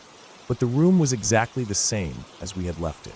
The TV was still playing, the curtains still drawn. Nothing was broken, nothing was out of place. The only difference was that the air felt charged somehow, like after a lightning storm, and the smell, like something had burned, faint but definitely there. We stood there for a while, staring at the curtains, waiting for another flash or another boom. But the house stayed quiet. After a while, we got brave enough to peek out the window. I remember how slowly my cousin pulled the curtain back, just enough to see out. The backyard looked normal. The grass, the trees, the old swing set, everything was just as it always was. There was no sign that anything had happened. No fallen branches, no scorched earth, no smoke, nothing. We took turns looking out, trying to spot something, anything, that could explain what we had felt and seen. But there was nothing there. The yard was just dark and still, like always. We kept waiting, kept listening. Half an hour must have passed like that, maybe more. Every sound made us jump, the house creaking, the wind outside, the occasional car passing on the street beyond the fence. But nothing happened. No more flashes, no more booms. When the parents finally came home, we nearly knocked them over rushing to the door. We tried to tell them what had happened, all talking at once, voices high and shaky. But they didn't seem to believe us. They went out into the yard with flashlights, looked around, found nothing.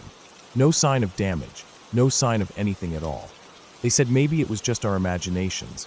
Maybe we had overreacted to thunder or a transformer blowing somewhere far off. But we knew what we had felt. All of us had felt it. It wasn't our imagination. It had been real. That night none of us slept well. We kept listening for the noise to come back, for another flash of light, for anything. But the night stayed quiet. And in the morning, the yard still showed no sign of what had happened. No burn marks, no fallen trees, nothing. We checked again and again, thinking maybe we'd missed something. But there was nothing to find. We even asked the neighbors if they'd seen or heard anything, but they hadn't. No one had. It was like whatever it was had only happened to us. In the days and weeks after, we tried to come up with explanations. Maybe it was some kind of electrical event, though we didn't know what could do that without leaving a mark. Maybe something exploded somewhere farther away, though the noise and the flash had seemed so close. Maybe we thought there had been some kind of rare meteor event, though we never heard anything on the news about it. We never found an answer. Even now, years later, when we're all older, we still talk about that night sometimes. We bring it up when we're together, trying to piece it together again, trying to make sense of it. We go over the details, like maybe this time we'll see something we missed. But we never do. That night stays the same in my memory, as vivid now as it was then. The sound, the light, the way the house shook, the fear. All of it as clear as if it happened yesterday. It's strange how something like that can stay with you. I've had other scary moments in my life since then, but nothing that made me feel the way I felt that night. Nothing that made the world seem so strange and unpredictable. Because that's what was really scary about it, in the end, not the noise or the light, but the not knowing. The way something could happen, something big enough to shake the house and light up the sky, and then leave no trace behind. No explanation, no reason, just a memory that doesn't fade. And maybe that's why we still talk about it, why it still bothers me after all these years. Because it reminded us that sometimes things happen that we can't explain, and that's what's really scary. That feeling that the world can change in a second, for no reason at all, and there's nothing you can do about it.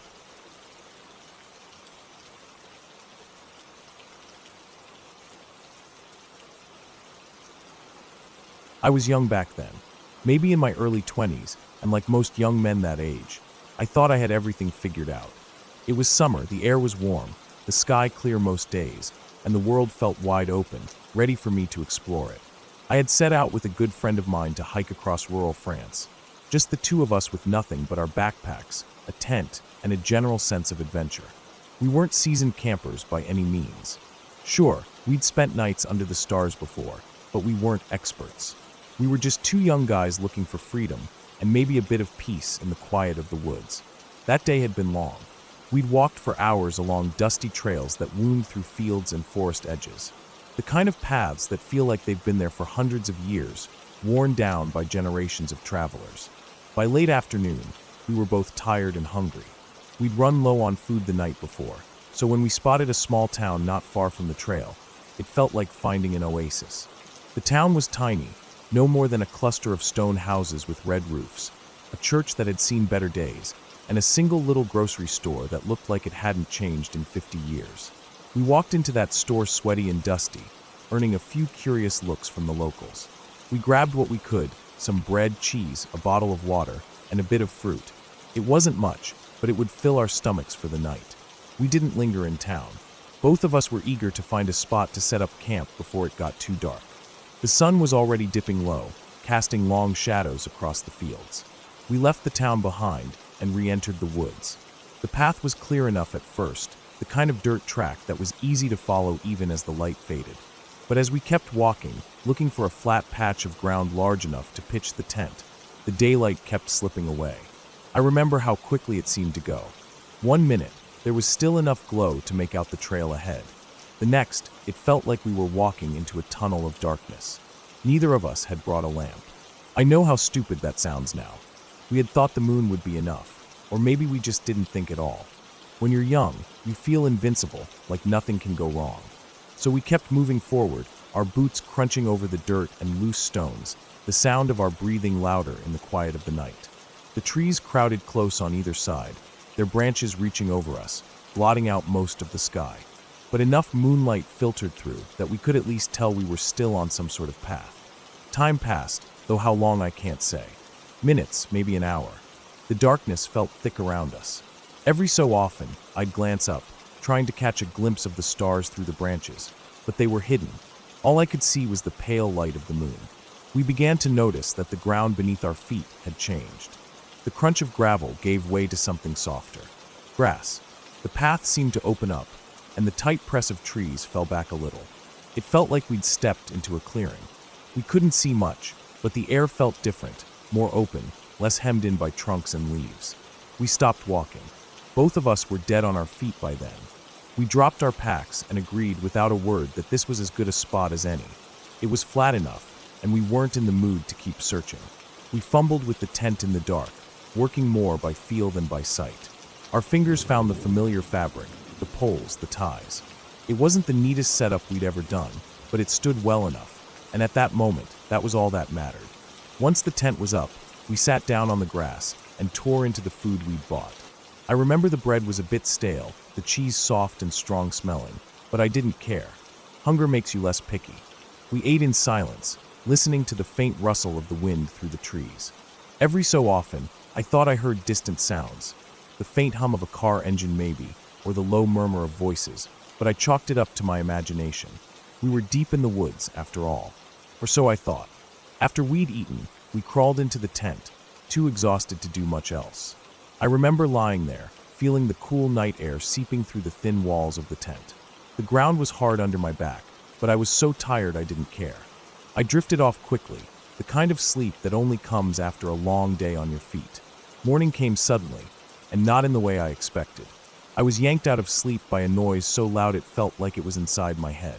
A roar, a rumble, the unmistakable sound of engines revving up close. Too close. My heart started pounding before my eyes even opened. For a moment, I was disoriented, confused, caught between the remnants of sleep and the terrifying reality of that noise. Then my eyes flew open, and I saw the flimsy walls of the tent glowing with morning light, the shadows of shapes moving outside. The noise was deafening, machines, engines, something big and heavy nearby. My friend and I scrambled out of our sleeping bags, our hands shaking as we unzipped the tent door. The moment I stepped outside, the full scene hit me. We weren't in a forest clearing. Not at all. We stood on a patch of grass in the middle of what could only be described as a construction site. A wide, circular stretch of bare earth and gravel spread out around us. To our left and right were large pieces of machinery, bulldozers, excavators, trucks, idling in place, their engines running. A few men in reflective vests and hard hats stood nearby, watching us with a mixture of surprise and amusement. One of them raised a hand as if to wave us off, pointing down the road, his meaning clear without any words. It took me a second to process what I was seeing. We had, in the dark of night, unknowingly set up our tent in the middle of a roundabout that was still under construction, but clearly well underway, and very much an active work site. The workers must have arrived early that morning to start their day, only to find two idiots asleep in the middle of their work zone. Instead of storming up to us or shouting, they'd simply turned on the machines, letting the noise do the talking. A warning, and a kind one at that. I felt my face burn with embarrassment. We'd been so sure we were in the middle of nowhere, so confident that we'd found a safe, quiet place to rest. And yet here we were, standing in the middle of a construction site, our tent looking small and pitiful among the hulking machines. I grabbed our packs and started stuffing our gear inside as fast as I could. My friend did the same. We worked in silence, both of us too mortified to say anything. As we packed, I took a better look at our surroundings. In the light of day, it was so obvious what we'd done. The roundabout was clearly marked, the road curving around it, the bare patches of earth where landscaping would soon go. The grass we'd camped on wasn't wild meadow grass at all.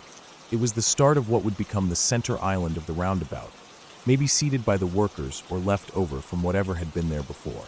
The trees that had seemed so close in the dark were actually much farther back, lining the edge of the construction area. Once we had everything packed, we nodded our thanks and apologies to the workers as best we could, then made our way down the road, away from the site. The workers went back to their tasks, their laughter following us down the road. I didn't blame them. Looking back, I probably would have laughed too if I'd been in their place. We walked for a while before either of us spoke. When we finally did, it was to share the same thought, how lucky we'd been. The workers could have been angry. They could have called the police, or worse, simply started up their machines without any warning. We could have been hurt, or at the very least gotten ourselves into real trouble. But they'd handled it with patience, giving us the chance to pack up and leave without making a scene. That day stayed with me for a long time. Even now, after all these years, I think about it sometimes when I see a roundabout or a construction site. The memory always makes me smile, though at the time, it was anything but funny. It taught me a lot, about paying attention, about not assuming you know where you are just because it feels right, and about the kindness of strangers who choose to help instead of scold. After that, we were more careful. We made sure to stop and find a campsite long before night fell. We bought a lamp at the next town we passed through. It wasn't expensive, but it felt like the most valuable piece of gear we owned from then on. And every night after that, as we set up camp, we made sure we knew exactly where we were, checking and double-checking before pitching the tent. I suppose that's how you learn. Not from things going smoothly, but from the times you mess up and are lucky enough to come out the other side unscathed. That night on the roundabout was one of those times. A mistake, a lesson, and a story that I still tell, though now with a laugh instead of the flush of embarrassment I felt that morning. It reminds me how small we are in the world, how easy it is to get turned around, and how sometimes people's quiet kindness can make all the difference.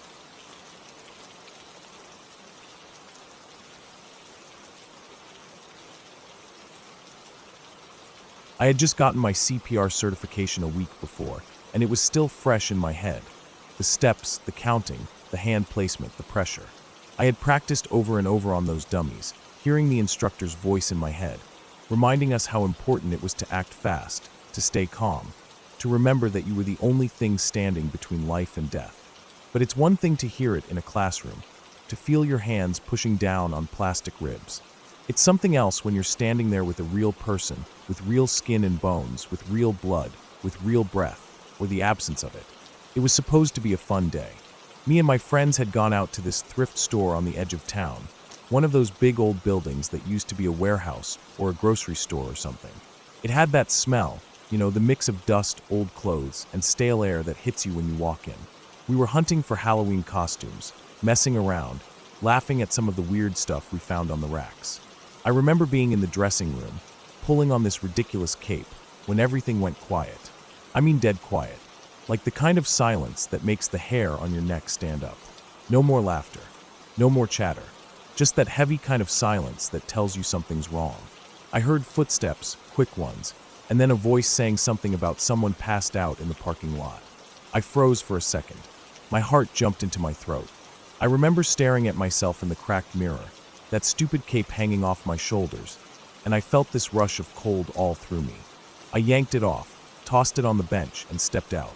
Everyone was just standing there, looking at each other. I said, almost without thinking, that I was certified, that I'd go see what was going on. My voice didn't even sound like mine. I told them to call 911. I think someone already had, but I wasn't sure. My legs felt like they were moving on their own. I stepped out into the bright sunlight, squinting. At first I didn't see anyone. Just the rows of cars baking in the heat, the shimmer of the air above the asphalt. My heart was pounding so hard I could feel it in my ears. Someone came out behind me and pointed, shouting that the person was in a car, parked way out by itself at the far end of the lot. I saw it then, a small, beat-up sedan, maybe tan or silver, I can't remember exactly. It was parked at an odd angle, like it had rolled to a stop, and the driver hadn't bothered to straighten out. I ran over. My feet felt heavy, like they didn't want to carry me, but I forced myself. As I got closer, I could see through the window. She was slumped against the glass, her face turned partly toward me.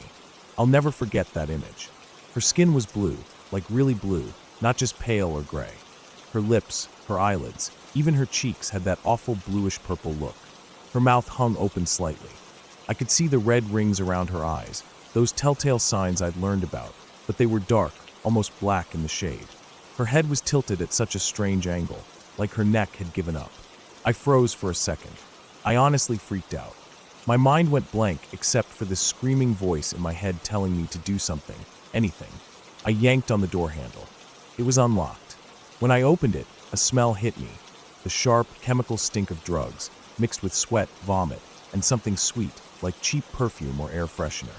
The floor of the car was a mess. Heroin needles, empty pill bottles, crumpled fast food wrappers, a half-empty soda bottle rolling under the seat. And there were toys too, a small plastic truck, a sippy cup, and a worn-out stuffed animal jammed between the seats. I saw a car seat in the back, the kind for toddlers. My stomach turned. Another person had run up by then, and we reached in and tried to check for a pulse. Someone touched her neck, but they weren't sure. We turned her head slightly, and that's when I saw the tears on her face. It wrecked me. Even in that state, she had tears. They'd run down her cheeks and dried in streaks, leaving little salty paths in the grime on her skin. It was like her body had given up, but some part of her had known what was happening. I don't know why, but that broke something inside me. We pulled her out. She was heavier than I expected, limp and awkward, like trying to move a sack of wet sand. We laid her out on the hot pavement. I knelt beside her, my knees burning through my jeans. I put my hands where they needed to go, right in the center of her chest, and started compressions. I counted in my head, like I'd been taught. I tried to focus on the rhythm, on pushing hard enough, fast enough. I remember the way her chest felt under my hands. So real, so fragile, the way the ribs moved with each compression. Her head lolled to one side, her hair matted and tangled, her skin slick with sweat. It felt like forever, but it couldn't have been more than a minute or two before I heard the sirens. The ambulance screeched into the lot, tires squealing slightly as it braked. The EMTs jumped out, moving fast, efficient, practiced. They had her strapped to a board in seconds, hooking up monitors, an oxygen mask, shouting orders to each other. One of them injected something. I later learned it was naloxone, the overdose reversal drug, but I could see in their faces they didn't expect it to work. Another ambulance arrived, and more EMTs piled out, surrounding her, doing everything they could. The cop who showed up was young, maybe mid-20s. His face was tight, jaw clenched. He said quietly, mostly to himself, that they'd keep trying until they got to the hospital, but it was probably too late.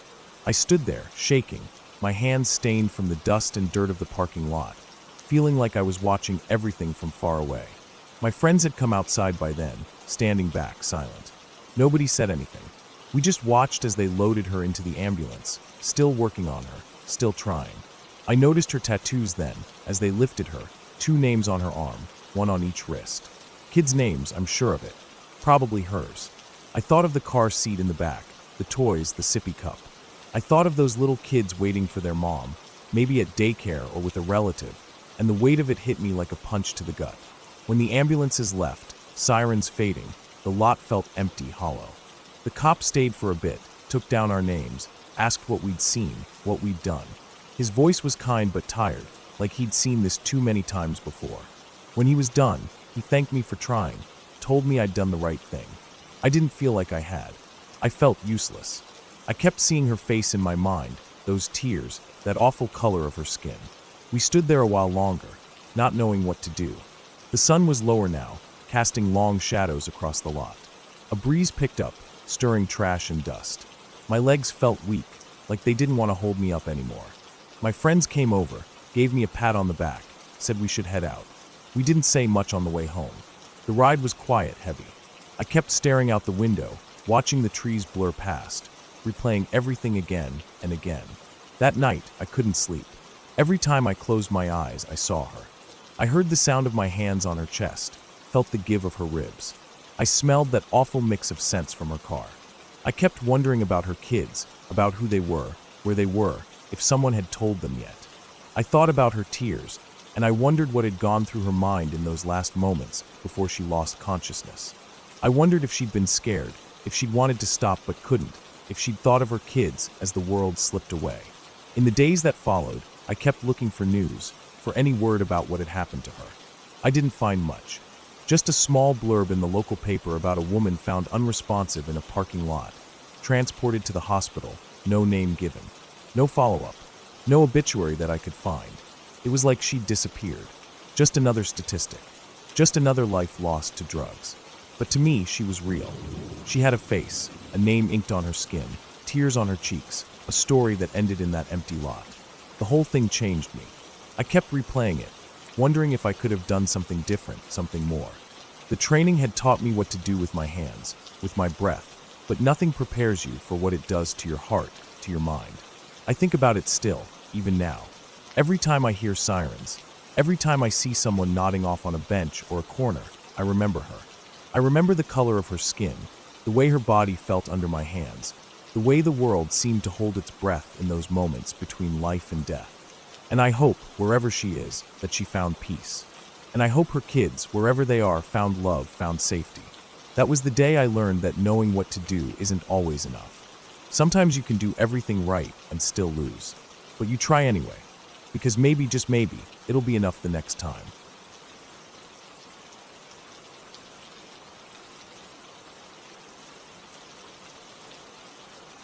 I had moved to Southeast Washington for work not long after college, taking a job that kept me mostly in town during the week, but left me free on weekends to explore.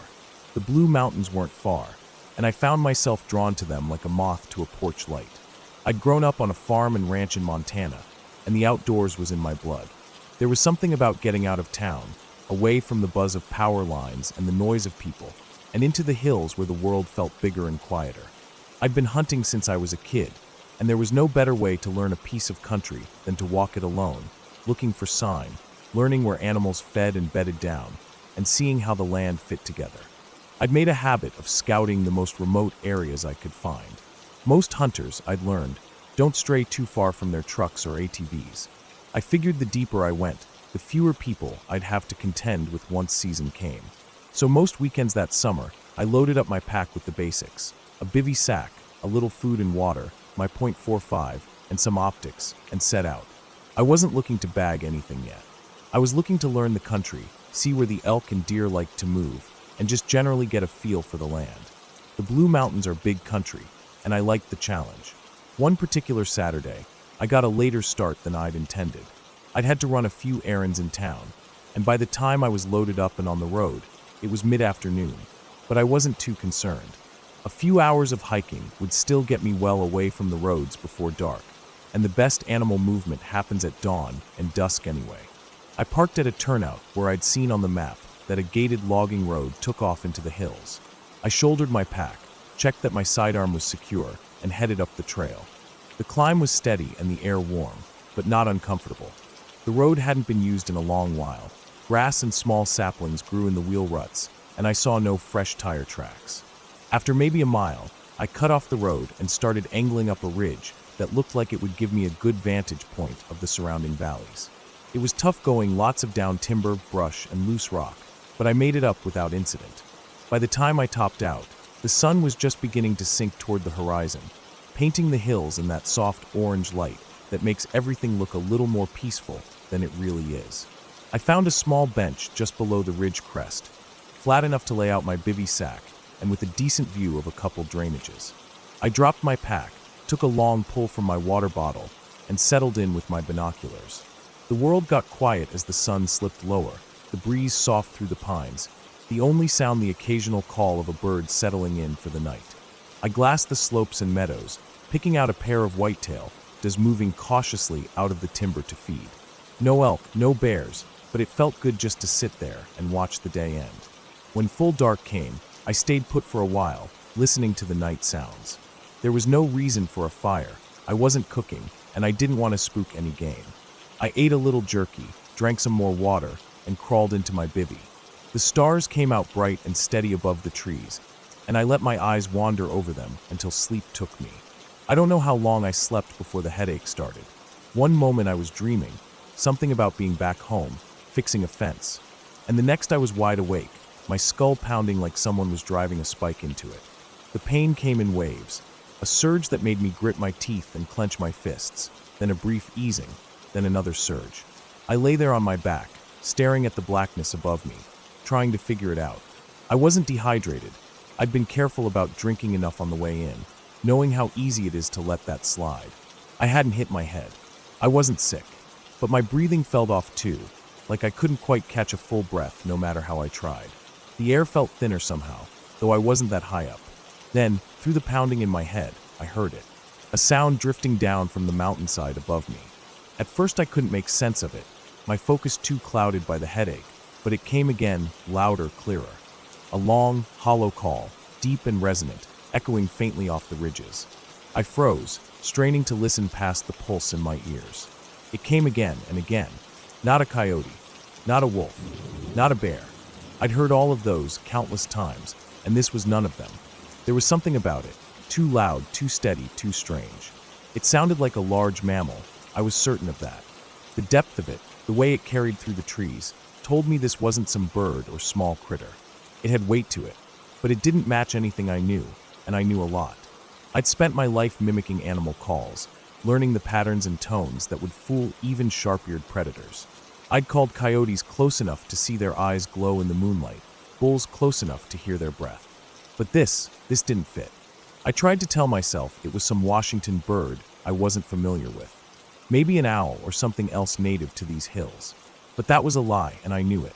The sound wasn't bird-like. It was too guttural, too hollow. And it came at regular intervals, not the scattered calls of a hunting owl or a restless elk.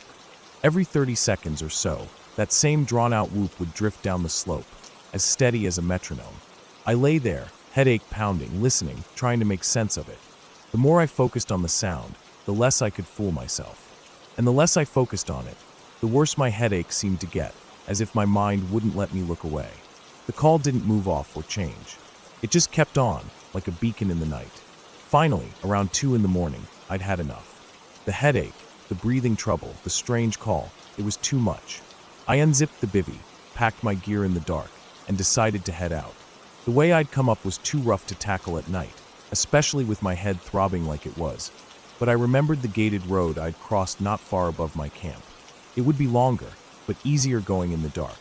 The only downside was it would take me closer to the source of that sound before swinging back toward my truck. I climbed up to the road, my .45 in hand, every nerve on edge. The call kept coming, still up the slope, maybe a couple 100 yards distant.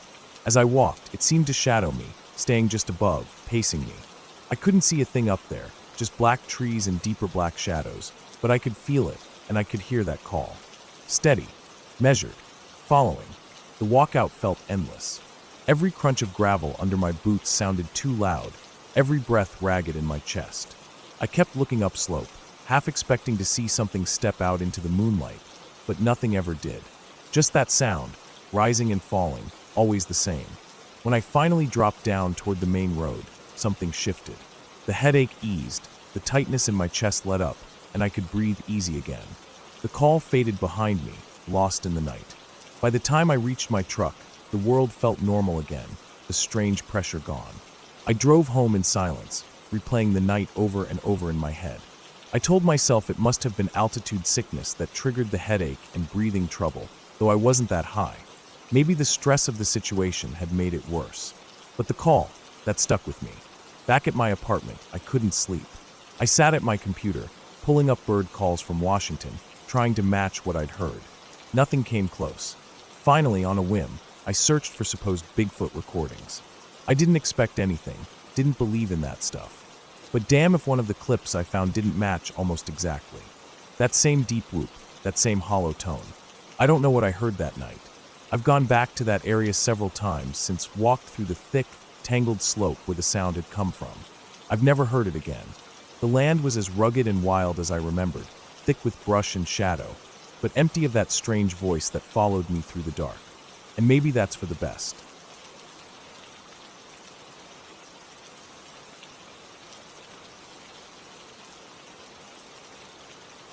When I was a teenager, maybe 15 or 16, one of my closest friends had this idea that we should all camp out in the woods behind her house for her birthday. She lived a little bit outside of town, on this old piece of land where her family had a lot of trees and fields. The kind of place where houses were spaced out pretty far apart, and you could walk in one direction for a long time without seeing anything but woods and grass. She'd been wanting to do this for a while, and since it was her birthday, we all agreed.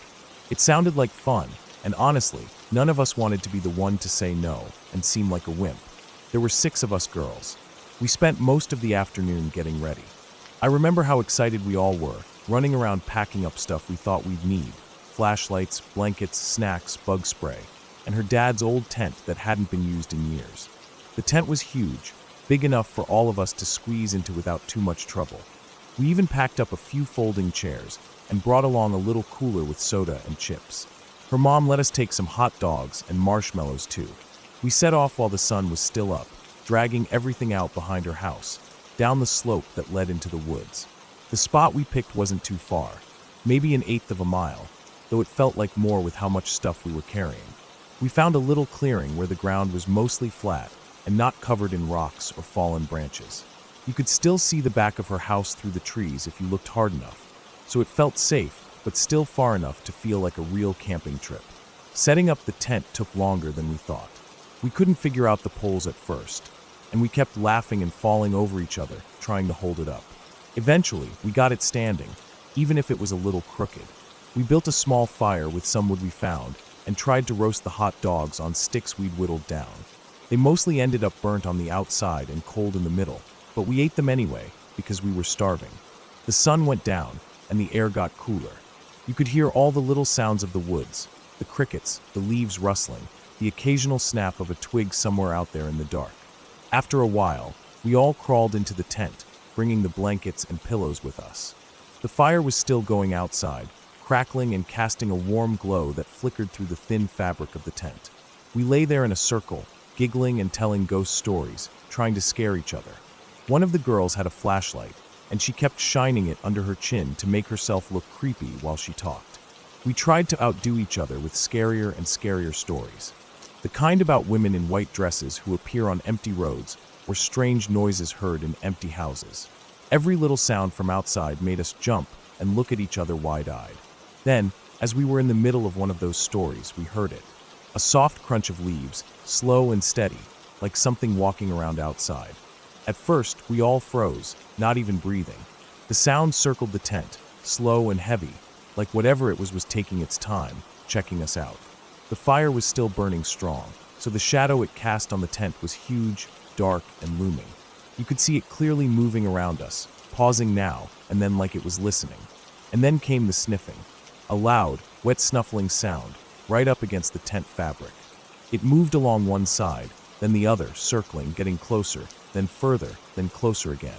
We stared at each other, the light from the fire making everything inside the tent seem even more unreal. My heart was pounding so hard I thought I might actually faint. Where we were, bear sightings were rare. You'd hear about one maybe once every couple of years. But they did happen, and in that moment, with the size of that shadow and the sound of those heavy steps, my mind jumped right to that. I was convinced we were about to get mauled by a bear. I felt this rush of pure fear, like cold water running down my back, and without thinking, I dove under the blankets, pulling them over my head, squeezing my eyes shut like that could somehow protect me. I stayed there, heart racing, not moving, not even daring to breathe too loudly. I could still hear the thing outside, moving around, sniffing, its shadow flickering as it passed between the firelight and our tent. I stayed under those blankets for what felt like forever. Every second felt like it stretched out, heavy and thick. I imagined claws tearing through the tent, imagined the screams, the chaos, the pain. I felt so small and helpless, wishing I was anywhere else but there. Then, suddenly, there was the sound of the zipper. One of the girls, Rainey, who was always the bold one, the one who didn't take crap from anyone or anything, had had enough. I heard her unzip the tent fast, like she wasn't going to waste time second-guessing herself. I wanted to yell at her to stop, to stay inside, but I couldn't make myself move or speak. And then I heard this weird mix of sounds, a loud snort, some rustling, and then this wet slapping noise. I peeked out from under the blanket, shaking so bad my teeth were chattering. What I saw made my brain take a second to catch up. Rainey was sitting there laughing, while this massive head was sticking into the tent, licking her face like crazy. It wasn't a bear at all. It was the birthday girl's next-door neighbor's Great Dane. The dog was huge, practically the size of a small pony, and somehow he'd managed to get loose and wander into the woods. He must have heard us laughing and talking and come to check things out. His dark coat and massive size made him look like a shadow monster when he was outside the tent. But now that he was inside, it was just ridiculous. His tongue was hanging out, his tail thumping against the ground, and he kept trying to squeeze his way into the tent like he wanted to be part of the sleepover. Rainey kept laughing and pushing his slobbery face away, and the rest of us started laughing too, though it was that kind of shaky laughter you get when you've been really scared and then realize everything's fine. I felt my whole body relax, though I was embarrassed too. I'd spent the last however many minutes hiding like a little kid under the blankets while Rainey had just dealt with it.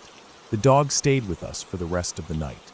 We let him curl up outside the tent, near the fire, and he seemed happy just to be near us. He didn't bark or run off again, just kept close like he was keeping watch. When morning came, we packed up our stuff, still talking about how scared we'd been and how dumb we felt afterward. The dog trotted along with us back to the house, wagging his tail like he was proud of himself for finding us. When we got back, we called the neighbor, and he came over to pick the dog up. He was relieved to see his dog safe and sound and thanked us for looking after him. We told him what had happened, and he laughed, shaking his head and saying that dog always had a way of getting into trouble. As for me, I never lived down hiding under those blankets.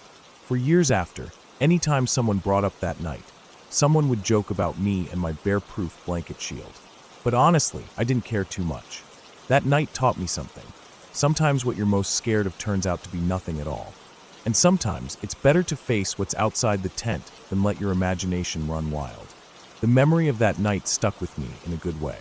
We'd been scared out of our minds, sure, but in the end, we were safe, and we even got a funny story out of it. That Great Dane became kind of a legend in our group after that. We always joked about inviting him to the next campout, our own personal guard dog. And I never forgot the lesson of that night. Things aren't always what they seem, and sometimes courage is just unzipping the tent and taking a look for yourself.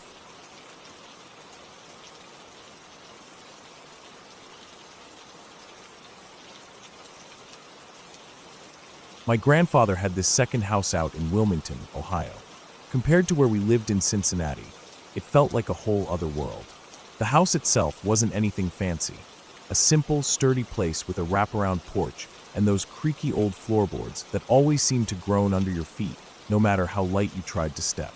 It sat on a good bit of land, surrounded by fields and woods, and there was this large pond out back that always seemed to shimmer in the sun, full of fish that my brother and I tried to catch every chance we got.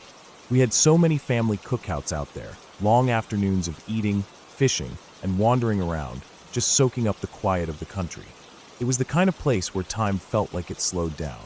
My brother and I, we were kids back then, and like most kids with too much energy and too little supervision, we loved to go off exploring. The woods behind Grandpa's place were perfect for that. We'd grab sticks and run around pretending they were swords or rifles, fighting off imaginary enemies, or pretending we were lost adventurers trying to find our way home. The trees were tall and close together, their branches tangling up high so that it felt cooler in the shade, even on the hottest summer days. The underbrush wasn't too thick in most places, so we could walk pretty easily, and there were animal trails we'd follow, just to see where they led. We'd been out there more times than I could count over the years, so we felt like we knew those woods like the back of our hands. But one summer, God, I must have been maybe 12 or 13, we found something that shook that feeling right out of us. We were doing what we always did, just messing around, seeing how far we could get before we had to turn back for dinner. The day was bright, sky clear, sun filtering down in patches through the leaves.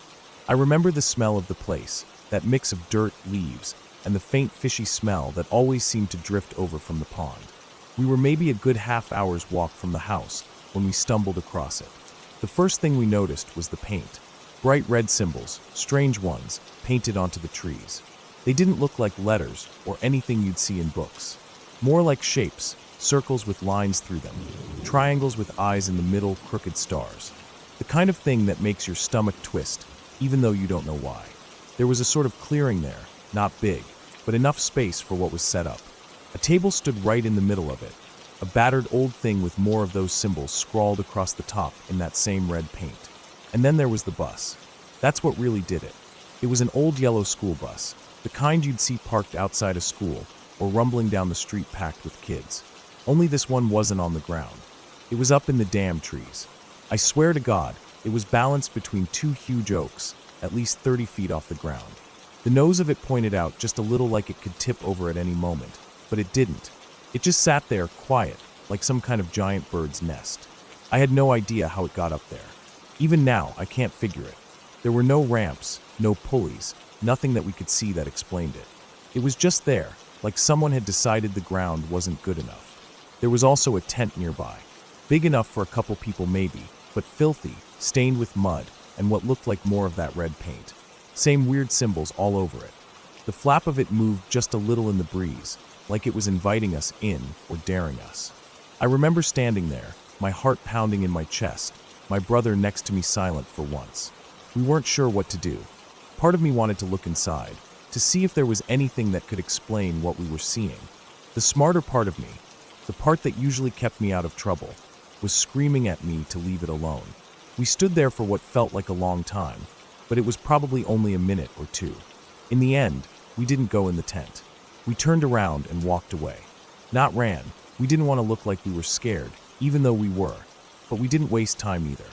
The whole way back, I kept glancing over my shoulder, half expecting to see someone stepping out of the tent or coming down from that bus in the trees.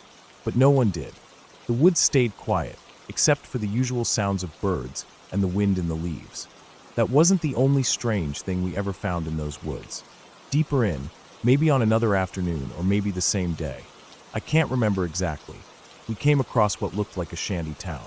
Not a camp, not like what we'd seen before, but a little cluster of makeshift houses. They were built out of whatever people could find: sheet metal, old wood tarps. There were clotheslines strung between trees, shirts and pants, and who knows what else hanging there to dry. It was clear that someone lived there, or had lived there recently. But like the other spot, it was empty when we found it. No people, no sounds of talking or cooking or anything. Just those little houses sitting there in the middle of the woods, like they'd grown out of the ground. After we saw that, we started being a lot more careful about where we went. We didn't wander as far, and we didn't stay out as long. The fun of exploring had kind of worn off. It wasn't that we were scared, exactly. More like we'd been reminded that we weren't the only ones out there. Grandpa's house itself had its own oddities. One thing that always stuck with me was the secret room he had. It was behind a movable wall in the downstairs bathroom. You'd never know it was there unless someone showed you. It wasn't big, just enough space for maybe 2 or 3 people to squeeze into if they had to. Grandpa told us he'd had it put in just in case the clan ever came for him. Being black and living out in the sticks like that, I guess he figured it was better safe than sorry. As a kid, it seemed kind of funny to us. We'd hide in there sometimes, pretending we were hiding from bandits or whatever. But thinking back on it now, it makes me realize how real that fear must have been for him. We kept going out to Grandpa's place for a while after that, but things felt different. The woods weren't just a playground anymore. They had secrets, and we weren't sure we wanted to know all of them. We never saw anyone out there, never found out who painted those symbols or built that strange camp, or how that bus got up in the trees. We didn't go looking for answers either. Some things, we figured, were better left alone. Eventually, Grandpa decided to sell the place. He was getting older, and the house and land were too much for him to keep up with. We went out one last time to help him pack up some things. I remember standing on that porch, looking out at the pond, the woods beyond it, thinking about all the time we'd spent there. All the good memories, and the strange ones too. It felt like saying goodbye to a part of my childhood. I haven't been back since. I don't know what became of the place, or who owns it now. I think about it sometimes though. About the quiet of those woods, the stillness of the pond, and the mysteries hidden among the trees. I wonder if anyone ever found that camp, that bus in the trees, or the little shanty town. I wonder if they felt the same chill run down their spine that I did. Maybe they did. Maybe they didn't. But I know what I saw, and I know how it felt. Strange, unsettling, like we'd stumbled across something we weren't supposed to see. And maybe we had. All I know is we left it alone, and we left it behind. And maybe that was for the best.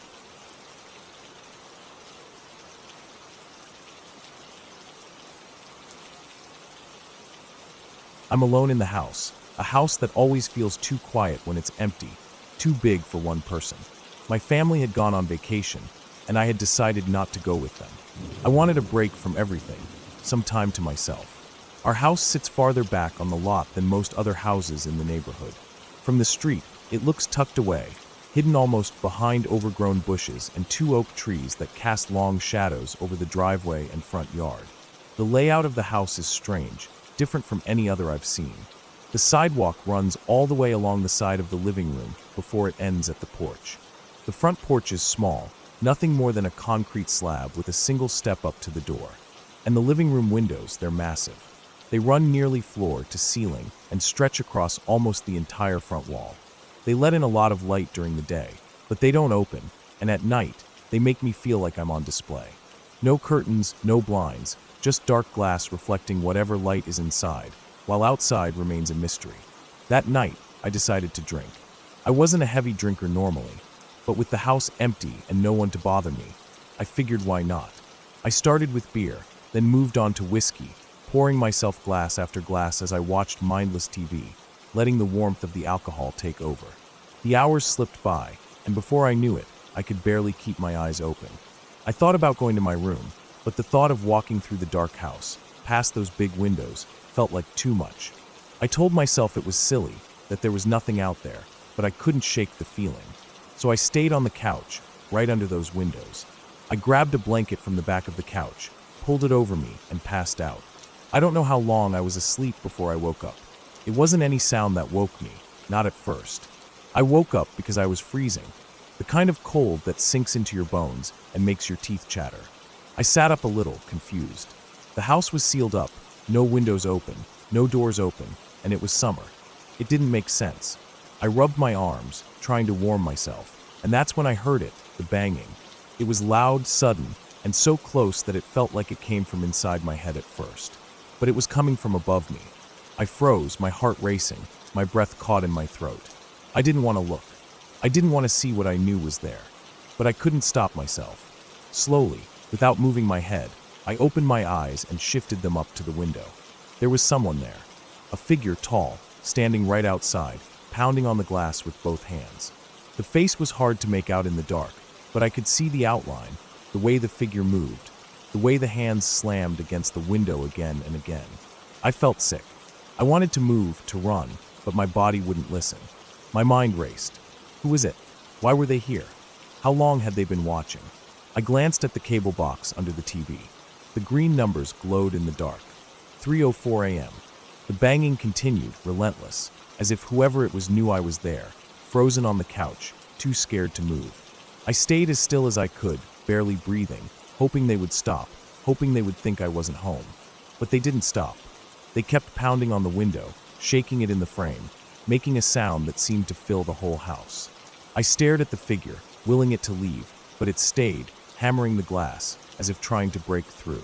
Then, as suddenly as it started, it stopped. The silence was deafening. I didn't move. I didn't dare. I thought maybe they had given up, maybe they had left. But before I could even finish the thought, it started again, this time from two places. The pounding on the window returned, but now there was another sound, the front door. Someone was banging on the front door, hard, rattling it in its frame. Two of them. There were two of them now. My heart felt like it was going to explode. My hands were shaking, and I clenched them into fists to try to stop it. I couldn't think. I couldn't move. All I could do was listen as the pounding continued, first at the window, then at the door, back and forth, like some awful rhythm. I don't know how long it went on. Minutes felt like hours. Every second felt like forever. I thought about calling the police, but my phone was in the kitchen. To get to it, I would have to cross the living room, right in front of the window, right where they could see me. I couldn't do it. I was too scared. So I stayed where I was, under the blanket, as small and quiet as I could be. The pounding kept going, steady, unending. I could hear the wood of the door creak under the force. I could see the glass shake in the window. I was sure any second it would break, that they would get in. And then finally it stopped. Just like that. 1 minute, noise filled the house. The next, silence. I waited. I didn't move. I kept listening, straining to hear anything, a footstep, a voice, anything. But there was nothing. Just the sound of my own breathing, ragged and fast. I stayed on that couch until the first light of dawn started to creep through the windows. Only then did I move. My legs were stiff, my back ached, but I didn't care. I got up slowly, quietly, and peeked out the window. There was no one there. The yard was empty. The porch was empty. I stood there for a long time, just looking, trying to see if anyone was hiding in the bushes or behind the trees. But there was nothing. When I finally felt brave enough, I opened the door and stepped out onto the porch. The air was cool and still. The neighborhood was quiet. I looked around. No one. But on the window, I could see the smudges where the hands had been. On the door, faint marks where fists had pounded. I felt sick all over again. I checked around the house, walked the perimeter, but saw no sign of anyone. No footprints, nothing out of place. just the marks on the glass and the door, proof that it hadn't been some awful dream. I didn't know what to do. I didn't want to be in that house anymore, not alone. I went back inside, locked the door, locked every window, and sat on the couch, trying to calm down. I thought about calling the police then, but what would I say? They were gone. There was nothing for them to see. So I didn't. I just sat there until the sun was fully up, until the house didn't feel so dark, so dangerous. Later that morning, I called a friend. I didn't want to be alone another night. I told him what happened, every detail, hoping he'd understand, hoping he'd come over. But he didn't. He made a joke, trying to lighten the mood, but it felt cruel. I hung up, feeling worse than before. I didn't sleep much the rest of that week. Every noise made me jump. Every shadow made my heart race. I kept the lights on, stayed out of the living room at night, and double-checked every lock before bed. I never saw them again, whoever they were. But I never felt safe in that house again, not really. Even after my family came back, even with other people there, the memory of that night stayed with me. The sound of the banging, the image of that figure at the window, it never really left. And every time I pass by those big windows, I can't help but look out, just to make sure no one's standing there.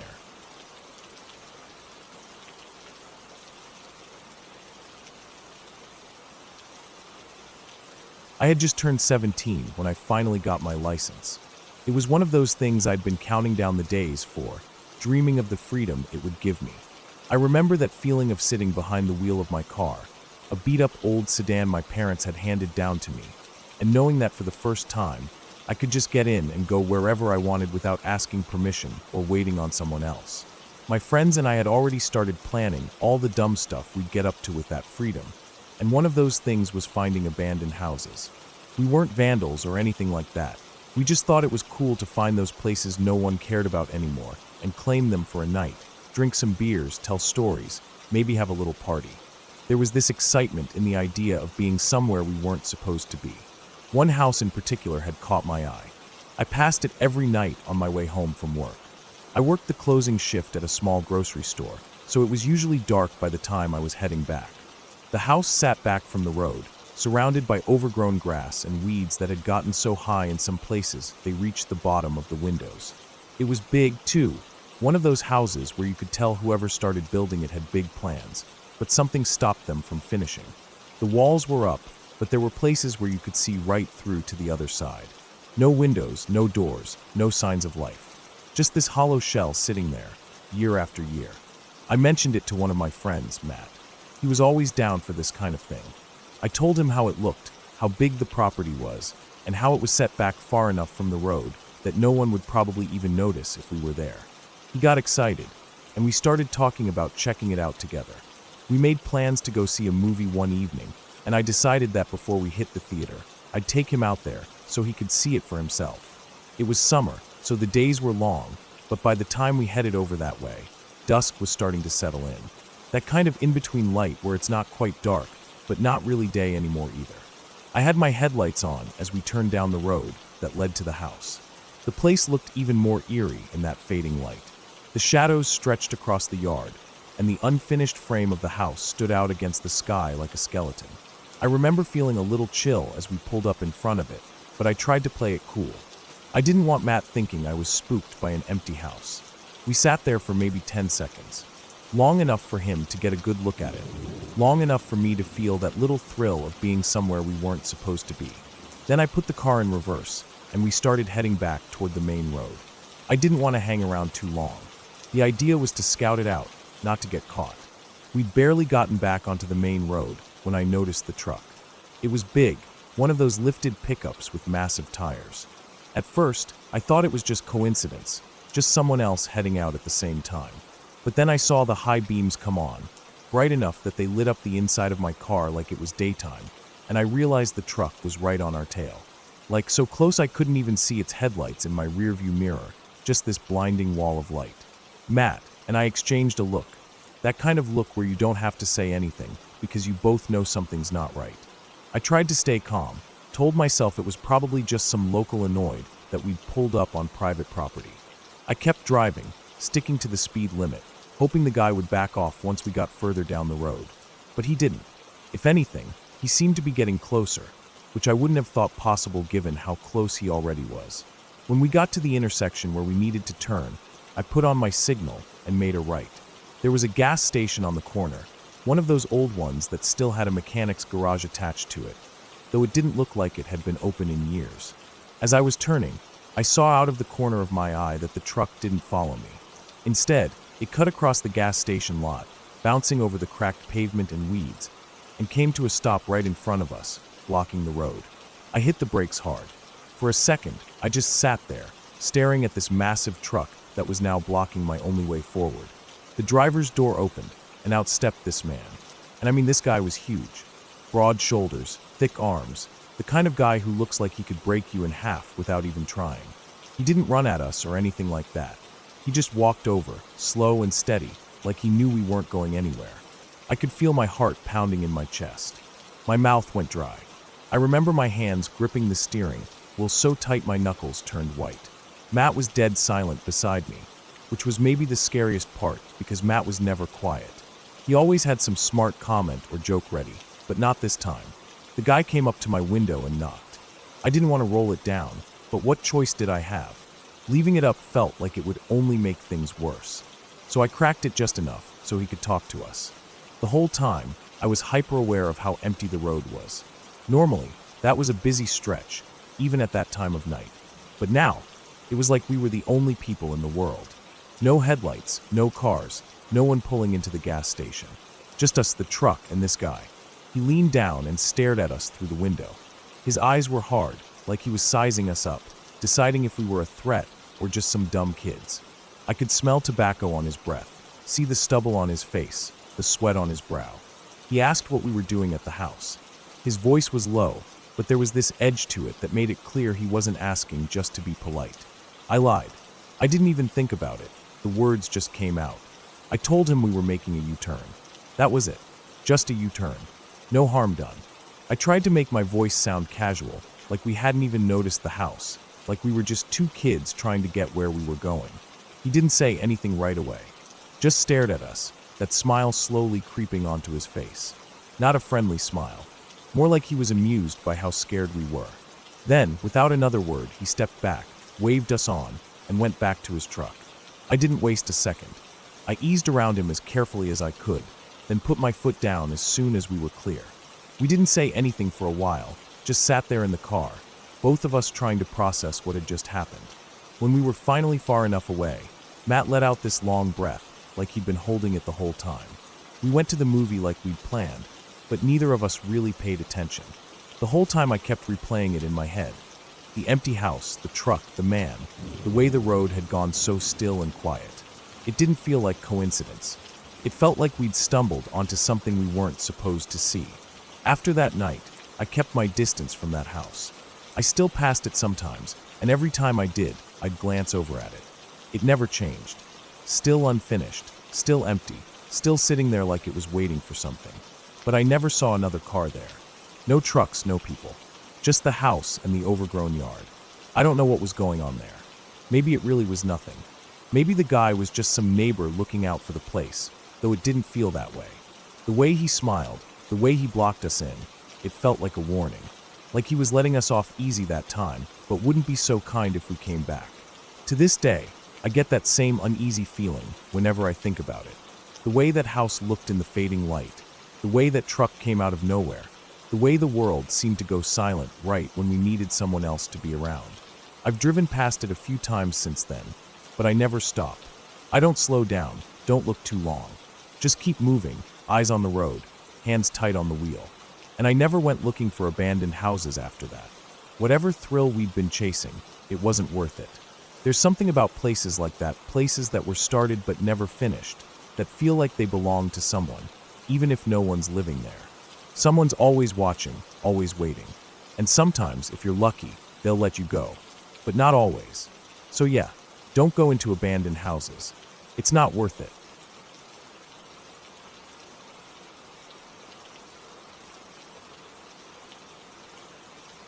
About 2 years ago, I was driving home from a family reunion late at night. The reunion had been good. Lots of food, laughter, catching up with cousins I hadn't seen in years, but I was exhausted. I hadn't planned to stay the night at my uncle's place like the rest of the family. I had work early the next day and thought it would be better to just make the drive back home. It was about a 2-hour drive, nothing I hadn't done before, and I figured I'd listen to music, maybe grab a coffee along the way if I needed it. The first half hour or so was fine. The roads out there were narrow, winding through forests and over small hills. There weren't streetlights, just my headlights cutting through the dark.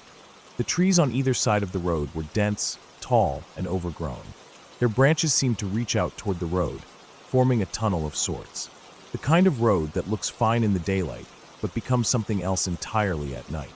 I kept the windows up and the music low, trying to stay alert. After about 45 minutes of driving, that heavy tiredness hit me. It wasn't gradual like it usually is. It was like someone flipped a switch, and suddenly my eyelids felt heavy. My head started to nod forward. I shook it off, rolled down the window for some air, even slapped my cheeks a little to stay awake.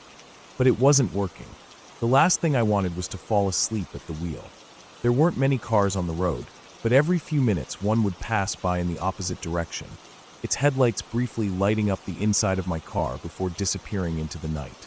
I kept telling myself I'd find a gas station or a rest stop, but the farther I drove, the clearer it became that there wasn't going to be one anytime soon. It was just trees and bushes, the occasional mailbox at the end of a long driveway, but no signs of life. My body felt heavier and heavier, and I knew I couldn't keep going like that. The risk of dozing off and ending up wrapped around a tree wasn't worth it. I needed to stop. I finally decided to do something I knew wasn't the best idea. I found a spot where the bushes were thick and there was enough room to pull off the road onto the grass. I drove in a little, just far enough so the car wasn't easily visible from the road, and turned off the engine. I made a mental note of the time. It was 11:22 p.m. I figured I'd just close my eyes for a bit, maybe 20 or 30 minutes, and then get back on the road, just enough to shake the fog from my head. I reclined my seat a little and let the quiet surround me. The only sound was the ticking of the engine cooling down. It couldn't have been more than a few minutes before I was out cold. When I opened my eyes again, I had that disoriented feeling you get when you don't remember where you are. It was still dark, and for a second I thought I was back at the reunion, but then I remembered. I looked at the clock. It was 11:50 p.m. The car was still, the night outside was silent, but then I heard it, a scratching sound. It was faint at first, like something brushing against the side of the car. I froze, listening. It lasted only a few seconds, and then it was gone. I sat there, heart beating a little faster, but the tiredness was still strong, pulling me back down. I convinced myself it was nothing, maybe a branch or an animal, and let sleep take over again. The next time I woke up, the atmosphere felt different. Heavier, maybe. I could hear that same scratching sound again, but this time it wasn't going away. It was steady, like someone or something was right up against the car, dragging something along the metal. My heart was pounding now. I looked at the clock. It was 12:40 a.m. Almost an hour had passed since the last time. My mouth was dry. I swallowed hard and sat up a little, looking around as best as I could without moving too much. My eyes went to the rearview mirror, and that's when I saw it, a quick shape, low and dark, darting away from the car and into the trees. My blood went cold. I sat there for a few seconds, breathing hard, trying to process what I'd just seen. My brain was scrambling for an explanation. A deer? A coyote? But something about the way it moved didn't seem right. It was fast, but it didn't run like an animal. And what animal would scratch at a car and then come back nearly an hour later to do it again? My thoughts raced. I remembered all those stories you hear, the urban legends about killers who wait for people to stop on the side of the road, the kind that sneak up while you sleep and attack. I thought about the story of the couple with the hook-handed killer. I wasn't about to be that guy who gets out of his car to investigate. No way. I didn't care what it was. I just wanted to be out of there. I started the engine as quietly as I could, though it felt deafening in the stillness of the night. I turned the headlights back on, checked the mirrors again, and pulled back onto the road. My hands were shaking a little, gripping the wheel tighter than usual. I kept my eyes on the road ahead, trying to put distance between myself and that spot. My heart was still racing, and every shadow on the road looked like something waiting to jump out at me. Not more than 100 yards ahead, I came around a bend and saw something that made my stomach drop. There was a car parked on the side of the road. Its driver's side door was wide open. There were no lights on inside, No hazard lights flashing. Just the dark shape of a car with the door hanging open like someone had left in a hurry. I slowed down, not because I wanted to stop, but because I couldn't help it. I needed to see if there was anyone there, if maybe this was connected somehow to what had just happened. I crept past, peering inside as best I could through my window. It was empty. No driver, no passenger. Just an abandoned car in the middle of nowhere. I felt the hair on the back of my neck stand up. I didn't want to linger. I looked in my rearview mirror to see if anything was behind me, and that's when I saw him. A man came sprinting around the bend I had just come from. He was running full speed, arms pumping, coming straight toward me. Even though my windows were up and the engine was running, I could hear him yelling. I couldn't make out the exact words at first, but as he got closer, I caught pieces of it. He was shouting at me to stop, to get out of the car. His voice was loud, panicked, but there was something off about it, something that told me I didn't want to find out what he wanted. I didn't wait. I pressed down on the gas and drove.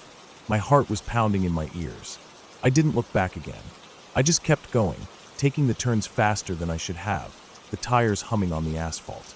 I didn't stop until I saw the lights of a small town, maybe 15 or 20 minutes down the road. I pulled into a gas station that was still open and parked right under the lights. I sat there for a while, trying to catch my breath, watching the road behind me to see if anyone followed. No one did. After that, I didn't stop again. I forced myself to stay awake the rest of the drive, windows down, radio on, doing anything to keep my mind and body alert.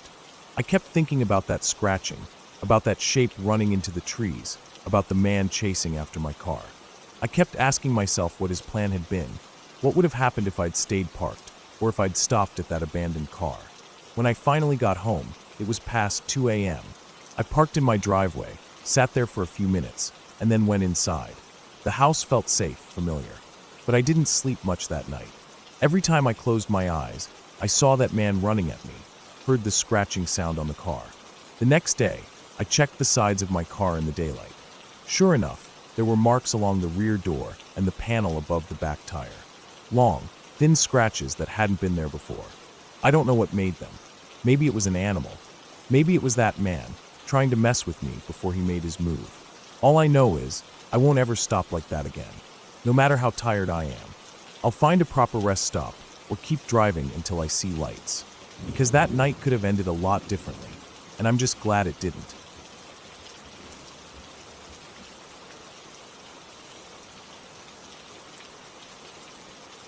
I remember the exact morning when this all happened, like it's burned into my memory.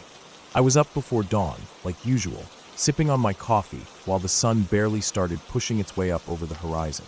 The air was still, that kind of stillness you get in the early hours before the world gets loud. I loaded up my truck with all the equipment, straps, and the dolly I'd need. The hot tub was already secured in the back, wrapped and strapped tight, a solid 900 pounds of molded acrylic and pipes and jets.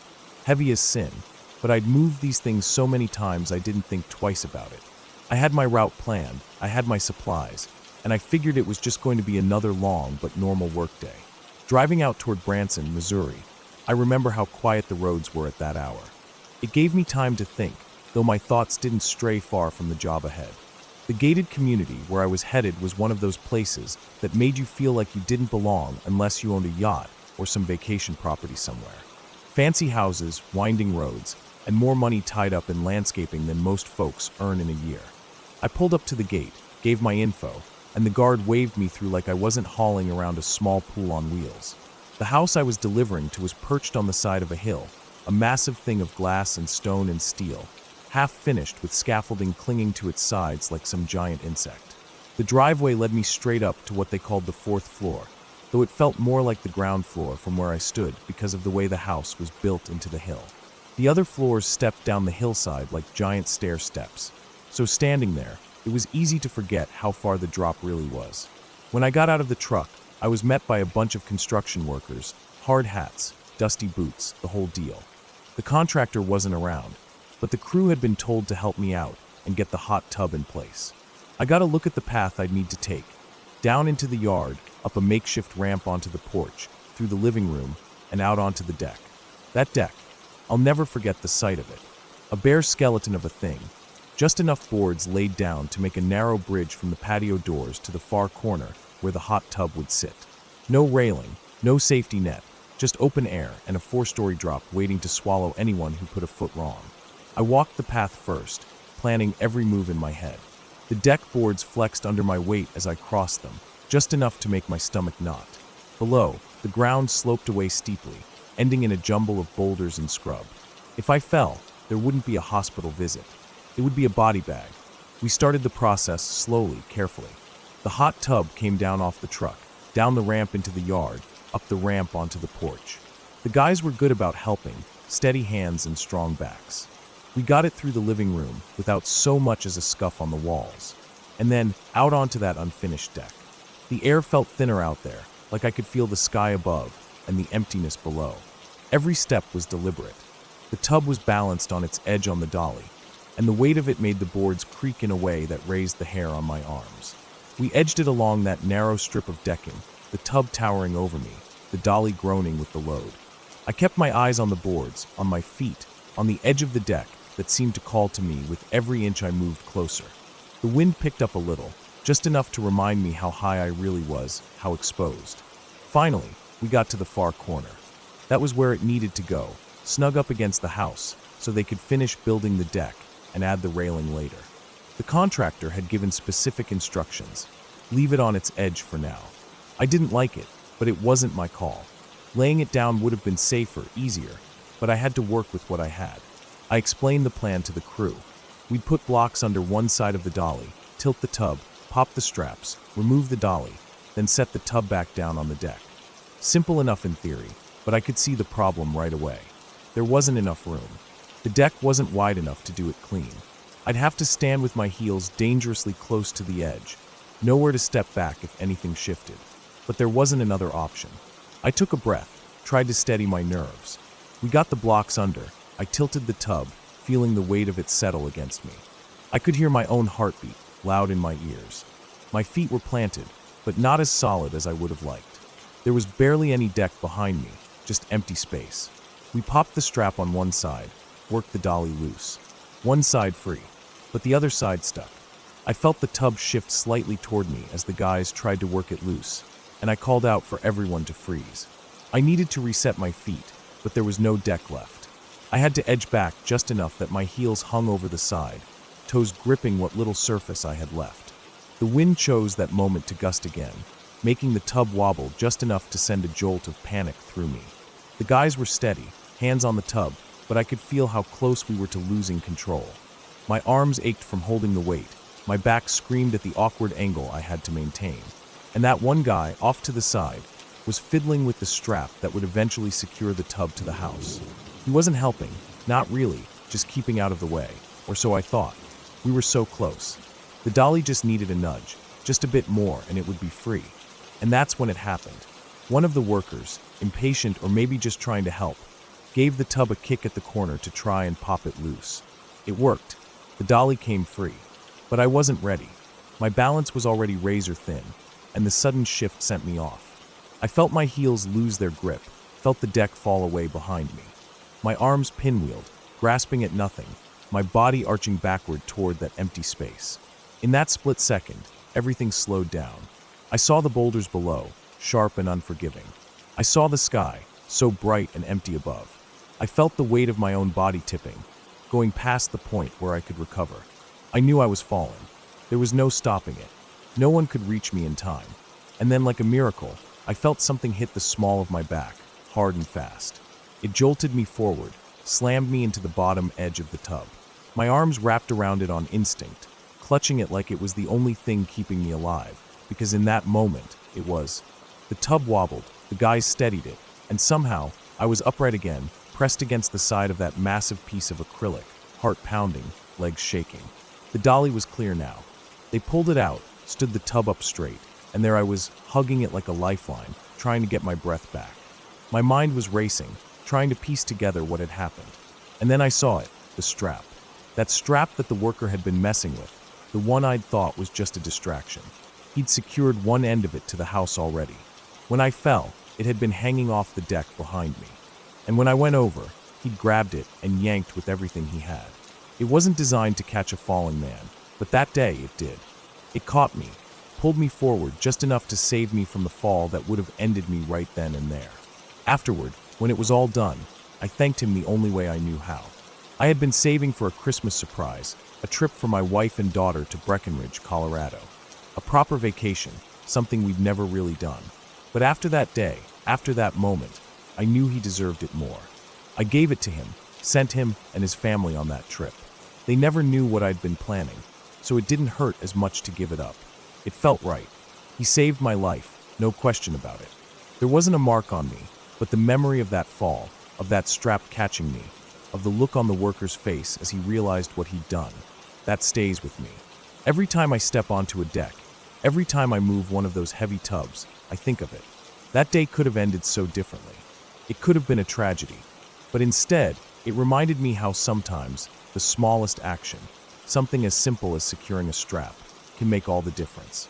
And how sometimes the people you least expect are the ones who come through when it matters most.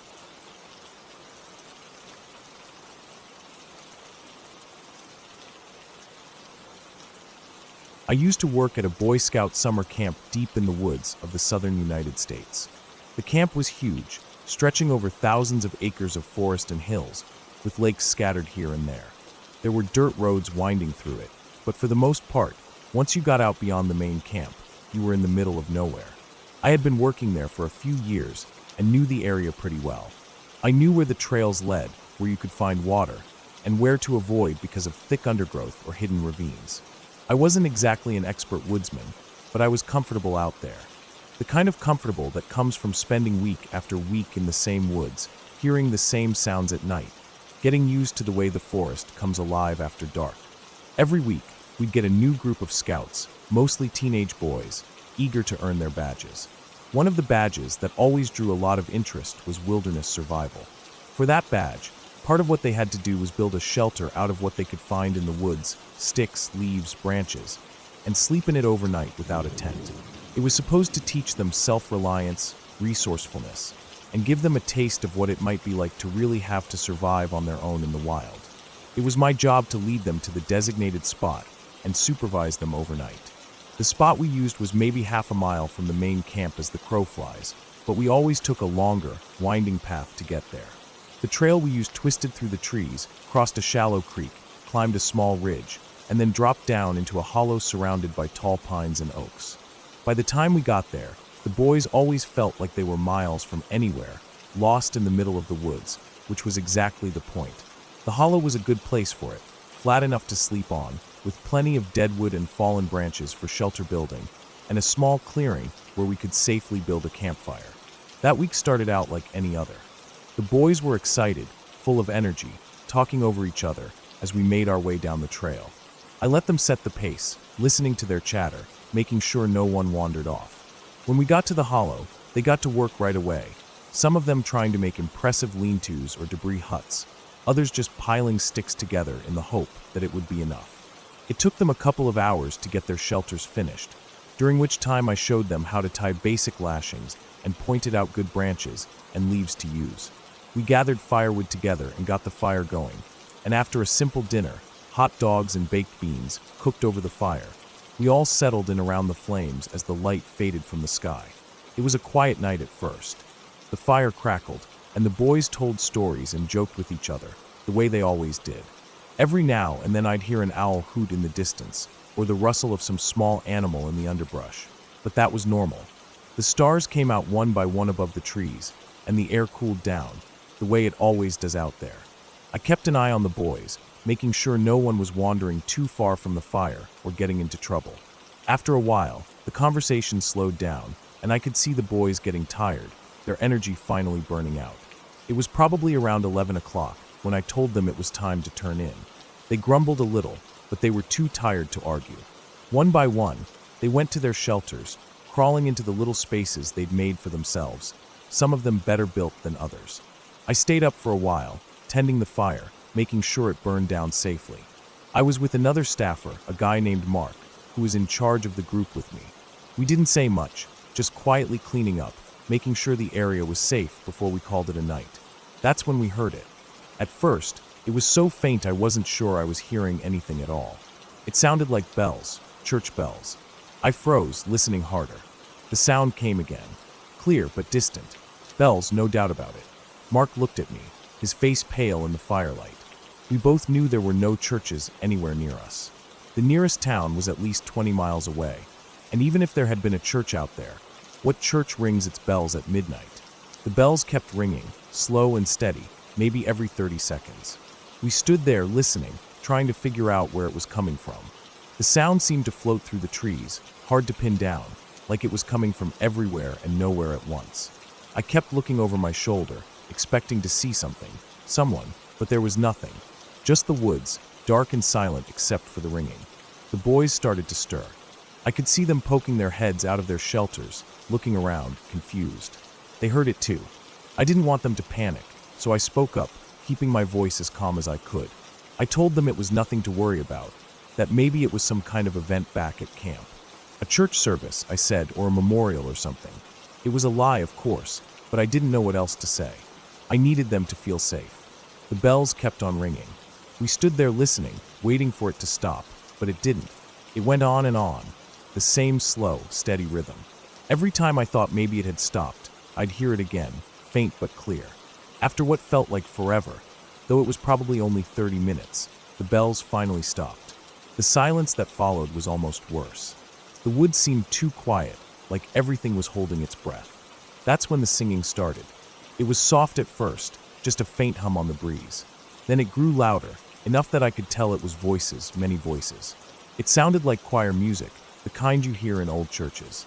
Hymns, maybe, though I couldn't make out any words. The voices rose and fell together, sometimes swelling loud enough that it seemed they were just beyond the trees, sometimes fading so much that I almost thought I imagined it. But it was real. Mark heard it too. The boys heard it. I could see the fear on their faces, even in the dim light. The singing kept going, rising and falling louder, then softer, like waves on a shore. Sometimes I thought it was getting closer, like whoever it was might come walking out of the trees at any moment. I kept watching the darkness beyond the firelight, half expecting to see shapes moving there. But there was nothing, just the sound of those voices, echoing through the woods. It went on for over an hour.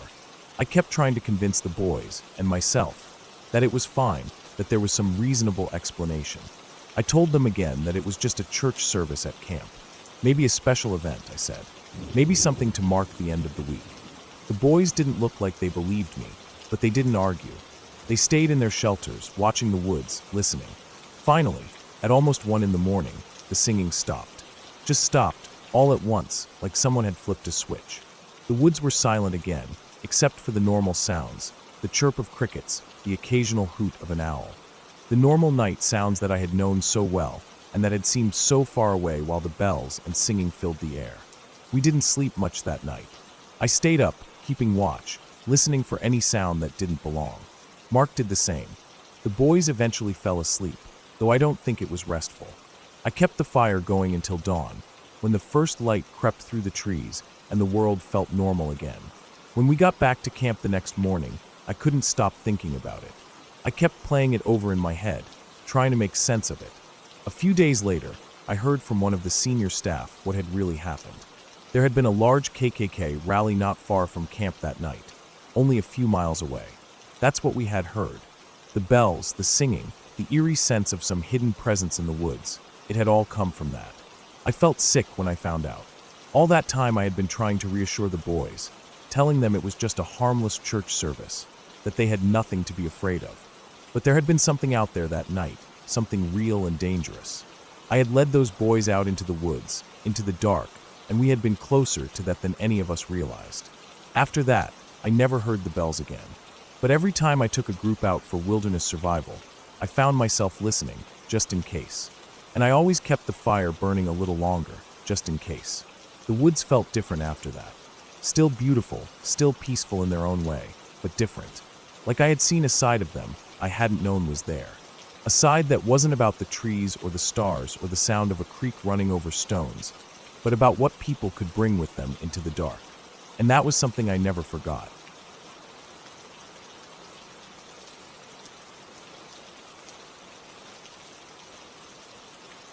I had awesome parents growing up.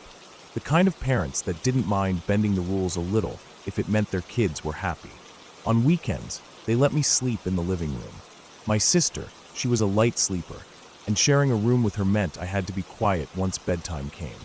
But in the living room, I could stay up as late as I wanted, watching TV until I couldn't keep my eyes open anymore.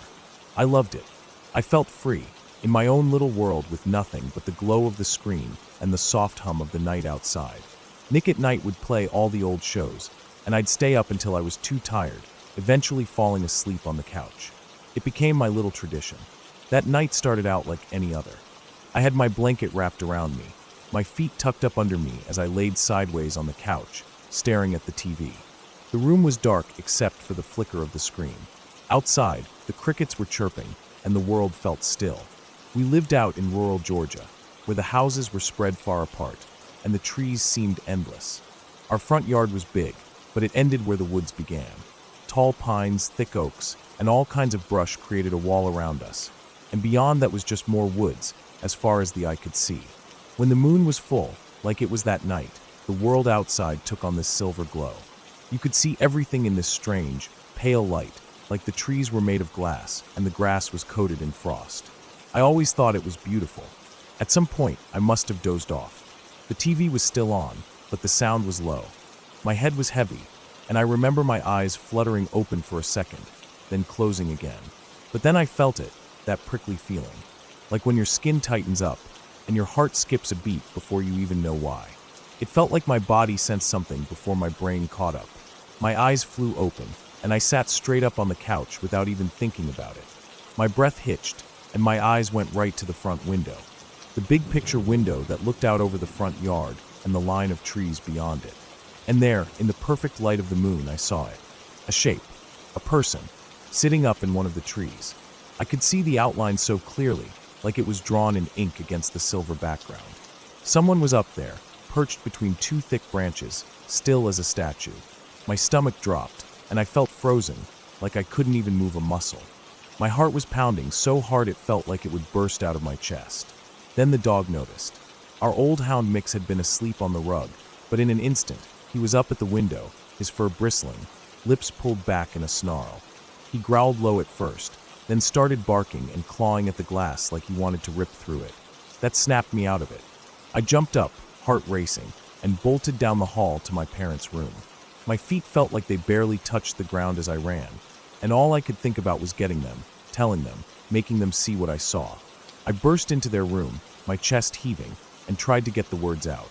I was shaking so bad I could hardly speak, but somehow I managed to say enough for them to understand. Dad didn't hesitate. He grabbed something, I didn't even see what, and headed out the front door with the dog right behind him, barking like mad. Mama kept me close, wrapping her arms around me, trying to calm me down while we waited. I could hear Dad outside, his footsteps on the porch, the dog's barks fading as they moved toward the trees. Every sound made me flinch. Every second felt like an hour.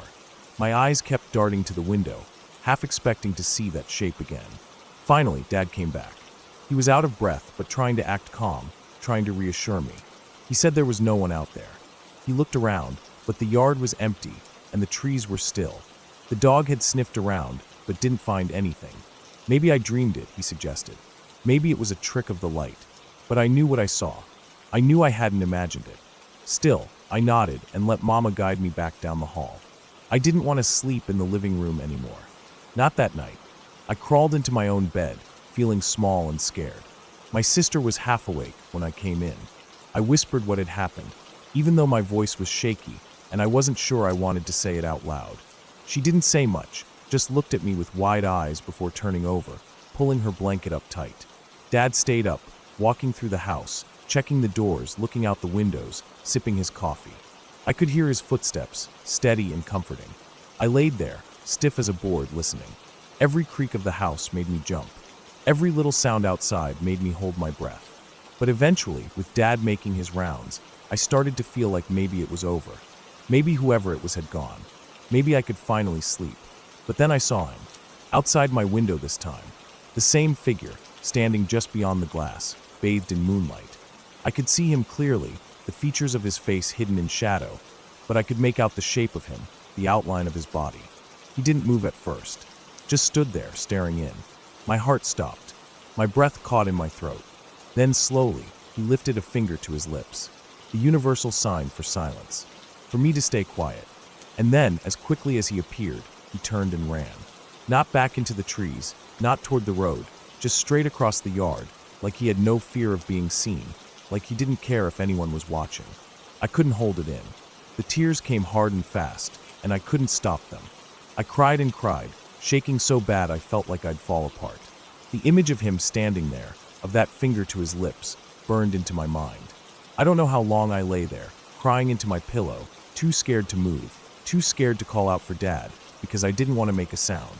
Eventually, the tears ran out, and all I could do was lay there, staring at the window, waiting for morning. The night felt endless. I must have fallen asleep at some point, because I remember waking up to the sun streaming through the curtains. The light made everything feel safer, but that feeling from the night before still clung to me. My eyes were swollen, my throat sore from crying. I felt drained, like I'd been through a storm. When I got up, I went to find Dad. He was already outside, walking the yard, looking for any sign of the man. He didn't find anything. No footprints, no broken branches, nothing. It was like whoever it was had never been there. But I knew better. I saw him. Twice. First in the tree, then at my window. I didn't imagine it. I didn't dream it. I felt it in my bones. After that, things changed. I didn't ask to sleep in the living room anymore. I didn't want to. Even when my sister and I fought, I stayed in our room. And every night, I made sure the curtains were closed tight. Dad added extra locks to the doors, and for a while, he kept a closer watch on the yard, especially at night. We never saw the man again. He never came back. But I never forgot him. The way he stood there, the way he signaled for me to be quiet, the way he ran off like it was nothing. I never forgot that feeling either. That deep, bone-deep fear that grips you and won't let go. I don't know who he was or what he wanted. I don't know why he was in our yard, in our tree, at my window. Maybe he was passing through, maybe he was looking for something, or maybe it was just a cruel trick of fate that he ended up there that night. But it was enough. Enough to change the way I saw the world. Enough to make me understand that sometimes the scariest things aren't in stories or on TV. They're out there, in the real world, when you least expect them. I never told many people about that night. It always felt too strange, too personal. But it stayed with me, all these years later. And even now, when the moon is full and the night is still, I sometimes find myself looking out the window, just to be sure.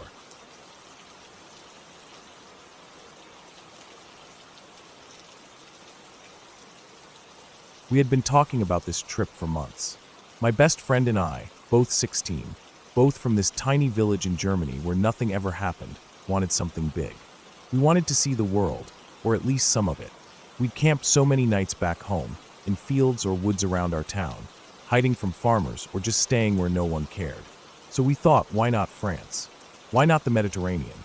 We had no real plan, just 2 small backpacks, a second-hand tent, our sleeping bags, and a little bit of money we'd saved from babysitting and odd jobs. It didn't feel reckless at the time. It felt like freedom. We bought train tickets that would take us south, with connections that seemed endless. We rode for hours, sometimes days it felt like, getting off at little stations where we could stretch our legs or sleep for a bit. The first few nights, we didn't even set up the tent. We found train stations with benches or corners where no one bothered us.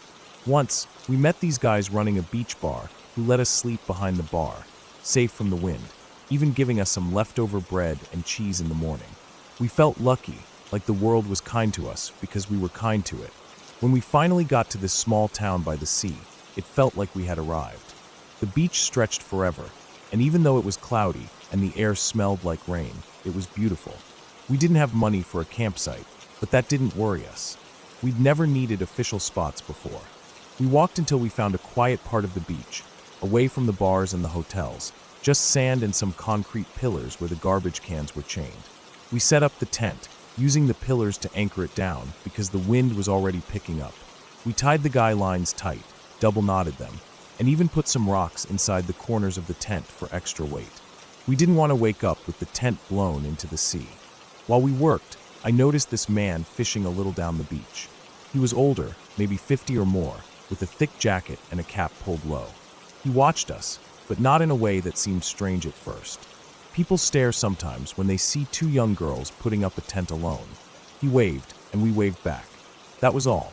He kept fishing, and we kept setting up. When the tent was ready, we ate what was left of our bread, shared an apple, and tried to relax. The wind kept getting stronger, and the first drops of rain started falling. We zipped ourselves in, listening to the waves and the flapping of the tent fabric, and tried to sleep. I must have dozed off quickly because the next thing I remember was the storm in full force. The tent shook with every gust of wind. The rain hit it hard, loud like fingers drumming on plastic. It wasn't cold, not really, but the dampness made everything uncomfortable. I turned in my sleeping bag, trying to find a position where I wouldn't feel the water seeping in at the corners. I thought about home, about my own bed, but I told myself this was an adventure, that this was what we wanted. Then I felt it. A small poke in my side, soft at first, then a little firmer. I thought maybe it was my friend needing something, so I opened my eyes, but she was lying still. The poke came again, this time at my arm. I turned to her, and she was awake, eyes wide. She didn't say anything at first, just looked at me, and then pointed to the side of the tent. I could barely hear her over the wind when she whispered, "There's someone out there. They're touching the tent, touching me." My heart started pounding so hard I felt it in my throat. I sat up, careful not to make too much noise, as if that would help. We both reached for the little knives we always carried. Not big knives, just the kind you use for camping, but at that moment they felt like the only protection we had. We sat there, frozen, listening to the sound of the storm and the faint rustle of fabric where the poking kept happening. I could see the outline of a hand brushing against the tent, moving slowly, almost like whoever it was wanted to feel what was inside. Minutes felt like hours. We didn't know what to do. Run. Stay silent. Yell? Then something in me snapped, maybe fear, maybe anger, I don't know.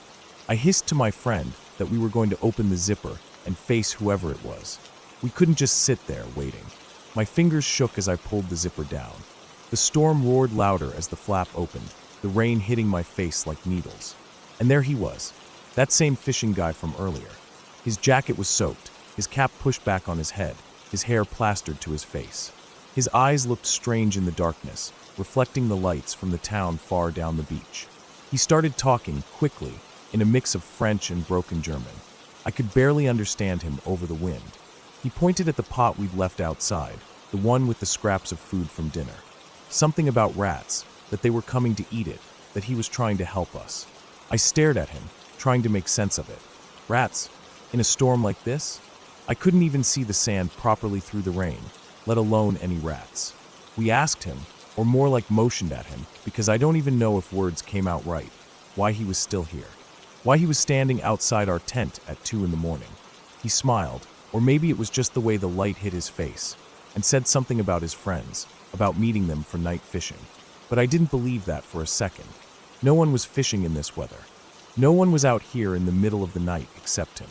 The beach was empty, the world felt empty, just us, him, the storm, and the dark sea. My friend said, loud enough so he'd hear, that our parents were staying in a hotel in town, that they'd be checking on us soon. It was a lie, of course, but we hoped it would make him think twice about whatever he was planning. He nodded, but I didn't like the way he looked at us, like he didn't believe us or didn't care. We started packing. We didn't even talk about it, we just started. We untied the lines, shoved things into our bags without folding them, without even checking if we had everything. The guy stood there, watching, saying again that his friends would be there soon, that we didn't need to leave. But we weren't listening anymore. The wind tugged at the tent as we tried to collapse it, and then a huge gust came and ripped it from our hands. The tent flew up, like a kite, and tumbled across the beach straight into the sea. We didn't even try to go after it. It was gone. So there we were, 2 teenage girls with no shelter, almost no money left, standing on a lonely beach with a man we didn't trust, in the middle of a storm. We grabbed our bags, what was left of them, and ran. We didn't look back. We ran towards the town, towards any kind of light or shelter we could find. My legs felt like they would give out. My heart was racing so hard I thought I'd faint, but we kept going. The rain soaked us through, our hair, our clothes, our shoes squelching with every step. Eventually, we found this little walled patio, maybe part of an abandoned building or a courtyard no one used. The walls gave us some protection from the wind, and we huddled there, sitting on our backpacks, shivering, waiting for the night to end. We didn't sleep, just watched the sky lighten bit by bit, listened for footsteps, for voices, for anything. But the man never came after us, and no friends of his ever showed up. When morning came, we tried to find a hostel. We asked people, wandered the streets, but either they were full or we couldn't afford them. The storm had passed, but the clouds still hung low, and everything felt heavy. We were so tired, so done. We found the train station, pooled what little money we had, and bought tickets for the long ride home. We didn't even care about the adventure anymore. We just wanted to get back, to sleep in our own beds, to be safe. The trip was supposed to be 2 weeks. We lasted 4 days. I bled through most of it because my period started the second night, just to make everything worse. We were cold, wet, hungry, scared out of our minds, and completely over it. The beach that had seemed so beautiful when we arrived felt like a nightmare now. The man, the storm, the lost tent, it was all too much. When we finally made it back, stepping off the train at our little station, it felt like we'd been gone for months. Our parents didn't know the half of what happened. We told them bits and pieces, but not about the man, not about the knives in our hands in the dark, not about the fear that stayed with us for days after. We just said it didn't work out, that camping on beaches wasn't as fun as we thought. And maybe that was the truth. Maybe some adventures aren't worth the risk, no matter how much you want them to be. We were lucky, really. Nothing happened to us. The man didn't follow, didn't touch us, didn't hurt us. But that night stays with me. Every time I hear the wind against a tent or the sound of rain on fabric, I remember the weight of that fear, the way the world can turn strange and dangerous in an instant. And I remember the relief of seeing home again, of knowing we made it back. We made it back, and that was all that mattered.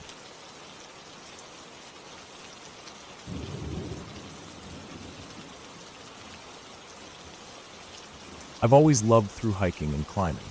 Every year when summer rolls around, I look forward to it more than anything else. There's something about being out in the wild that makes me feel alive, like I'm part of the land instead of just passing through. I don't use a tent most of the time, partly because they're heavy and partly because they're not allowed in a lot of the places I go. I like to sleep under the stars, with the sky wide open above me and the wind carrying the smells of pine and earth. I've had plenty of nights where animals came sniffing around, and yeah, some of the noises they make can turn your blood cold in the dark. But animals don't bother me much. People though, people are the ones that can really scare you. That's why I prefer camping deep in the woods, way off the trails, where there's nobody else around. If I had to choose between hearing wild hogs rooting through my pack at 3 in the morning or hearing people stumbling around, maybe looking for trouble, I'd take the hogs every single time. At least with animals, you know where you stand. People, you never really know what's going through their heads. I've had a couple of encounters over the years that still stick with me, that still make me glance over my shoulder when I'm out there alone. I guess I'll start with the one that happened at a lake not far from the city. That trip wasn't like my usual ones. A bunch of my classmates and I decided to have a little get-together, sort of an end-of-the-year thing. We picked a spot near a lake where camping was allowed, and this time we actually brought tents. It wasn't about hiking or climbing or being one with nature. It was about drinking, staying up late, maybe swimming in the dark if we felt brave enough. There must have been about 10 of us, all spread out between a few tents. As the sun dipped behind the trees and the shadows stretched long across the water, we built a fire and started passing around bottles. It wasn't long before we realized we'd need more wood if we wanted to keep the fire going all night. No one wanted to be the one to let it die out. The fire was like a little shield against the dark, and no one wanted to sit there in the pitch black with only the sounds of the night for company. I offered to go gather some with my buddy. We figured we'd head into the woods a bit and grab what we could find lying around. As we made our way along the shore and into the tree line, we saw another tent set up not too far from ours, just out of sight of the main camp. A guy popped out as we passed. He looked like he was in his 30s, lean, with scruffy hair and a beard that hadn't seen a razor in a while. He smiled and said hello, and we exchanged a few words. Just the usual camping talk, where we were from, how long we were staying, that sort of thing. Nothing strange about it. He seemed friendly enough. The only thing that felt a little off was how his camp was set up. From the look of it, he'd been there for a few days at least. He had tarps strung up, gear spread around like he was planning to stay a while. It wasn't unusual. Photographers camped out there a lot, waiting for the perfect sunrise over the lake. But there was something about all those heavy tarps and the way his stuff was scattered that made me uneasy, though I couldn't have said why at the time. Before we headed off into the woods, he suggested we split up. There were two trails that wound their way through the trees, and he said we'd cover more ground that way. It made sense, so we agreed. My friend took the higher trail, the one that ran along a little ridge above mine. He could see me down below as we moved through the undergrowth, the quiet broken only by the sound of twigs snapping underfoot and the occasional hoot of an owl. I was about 10 minutes down the trail when I heard my name shouted from above. I stopped and looked up. My buddy was standing there, his face pale in the moonlight, eyes wide. He pointed down the trail behind me. I turned and saw him, the guy from the tent. He was coming up behind me, not fast, but steady. And in his hand, catching the light in a way that made my stomach twist, was a machete. He called out to me, saying that after we left, he realized we didn't have anything to chop wood with, so he thought he'd come help. His voice was calm, almost cheerful. But I didn't like the look in his eyes, and I didn't like that he hadn't called out from a distance or tried to catch up in any normal way. I told him thanks, but we'd be fine, and I turned and made my way back to where my friend was already coming down toward me. We didn't say a word to each other. We just walked back to camp, empty-handed except for a few branches we'd grabbed on the way. Back at the camp, everyone laughed at us, said we were being paranoid, that the guy was just trying to help. But the laughter felt forced, like everyone was trying to convince themselves as much as us. We tried to shake it off, started drinking again, and for a while the tension faded. The fire crackled, the night deepened, and we let ourselves believe that it was just a misunderstanding. But then we saw a light bobbing through the trees, a headlamp, and a moment later, the man stepped into our camp, his arms full of wood. He said he'd noticed we hadn't brought much back, so he thought he'd lend a hand. He set the wood down, but before he did, he walked all around our site, like he was taking it in, counting tents, noting where everyone was sleeping. He asked if this was all of us, if we were expecting anyone else. His voice was friendly, but there was something behind it that made my skin crawl. When he finally left, the fire felt like a weak little thing, barely keeping the dark at bay. No one wanted to drink anymore. No one wanted to go to sleep. We sat there, eyes on the tree line, waiting for that headlamp to reappear. Someone suggested he might have brought the wood just so we'd keep the fire going, so he'd know when we finally went to bed. Others thought the occasional flashes from his campsite might be binoculars catching the moonlight. We didn't sleep that night. We took turns keeping watch, huddled close to the fire, ears straining for any sound out of place. When the first light of dawn finally broke over the lake, we packed up. Tired, jumpy, and sober as could be, we left that place behind without a backward glance. The other time that really sticks with me was during a climbing trip. This was more my kind of outing, just me and a few buddies, deep in the mountains, well off any marked trail. We weren't supposed to camp where we were, but we were careful. No tents, no fires, nothing that would give us away. We cooked on little stoves, kept our voices down, and made sure we left no trace. The rangers in that area didn't mess around. Getting caught meant a hefty fine and a lecture we didn't want to hear. That night, after a long day of climbing, we ate, drank a little wine, and lay back to stare at the stars. There's nothing like that feeling. Your muscles sore from a good climb, the taste of dinner still in your mouth, the night air cool and clean. We drifted off, the quiet of the mountains wrapping around us like a blanket. Then, in the dead of night, we woke to voices. A lot of voices. It sounded like a school trip, like dozens of kids chattering as they walked. But it was 2 a.m, and we were miles from any trail. The sound didn't make sense. We lay there, hearts pounding, listening as the voices moved past somewhere nearby. We couldn't see them, just heard them. Then another wave of voices, just like the first, passed through. We didn't move, didn't speak, just listened. And then footsteps, crunching softly through the undergrowth, coming toward us. We tensed, hands gripping whatever was closest. It turned out to be 5 kids, maybe 13 years old, walking right past our camp.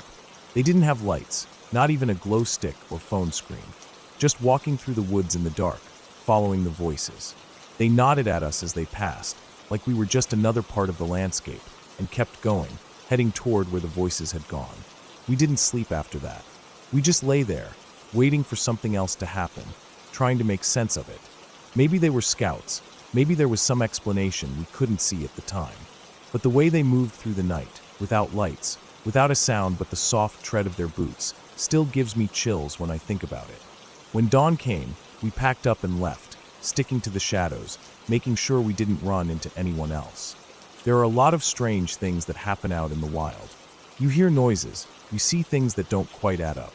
But nothing gets under your skin like other people do. Animals might scare you for a moment, but people, they can leave you looking over your shoulder for the rest of your life. I still go out, still sleep under the stars whenever I can. But I keep my ears open, and I keep my distance from strangers. Because out there, in the middle of nowhere, you're on your own. And that's when you find out what people are really capable of.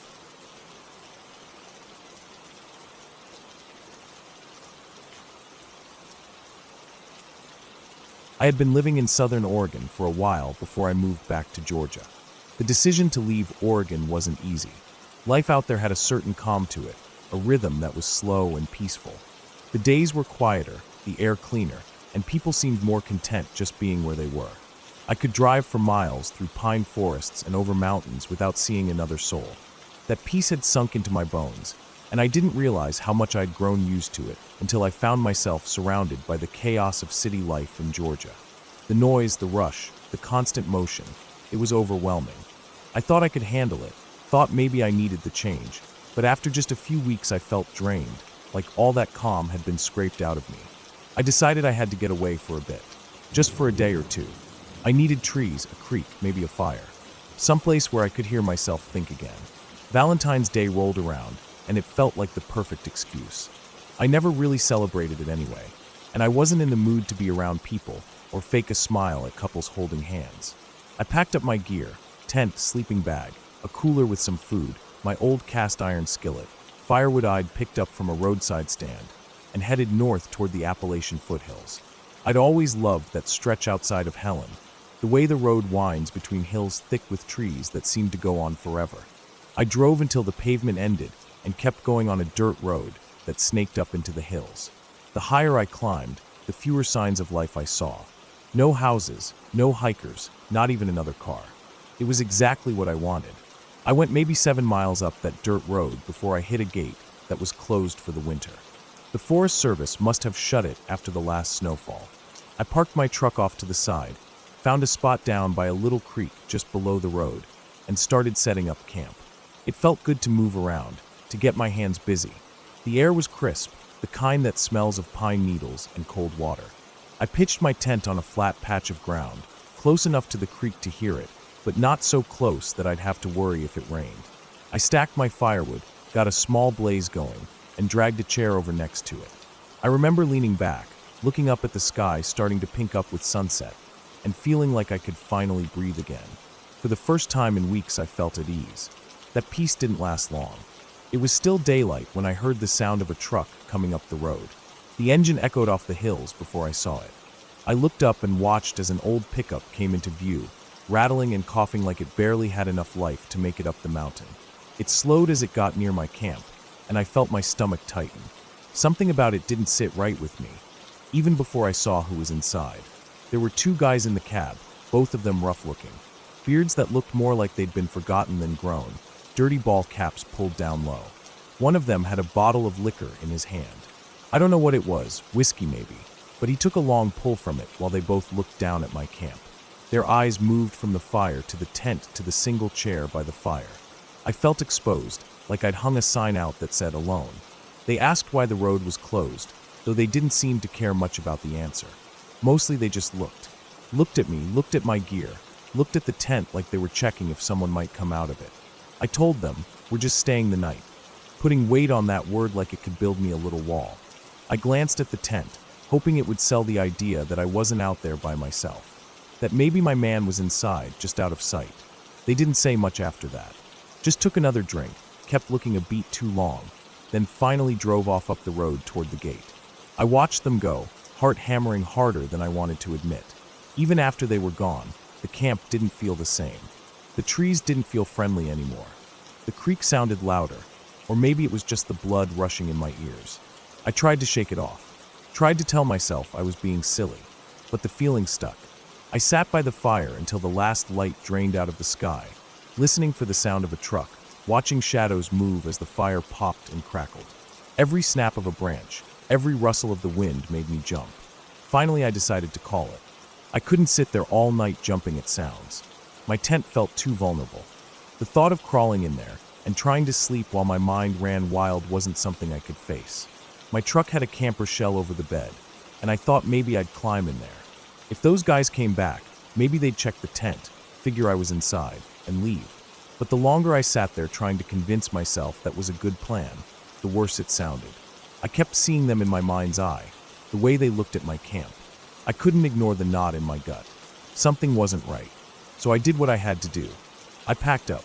I doused the fire until it hissed out, scattered the wood so it wouldn't tempt anyone else, stuffed my gear into the truck as fast as I could without making too much noise. The whole time I kept looking over my shoulder, half expecting to see headlights crest the hill. But the road stayed dark.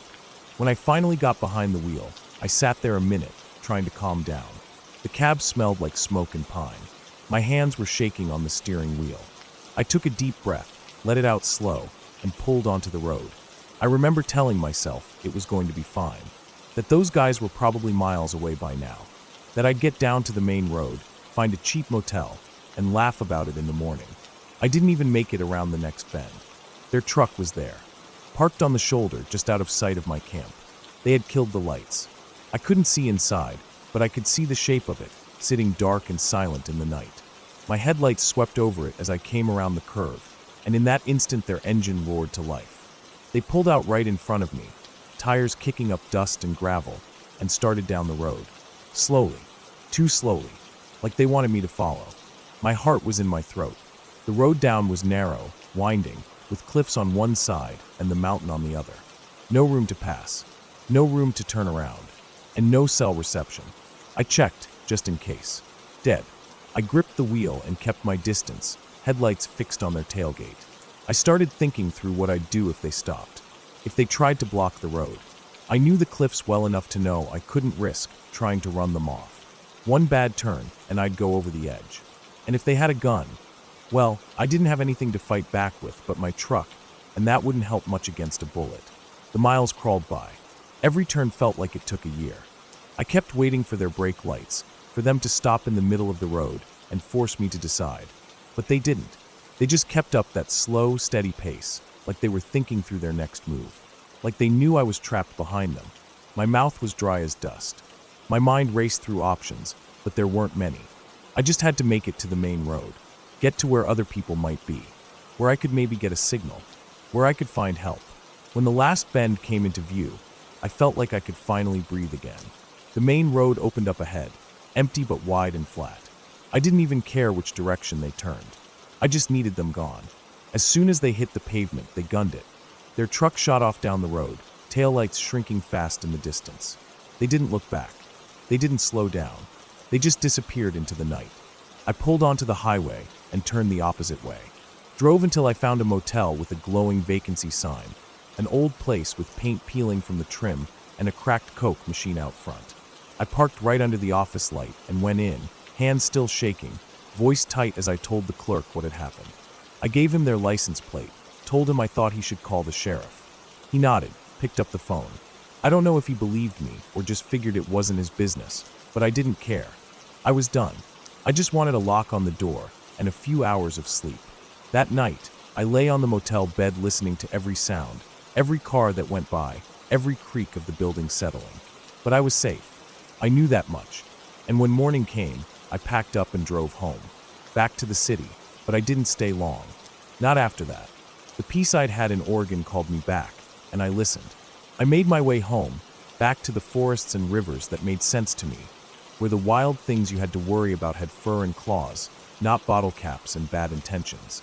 And I think about that night sometimes, how close it felt, how fast a peaceful day can turn, how lucky I was that I trusted my gut, that I didn't try to tough it out or tell myself I was imagining things. I don't know what those men had in mind, and I don't want to know. All I know is I made it out, and that's enough. That's everything.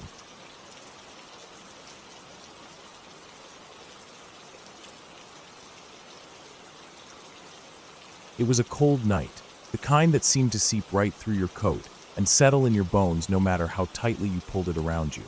The kind of cold that mixed with the damp air of London, heavy with the smoke and dust of a city under siege. I was only 23 at the time, still trying to come to terms with being a mother in the middle of a war. My husband had been called away months earlier, sent somewhere I tried not to think about too much, because thinking about it meant imagining the worst. And I didn't have room for that. Not with a baby boy who needed me to be strong, who needed me to get him through each night, each day, one breath at a time. We'd already lost our home to the bombs. That night, like so many nights before, the sirens had screamed through the air, and the distant thud of explosions had drawn closer, shaking the windows and rattling the doors, until one found its mark. I remember clutching my boy, wrapping him up in my arms, running with him through the street as the fire and smoke rose behind us, feeling the heat on my back, smelling the acrid stench of burning wood and brick. It's funny, the things that stay with you. The way the dust coated my teeth, the way the air felt thick, like trying to breathe through a wet cloth. The sound of my boy crying against my shoulder, muffled but sharp in my ear. After that night, we had nowhere to go.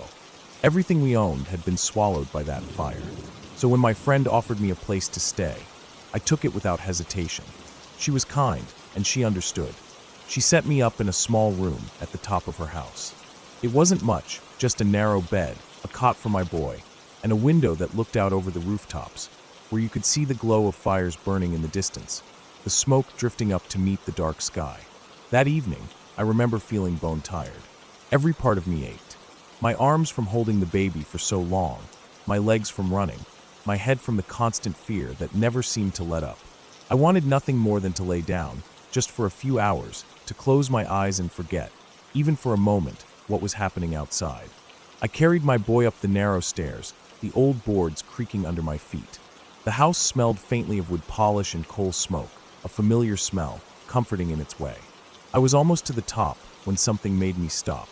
I can't explain it, not properly. It wasn't a sound exactly, or anything I could see. Just this sudden, overwhelming feeling that I shouldn't go any further. Like all the hair on the back of my neck stood up at once. My heart started pounding, hard and fast, as if I'd been running again. I remember standing there, my hand on the banister, staring up at the door to the room, feeling this cold dread wash over me. I don't know how long I stood there.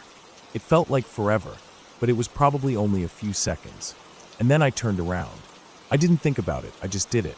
I went back down the stairs, my baby still in my arms, and I made up a place for us in the sitting room. I took some blankets, made a kind of bed on the floor, and laid him down beside me. My friend wasn't pleased when I told her we weren't sleeping upstairs that night.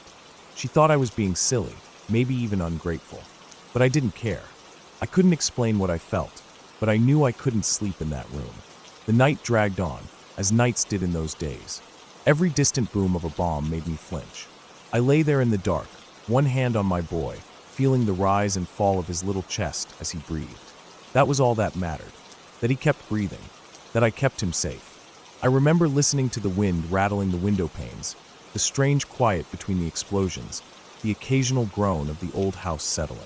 The air felt heavy, charged, like the whole world was holding its breath. And then it came, the sound of a bomb falling closer than any had before. That terrible whistle, the sound of it slicing through the air, growing louder and louder until you felt sure it was coming right for you. I don't think I even breathed in that moment. Just held my boy close, shut my eyes, and waited. The explosion shook the house. I felt the floor tremble under me, dust rained down from the ceiling, and somewhere upstairs there was a terrible crashing sound, like the whole top of the house was coming down. For a long time, I didn't move. I just lay there, listening. My boy started to cry, a thin, frightened wail, and that sound brought me back to myself. I sat up, heart still racing, and looked around. The room was filled with dust, but we were all right. The windows were cracked, but hadn't shattered. The house was still standing, but something had happened. I could feel it. My friend came running in from the other room, pale and wide-eyed. We didn't speak. We just looked at each other, and then, as if by silent agreement, we went upstairs. The sight that met us at the top of the stairs is something I will never forget. The roof over the room where I was meant to sleep had caved in. The bed was buried under a mound of rubble, splintered wood, and broken bricks. And the cot where I would have laid my boy down. It was crushed, unrecognizable, nothing but twisted metal and shattered wood. My knees gave out, and I sank to the floor, shaking. My friend put a hand on my shoulder, but she didn't say anything. There was nothing to say. We stood there for a long time, staring at that room, at what could have been. I thought about how close I'd come to losing him, to losing everything. And I thought about that moment on the stairs, that feeling that had stopped me from going up, from laying him down in that cot. I didn't understand it, and I didn't try to. All I knew was that something had saved us that night. A feeling, a sense, call it what you will. It didn't matter. What mattered was that my boy was alive, warm and breathing beside me in the sitting room, and not buried under that rubble. The days that followed were a blur of clearing debris, finding somewhere new to stay, trying to piece together what was left of our lives. But that night stayed with me. Through all the years that came after, through the end of the war, through watching my boy grow into a man, through the quiet moments when I would sit alone and think about the past. I never forgot that night, or the feeling that saved us. And even now, looking back on it after all these years, I can still feel that chill on the back of my neck, still see the dust rising in the pale light of the moon through the broken roof. I don't believe in ghosts, never have. But I believe in listening to that voice inside, that feeling that tells you something isn't right. It saved my boy's life, and mine too. And that's something I'll carry with me always. We never went back to that house. After that night, it didn't feel like a place we could call home anymore. We found another place to stay, small but safe enough. The war dragged on, as wars do, and we kept going, day after day, night after night.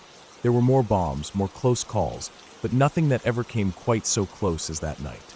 And as my boy grew older, I would look at him sometimes and think of how easily he might not have been there, how easily everything could have been different. I told him the story when he was old enough to understand. He didn't say much, just listened, wide-eyed and quiet. And I think he felt it too, the weight of it, the truth of it. I didn't tell it to frighten him. I told it because I wanted him to know. Sometimes you have to trust your instincts. Sometimes they're all you have. In the end, that's what the war taught me, more than anything else. To trust that feeling. To listen when something inside you says stop, or go, or run. To hold your loved ones close, because you never know when you might not have the chance again. And to be grateful for every day, every moment, because each one is a gift. I never found out what made me stop that night on the stairs. Maybe it was just the fear and exhaustion playing tricks on me. Maybe it was something more. I don't know, and I don't need to. All I know is that it saved us. And that's enough.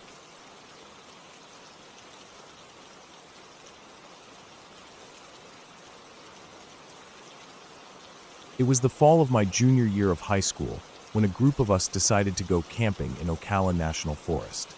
We were a tight-knit bunch, me, Rob, Chris, Jared, and a few others. The plan was simple: drive out Friday after school, set up camp before dark, hang out for the weekend, and come home Sunday afternoon. We packed tents, sleeping bags, coolers full of sodas, chips, burgers, and hot dogs. The usual. Our parents knew where we'd be, more or less, but that didn't stop us from feeling like we were on some kind of adventure. The drive out was mostly filled with loud music, bad singing, and passing around a big bag of gummy worms. As we left behind the familiar streets and neighborhoods, the trees thickened on both sides of the road, the air seeming to change with them. Ocala has a way of making you feel like the world beyond the forest doesn't exist anymore. The roads narrowed, became less maintained, and before long, we turned onto a dirt path that led to the clearing we'd picked out on some map. We set up camp in a flat, grassy spot surrounded by pines and oaks. We had 2 tents between us, one for the guys, one for the girls. The fire pit was just a ring of stones we put together, and we gathered some fallen branches to get the fire going. Once it was dark, the night sounds of the forest came alive. The buzz of insects, the occasional hoot of an owl, the rustle of something unseen moving through the brush. We cooked, we laughed, and for a while it felt like we were the only people in the world. Sometime after midnight, when most of the group was settling in or half dozing by the dying fire, a few of us decided we weren't ready to call it a night. I don't know who suggested it first, but someone mentioned exploring. The idea of sneaking off and seeing more of the forest under the cover of night had a certain thrill to it. So me, Rob, Chris, and Jared grabbed flashlights and told the others we'd be back soon. We set off along a faint trail that wound its way deeper into the woods. The night air was cool and damp. The beams from our flashlights cut through the darkness, lighting up the trunks of trees and the occasional low-hanging branch. We didn't talk much, just moved quietly, the only sounds being the crunch of pine needles underfoot and the chirp of crickets. After a while, the trail began to slope down slightly, and the trees started to thin out. We could hear the faint hum of cars in the distance, and realized we were approaching a highway. Sure enough, After another few minutes of walking, we found ourselves at the edge of the forest, looking out at a stretch of empty road. The highway was quiet, just an occasional car passing by, its headlights cutting across the night. We sat down just inside the tree line, thinking we were hidden enough to not be noticed. It felt weird, sitting there in the dark, watching the road like that. I remember the smell of the damp earth, the sticky feel of sweat cooling on my skin, and the way the night seemed to press in all around us. I don't know how long we stayed like that. It could have been minutes or longer. We were just talking softly, joking, and enjoying the feeling of being somewhere we weren't supposed to be. Then a car came down the highway. I remember it clearly.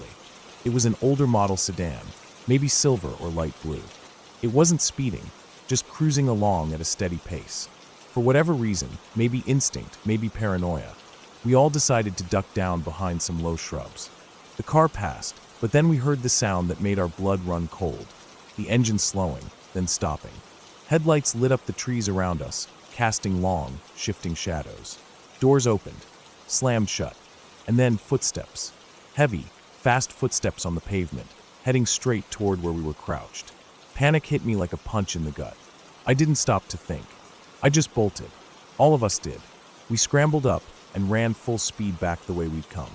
The only sounds were our breath, the pounding of our feet, and the footsteps that followed, at first on the pavement, then crashing into the underbrush as whoever it was left the road and came after us. I didn't dare look back. My heart felt like it would burst. The branches whipped at my arms and face as we tore through the trees, trying to stay on the trail, but barely able to see where we were going. The footsteps behind us didn't stop. They seemed to be getting closer, the crashing of someone large forcing their way through the undergrowth loud in the night. Every now and then I'd catch the glint of a flashlight beam bouncing wildly through the trees, and I knew that whoever was after us wasn't going to stop. We must have run for what felt like forever, but was probably only a couple of minutes. Then suddenly Rob stopped short in front of me. I almost slammed into him, breath ragged, chest burning. He was pointing at something in the beam of his flashlight.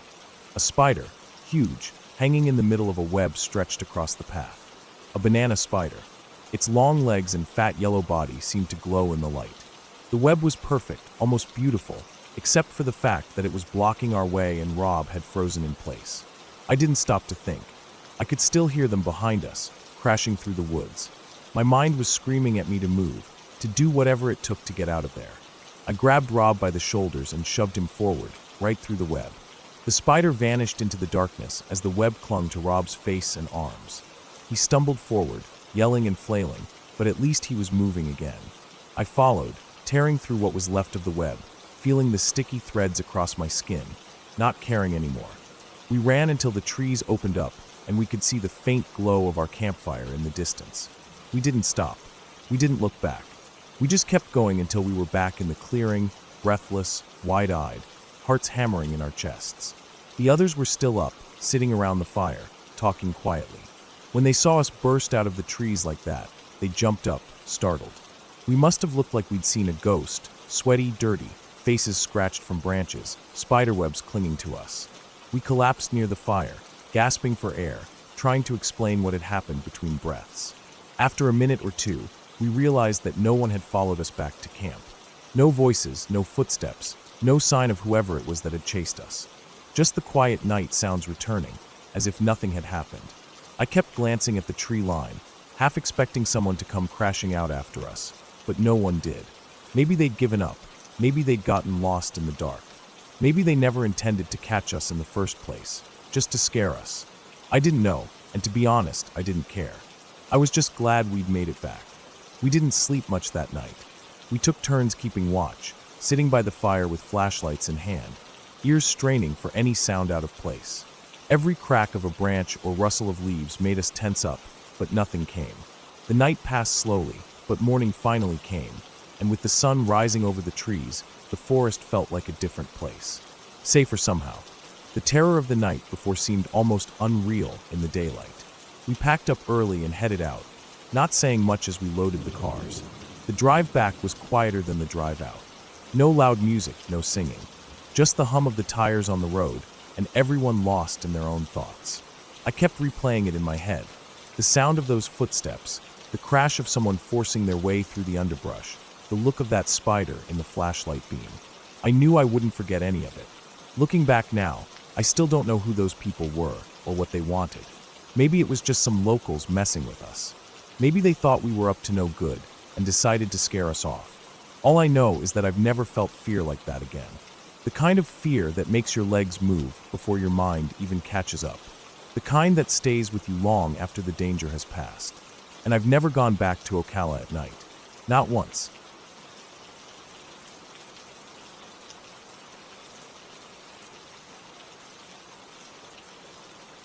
It was one of those nights where the darkness felt thicker than usual, like the forest was swallowing all the light.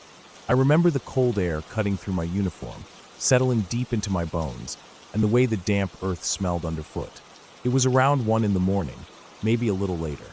I was tired, but that kind of tired where your body aches but your mind stays sharp because you know you can't afford to slip up. Me and my battle buddy were on guard duty at what we called Checkpoint Charlie. It was nothing fancy, just part of our temporary camp we'd set up deep in the woods during a training drill. I don't know the proper English term for it, but it was basically just trenches, sandbags, and some camo netting spread out between the trees. Everything was quiet. Too quiet, honestly. The kind of quiet where you start to hear your own heartbeat, and every small sound makes your ears perk up. The wind would rustle the trees now and then, making them creak like old bones. I could hear the distant hoot of an owl somewhere out there, but besides that, nothing. No footsteps, no voices, no movement. We were in the middle of nowhere, and as far as we knew, no one else was supposed to be out here that night. There weren't any scheduled exercises at this hour. No friendly units moving around. No instructors playing their mind games on us. It was supposed to be just us, watching the dark until sunrise. I was scanning the tree line with our night vision equipment. The thing wasn't top of the line, but it did the job well enough. Through that eerie green glow, the forest looked different. The trees, the bushes, the ground, they all looked like part of some strange, alien world. And then I saw them. For shapes, low to the ground, crawling slowly toward our perimeter. I froze for a second, thinking my eyes were playing tricks on me. I adjusted the focus, blinked hard, looked again. No mistake. For distinct figures, moving inch by inch, like they were trying to avoid being seen. The way they moved, it wasn't clumsy or rushed. It was slow, steady, deliberate. My heart started pounding harder. I followed protocol, grabbed the radio, and called up to our guard commander. I told him what I was seeing and waited for his reply. His voice came back through the static, calm but firm. There shouldn't be anyone out there, he said. No friendly forces, no exercises, nothing. He told me to keep observing and report back if anything changed. I could hear the doubt in his voice, like maybe he thought I was imagining it. But I wasn't. I handed the night vision over to my buddy, told him to take a look. He stared through the scope for a few seconds, then swore under his breath. He saw them too. Same 4 shapes, crawling slow as death, coming straight for our trenches. Neither of us said anything more. We both just stared, watching these figures make their way closer and closer, like they had all the time in the world. I updated the commander again, told him what we were seeing, told him they were getting nearer. I said I was going to challenge them, try to stop them. He gave the okay. My hands were shaking a bit as I gripped my rifle and climbed out of the trench. The ground felt soft under my boots, the kind of soft that makes you feel like you're sinking into the earth with every step. I moved to the edge of the camp, my eyes straining in the dark beyond the night vision's reach. I raised my rifle, aimed it in their direction, and shouted at them to stop. To get up, put their hands over their heads, identify themselves. My voice sounded strange in the still night, too loud, like it didn't belong out there. But they didn't respond. No movement, no sound, just those shapes, still crawling, like they didn't hear me. My buddy kept watching through the night vision, confirming they were still there, still moving the same slow, steady way. I felt my stomach tighten with that sick kind of dread that comes when something just doesn't make sense. Then our guard commander came running down from his post. I could hear his boots crunching on the ground before I saw him. He had his pistol out, his night vision goggles already over his eyes. He took one look through them, and I could tell by the way his posture changed that he saw them too. His whole body tensed up, and without another word, he stormed out past me, heading straight for where we'd seen the shapes. I followed a few steps behind, but as we reached the spot where they should have been, there was nothing. No one. The forest was empty. Just trees, bushes, and the cold night air. We stopped, scanning the ground, looking for any sign that someone had been there. But there were no footprints, no broken branches, no flattened grass, nothing to show that anyone had crawled through. It was like they'd vanished into thin air. The commander cursed under his breath, frustrated, confused. He checked his goggles again, scanned the area. Same with me and my buddy, but there was nothing to see. Just the forest, silent and still, like it always was. We stood there for what felt like forever, listening, watching, trying to figure out what had just happened. The commander even circled out beyond where we'd last seen the figures, trying to catch any trace of them. But there was nothing. No sound of someone retreating through the woods. No shapes melting into the shadows. Just the same dead quiet we'd been hearing all night.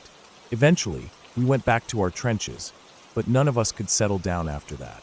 We kept scanning the woods, waiting for something else to happen. But it didn't. When morning finally came and the light started creeping through the trees, we went out to check the area again. In the daylight, everything looked normal. No disturbed ground. No tracks. We even brought over a couple of the other guys to help search, thinking maybe we'd missed something in the dark. But there was nothing. It was like those shapes were never really there. The commander tried to come up with explanations. Maybe shadows playing tricks on us. Maybe animals moving strangely. Maybe our night vision gear was faulty. But none of it really made sense. We'd all seen the same thing, through different devices, at different times. It wasn't just one of us seeing things. And animals don't crawl like that. Not so slow. Not so steady. Not in a straight line toward a military camp. For the rest of that drill, none of us slept easy. Every rustle of the leaves, every snap of a twig, set us on edge. We kept expecting those shapes to come back, but they never did. And when we finally packed up and left that area, I can't say I was sorry to see it disappear behind us. I still think about that night sometimes. I try to tell myself there must have been some logical reason, something we missed, something that would explain it all. But deep down, I don't think we'll ever know what we saw out there. All I know is that we saw it, clear as day through the night vision, and then it was gone. And that's what stays with me. Not fear, exactly. Just that deep, gnawing feeling that some things out there don't fit into the neat little boxes we try to put them in. That night taught me something I didn't expect. We trained for a lot of things. We learned how to fight, how to defend, how to survive. But nothing in our training prepared us for that kind of uncertainty. That feeling of staring into the dark and seeing something that shouldn't be there. Something that defies explanation. I learned that sometimes, no matter how prepared you think you are, the world still has ways to surprise you. And not always in ways you'd want.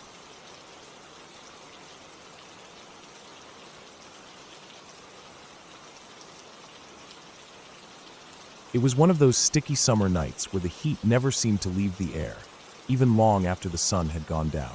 The kind of night where the world felt heavy and the streets seemed quieter than they should be. A friend and I had decided to go for a bike ride. It wasn't anything special, just something to kill time, to cool off a little, and maybe chase that small sense of freedom that comes when you're moving fast through empty streets, the wind trying its best to cut through the heat. We rode around for a while, talking about nothing, just pedaling along under the streetlights that buzzed and flickered. The only sounds the hum of tires on asphalt and the occasional bark of a distant dog. Eventually, it got late, maybe later than it should have. The streets were dead by then, no cars, no people, just the steady hum of the city at rest. We parted ways near his street, shared a tired wave, and I started the short ride back to my place. It wasn't far.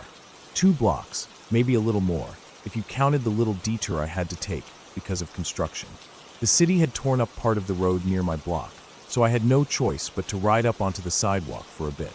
I didn't think much of it. The streets were empty. There wasn't anyone around, or so I thought at first. As I got closer to my turn, I noticed him.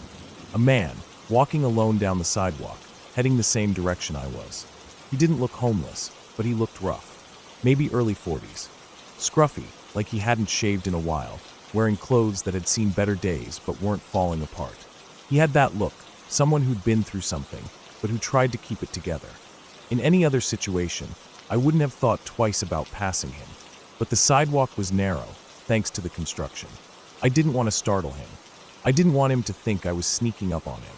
So I did what felt polite in that moment. I called out, "Hey, behind you," I said, just loud enough for him to hear.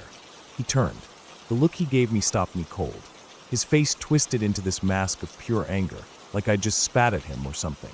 His eyes were hard, wild almost, and for a second I thought he was going to lunge at me right there.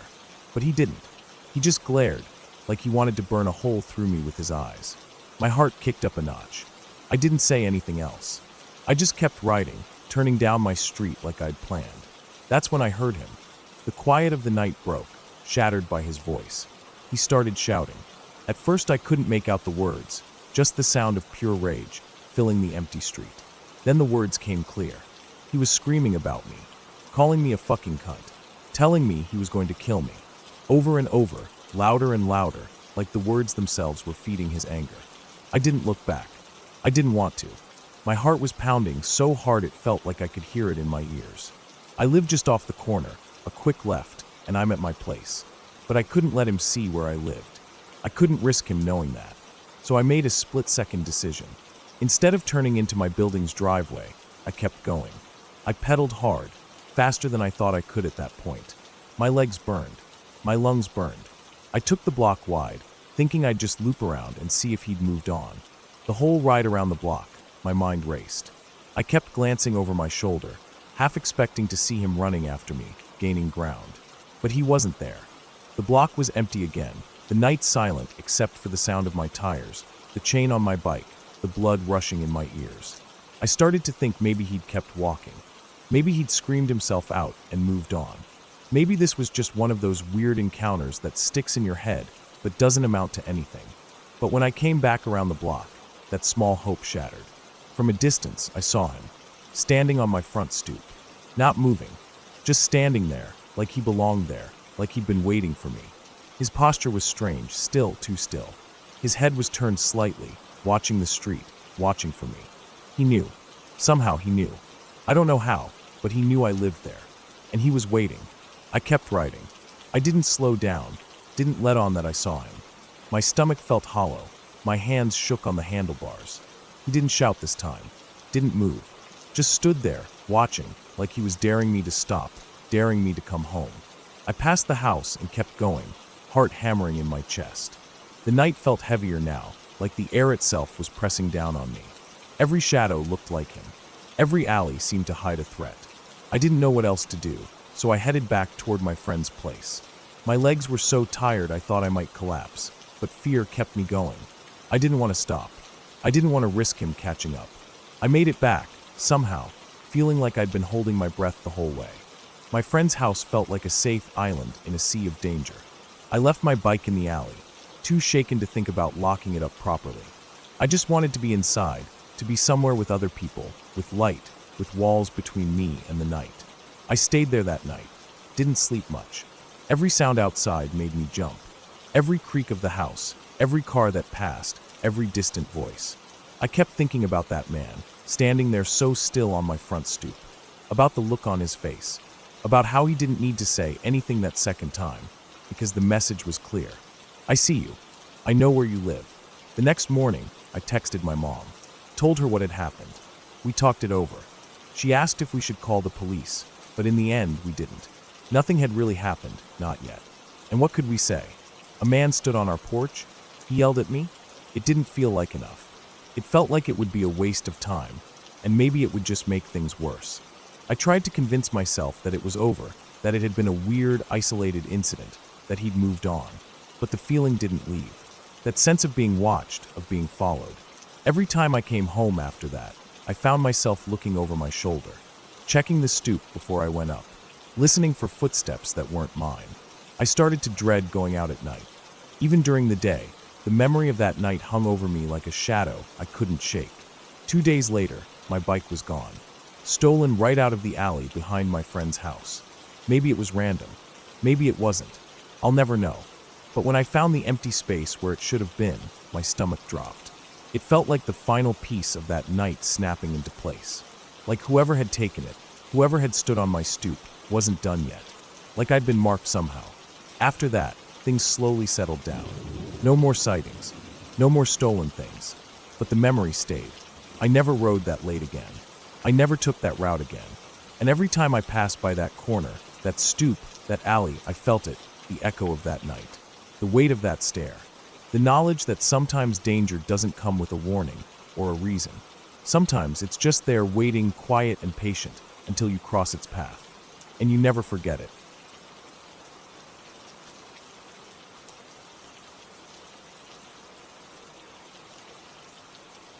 I don't go hiking much anymore, at least not by myself. It's something I used to really enjoy.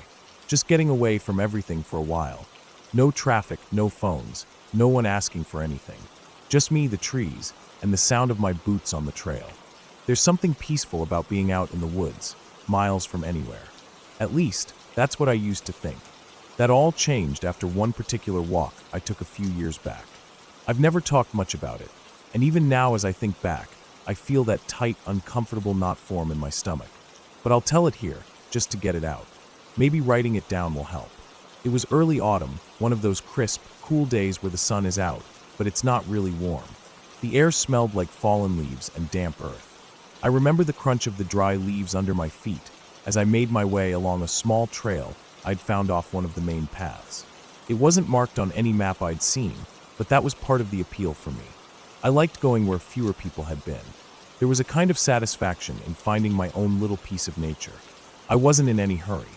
I had a small pack with some water, a sandwich, and a flashlight, just in case I stayed out later than planned. I'd been walking for maybe an hour or so when I first noticed it. A smell. At first, I couldn't place it. It was sweet, almost sickly sweet, and very strong. It didn't belong there. It wasn't the smell of the forest, of dirt and leaves and trees. It was something else, something wrong. I stopped and looked around. The woods were quiet. Too quiet, really.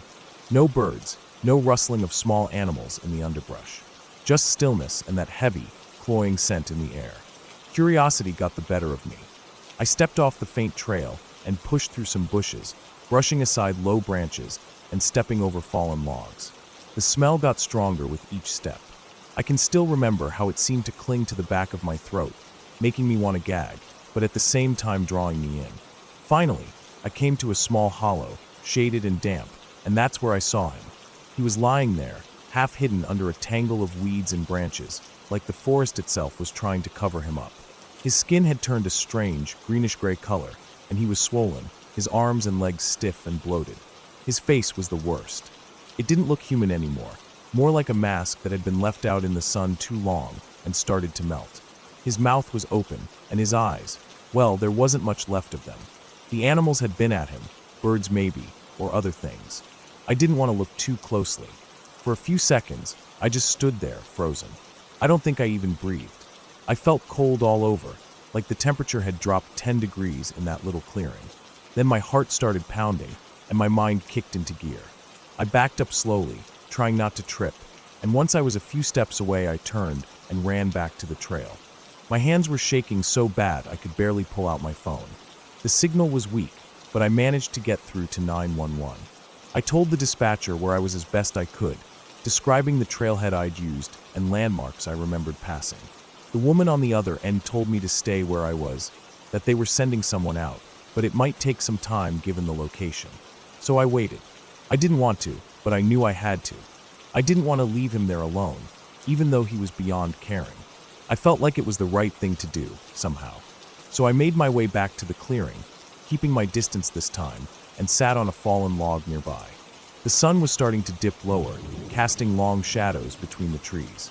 The smell was worse now, or maybe I was just noticing it more. I kept glancing at the body, trying not to, but unable to help myself. It didn't move, of course, but my imagination kept tricking me, making me think I saw a twitch of a finger or a shift of his head. I kept telling myself it was just the light, or maybe a breeze, but there was no breeze.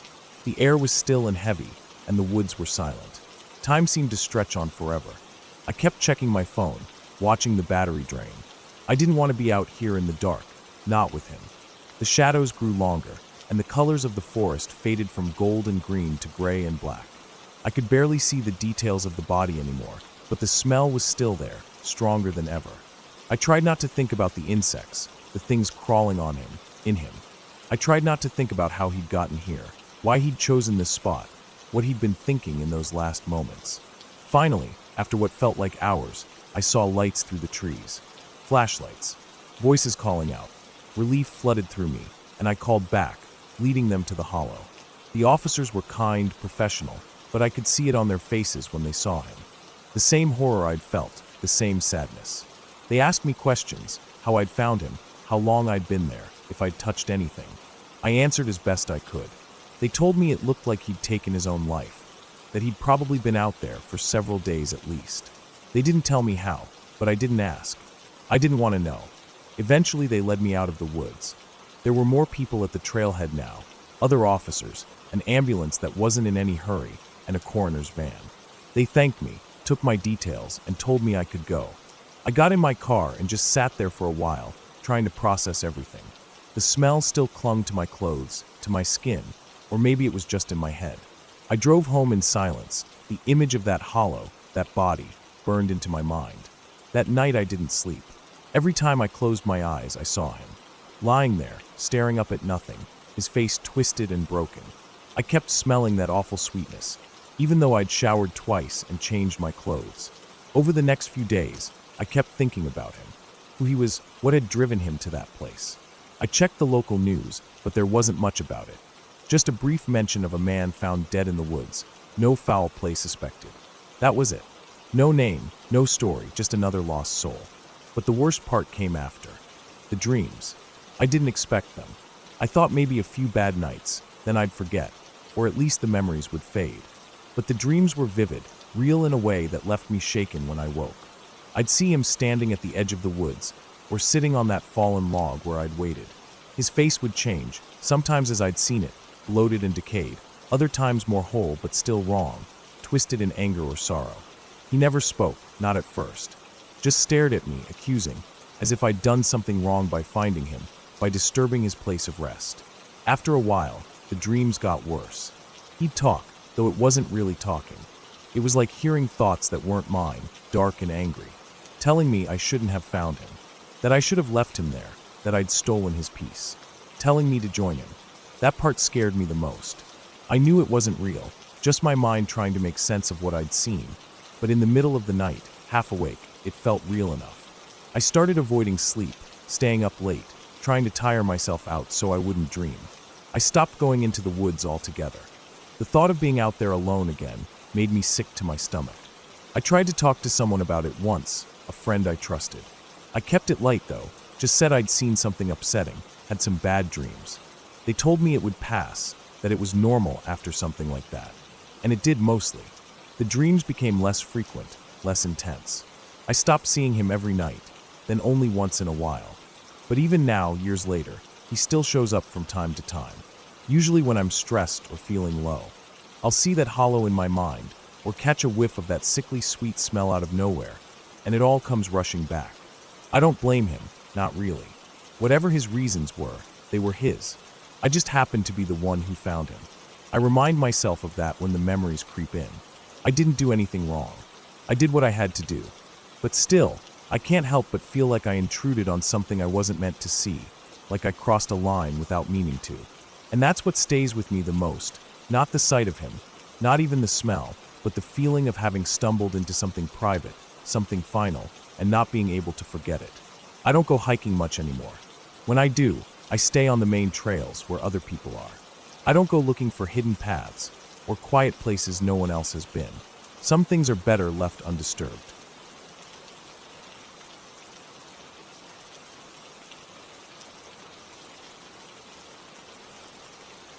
We had always loved spending time up at our property. 35 acres of deep forest in the Rockies, hours from anyone or anything.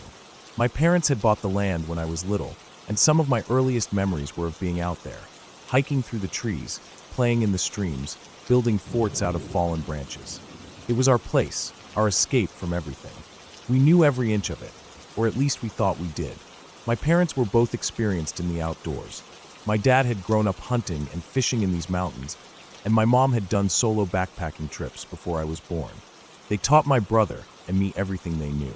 We weren't reckless, but we weren't scared of the woods either. The forest was where we felt most at home. That night was supposed to be just another trip like so many before. We had all been eager to get away for the weekend, so even though we couldn't leave until late in the day, we loaded up the car and made the drive up after dinner. I remember the drive well. The familiar winding roads through the mountains, the way the headlights would catch the edge of the trees, making everything beyond them seem like an endless black wall. The closer we got to the property, the more excited we got. It always felt like arriving at a second home. It was late, around 9:30 or 10, when we finally pulled off the main road and made our way down the narrow dirt track that led to our clearing. The drive-in was slow. The old truck rocked over the ruts and bumps, and branches scraped lightly against the sides. We had done it so many times before that none of us thought anything of it. But as soon as we parked and got out, something felt different. It wasn't anything you could see or hear at first. Just a feeling that settled over us, heavy and strange. We all noticed it. No one said anything at first, but I could tell by the way we moved, slower than usual, glancing around more. It was like stepping into a place that wasn't ours, even though it was. And then I noticed the silence. It was so quiet that it felt wrong. Normally, even at night, the woods had a sound to them. The steady hum of insects, the occasional hoot of an owl, the distant chatter of small animals. But here now it was nothing. No breeze, no rustling leaves, no night sounds at all. Just the sound of us breathing and moving. My dad muttered something about getting the tent up fast, and we started unloading. We kept looking around, listening. Every snap of a twig under our boots sounded too loud in that dead quiet. The clearing where we always camped felt smaller somehow, as if the trees had crept closer when we weren't looking. My brother and I helped as best we could, but I could feel my hands shaking a little as we worked the poles through the tent sleeves. And then came the sounds. At first it was just a soft rustling, high up in the trees. We stopped and listened, thinking maybe it was wind finally moving through. But it wasn't wind. It was more like something, or somethings, moving through the branches. 10, maybe 15 feet up. Heavy enough to make the branches creak and sway. And it wasn't just in one spot. The sounds came from all around us, as if whatever was up there was circling. Or maybe there were more than one. It wasn't like anything I'd heard before. Not raccoons or squirrels. Not birds. It was heavier, clumsier. You could hear the weight of it, the way the branches snapped underfoot, or whatever it was. It sounded almost like monkeys, leaping from limb to limb, but not graceful at all. Awkward, loud, too loud for anything that lived in those woods as far as we knew. The tent was up by then, and my parents told us to get inside. My brother and I crawled in, pulling our sleeping bags close. The dogs came in after us and curled up tight between us, whining low. They were as scared as we were. Outside, we could hear our parents moving around with the flashlights, the beams sweeping across the clearing. Every once in a while, I'd see the light catch on the tent walls, and I imagined them shining it up into the trees, trying to see what was making those awful noises. But the sounds kept going, louder now. And then the calls started. I don't even know how to describe them. The closest I can come is to say they sounded like people trying to mimic animals, or animals that had learned to mimic people. Hollers, screeches, like something out of place, something that didn't belong. The sounds came from every direction, echoing through the trees, calling and answering one another. It felt like they were closing in, though when I peeked out through the tent flap, I couldn't see anything except the dark shapes of trees and the faint light of my parents' flashlights. What scared me most wasn't just the noises themselves, but how my parents looked when they came back to the tent. My mom's face was pale and tight. I had seen her stand her ground against bears before, seen her chase off coyotes without a second thought. But now she looked scared. My dad, too. He tried to sound calm, telling us it was probably just animals, but I could see in his eyes that he didn't believe it. They zipped the tent shut and sat inside with us, both of them keeping their boots on, their flashlights close at hand. The dogs stayed pressed against us, trembling. None of us spoke. We just listened as the sounds continued, the crashing through the branches, the strange calls, the eerie, almost human screeches that made my skin crawl. It went on like that for what felt like hours. Maybe it was only 30 minutes. Maybe longer. Time didn't seem to work right while we sat there, waiting for whatever was out there to show itself or go away. The sounds rose and fell, sometimes so loud it felt like whatever it was had to be just outside the tent. Other times it seemed farther off, deeper in the woods. But it never stopped completely. And then, just as suddenly as it had started, it was over. My dad had finally decided he couldn't take it anymore and started unzipping the tent to go out again. And the second he did, the noises stopped. All of them. No more crashing branches, no more calls or screeches. Not even the rustling of leaves. The silence returned, just as deep and unnatural as before. And with it, that heavy, oppressive feeling lifted. It was like whatever had been there was gone now. The air felt easier to breathe. My dad stepped out, shining his light around, but there was nothing. My mom followed him. They walked the edge of the clearing, checking the trees. I watched through the tent fabric as their lights moved back and forth, and I heard my dad mutter something under his breath that I couldn't make out. When they came back, they told us they hadn't seen anything. No animals, no shapes, nothing. But there were branches broken off and scattered on the ground. And on a couple of trees, they found marks, long scrapes and gouges, high up, where nothing we knew of should have been able to reach. They didn't know what to make of it. None of us did. We stayed up for a long time after that, listening, waiting to see if the sounds would come back. But they didn't. And finally, somehow we fell asleep, huddled close together in the tent. The next morning, it was like nothing had happened. The sun came up bright and warm, and the woods seemed normal again. Birds called from the trees, insects buzzed, and a breeze stirred the branches. It was almost hard to believe the night before had been real.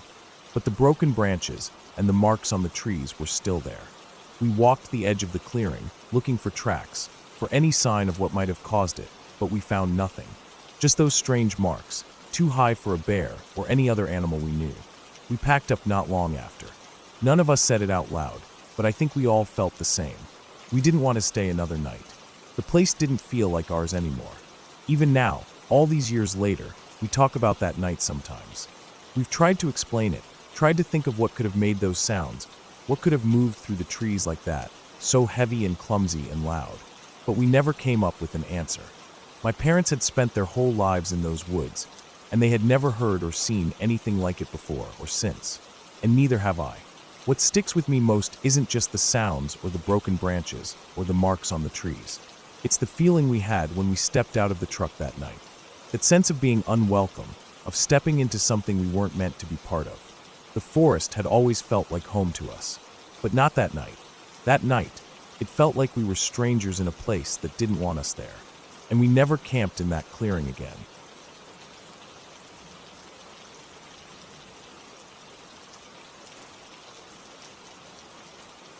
It was one of those mornings where the world still felt asleep, everything heavy with mist, the air cool and quiet except for the sound of my own footsteps. It was just before 5 in the morning, that strange hour when the night still clings to the world, but morning is beginning to push in at the edges. The streetlights hummed softly above, casting pale circles on the wet concrete. I was walking my usual route toward the bus stop at the end of the block, half awake, my mind distracted with small thoughts. The kind of thoughts that keep you company on routine mornings like that. I was thinking about my day ahead, about whether I wanted to get my usual coffee before I boarded the bus or wait until I reached downtown. Something so simple, so normal. I had a banana in my hand, and I remember how the sweet, soft taste of it seemed to match the sleepy quiet of the street. The fog clung low to the ground, wrapping around the base of the trees and rising from the gutters like breath. The houses lining the street were dark, their windows blank and empty, as if even the people inside hadn't fully returned from their dreams. I felt the familiar weight of my bags hanging from my shoulder, the strap cutting into my jacket.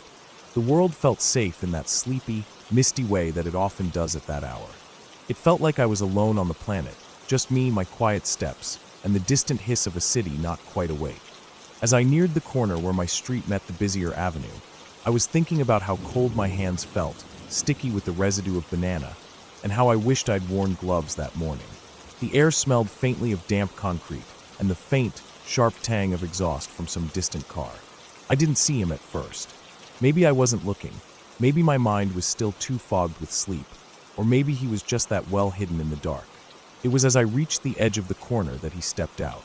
From an alley that split between two buildings, a narrow space choked with garbage bins and broken pallets. He was tall, wearing black from head to toe, and a mask covered his face. Not a ski mask, but one of those thin black cloth masks that just barely concealed his features in the dim light. I think my brain didn't register him at first. He was just another dark shape in a morning full of them. I might have kept walking right past him if he hadn't spoken. His voice cut through the quiet, sharp and loud. He told me to put down my purse, his words laced with tension. And that's when I saw the gun. It was pointed directly at my head, and suddenly the morning didn't feel quiet or peaceful anymore. The fog felt heavier, thicker, like it was pressing down on me. My heart started to pound so loudly that it filled my ears, muffling everything else. I froze. There was this strange moment where my body wouldn't move, wouldn't react. I just stood there, my breath stuck in my throat.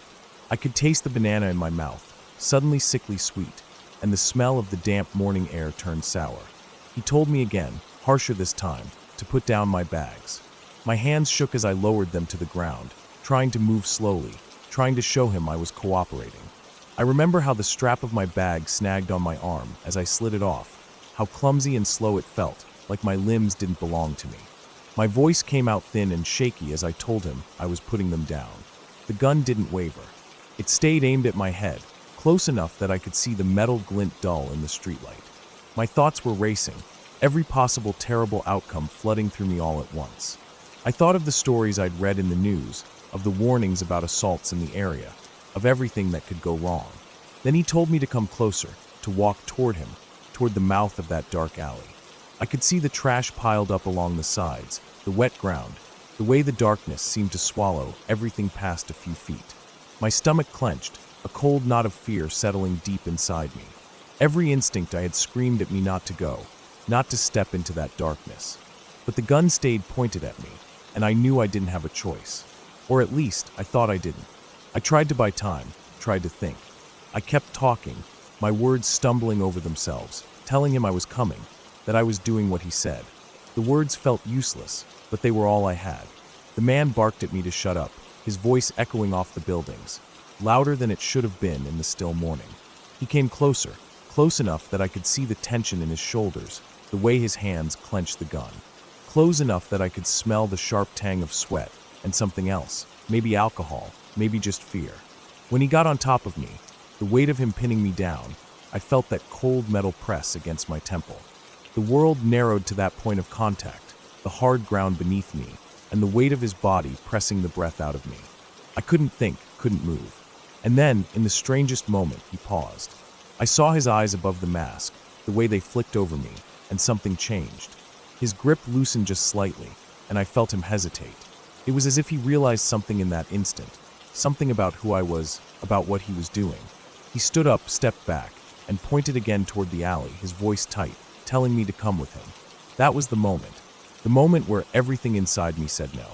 I knew I couldn't go down that alley. I knew that if I did, I wasn't coming back out. But the gun was still there, and my fear was so loud inside me that it felt like I couldn't think. I kept talking, telling him I was coming, trying to keep him calm, trying to keep myself alive. And then he made a mistake. He believed me. When I took those small steps backward, he turned away for just a second, his attention shifting toward the alley he wanted me to walk down. The gun shifted with him, and in that breath of a moment, I knew it was now or never. I ran. I don't even remember deciding to run. My legs just moved, my body taking over where my mind had frozen. I sprinted as fast as I could, head down, expecting at any moment to feel a bullet tear through me. The sound that filled the air was my own voice, a high, panicked scream that I didn't even realize was mine until I heard it echoing back at me off the buildings. The world blurred past me, the dark shapes of parked cars, the empty windows of houses, the glow of streetlights streaking by. I didn't look back. I couldn't. Every step felt like it might be my last, every second stretched out long and thin. I ran for blocks, my breath burning in my chest, my legs aching, the cold air cutting at my throat. When I finally stopped, I was shaking so hard I could barely stand. I crouched behind a parked car, gasping for breath, my heart hammering so loud it felt like it would shake me apart. I stayed there listening, waiting, but there was nothing. No footsteps, no gunshots, just the distant hum of the city and the sound of my own ragged breathing. Eventually, I made my way back home, sticking to the shadows, my eyes darting around with every step. The morning didn't feel quiet anymore.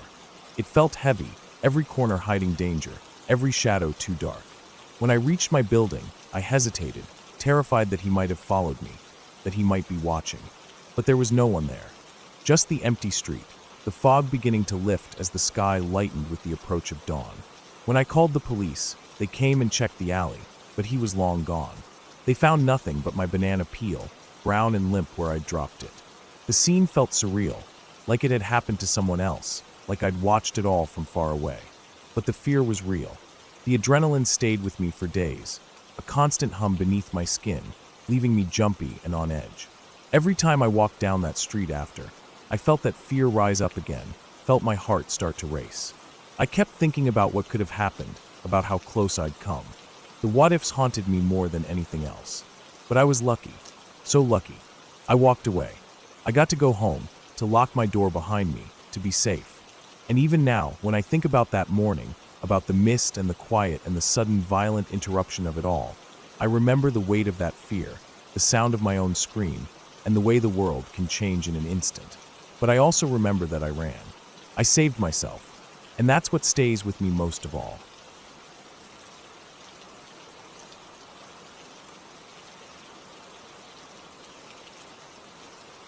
I remember every detail of that night so clearly that sometimes it feels like I'm still there, sitting in that old cabin, heart pounding so hard in my chest that I was sure whoever was outside could hear it too. It's hard to even think about going back up there now. I don't know if I ever will. The drive up had been normal. It was a Friday, and my friend and I had both managed to get the day off. We thought it would be a great chance to get away for a long weekend, away from work, away from the city. The cabin had always been a kind of peaceful place for me. Sure, it wasn't much. Like I said, it's really just an old mobile home, sitting on a piece of property my family has owned for years, surrounded by nothing but woods for miles. But I used to love it. The quiet, the trees, the stars at night when the sky was clear. We packed up the car with everything we thought we'd need. Food, drinks, some warm clothes, because we knew the nights up north could get cold even in the spring, and of course some extra blankets. The drive took us about 3 hours, winding up through smaller and smaller roads until the last stretch was nothing but dirt and gravel. The sun had set by the time we pulled in, and the woods around us were dark and quiet except for the sound of the wind moving through the trees. We got out of the car, both of us stretching after the long drive. The air smelled clean cold, with that damp scent of earth and leaves that I always liked. We started unloading the car, carrying bags up the wooden steps to the front door. The porch creaked under our weight, just like it always did. The door stuck a little, but after a hard shove it opened, and the smell of the old cabin hit us, with dust, maybe a little bit of mildew. Same as it always was. The first problem we ran into was getting the power on. The cabin has an electrical box on the outside, with a lock on it, because we've had issues with people messing with it before. The lock was frozen solid. We tried breathing on it, tried warming it with our hands, but nothing worked. My friend ran back to the car to grab a lighter, hoping maybe the heat would help, while I stood there in the dark with the flashlight, trying to keep the beam steady as I kept hearing little noises in the woods around me. At first I thought it was just animals. A rabbit, maybe a raccoon. The woods are full of them. But after a few minutes, I started to feel like whatever was out there was bigger. The sounds weren't just little rustlings. They were branches snapping, leaves crunching underfoot. I tried to tell myself it was the wind, that maybe it was just because we were tired and it was dark. But the noises seemed to move, first on one side of the cabin, then the other. My friend came back with the lighter, and we both worked on the lock, but we weren't getting anywhere. The noises got closer. We didn't say anything, but I know we both heard it. Heavy steps. Not running, not crashing through the woods, but moving slowly like someone, or something, was circling us. I felt the hair on the back of my neck stand up. My hands were shaking so bad I could barely hold the flashlight. Finally, we just gave up. We grabbed our bags and hurried inside, slamming the door behind us. I locked it, checked it twice, then checked the windows to make sure they were locked too. Inside it was pitch dark except for our flashlights. The cold was creeping in, but we didn't care. We just wanted to be inside, away from whatever was out there. We sat down on the old couch in the living room, both of us breathing hard. We tried to laugh it off, telling ourselves it was probably just a bear or some other animal that got curious when it heard us. But the truth was we were scared, more scared than either of us wanted to admit. After a few minutes, we decided to leave. The plan was to drive back to town, get a room for the night, come back in the morning when it was light, and we could see what we were doing. We grabbed our keys, our wallets, a couple of other things we thought we might need, and went back out to the car. I remember looking around as we went down the steps, shining my light at the trees, half expecting to see someone or something standing there. But there was nothing. Just the trees, the dark, and the sound of the wind. We got in the car. I put the key in the ignition and turned it. Nothing happened. No click, no lights on the dash, nothing. It was like the battery was completely dead. I tried again. Same thing. I hit the lock button on the door. The doors didn't lock. My heart sank. I knew my car. It had been running fine the whole trip up. There was no reason for it to be dead. We sat there for a second, both of us realizing at the same time that something was very wrong. I turned to my friend and told her we needed to get back inside. The car wasn't going anywhere. We didn't have any cell service up there, too far out. We had no choice. We ran back inside, locking the door behind us. The air inside the cabin felt colder somehow. We stood there for a second, listening. The woods were quiet again. Too quiet. We went back to the living room and sat down on the couch, trying to think. We decided we'd just stay awake all night, keep watch, and at first light we'd walk out toward the road until we got a signal or found help. The minutes dragged by. Every little noise made us jump. The old mobile home creaked in the wind. The trees outside rustled. We sat there, flashlights off to save the batteries, just staring into the dark. Then came the knock. 2 sharp, loud knocks on the back door. It was so loud it echoed through the cabin. We froze. My mouth went dry. My friend gripped my arm so hard it hurt. We didn't move. We just sat there listening, waiting for whoever it was to try to come in. But nothing happened. No more knocks, no sound of someone trying the door, no footsteps walking away. Just silence. That was worse somehow. Whoever was out there wasn't trying to get in. They were just letting us know they were there. After what felt like forever, we started whispering, trying to figure out what to do. And then out of nowhere, there was a loud bang on one of the windows. Just one. Not repeated, not frantic, just one loud smack that made the glass rattle. We were both shaking now. My heart was beating so hard I could hear it in my ears. I felt like any second the door or window would give way, and whoever was out there would be inside. But it didn't happen. That pattern continued all night. Every so often a knock. Sometimes on the door. Sometimes on a window. Never more than 1 or 2 at a time. Just enough to keep us on edge, to remind us that we weren't alone. I kept expecting to see a face at the window, or hear someone trying to open the door, but it never happened. Just the knocks. Neither of us slept. We sat there, clutching the few things we'd brought in from the car. Our bags, a small pocket knife I kept in my purse, a heavy flashlight.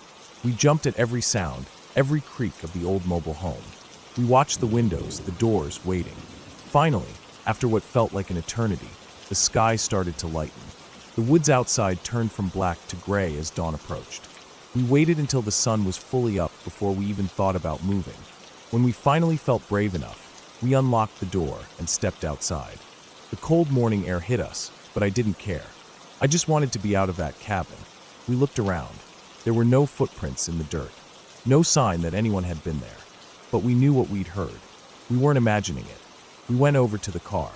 I popped the hood, my hands still shaking. That's when I saw it. The bolt that clamps the metal piece to the battery terminal was loose, almost all the way off. The nut was hanging on by maybe a thread or 2. It wouldn't have taken much more for it to fall off completely, and the connection to the battery would have been totally gone. Someone had done that. Someone had been out there while we were inside, messing with the car. I tightened the bolt as best I could with my fingers, enough to get power back.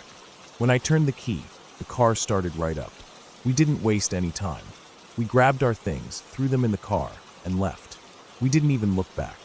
We drove straight to the nearest town and called the police.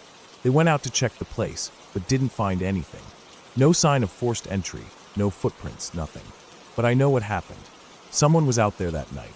Someone who wanted to scare us, or worse. I haven't been back to the cabin since. I don't know if I ever will.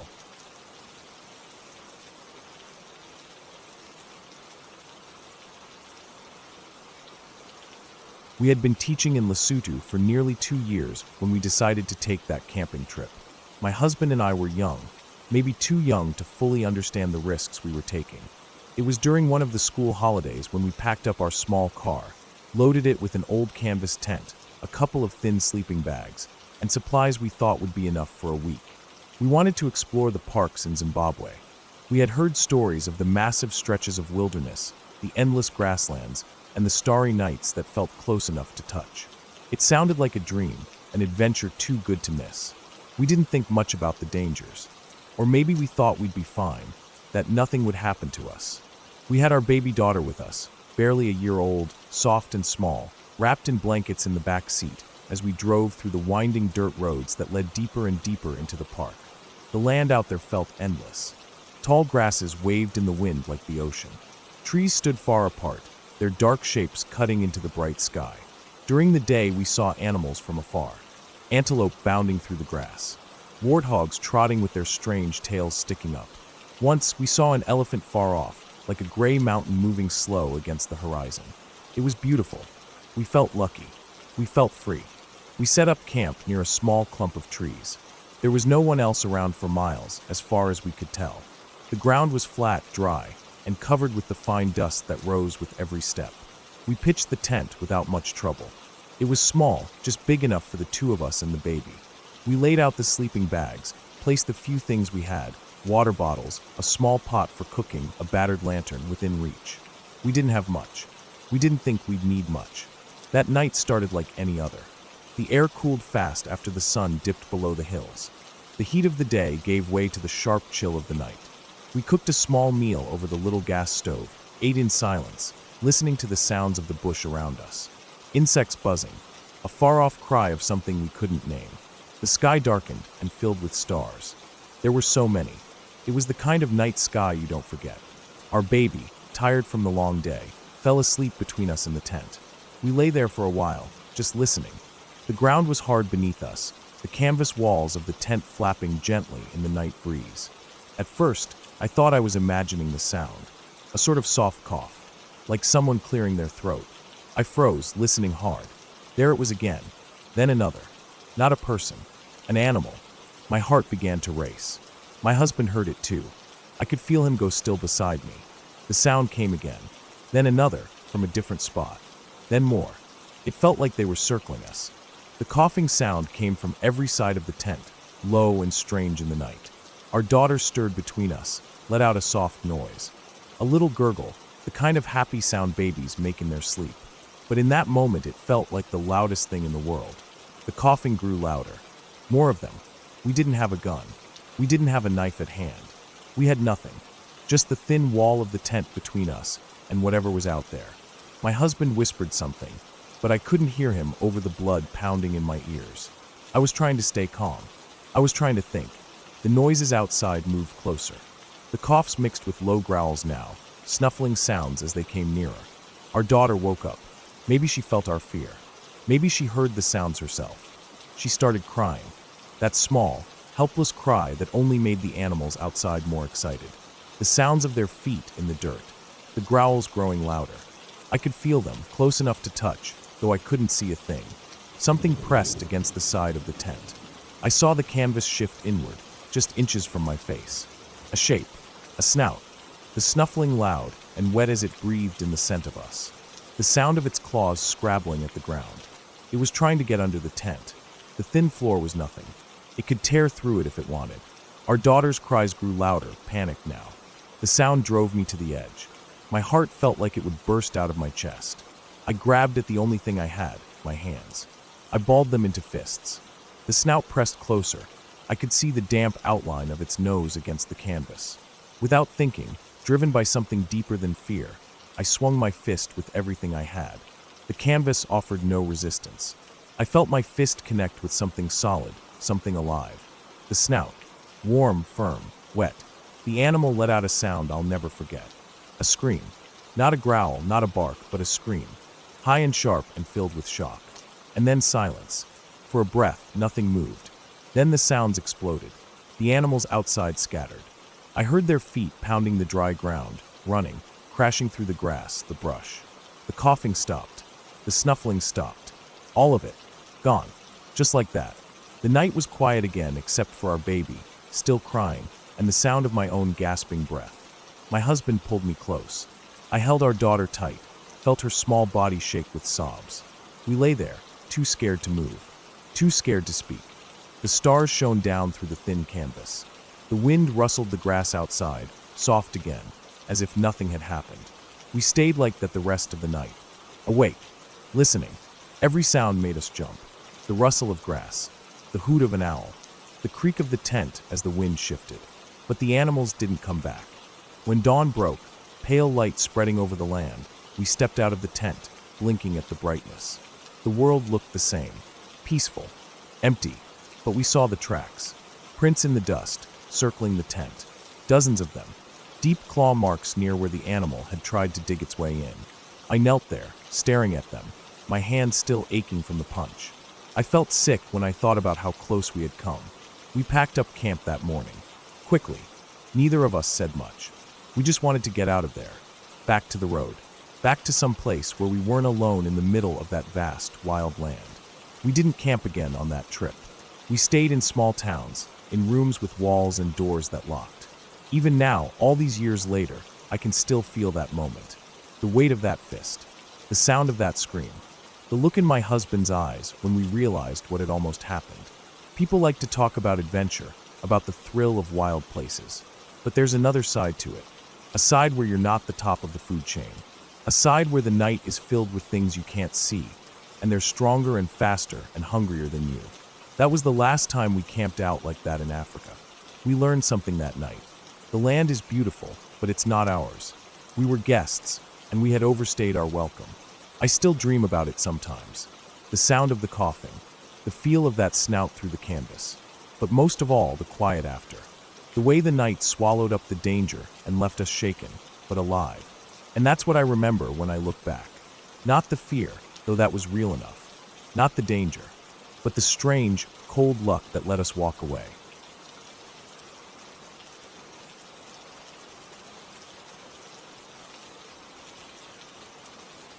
We had planned the camping trip for a few days. My mate Tom and I had both been itching to get out for a bit. The farm had been in my family for years, and I knew every bit of it like the back of my hand. It stretched out for miles, open paddocks, thick scrub, and the river running along the lower boundary like a silver ribbon. We'd camped down by the river before. It was peaceful, quiet except for the sound of the water moving and the occasional rustle of wind through the trees. It was the kind of spot where you felt completely cut off from everything, and that was exactly what we wanted. We set up our tent late in the afternoon, close enough to the river that we could hear it, but far enough that the ground wasn't too damp. The sky was starting to turn that soft orange color that means the sun's nearly done for the day. The air smelled clean, like dirt and grass and water all mixed together. We got a small fire going, nothing too big, just enough to boil the billy and keep the bugs at bay. We cooked up some sausages on sticks, had a couple of beers, and just sat back, talking about nothing much. The kind of talk that drifts easy, without needing to go anywhere. The light faded slow, as it always does out there. The shadows got longer, the colors of the sky deepened into purples and blues. Soon it was properly dark, just the glow of the fire lighting up our little patch. The stars came out thick and clear, no city lights to drown them out. The night was still, except for the river and the occasional crackle of the fire. It was the sort of quiet that wraps around you, makes you feel small in the best kind of way. At first, the noises didn't register. Out there, you always hear little things, twigs snapping, leaves rustling, animals moving about. But as we sat there, I started to notice it wasn't the normal sounds of the night. It was more deliberate, like footsteps, careful ones. At first soft and far off, then closer, like whoever it was didn't want to be heard, but wasn't quite managing it. I didn't say anything straight away. Tom didn't either, but I could tell he was hearing it too. His eyes kept flicking toward the scrub. It crossed my mind that it might have been my sister. She and her friends loved to stir us up. I could picture them making their way down from the house, giggling behind their hands, trying to scare us. The idea made me relax a bit. I didn't want to give them the satisfaction of knowing they were getting to us. But the sounds kept coming, a bit closer, then stopping. Starting again, then stopping. Whoever it was, they were watching us. After a while, I couldn't help myself. I leaned forward and unzipped the tent flap as quiet as I could. The fire had burned down to a good bed of coals, casting a soft glow. And there, right near it, was someone, standing still, just watching us. I couldn't make out a face, just the shape of them, standing like they had all the time in the world. I froze for a second, just taking it in. The way they stood there was wrong somehow. Not like a mate having a laugh, or a sister trying to scare me. It felt different. I don't know how else to put it. When they realized I was looking at them, they bolted. No sound at first, just a blur of movement, then the crash of someone tearing through the scrub, fast and hard like they didn't care who heard them anymore. I sat there for a second, heart thumping hard enough that I could feel it in my throat. Then I zipped the tent back up and turned to Tom. We didn't say anything, just started moving. We weren't sticking around for them to come back. We grabbed our boots, pulled them on fast, and got out. The quad was parked a little way off, near the old gum tree. We ran to it, not full-out sprinting, but moving quick enough. The night felt thicker now, the darkness heavier somehow. Every shadow seemed deeper, every sound sharper. We got on the bike, and I kicked it over. The engine's roar broke the silence, and I felt a bit better just hearing it. I turned us toward the house, the headlights cutting a path through the dark. The ride back felt longer than it ever had before. The farm track winds a bit, up from the river, past the lower paddock, over the rise, then along the fence line. I kept checking the mirrors, not really knowing what I expected to see, but doing it anyway. Tom sat behind me, holding on tight, both of us tense, listening for anything over the engine's noise. The night air was cold against my face as we rode. Every bump in the track seemed bigger, every turn sharper. I kept the speed up, not flat out, but fast enough. The thought of that figure standing there by the fire kept running through my head. The way they stood so still, the way they ran when they knew I'd seen them, it didn't sit right. When we crested the last rise, the house came into view, lights glowing soft and steady. The sight of it eased something in me. I pulled up near the back door, killed the engine, and we both got off. My legs felt shaky as I stood there for a second, listening. Just the normal sounds, crickets, the wind through the trees, the faint hum of the house. Nothing else. We went inside. My sister and her friends were in the lounge room, sprawled on the couches, watching some movie. Popcorn bowls on the coffee table, soft drink cans, the lot. They looked up when we came in, surprised, but not in a guilty way. Just surprised we were back so soon. They'd been there the whole time. No way they could have made it down to the river and back, not without passing us or the quad, not without being out of breath, or at least looking like they'd been up to something. But they hadn't. They were settled, comfortable, like they hadn't moved for ages. And everyone backed it up. They'd been there, watching the movie, not playing games with us. Tom and I stood there for a bit, just taking that in. The relief of being back at the house was mixed with something else now. Confusion, I guess, and a growing unease. If it wasn't them, who the hell had been out there? We knew the farm. We knew who was supposed to be there. There were no neighbors close enough for someone to wander over. No reason for anyone to be out there, especially not at that time of night. We didn't say much about it after that. We grabbed some water, sat down for a bit, tried to act normal. But my mind kept going back to it. The way they'd stood there, watching. The way they'd run when they realized I'd seen them. I kept going over it in my head, trying to make sense of it. But I couldn't. There was nothing to explain it. No reason for anyone to be out there. No tracks the next morning when we went back down. Just the ashes of our fire, the ground disturbed where we'd been, and nothing else. No sign of whoever it was. The next few nights, I didn't sleep too well. Every sound outside seemed louder. Every shadow seemed to shift. I kept thinking about what would have happened if I hadn't looked out when I did. If they'd just kept watching, or if they'd come closer. The thought of it made my skin crawl. The farm never felt quite the same after that. Still familiar, still home, but with a sliver of something else running through it now. Something I couldn't shake. We didn't camp down at the river again after that. At least, not for a long while. When we did, we kept closer to the house. The river still ran, the paddocks still stretched out wide, but that feeling stuck with me. Whoever it was that night, whatever they were doing out there, I never found out. And that's the part that gets me the most. Not knowing. No face, no reason, no answers. Just a figure by the fire, watching, waiting, and then gone.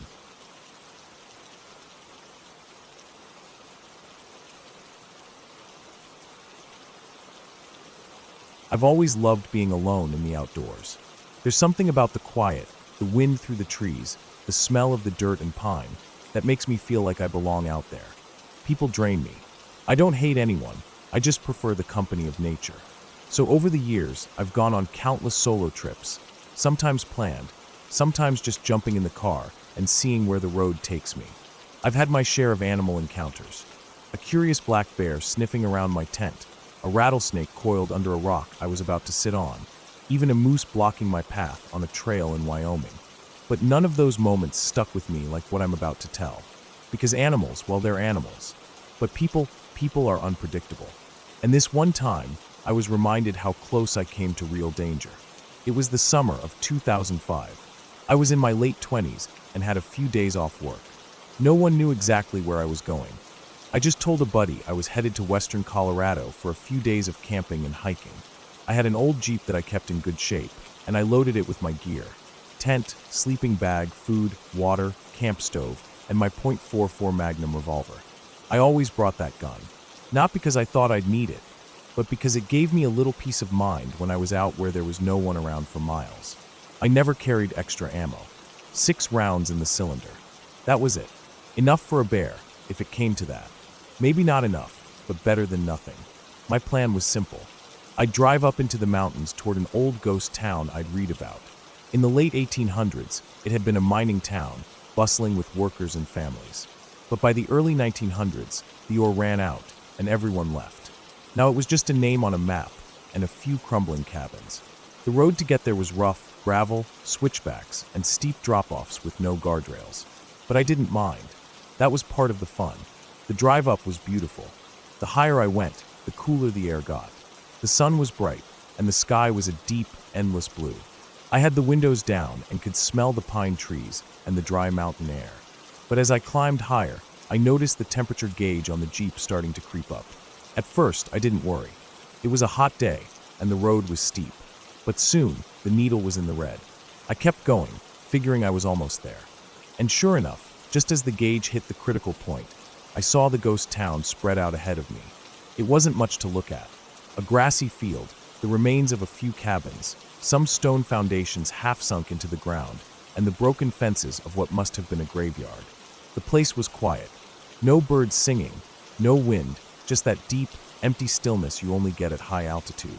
I shut off the engine, popped the hood, and got out. The radiator was boiling. I'd have to let it cool for hours before I could even think about going anywhere. I walked around the town site for a while, taking in the sights. The old cabins were mostly collapsed, their logs gray with age. I found a few rusted tools, broken bottles, and what might have been a stove at one time. The graveyard was just a few leaning wooden markers and piles of stones. I tried to picture what it must have been like when this place was alive with people. Kids running around, men heading to work at the mine, women tending small gardens or hanging laundry. Now it was just me and the ghosts of the past. As the sun started to dip behind the mountains, I heard a sound I didn't expect.